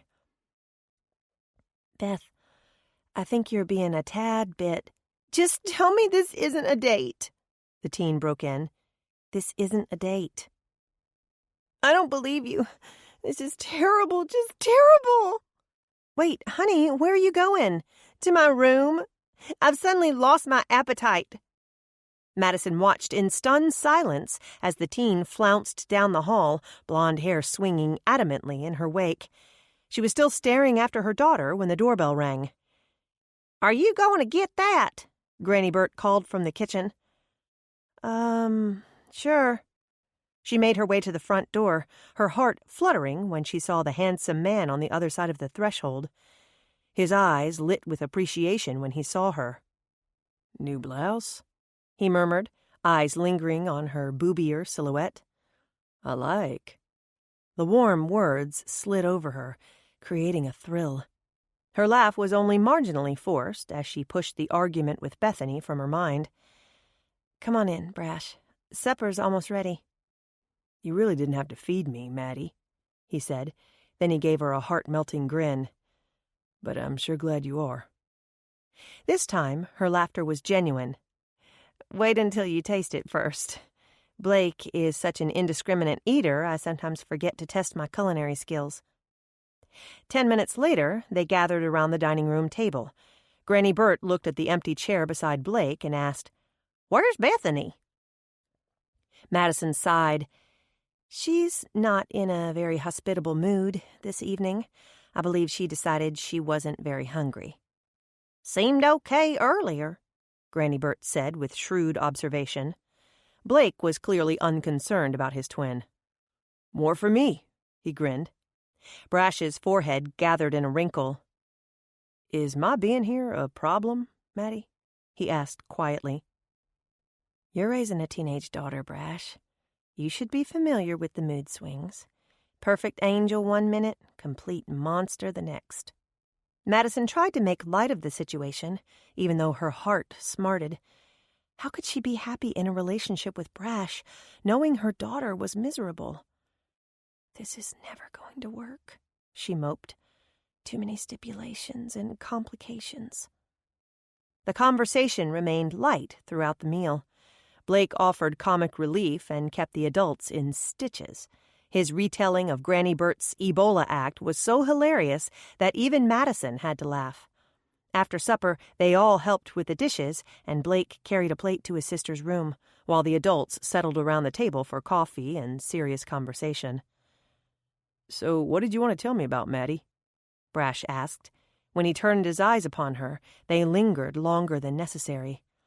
She warmed beneath his gaze, struggling to remember the topic that seemed so urgent earlier. "Nick called me down to the house today. He made another discovery." "Another hidden room?" Brash asked in exasperation. "This is getting ridiculous." Instead of answering directly, she addressed her grandmother. "Granny Burt, what do you remember about the cellar when you were younger?" The old woman shrugged. "Like I said before, not all that much. We were never allowed to play down there. They said it was too dangerous." "Dangerous?" Brash asked. "I suppose with the cistern and all. And the fire. I still remember the days when laundry was done by hand. Miss Lily, Hank's grandma, insisted the only way to get the linens clean was to boil them. She insisted on using the old methods of a fire and cast-iron pot. She eventually used the wringer-style machine, but it wasn't much safer. Hardly a place for children." Brash nodded as if he understood, even though the concept of boiling laundry was foreign to him. He barely had mastered the concept of separating the whites from the colors. He owned more than one pair of dingy underwear and bleach-spotted jeans. He turned back to Madison. "Why all the questions? What did you find?" he asked impatiently. Again, she addressed her grandmother. "You know how we were discussing the tunnels last night? You said there were several in this area." "That's what I hear. I only saw the one for myself, but folks say there are several." Brash broke in. "You mean the sewer tunnels?" "No, the bootlegging tunnels." Madison shot her grandmother a stern look. "That's just old folklore." Brash would have brushed the statement away until he saw the look that passed between the two women. His brow furrowed. "Isn't it?" Madison crossed her arms in prim gesture. "Someone I won't name, although she's sitting in this very room, assures me she has first-hand knowledge of the existence and use of said tunnels." Brash hiked an eyebrow in surprise. "Granny, you were a bootlegger?" "Depends. You asking as a lawman or a friend?" His laughter was rich and definitely amused. "A friend." "Then maybe I traveled down a tunnel a time or two, making a run." Before the conversation could get too far off track, Madison brought it back around with her stunning announcement. "We discovered a new tunnel today. New to us, anyway. From the looks of it, it has been around for quite a few years." "Where's that?" In the cellar of the big house? For once in her life, her grandmother was rendered speechless. Even Brash had no immediate response. "I beg your pardon?" Bertha Cessna finally sputtered. "My hearing must be going. I could have sworn you said in Miss Juliet's cellar." "I did. It leads from the far corner of the house out to the railroad trestle on the edge of town." "That's quite a way," Brash noted. Madison had expected him to pepper her with questions, but he was oddly quiet, his dark eyes thoughtful. "I can't believe there was a tunnel down there and I never knew it. Why, even though we were told not to, Hank, Jubal, and I sneaked down there more than once. Are you saying we walked right past a tunnel entrance and never even saw it?" "It's covered by a wall. Or a door, I suppose it is. The entire thing is very well constructed and reinforced with brick." Granny Burt shook her head with a tisk-tisk, clearly disgusted with her own lack of observation. "And we thought we were so smart, sneaking down there and playing in all those rooms. We like to play pirates. Some explorers we were, too blind to see what was right before our very eyes." "So you had no idea there was a tunnel down there?" "None whatsoever." "What about Miss Juliet?" Brash asked. "I doubt it. I don't recall her ever going down there. She always sent servants, even to fetch the wine for special occasions." "I found something new in the journals," Madison said, her voice edged with excitement. For the first time, she felt like they were close to solving the puzzle of the skeleton. "Now, more than ever, I believe Miss Juliet knew nothing about the secret staircase, nor the secret room. I think Clarence was a sick man, obsessed with a woman who thought of him only as a friend. I think he built the tunnel so that he could slip in and out at will and spy on Miss Juliet." Brash did not seem convinced. "That's rather drastic, don't you think? Building a tunnel when he could have just used the outside entrance?" She told them of the journal entries and how Clarence had simply disappeared in the summer of 22. "I suppose we could test the skeleton for a DNA match to Hank Adams or one of his offspring," Brash thought aloud. "See if anything pops." "I agree with Brash," Granny Burt said. "Sounds pretty drastic, even for a nutcase like this Clarence fella." "But what other reason could there be for a secret tunnel?" She spread her palms upward in a sign of frustration. Then she glanced at Brash. "What? I see that look. You're thinking something, aren't you?" "I'm just thinking." "No, you're onto something, I can tell." "It's just a theory, mind you." Granny Burt saw the same light in his eyes. Yes, spit it out." She used impatient hand movements to move him along. "From what I understand, the cellar had a cistern as a water supply. Plenty of copper tubing, too. A heat source for boiling laundry. Plenty of nooks and crannies, not to mention a secret room and a hidden tunnel." Granny Burt's eyes glittered with excitement. "All the things needed to make moonshine," she surmised. Madison, however, was appalled. "What are you saying? That Miss Juliet was operating an illegal still right in her very own cellar?"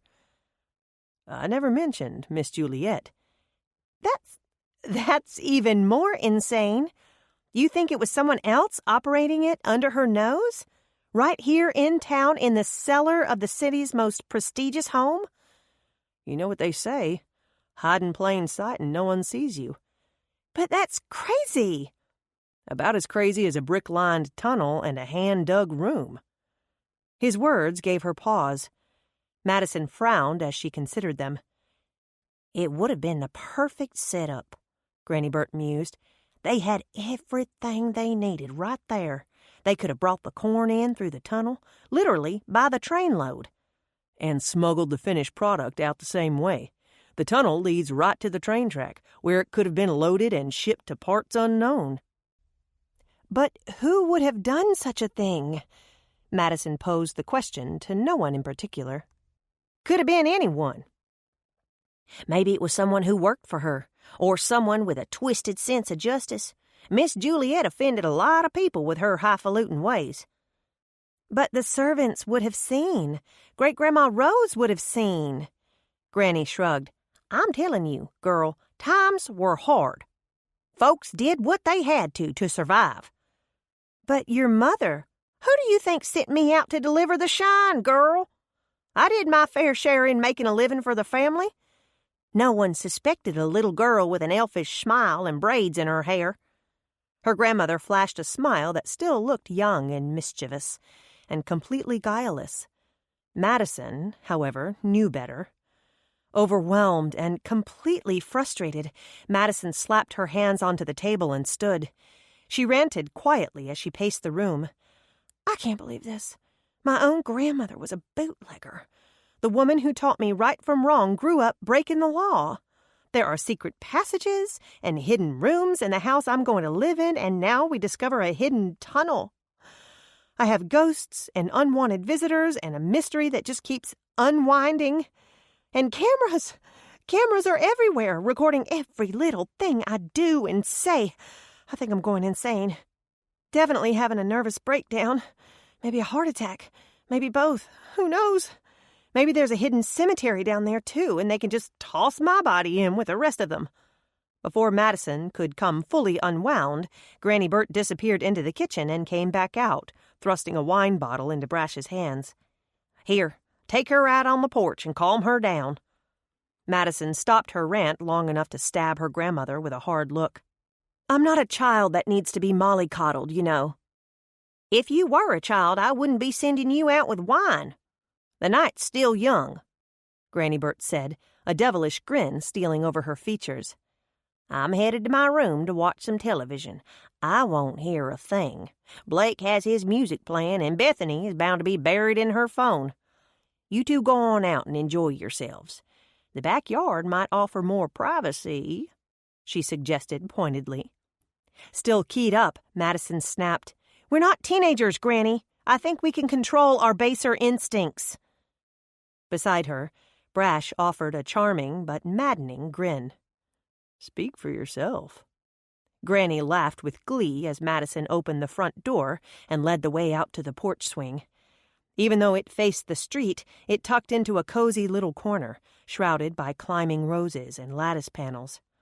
Brash poured the wine and waited for Madison to settle within the crook of his arm. Her body was still tense. "Try to relax, sweetheart. Things are going to work out." "I don't know, Brash. They just seem to be getting worse, not better." "Have some wine. Close your eyes and relax. There you go. Isn't that better?" "Maybe a little." Pushing the swing into a gentle rocking motion, Brash massaged her shoulder with lazy, hypnotizing strokes. He felt the tension slowly ebb from her body. They sat in silence for a long time, soaking in the peaceful evening and each other's company. As he refilled their wine glasses, he asked, "So what's this with Bethany?" She could hear the concern in his voice. Some of the tension came back into hers. "She's still having a difficult time, Brash. You know how miserable she was when we first moved here. If not for your own sweet Megan, she might still be as miserable." "They've become very good friends," he acknowledged. "But you know how scary change is, especially for a child. Bethany not only lost her father, she had to leave behind everything that was safe and familiar. And now, just as things are calming down and she's beginning to feel settled, I throw a major wrench into the works with the earth-shattering news that 39 is not too old to be dating." "So she knows about us?"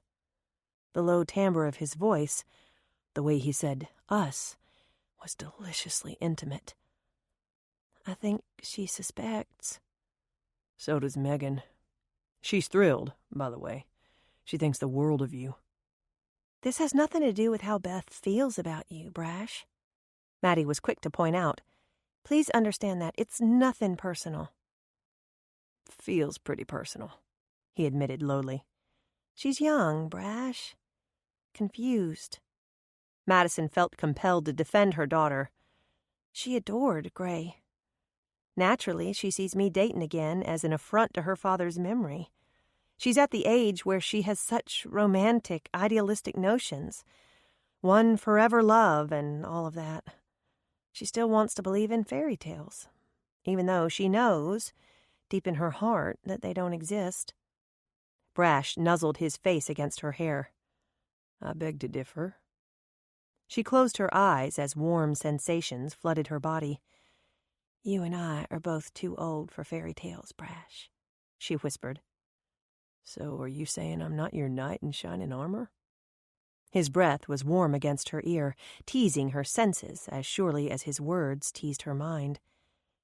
Maybe I'm saying I'm not a damsel in distress. It was difficult to keep her train of thought when he blew so softly in her ear. Shivers of desire danced along her skin. The river, Maddie, he croaked hoarsely. We need to go back to the river. His lips nibbled an earlobe as he made his argument. No interruptions. Began a slow path along her jawline. No case. Hovered at the corner of hers. No kids. Traced the perimeter of her mouth with the tip of his tongue. Just you. Licked the seam of her lips. And me. Pressed against hers. Beneath the stars. Dipped inside. On a blanket. And turned her world upside down. Brash de Cordova was many things. Star high school quarterback turned pro, college football coach, sponsor of a football summer camp for disadvantaged youth, officer of the law, devoted father, active member of the community and church. Still reeling from his kisses, Madison added a few more titles to his impressive resume. World-class kisser, slayer of dragons and demons, knight in shining armor extraordinaire. Caught up in the magic of his kiss and the fairy tales spinning in her own head. Worse, weaving their way throughout her heart. Madison imagined what it could be like, spending an evening in his arms under the stars. His deeply rumbled reference to the blanket lured her with its seductive promise. Completely lost, Madison whimpered deep in her throat. All too soon, however, reality reared its ugly head. Maddie ignored it as long as she could, but she finally wedged a hand between them, gently pushing on his chest. Brash, we can't. He had known the protest was coming. He loosened his hold only marginally, tilting his forehead against hers. I know. As if to remind himself of the reasons, he named them off in a resigned voice. It's too soon. There's still too much going on. I need to keep my focus on the case. On keeping you and your family safe. And Bethany. That was perhaps the biggest obstacle of all. Their size in sync, Maddie moved out of his arms. After the slightest of hesitations, he draped his arm around her shoulders, the gesture one of comfort more than passion. She'll come around, sweetheart. But what if she doesn't? Maddie worried, her eyes revealing her deep inner fear. Brash, we couldn't... I can't be with you if it makes my daughter miserable. I know. We'll just have to give her time to adjust. He sounded more patient than he felt. I know you said you'd wait for me to get my life together, but what if it takes longer than you thought? What if Bethany never comes around? He gave her an indulgent smile. Honey, she's a teenager.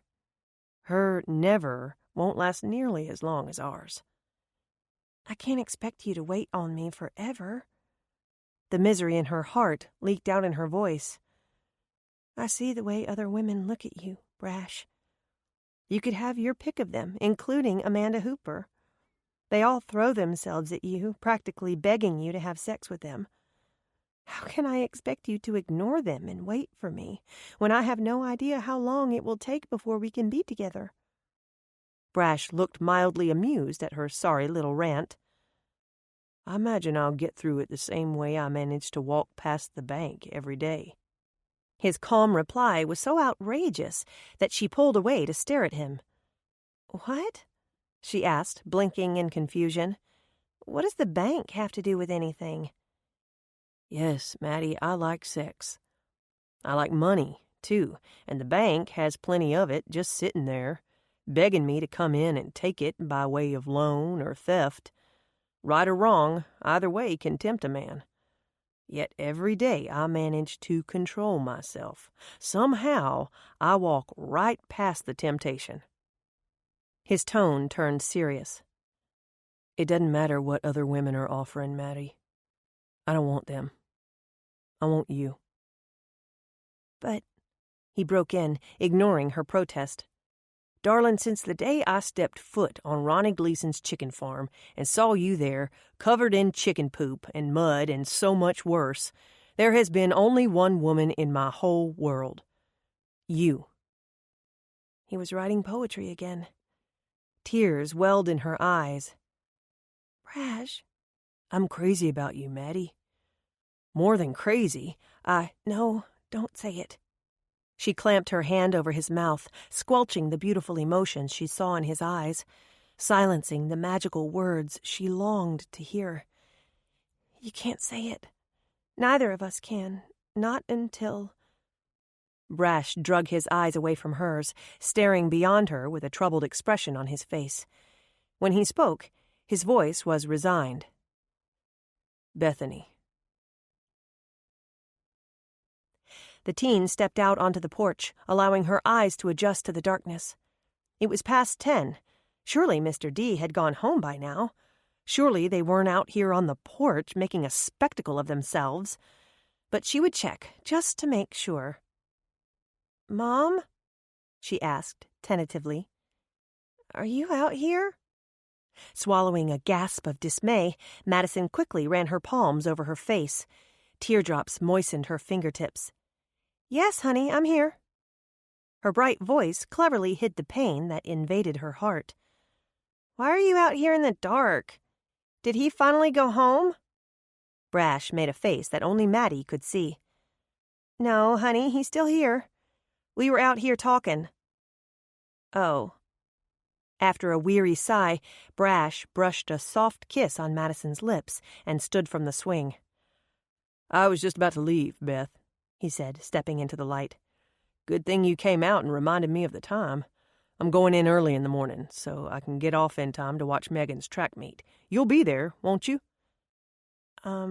Sure." She was taken back by his friendly attitude. She had been downright rude earlier, refusing to eat dinner with him there. So why was he being so nice? Guilt nibbled at her conscience. "Why don't you take my place there on the swing and sit with your mom for a while? But not too long," he cautioned with a smile. "You ladies need to get to bed before long." "Okay." "Maddie, again, that was a delicious meal. Sorry you weren't feeling up to eating tonight, Beth. Hope you're better by tomorrow night, though. I promised Meg I'd take everyone out for pizza. And, of course, you're invited." "Oh, well, sure. Thank you." Brash gave her a wink. "Have a good night, ladies. I'll talk to you both tomorrow." Drawing away the last of her tears, Madison patted the seat beside her. "Come sit by me, sweetie," she encouraged her daughter. Bethany took the seat uncertainly, perching on the edge of the swing. Maddie did not say anything, waiting for the teen to speak first. Her tone was defensive when she finally blurted out, "It's not Mr. D, per se, but it's too soon, Mom." "It's been 6 months, sweetheart." "I know. Entirely too soon. And Grandmother Annette agrees with me." Madison's blood chilled. When did you speak with your grandmother?" "I called her tonight. I was upset and I knew she would understand. She agrees that for you to see anyone so soon would be a disgrace to Daddy's memory. She says propriety dictates that you wait at least a full year before resuming a social life. I'm not sure about propriety, but I know what's decent and what's not." "Beth?" The teen charged on, unaware of her mother's breaking heart. "She's invited Blake and me to come for a visit, and I think we should go." Chapter 23. A restless night did nothing to improve Madison's spirits. Afraid she would disturb Bethany with her tossing and turning, she transferred to the couch shortly after midnight. But sleep was elusive. Long before 6 o'clock, she was dressed and ready to start the day. She called Darren early, knowing she would wake him. "Are you ready for our outing?" "Huh? What outing? Who is this?" The man replied groggily into the phone. "This is the person who signs your paychecks," she retorted. "Never mind that those checks came few and far between. We're going back to the cave today, remember?" "It's still the crack of dawn. Call back at a decent hour." "It is a decent hour. It happens to be 6:03. I'll be there to pick you up in 20 minutes. "You'll have to give me at least 30, the younger man grumbled. "And you'd better bring breakfast." She compromised. "We'll stop by New Beginnings and grab something to go." "Remind me again, why are we going back?" he whined. "Because we missed something the first 2 times. Obviously, whatever it is, someone is going to drastic lengths to keep it hidden. Traps, cameras, restraining orders, motion detectors. It's insane, and I'm determined to get to the bottom of it, once and for all." "What if it really is a cougar den?" "Doesn't matter. Today, I'm angry enough I might just tackle it with my bare hands." Darren was still mumbling when she hung up the phone. Something about labor laws and employee abuse. She switched on the television in the kitchen, hoping to catch up on world events over another cup of coffee. Anything to divert her attention from her own troubles. Just as she took a sip of the dark brew, her own image flashed across the screen. Hot coffee spewed from her mouth, spraying over the floor. It was another fluff piece, something about the popularity of the television show and rumors of a spin-off. There was even something about a made-for-television movie in the works.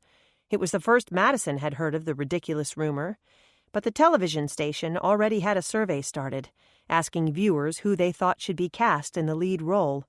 So far, the results were overwhelmingly in favor of Madison playing herself. "Nonsense, nothing but nonsense," she complained, turning the television back off. Was there no peace? The house phone rang, and she grabbed it on the second ring, not bothering to check caller ID. It was probably Darren, calling back to beg off for the day. "Back off," a voice snarled on the other end of the line. What? "Back off." Madison gripped the receiver tighter. "Who is this?" she demanded. "Consider this a friendly warning." The voice was anything but friendly as it ground out another dark order. "Back the hell off." "I asked, who is this?" Madison snapped. "At least be man enough to identify yourself." "Next time the warning won't be so friendly." The line went dead, buzzing in her ear long after the other person hung up. She finally slammed the receiver back into its cradle, muttering in frustration. "Problem is, I have no idea what I'm backing off from." She grabbed her equipment for the day and stalked out the door, as much angry as she was afraid. Enough was enough. Someone was messing with her, and she had reached her limit on tolerance. "There has to be a better way to get there from here," Darren complained less than an hour later. They had crossed through the fence onto Adams's property, skirting the deep thicket of woods as they circled their way around to the bluff. "When you think of one, let me know," Madison replied dryly. "Do you have a backup plan, just in case that wasn't a recording we heard? Besides your bare hands, that is." "You have your gun with you, right?" "Yes." "That's the backup plan. But I'm certain that was the same recording. Just listen." She pressed the app button on her phone, filling the morning air with ominous sounds of a low, deep growl. "Turn that thing off," Darren warned. "You might call up a real animal coming to investigate." Madison pressed a button to stop play, but nothing happened. "I can't stop it," she fretted, jabbing more buttons. "Oh, here we go." New sounds roared from her phone. "Oops, not that one." Next, she unleashed dozens of barking Dobermans. Not that one either? Mute your phone! Mute your phone! Darren advised. I'm trying, she said, frantically trying to quiet the menacing noises she created. Halfway through a lonesome coyote's call, she found the mute button. They walked along in silence for a few moments, but both kept looking over their shoulders. You don't think we called anything up, do you? Darren worried. I doubt it. She sounded more optimistic than she felt. When I was little and we were out coyote hunting, my Grandpa Joe always used a wounded rabbit's cry. Good. No coyotes. They walked several more yards before he ventured with, But what about cougars? I don't know. We never tried to find any of those. Just for the record, we are not trying to find them today either. We'll know soon enough. There's Pine Bluff. They paused to study the mini mountain. Like before, they would have to edge their way around the deep gully to reach the base of the formation. Let's go this way, Madison suggested. Lead the way. She flashed him an evil look before proceeding along the treacherous path. What? I've got your back, he claimed gallantly, falling in single file behind her. Fine, but you're going in the cave first. How did we come to that non-unanimous decision? You're the one properly dressed for spelunking, she smirked, eyeing his attire over her shoulder. He wore hiking boots and a bright red jumpsuit, complete with a matching headlamp and several gadgets hanging from the tool belt, cinched tight around his waist. Oh, all right, Darren grumbled. Good thing I brought my knee pads. They fell silent after that, concentrating on following the narrow cow trail around the mouth of the gully. Madison ignored the possibility that a pack of angry, hungry wildcats forged the path. Like before, Darren gave her a hand and helped her over the uneven slabs of limestone that swelled beneath their feet. Before they reached the entrance of the cave, they paused to study their surroundings. Madison waved her hand experimentally, trying to engage the motion sensor that triggered the recording. Nothing. Darren took a tentative step forward and stuck his hand forward, waving it first high, then low. Still nothing. I thought this is where we were before, Madison said, beginning to get nervous. She had been so certain it was a recording. It is the same spot, Darren hissed. I remember this exact rock. I helped you onto it, remember? Yes. She stepped forward nervously, easing her way onto the rock and one step closer to the animal den. The low rumble filled the still morning air. Even though it was a familiar sound by now, it caused them both to start. Hand against his pounding heart, Darren nodded to her feet. So the rock's the trigger. It appears that way. Sounds just like the app. He nibbled his lip worriedly. Don't you think? Definitely, she decided, but she was nervous just the same. Step off, wait for it to stop, and do it again. Good idea. They both breathed easier when she stepped onto the slab a second time and triggered sounds identical to those before. So, definitely a recording, right?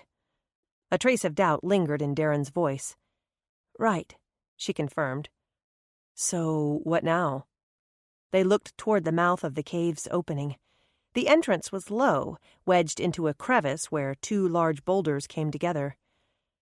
And we're absolutely doing this, right? Yes, Darren, we're doing this. And you're going first because you're smaller. And because I'm wearing the proper clothes, he reminded her, tugging on his jumpsuit. Oh, for heaven's sake, go already! The younger man crouched low and proceeded forward, curling himself into an even smaller profile. He paused, only to activate his headlamp before thrusting his leg into the cavern. Before she lost sight of him, Madison scrambled to follow. The entrance funneled into a narrow channel that sloped downward. Madison bit back hints of claustrophobia. Before she could rethink her mission, the channel broadened out and she was able to stand at her full height. They were in the interior of the cave now, surrounded entirely by rock. What is that? She hissed, pointing her own headlamp to a coiled object on the floor. Is that a snake? No, it looks like a cable of some sort. By silent agreement, they talked in hushed tones, perhaps because they were on a clandestine mission and were afraid of being caught, or perhaps for fear of triggering a landslide. She followed the cable's trail with her eyes. "Look, it strings out against that wall." "Someone has been in here recently," Darren commented, seeing a few scattered bottles and pieces of trash. She spotted matches and empty cans. "Kids?" "Maybe." She followed closely behind Darren as they proceeded forward. The floor was uneven in places, demanding they pay close attention to where they stepped. The walls narrowed again, and water trickled down along an expanse of jagged rock, making the path particularly treacherous. "Lordy, what is that smell?" Madison put her hand to her nose. "It smells like rotten eggs." That's not good." "I know, it stinks." Darren came to a sudden stop in front of her. "Maybe we should go back." She thought he was concerned about her delicate senses. "No, I'll be fine. I've worked in a chicken house and changed more dirty diapers than I care to remember. I'll be okay." "That's not it," Darren hedged. "I know that smell." She nudged him forward, whispering the entire time, "It smells like someone needs to change the cat litter. Is that sewer gas, you think? It smelled a little like this in the tunnel at the big house, but not nearly as bad." She choked back a gag. "This is horrible. Almost like ammonia mixed with fertilizer and rotten eggs." She looked down at her feet. "You don't think we stepped in it, do you?" "I doubt it," Darren said dryly. He paused again to look back at her. "You really don't know, do you?" "Know what?" "That's what a meth lab smells like." When Brash visited the tunnel at the big house early that morning, his trained eye noted details Nick and Madison had missed. He was quick to spot the ancient torches set into the earthen walls at staggered intervals, a preferred source of light before flashlights. He noticed the odd smell that lingered in the enclosed space, more offensive than mold and mildew. Brash was particularly focused on the materials used to patch and reinforce specific areas of the tunnel. Sheets of corrugated tin spotted the walls and ceiling, but not all were the same age. Some were old and rusted, while others looked almost new. The newer pieces, he noted, were attached with the type of bolts and screws most often secured by a power drill. It did not take long for Brash to determine that the tunnel had seen recent use. But he found the most telling piece of evidence at the mouth of the opening. Squatting to examine the dirt floor beneath his feet, ignoring the pop in his knee from an old football injury, Brash saw where the door scraped against the earth as it slid back and forth. Fresh marks told the story well enough. Someone was still using the tunnel. "A meth lab?" She squeaked the words, her steps faltering right along with her bravery. "Yeah, which would explain some of those containers I saw back there. Salt, cans of brake cleaner. That crushed bottle was probably rubbing alcohol." "How do you know these things?" she hissed. "How do you not?" he countered. He was right, of course. She was the mother of teenage twins. A would-be sleuth in the making. She should know the signs of danger, and there was little else more dangerous than a methamphetamine lab. "So what do we do?" she asked nervously. "Get the hell out of here." He was already turning to retrace his steps, but Madison tugged on his arm. "Wait, I think we should check it out. Are you insane? If we could actually get a peek at it, we would know for certain and we could tell Brash." "I don't know, Dollface. I think we should go." "Come on, just a little further, just to be sure." "I have a bad feeling about this." "I have a worse feeling about that meth, actually getting into the hands of people we know and love." She looked at him with her large hazel eyes, her worry obvious, even in the dim lighting. "I have kids, Darren," she whispered. "I can't just ignore this." "We don't have to. We can go back up and call your boyfriend. He can be here in 30 minutes to shut it down." "You go back then. I'm going further in," she said stubbornly. "Maddie!" he hissed to her back. "Madison, get back here!" She kept walking, picking her way through the dark, cavernous area. After a brief hesitation, Darren hurried to catch up with her. "Slow down," he hissed. "Stop, I think I hear something." They waited for what seemed like hours. He finally shrugged and stepped forward to lead the way. "That was probably my racing heart, echoing off the walls," she whispered nervously. "Then why are we doing this?" "I just have to."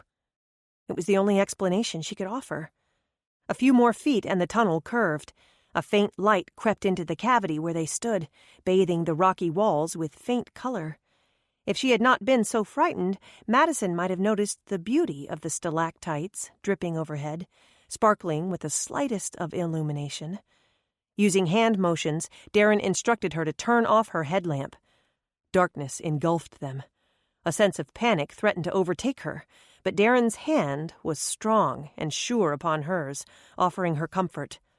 As their eyes adjusted to the darkness, they saw the inky impressions of shadow and light finger-painting the wall to their left. As quietly as possible, they inched forward, edging their way around the natural curve of the cave's granite wall. A large room opened up before them, awash in bright electrical light. Utility lights swung from the ceiling, strung from thick cable like the one they saw earlier. The haze hanging in the air was thick and putrid, almost tangible. Determined not to gag, Madison pulled her shirt up over her mouth and breathed through the added layer of protection, for all the good it did her. The horrible smell was so intense she could taste it. They hung back for a long moment, searching for movement within the cluttered space. With a sick feeling knotting the pit of her stomach, Madison surveyed the sorry scene before her. 2 long tables were set up in the far side of the cavern room, littered with ordinary household items. She identified a dozen everyday cleaning products, another dozen easily found in garages all across America. Bottles, jars, and containers of every shape and size were stuffed in among crock pots, coffee pots, and portable butane cylinders. If not for the hazy stench that filled the air and the evil vibes radiating from the entire mess, it could have been someone's terribly messy house. "All of this is so easy to obtain," she thought with sick realization. "There's nothing special about any of it. Anyone could do this, even kids."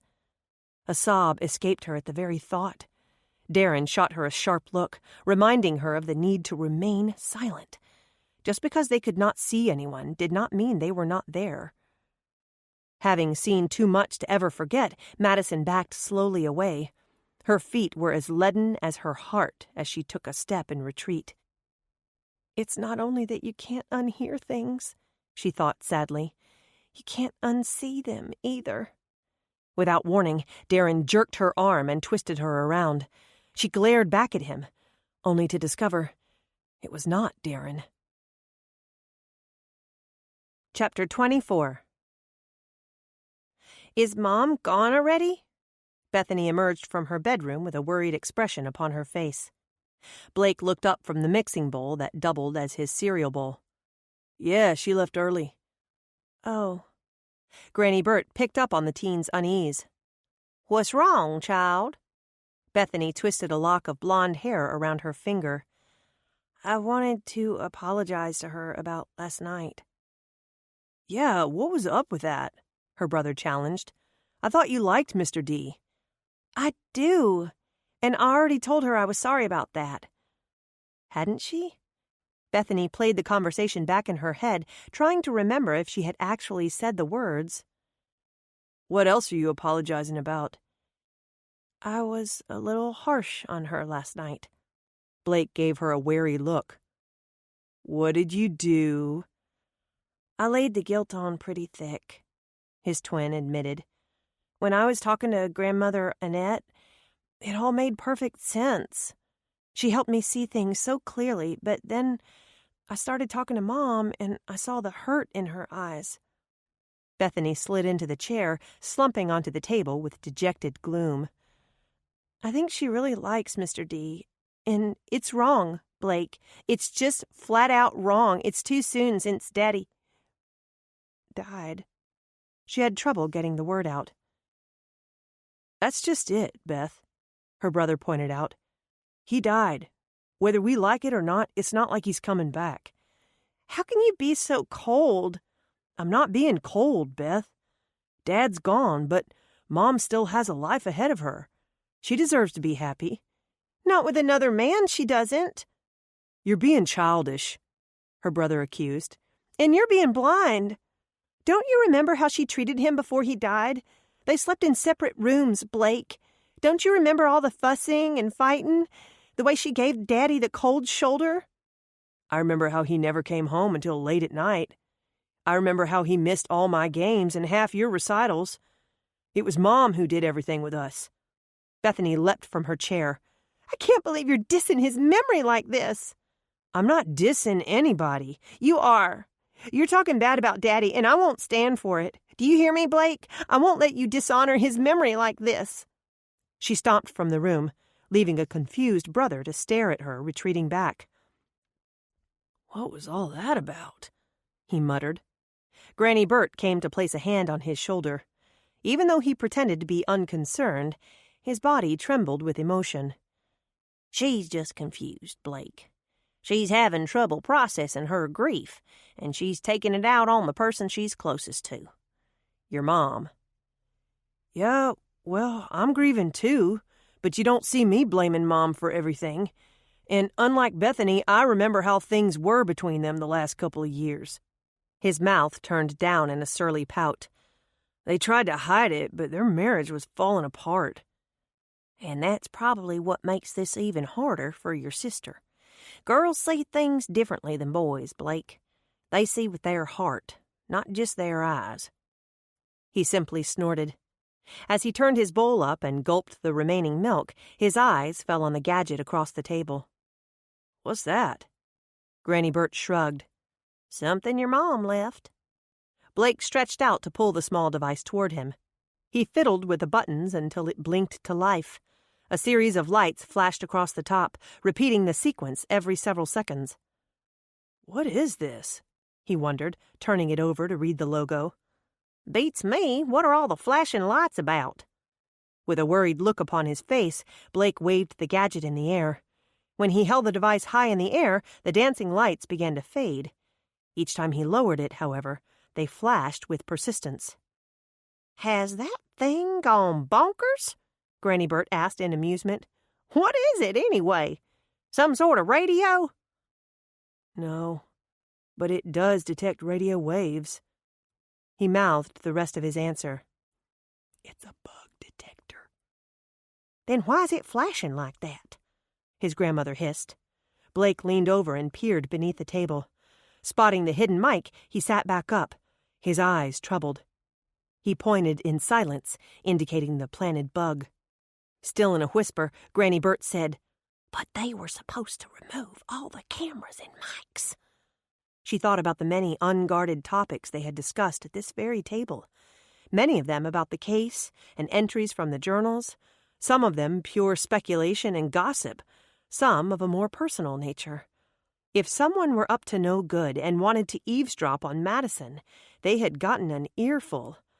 Even worse, if they meant her harm, they were privy to all her activities and schedules.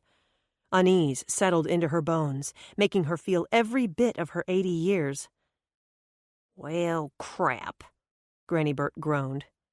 This can't be good.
Madison could not see the face of the man gripping her arm, but he was too tall to be her friend. Her wild gaze swung through the shadows, searching for Darren. He had been right behind her. Where was he? And who was this man? Relief flashed through her as she spotted Darren in the semi-darkness, but the feeling died as quickly as it flared. A second man had shoved him against the cavern wall, his arm pressed firmly into Darren's throat. Even in the shadows, she could see her friend's face was turning a dangerous shade of scarlet. Her immediate concern was for Darren. "Turn him loose! You're choking him!" "Don't worry about pretty boy," snarled the man holding her. "You have bigger worries." Madison struggled to free herself, but the man held her in a vice grip. "Be still," her captor barked. "You're like a damned octopus," he complained, trying to contain her flailing arms and legs.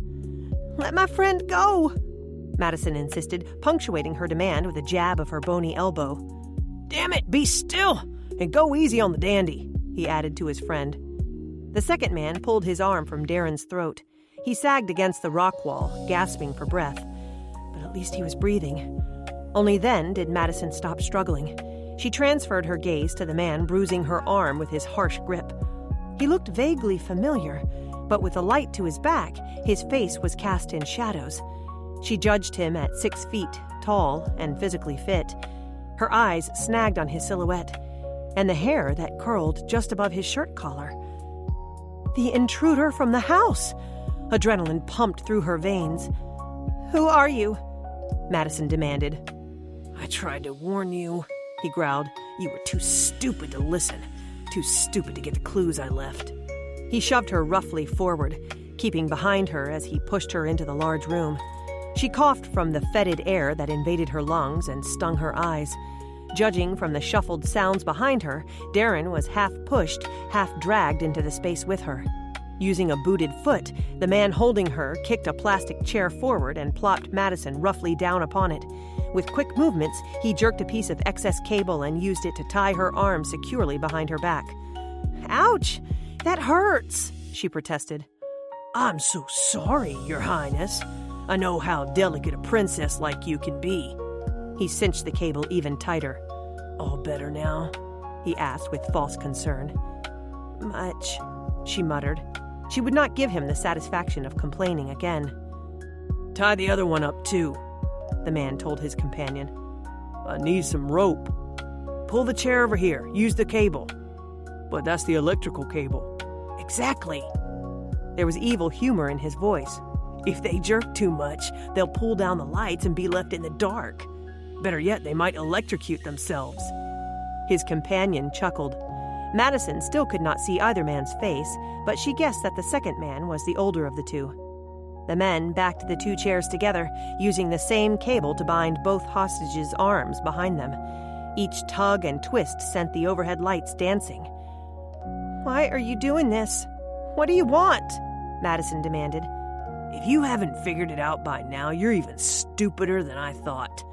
Another sharp tug on the cable, another knot. Madison could not help but sneer. "Obviously, you wanted to keep us from finding this cave in your pathetic little operation." "This pathetic little operation nets me a nice profit every month," the man hissed near her ear.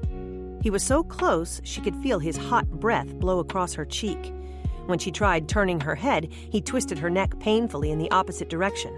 His voice dropped to an ominous hiss. "Which makes disposing of you merely a bonus." He doubled his elbow and bopped her forcefully on the back of her head. Madison's neck popped forward. She bit down on her tongue as her chin banged against her breastbone. While she spat out a mouthful of blood and struggled to remain conscious from the staggering blow, the 2 men laughed and shuffled from the room. Time sputtered down to a crawl. Madison's head was like a lead weight, sitting upon her shoulders amid a steady thrum of pain. 1,000 needles pricked her arms as circulation ceased. Her back ached from the strained position. Her tongue was swollen and bleeding. She was too weary to chronicle the many other aches and pains that racked her body. A sense of overwhelming fatigue seeped into her bones. It was several minutes before she gathered enough strength to speak. "Dylan, you okay?" she asked around her thick tongue. I think so. His voice sounded hoarse. You? The slightest movement set off fireworks within her skull. She grunted a sound intended as affirmation. Maddie? Darren asked in concern. He twisted his neck around, desperate to see his friend. Okay, she said weakly. Who are these guys? Don't know. We have to get out of here, Maddie, before they come back. When he tugged his hands, the overhead lights swung with a blinding strobe effect. Too tired, she protested. How could she ever stand with a head the size of a Mack truck upon her shoulders? Maddie, you have to stay awake. You can't go to sleep now. So sleepy. Her head lolled forward, but the movement triggered a round of Roman candles in her brain. Lights flashed before her eyes as she jerked her head upright once more. Maddie, stay with me, Maddie, Darren said firmly. All I can see is the wall. You're facing the room. Tell me what you see, Maddie. She tried to focus on the table just beyond her reach. It refused to stay in place, floating haphazardly before her eyes. 3 tables. No, 2. 1? No, 2, she decided, her eyes crossing with the effort to focus. She slowly named off items that she could see. With each listing, her mind seemed to clear. By the time she finished, she was almost capable of thinking straight. Her speech was improving as well. Are you more rested now? Darren asked. I think. Can you reach my hands? There, that's it. See if you can tug up on my ropes. My hands are small. If you can loosen the cable, maybe I can work one of them free. Her arms were half asleep and her fingers clumsy. As Madison tried to coax a bit of give from the tight bindings, she thought about the men who had left them here.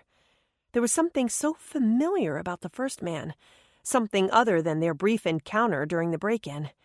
She had the impression that she knew him somehow, yet even before he rendered her semi-senseless, she could not quite place him. I hear them coming back, Darren whispered, stilling his hands. The men's voice echoed along the stone walls as they approached from the opposite side of the cavern. Looks like they're still here. Not smart enough to get free. A third man was with them. His voice was not nearly as humored. What do you plan to do with them? I thought we could decide together. I say we shoot them and leave them lay, the second man said. He was the older one, the one who had tied Darren up. Can't do that, Pops. We need the workspace. We have to start on that big shipment for Waco. As the men stepped into the cavern room, the large space seemed to shrink. Refusing to cowl to them, Madison sat up straighter in her chair. Oh, look at that. The princess looks as grand as ever, even all tied and trussed up like a turkey at Thanksgiving. Madison eyed the man speaking, the intruder from the house. It was the first good look she had of him. Seeing her confusion, the man's laughter had a bitter note. Still trying to figure out who I am? Yes, she admitted. You see me almost every day, walk right past me, your Cessna nose stuck high up in the air. Her forehead knitted into a frown. Where do I see you? He snorted in disgust. Typical. Without warning, his hand shot out to slap her across the cheek. All you rich broads are the same, every one of you. Rich? He has me confused with someone else. Had her cheek not been stinging so, she might have even laughed. But the movement had triggered the fireworks again, and those were no laughing matter. Cut it out, Paul, the third man hissed. We don't have time for this. Paul. Madison's mind raced to recall having heard his name before. Hadn't Amanda mentioned him a few times? She thought perhaps he was one of the cameramen at the big house, but she couldn't be certain. Why did you steal the journal? She asked. To see what the old woman wrote about our family. To see if she knew about the tunnel. Tunnel? What tunnel? His short burst of laughter was brittle. Don't bother playing dumb. I know you found the tunnel. In fact, I know just about everything you do. How? That was a pretty smart little trick your granny played at the restaurant the other night. I'll have to remember that and try it myself. Her surprise, this time, was genuine. You were there? No, but your son told the story so well. He sneered dryly. Confusion showed in her eyes. But how? You really haven't figured it out yet, have you? You're nothing but a stupid old cow.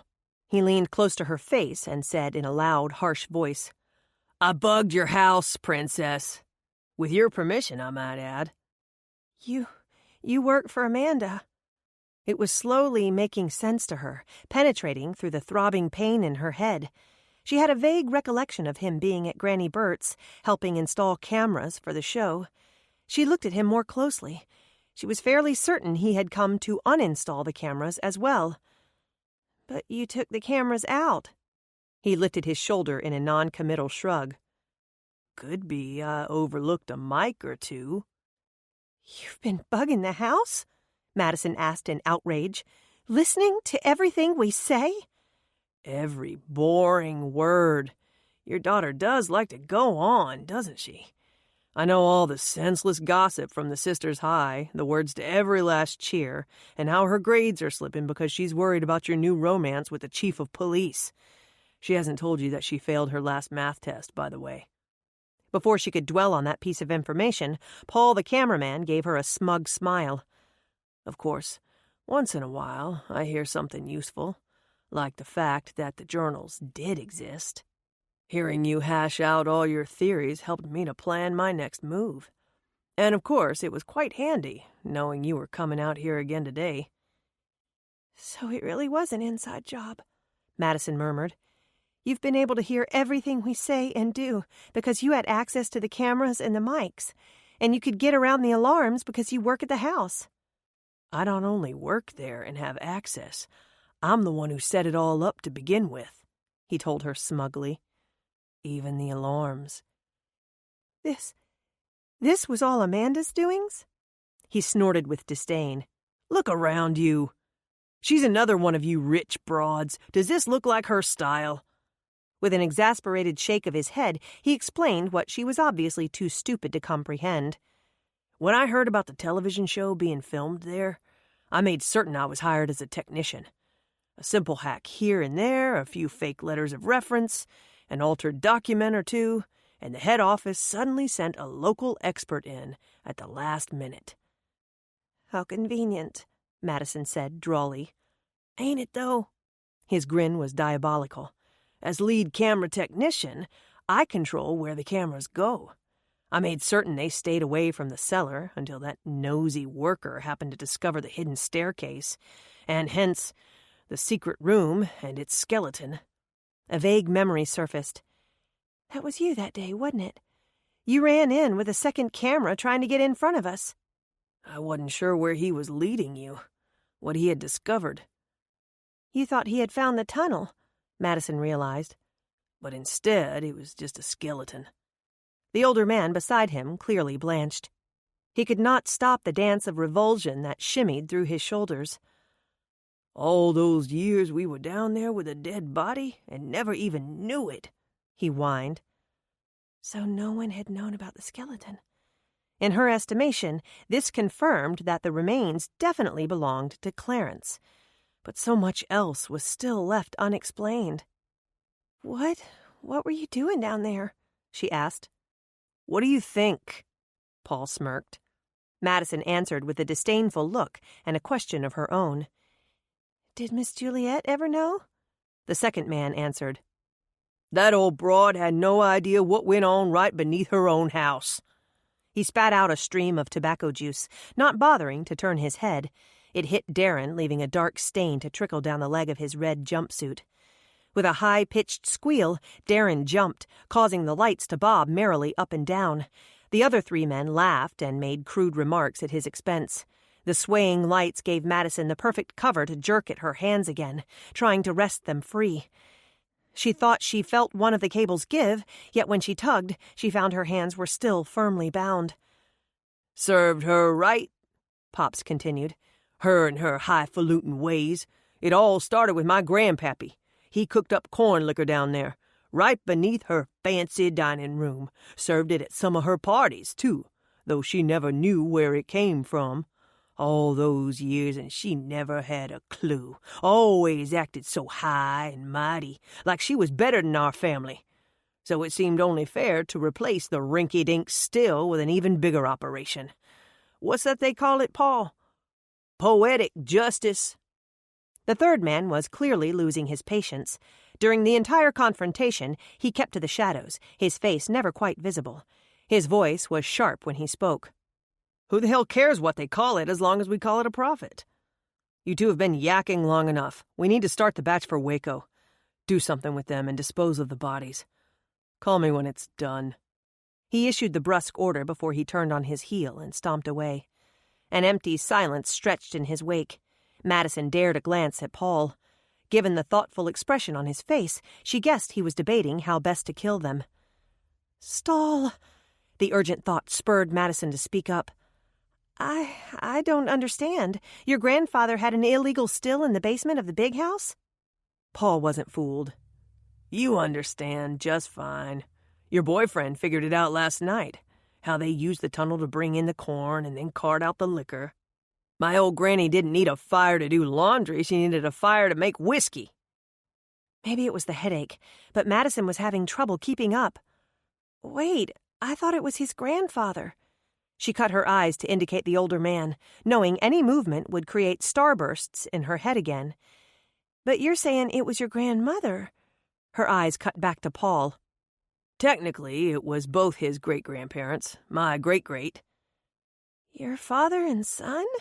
She squeaked. Oh, so you're not quite as stupid as I thought, Paul grinned. Maybe I am. You'll have to explain it to me. Actually, she thought she understood all too well. Miss Juliet had fired Ralph Bishop over moonshine. Apparently the man had found a way to get even with her. She recalled what else she knew about the family. Miss Juliet had not granted them residency in her namesake town, labeling them as unworthy of citizenship.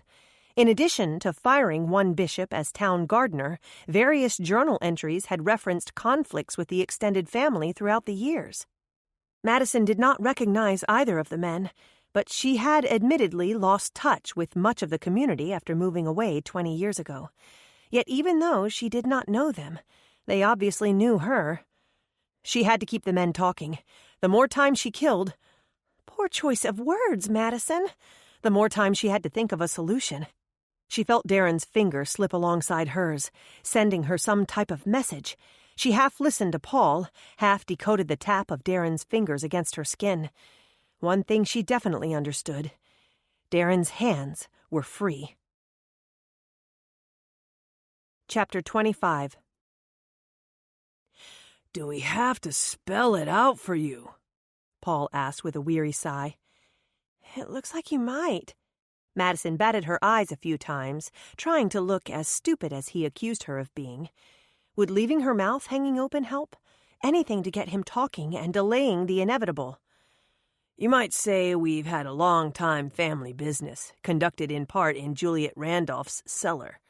Once the old woman finally died and left the house empty, we were able to expand our operation. Judging from his speech and his overall demeanor, Paul was well-educated and, in Madison's estimation, better than this. This was a despicable occupation on every level imaginable. So you left messages on the mirrors, moved things around, tried to revive the ghost stories to scare us away. But you were too stupid to heed the warnings. You stole the journal because you thought it had some big secret in it. She looked up at him with guileless eyes. Whatever could it be? She understood Darren's sharp thump of warning. Don't overplay the dumb act. The older man, however, fell for her ruse. She could have said something about the tunnel, about finding the still. If you ever made the connection to our family, you'd come looking for us. This, she had to admit, was the part that truly did not make sense to her. Nor did the covert messages Darren scribbled on her palm with his finger. Confused by both, she did not bother to hide her frown. I don't understand. Say it again. Let each man think her words were meant for him. While Pops repeated himself, Darren started over with his own message. This time she concentrated on her friend's crude communication, understanding at least part of what he relayed. His hands were free, and he had a gun. She had no idea what the rest of his plan might be, but it gave them a fighting chance. It was more than these men would offer. Madison had the distinct impression that Paul's father was less educated, yet more evil than his son was. He had a mean glint in his eye, whereas Paul's eyes glittered with greed and ambition. Paul, however, had a quick temper. He seemed to harbor some personal vendetta against her, if his princess references were any clue. Despite education and ambition, or perhaps because of it, the son might very well be the more dangerous of the two. "But the still operated years ago," Madison said. "How would that lead us to a modern-day meth lab?" "You're here, ain't you?" Pop snarled. "Not because of the meth lab. I had no idea it was down here. I'm here because of the property dispute." It dawned upon her with sudden realization. She had it all wrong. Perhaps she was as stupid as a cow. You're not a bishop." Her voice was faint. Pop's was clearly insulted. "Hell no." Paul's lips curled downward with wrath. "You don't even recognize me. Typical of a rich princess like yourself." He kicked the foot of her chair, jarring her with force. "English Lit, Mrs. Bell's class." Stars exploded in her head from the sudden movement. Madison peered through them to the man standing at her side. A vague memory surfaced. "We were in the same class. You were a couple of years below me. We did a skit together for that literary meet. And you insisted on rewriting the classic," Paul spat. "You refused to kiss me like the scene dictated." "It was a free interpretation skit. We were instructed to put our own spin on an old story." "It was humiliating. The mighty Cessna princess, too good to kiss a lowly Adams. Wasn't it enough that your family had already stolen everything from mine? You already had everything. All I had was my pride, but you took that too, in typical Cessna fashion." It slowly sank in. "You're Hank's son and grandson," she whispered. "The ones with control of the land." "That's right. The land was the one thing you didn't take from us. We're not about to let you take it now." Pops, named Gerald at birth, joined the conversation, his voice bitter. "Truman Ford was my great-grandfather. He was Miss Juliet's right-hand man. Everyone knew she would leave her estate to our family. Truman and Lily were already gone, but Grandma Ruth was next in line. My father after that." His face twisted in rage. "Me! Damn it! Do you know how many times I heard my daddy say it would all be mine one day? He worked there for free, fixing up the place he thought would be his own. Then your granny stole it out from under us, convinced the old woman to change her will. The big house rightfully belongs to me and mine." He paced the length of the tables littered with meth-making paraphernalia. "But we showed her. We got even, didn't we, boy? We started the family business up again, this time bigger and better than ever. We didn't bother with Penny Annie liquor. We went for the big time." Gerald Adams spread his arms out, indicating his sorry enterprise. While he continued to rant about the injustices wrought upon his family by the likes of her own, Darren tapped out frantic signals against her palm. Madison struggled to decipher them. The swipe indicated all. All free, all done, all blank, all... She gave up, concentrating on the next sign, an arrow sign, pointing down. All down? The sharp rap upon her palm was like a pop, the pop of a gun. The pop of a fist? At any rate, a confrontation. Darren repeated the message twice more before she understood. The swipe did not mean all. It meant movement. When he made his move, she was to get down. He would have his gun ready. "I understand," she murmured the words intended for Darren. Clearing her throat, she spoke in a voice strong enough for the father-son duo to hear. "Now I understand what all the traps and hot fences and motion sensors were about. Hank doesn't know, does he?" That's why you told him it was more acreage than it was, why you claimed Alan was the one to instigate the boundary dispute. I understand why you played it up, why you so thoughtfully offered to take care of everything for him and Miss Virgie. You couldn't afford to lose the cover of the trees in the thicket. You couldn't expose the entrance to the cave. So surely you'll understand when we have to kill you. Paul's quiet tone belied the deadly intent of his words. You know too much. Behind her, Madison felt Darren subtly shift his arm. She needed to distract the men while he covertly worked his arm around and reached for his gun. She continued quickly, as if Paul had not made his intentions clear. I still don't understand why you thought we would make a connection between the tunnel and this cave. Paul shrugged.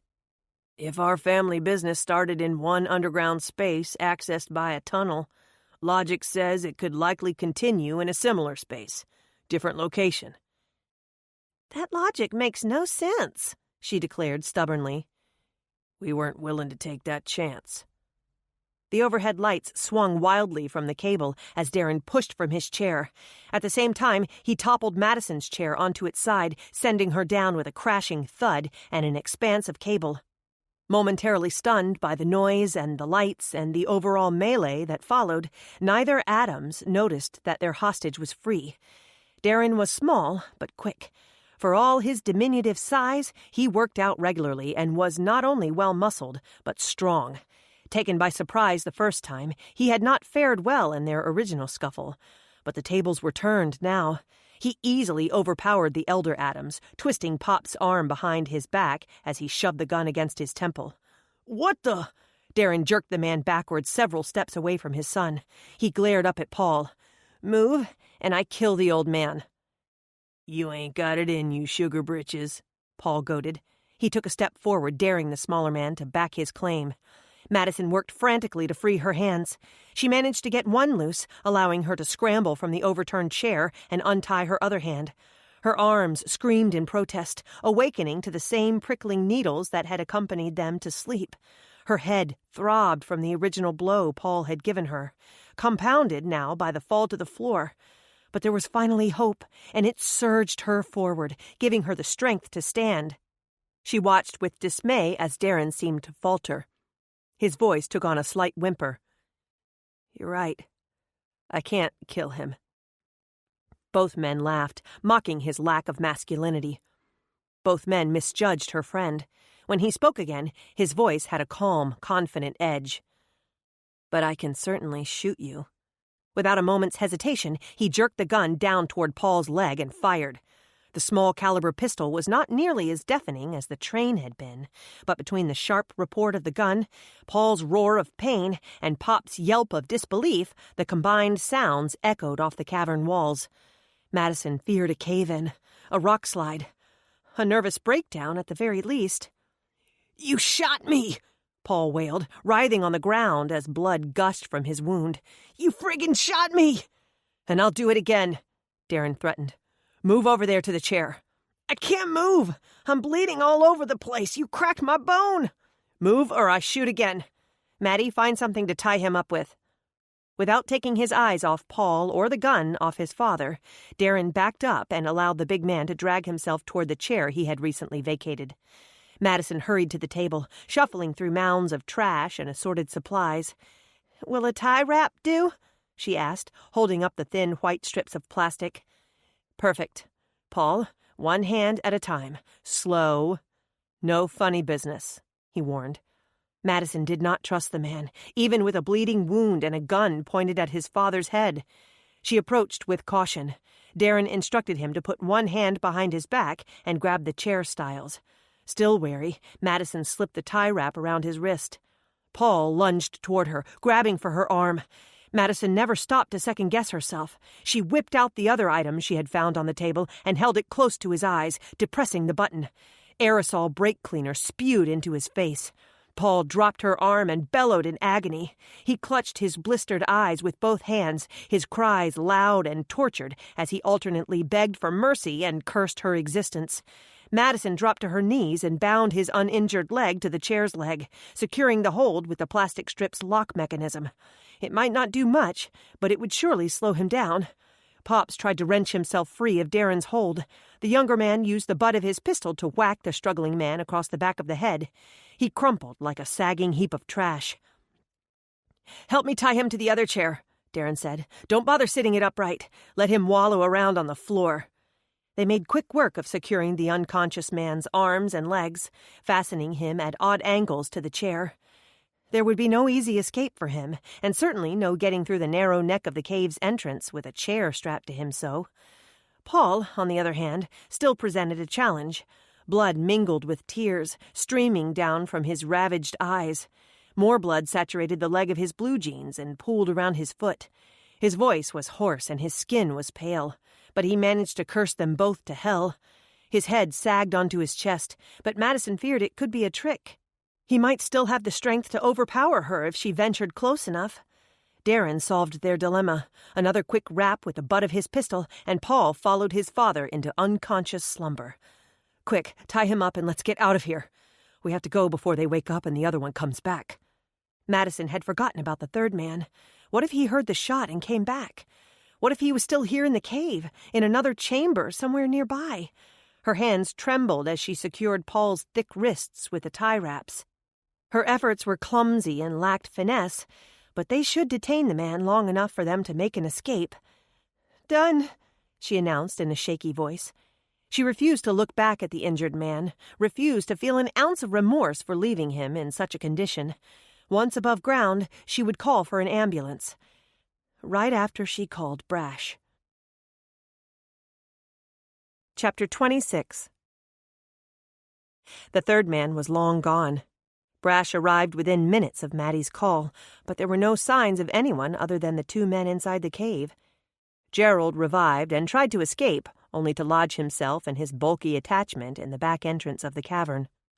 Paul was still unconscious, more from the loss of blood than from the blow to the head.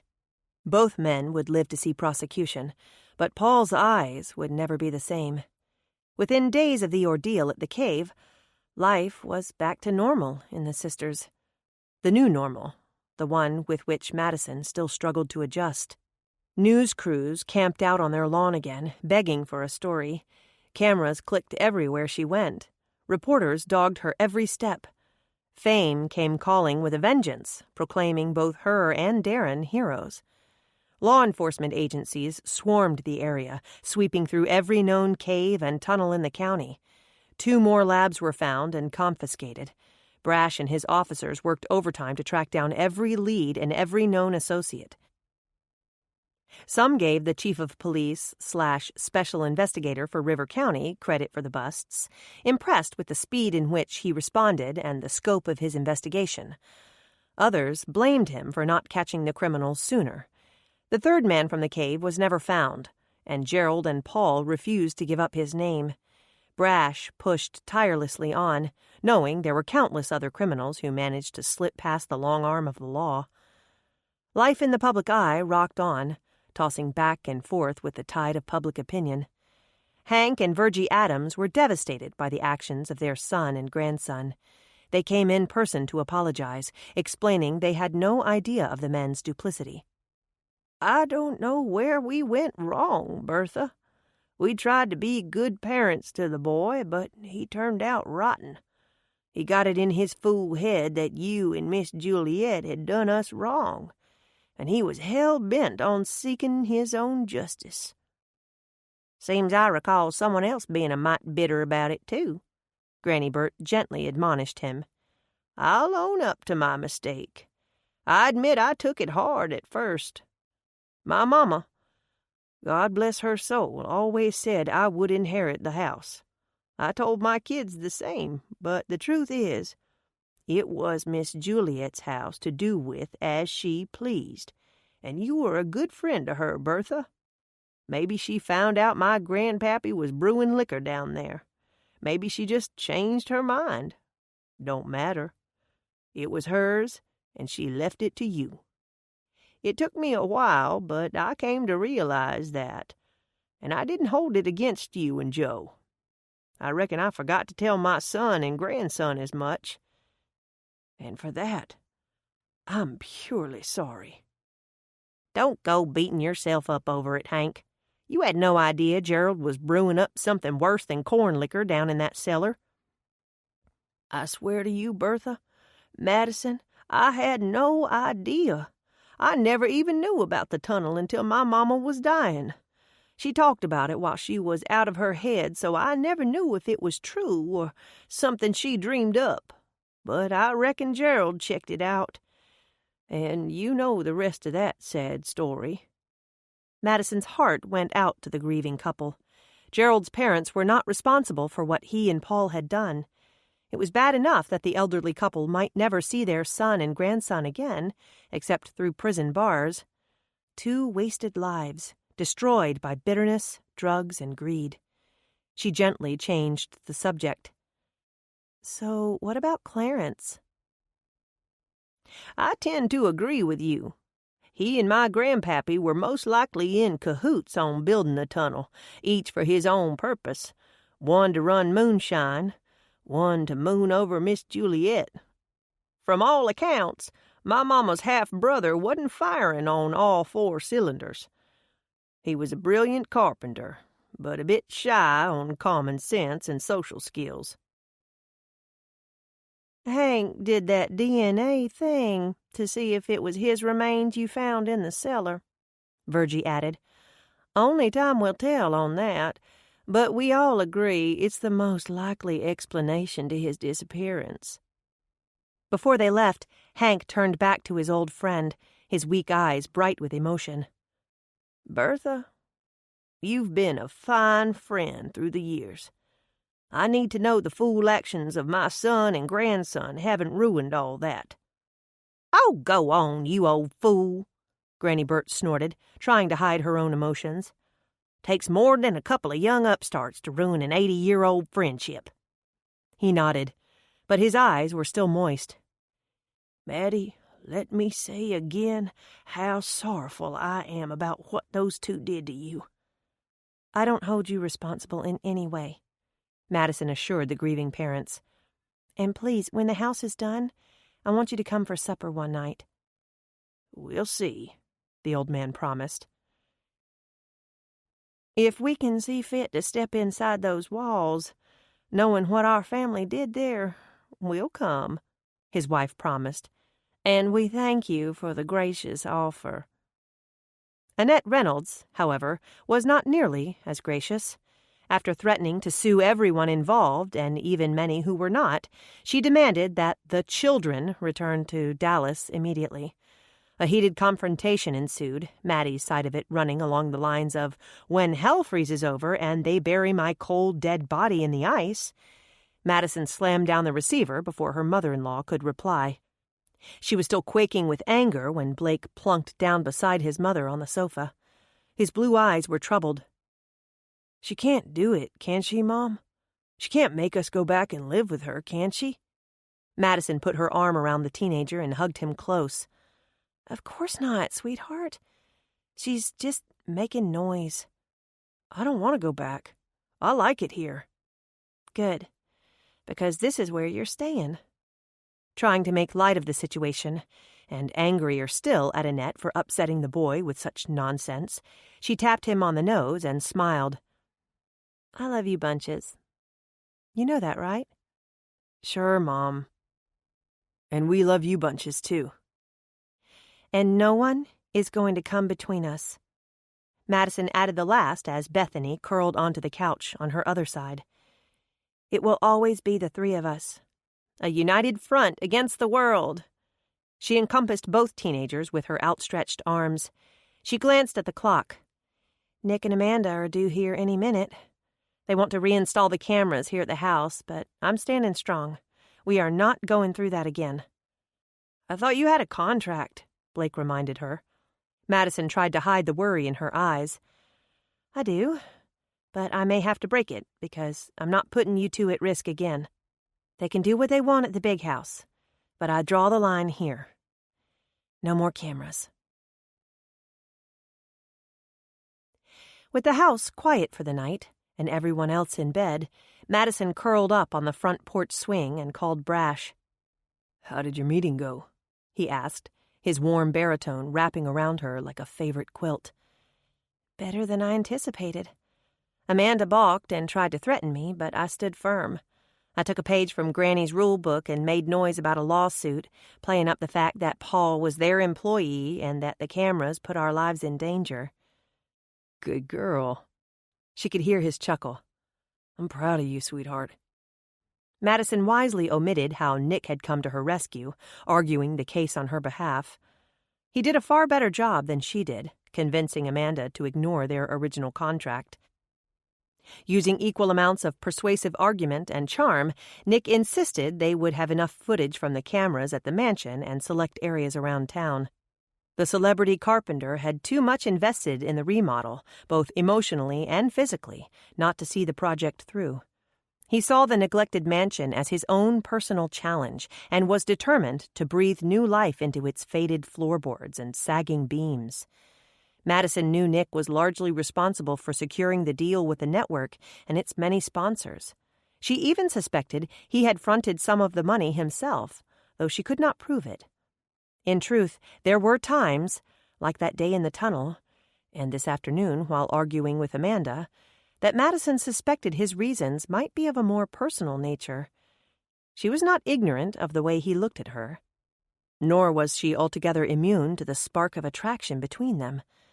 As far as she was concerned, however, that spark would never be kindled, never ignited. Perhaps she should have made that point clear today.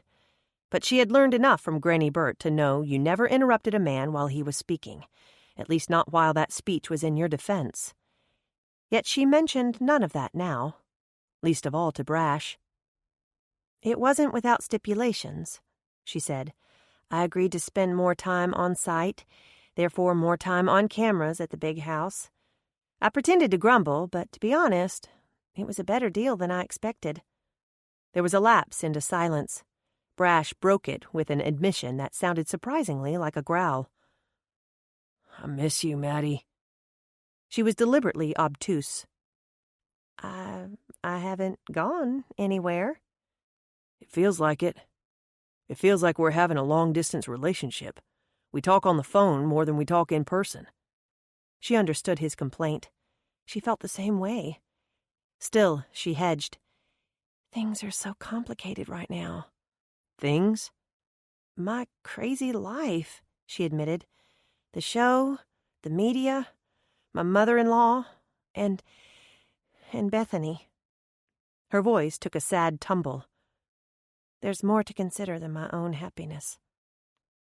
That night on the porch, Brash recalled, his voice husky. You wouldn't let me say what I wanted to say. No, she whispered. I couldn't. There was a pregnant moment of silence. If I had. His voice cracked, so raw that he had to start over. If I had, would you have had anything to say back to me? Madison closed her eyes as a tear slipped from her lashes. He was asking if she loved him. Most definitely, she whispered. She could hear his smile. It filled the silence between them, softening the hard edges and warming the void. That's all I need to know. His voice was rich and deep. She sniffed away a tear as he cleared his throat and went on to say, We both have a busy summer ahead. You with the house and the job, plus any new assignments with Archer. Me with football camp, a couple of law conventions, training a new officer, not to mention trying to track down the rest of the meth labs. Maybe this way is best. It gives Bethany more time to adjust to the idea of us. I want there to be an us, Brash, Madison insisted softly. Again she heard his smile. There already is, sweetheart. The richness in his voice was so deep and so warm, it curled her toes. You have enough to worry about without this. I'll wait for you, sweetheart, until things settle down. I'm not going anywhere. No stipulations? She whispered. None. Unconditional. Unconditional, she breathed. The thought made her smile. Life always came with complications, but there were no stipulations to Brash's love. This concludes Stipulations and Complications by Becki Willis. Narrated by Courtney Patterson. Copyright 2016 by Becki Willis. This unabridged audiobook is published by arrangement with Becki Willis and was produced in the year 2019 by Tantor Media Incorporated, a division of Recorded Books, which holds the copyright thereto. Please visit tantor.com for more information on our growing library of unabridged audiobooks.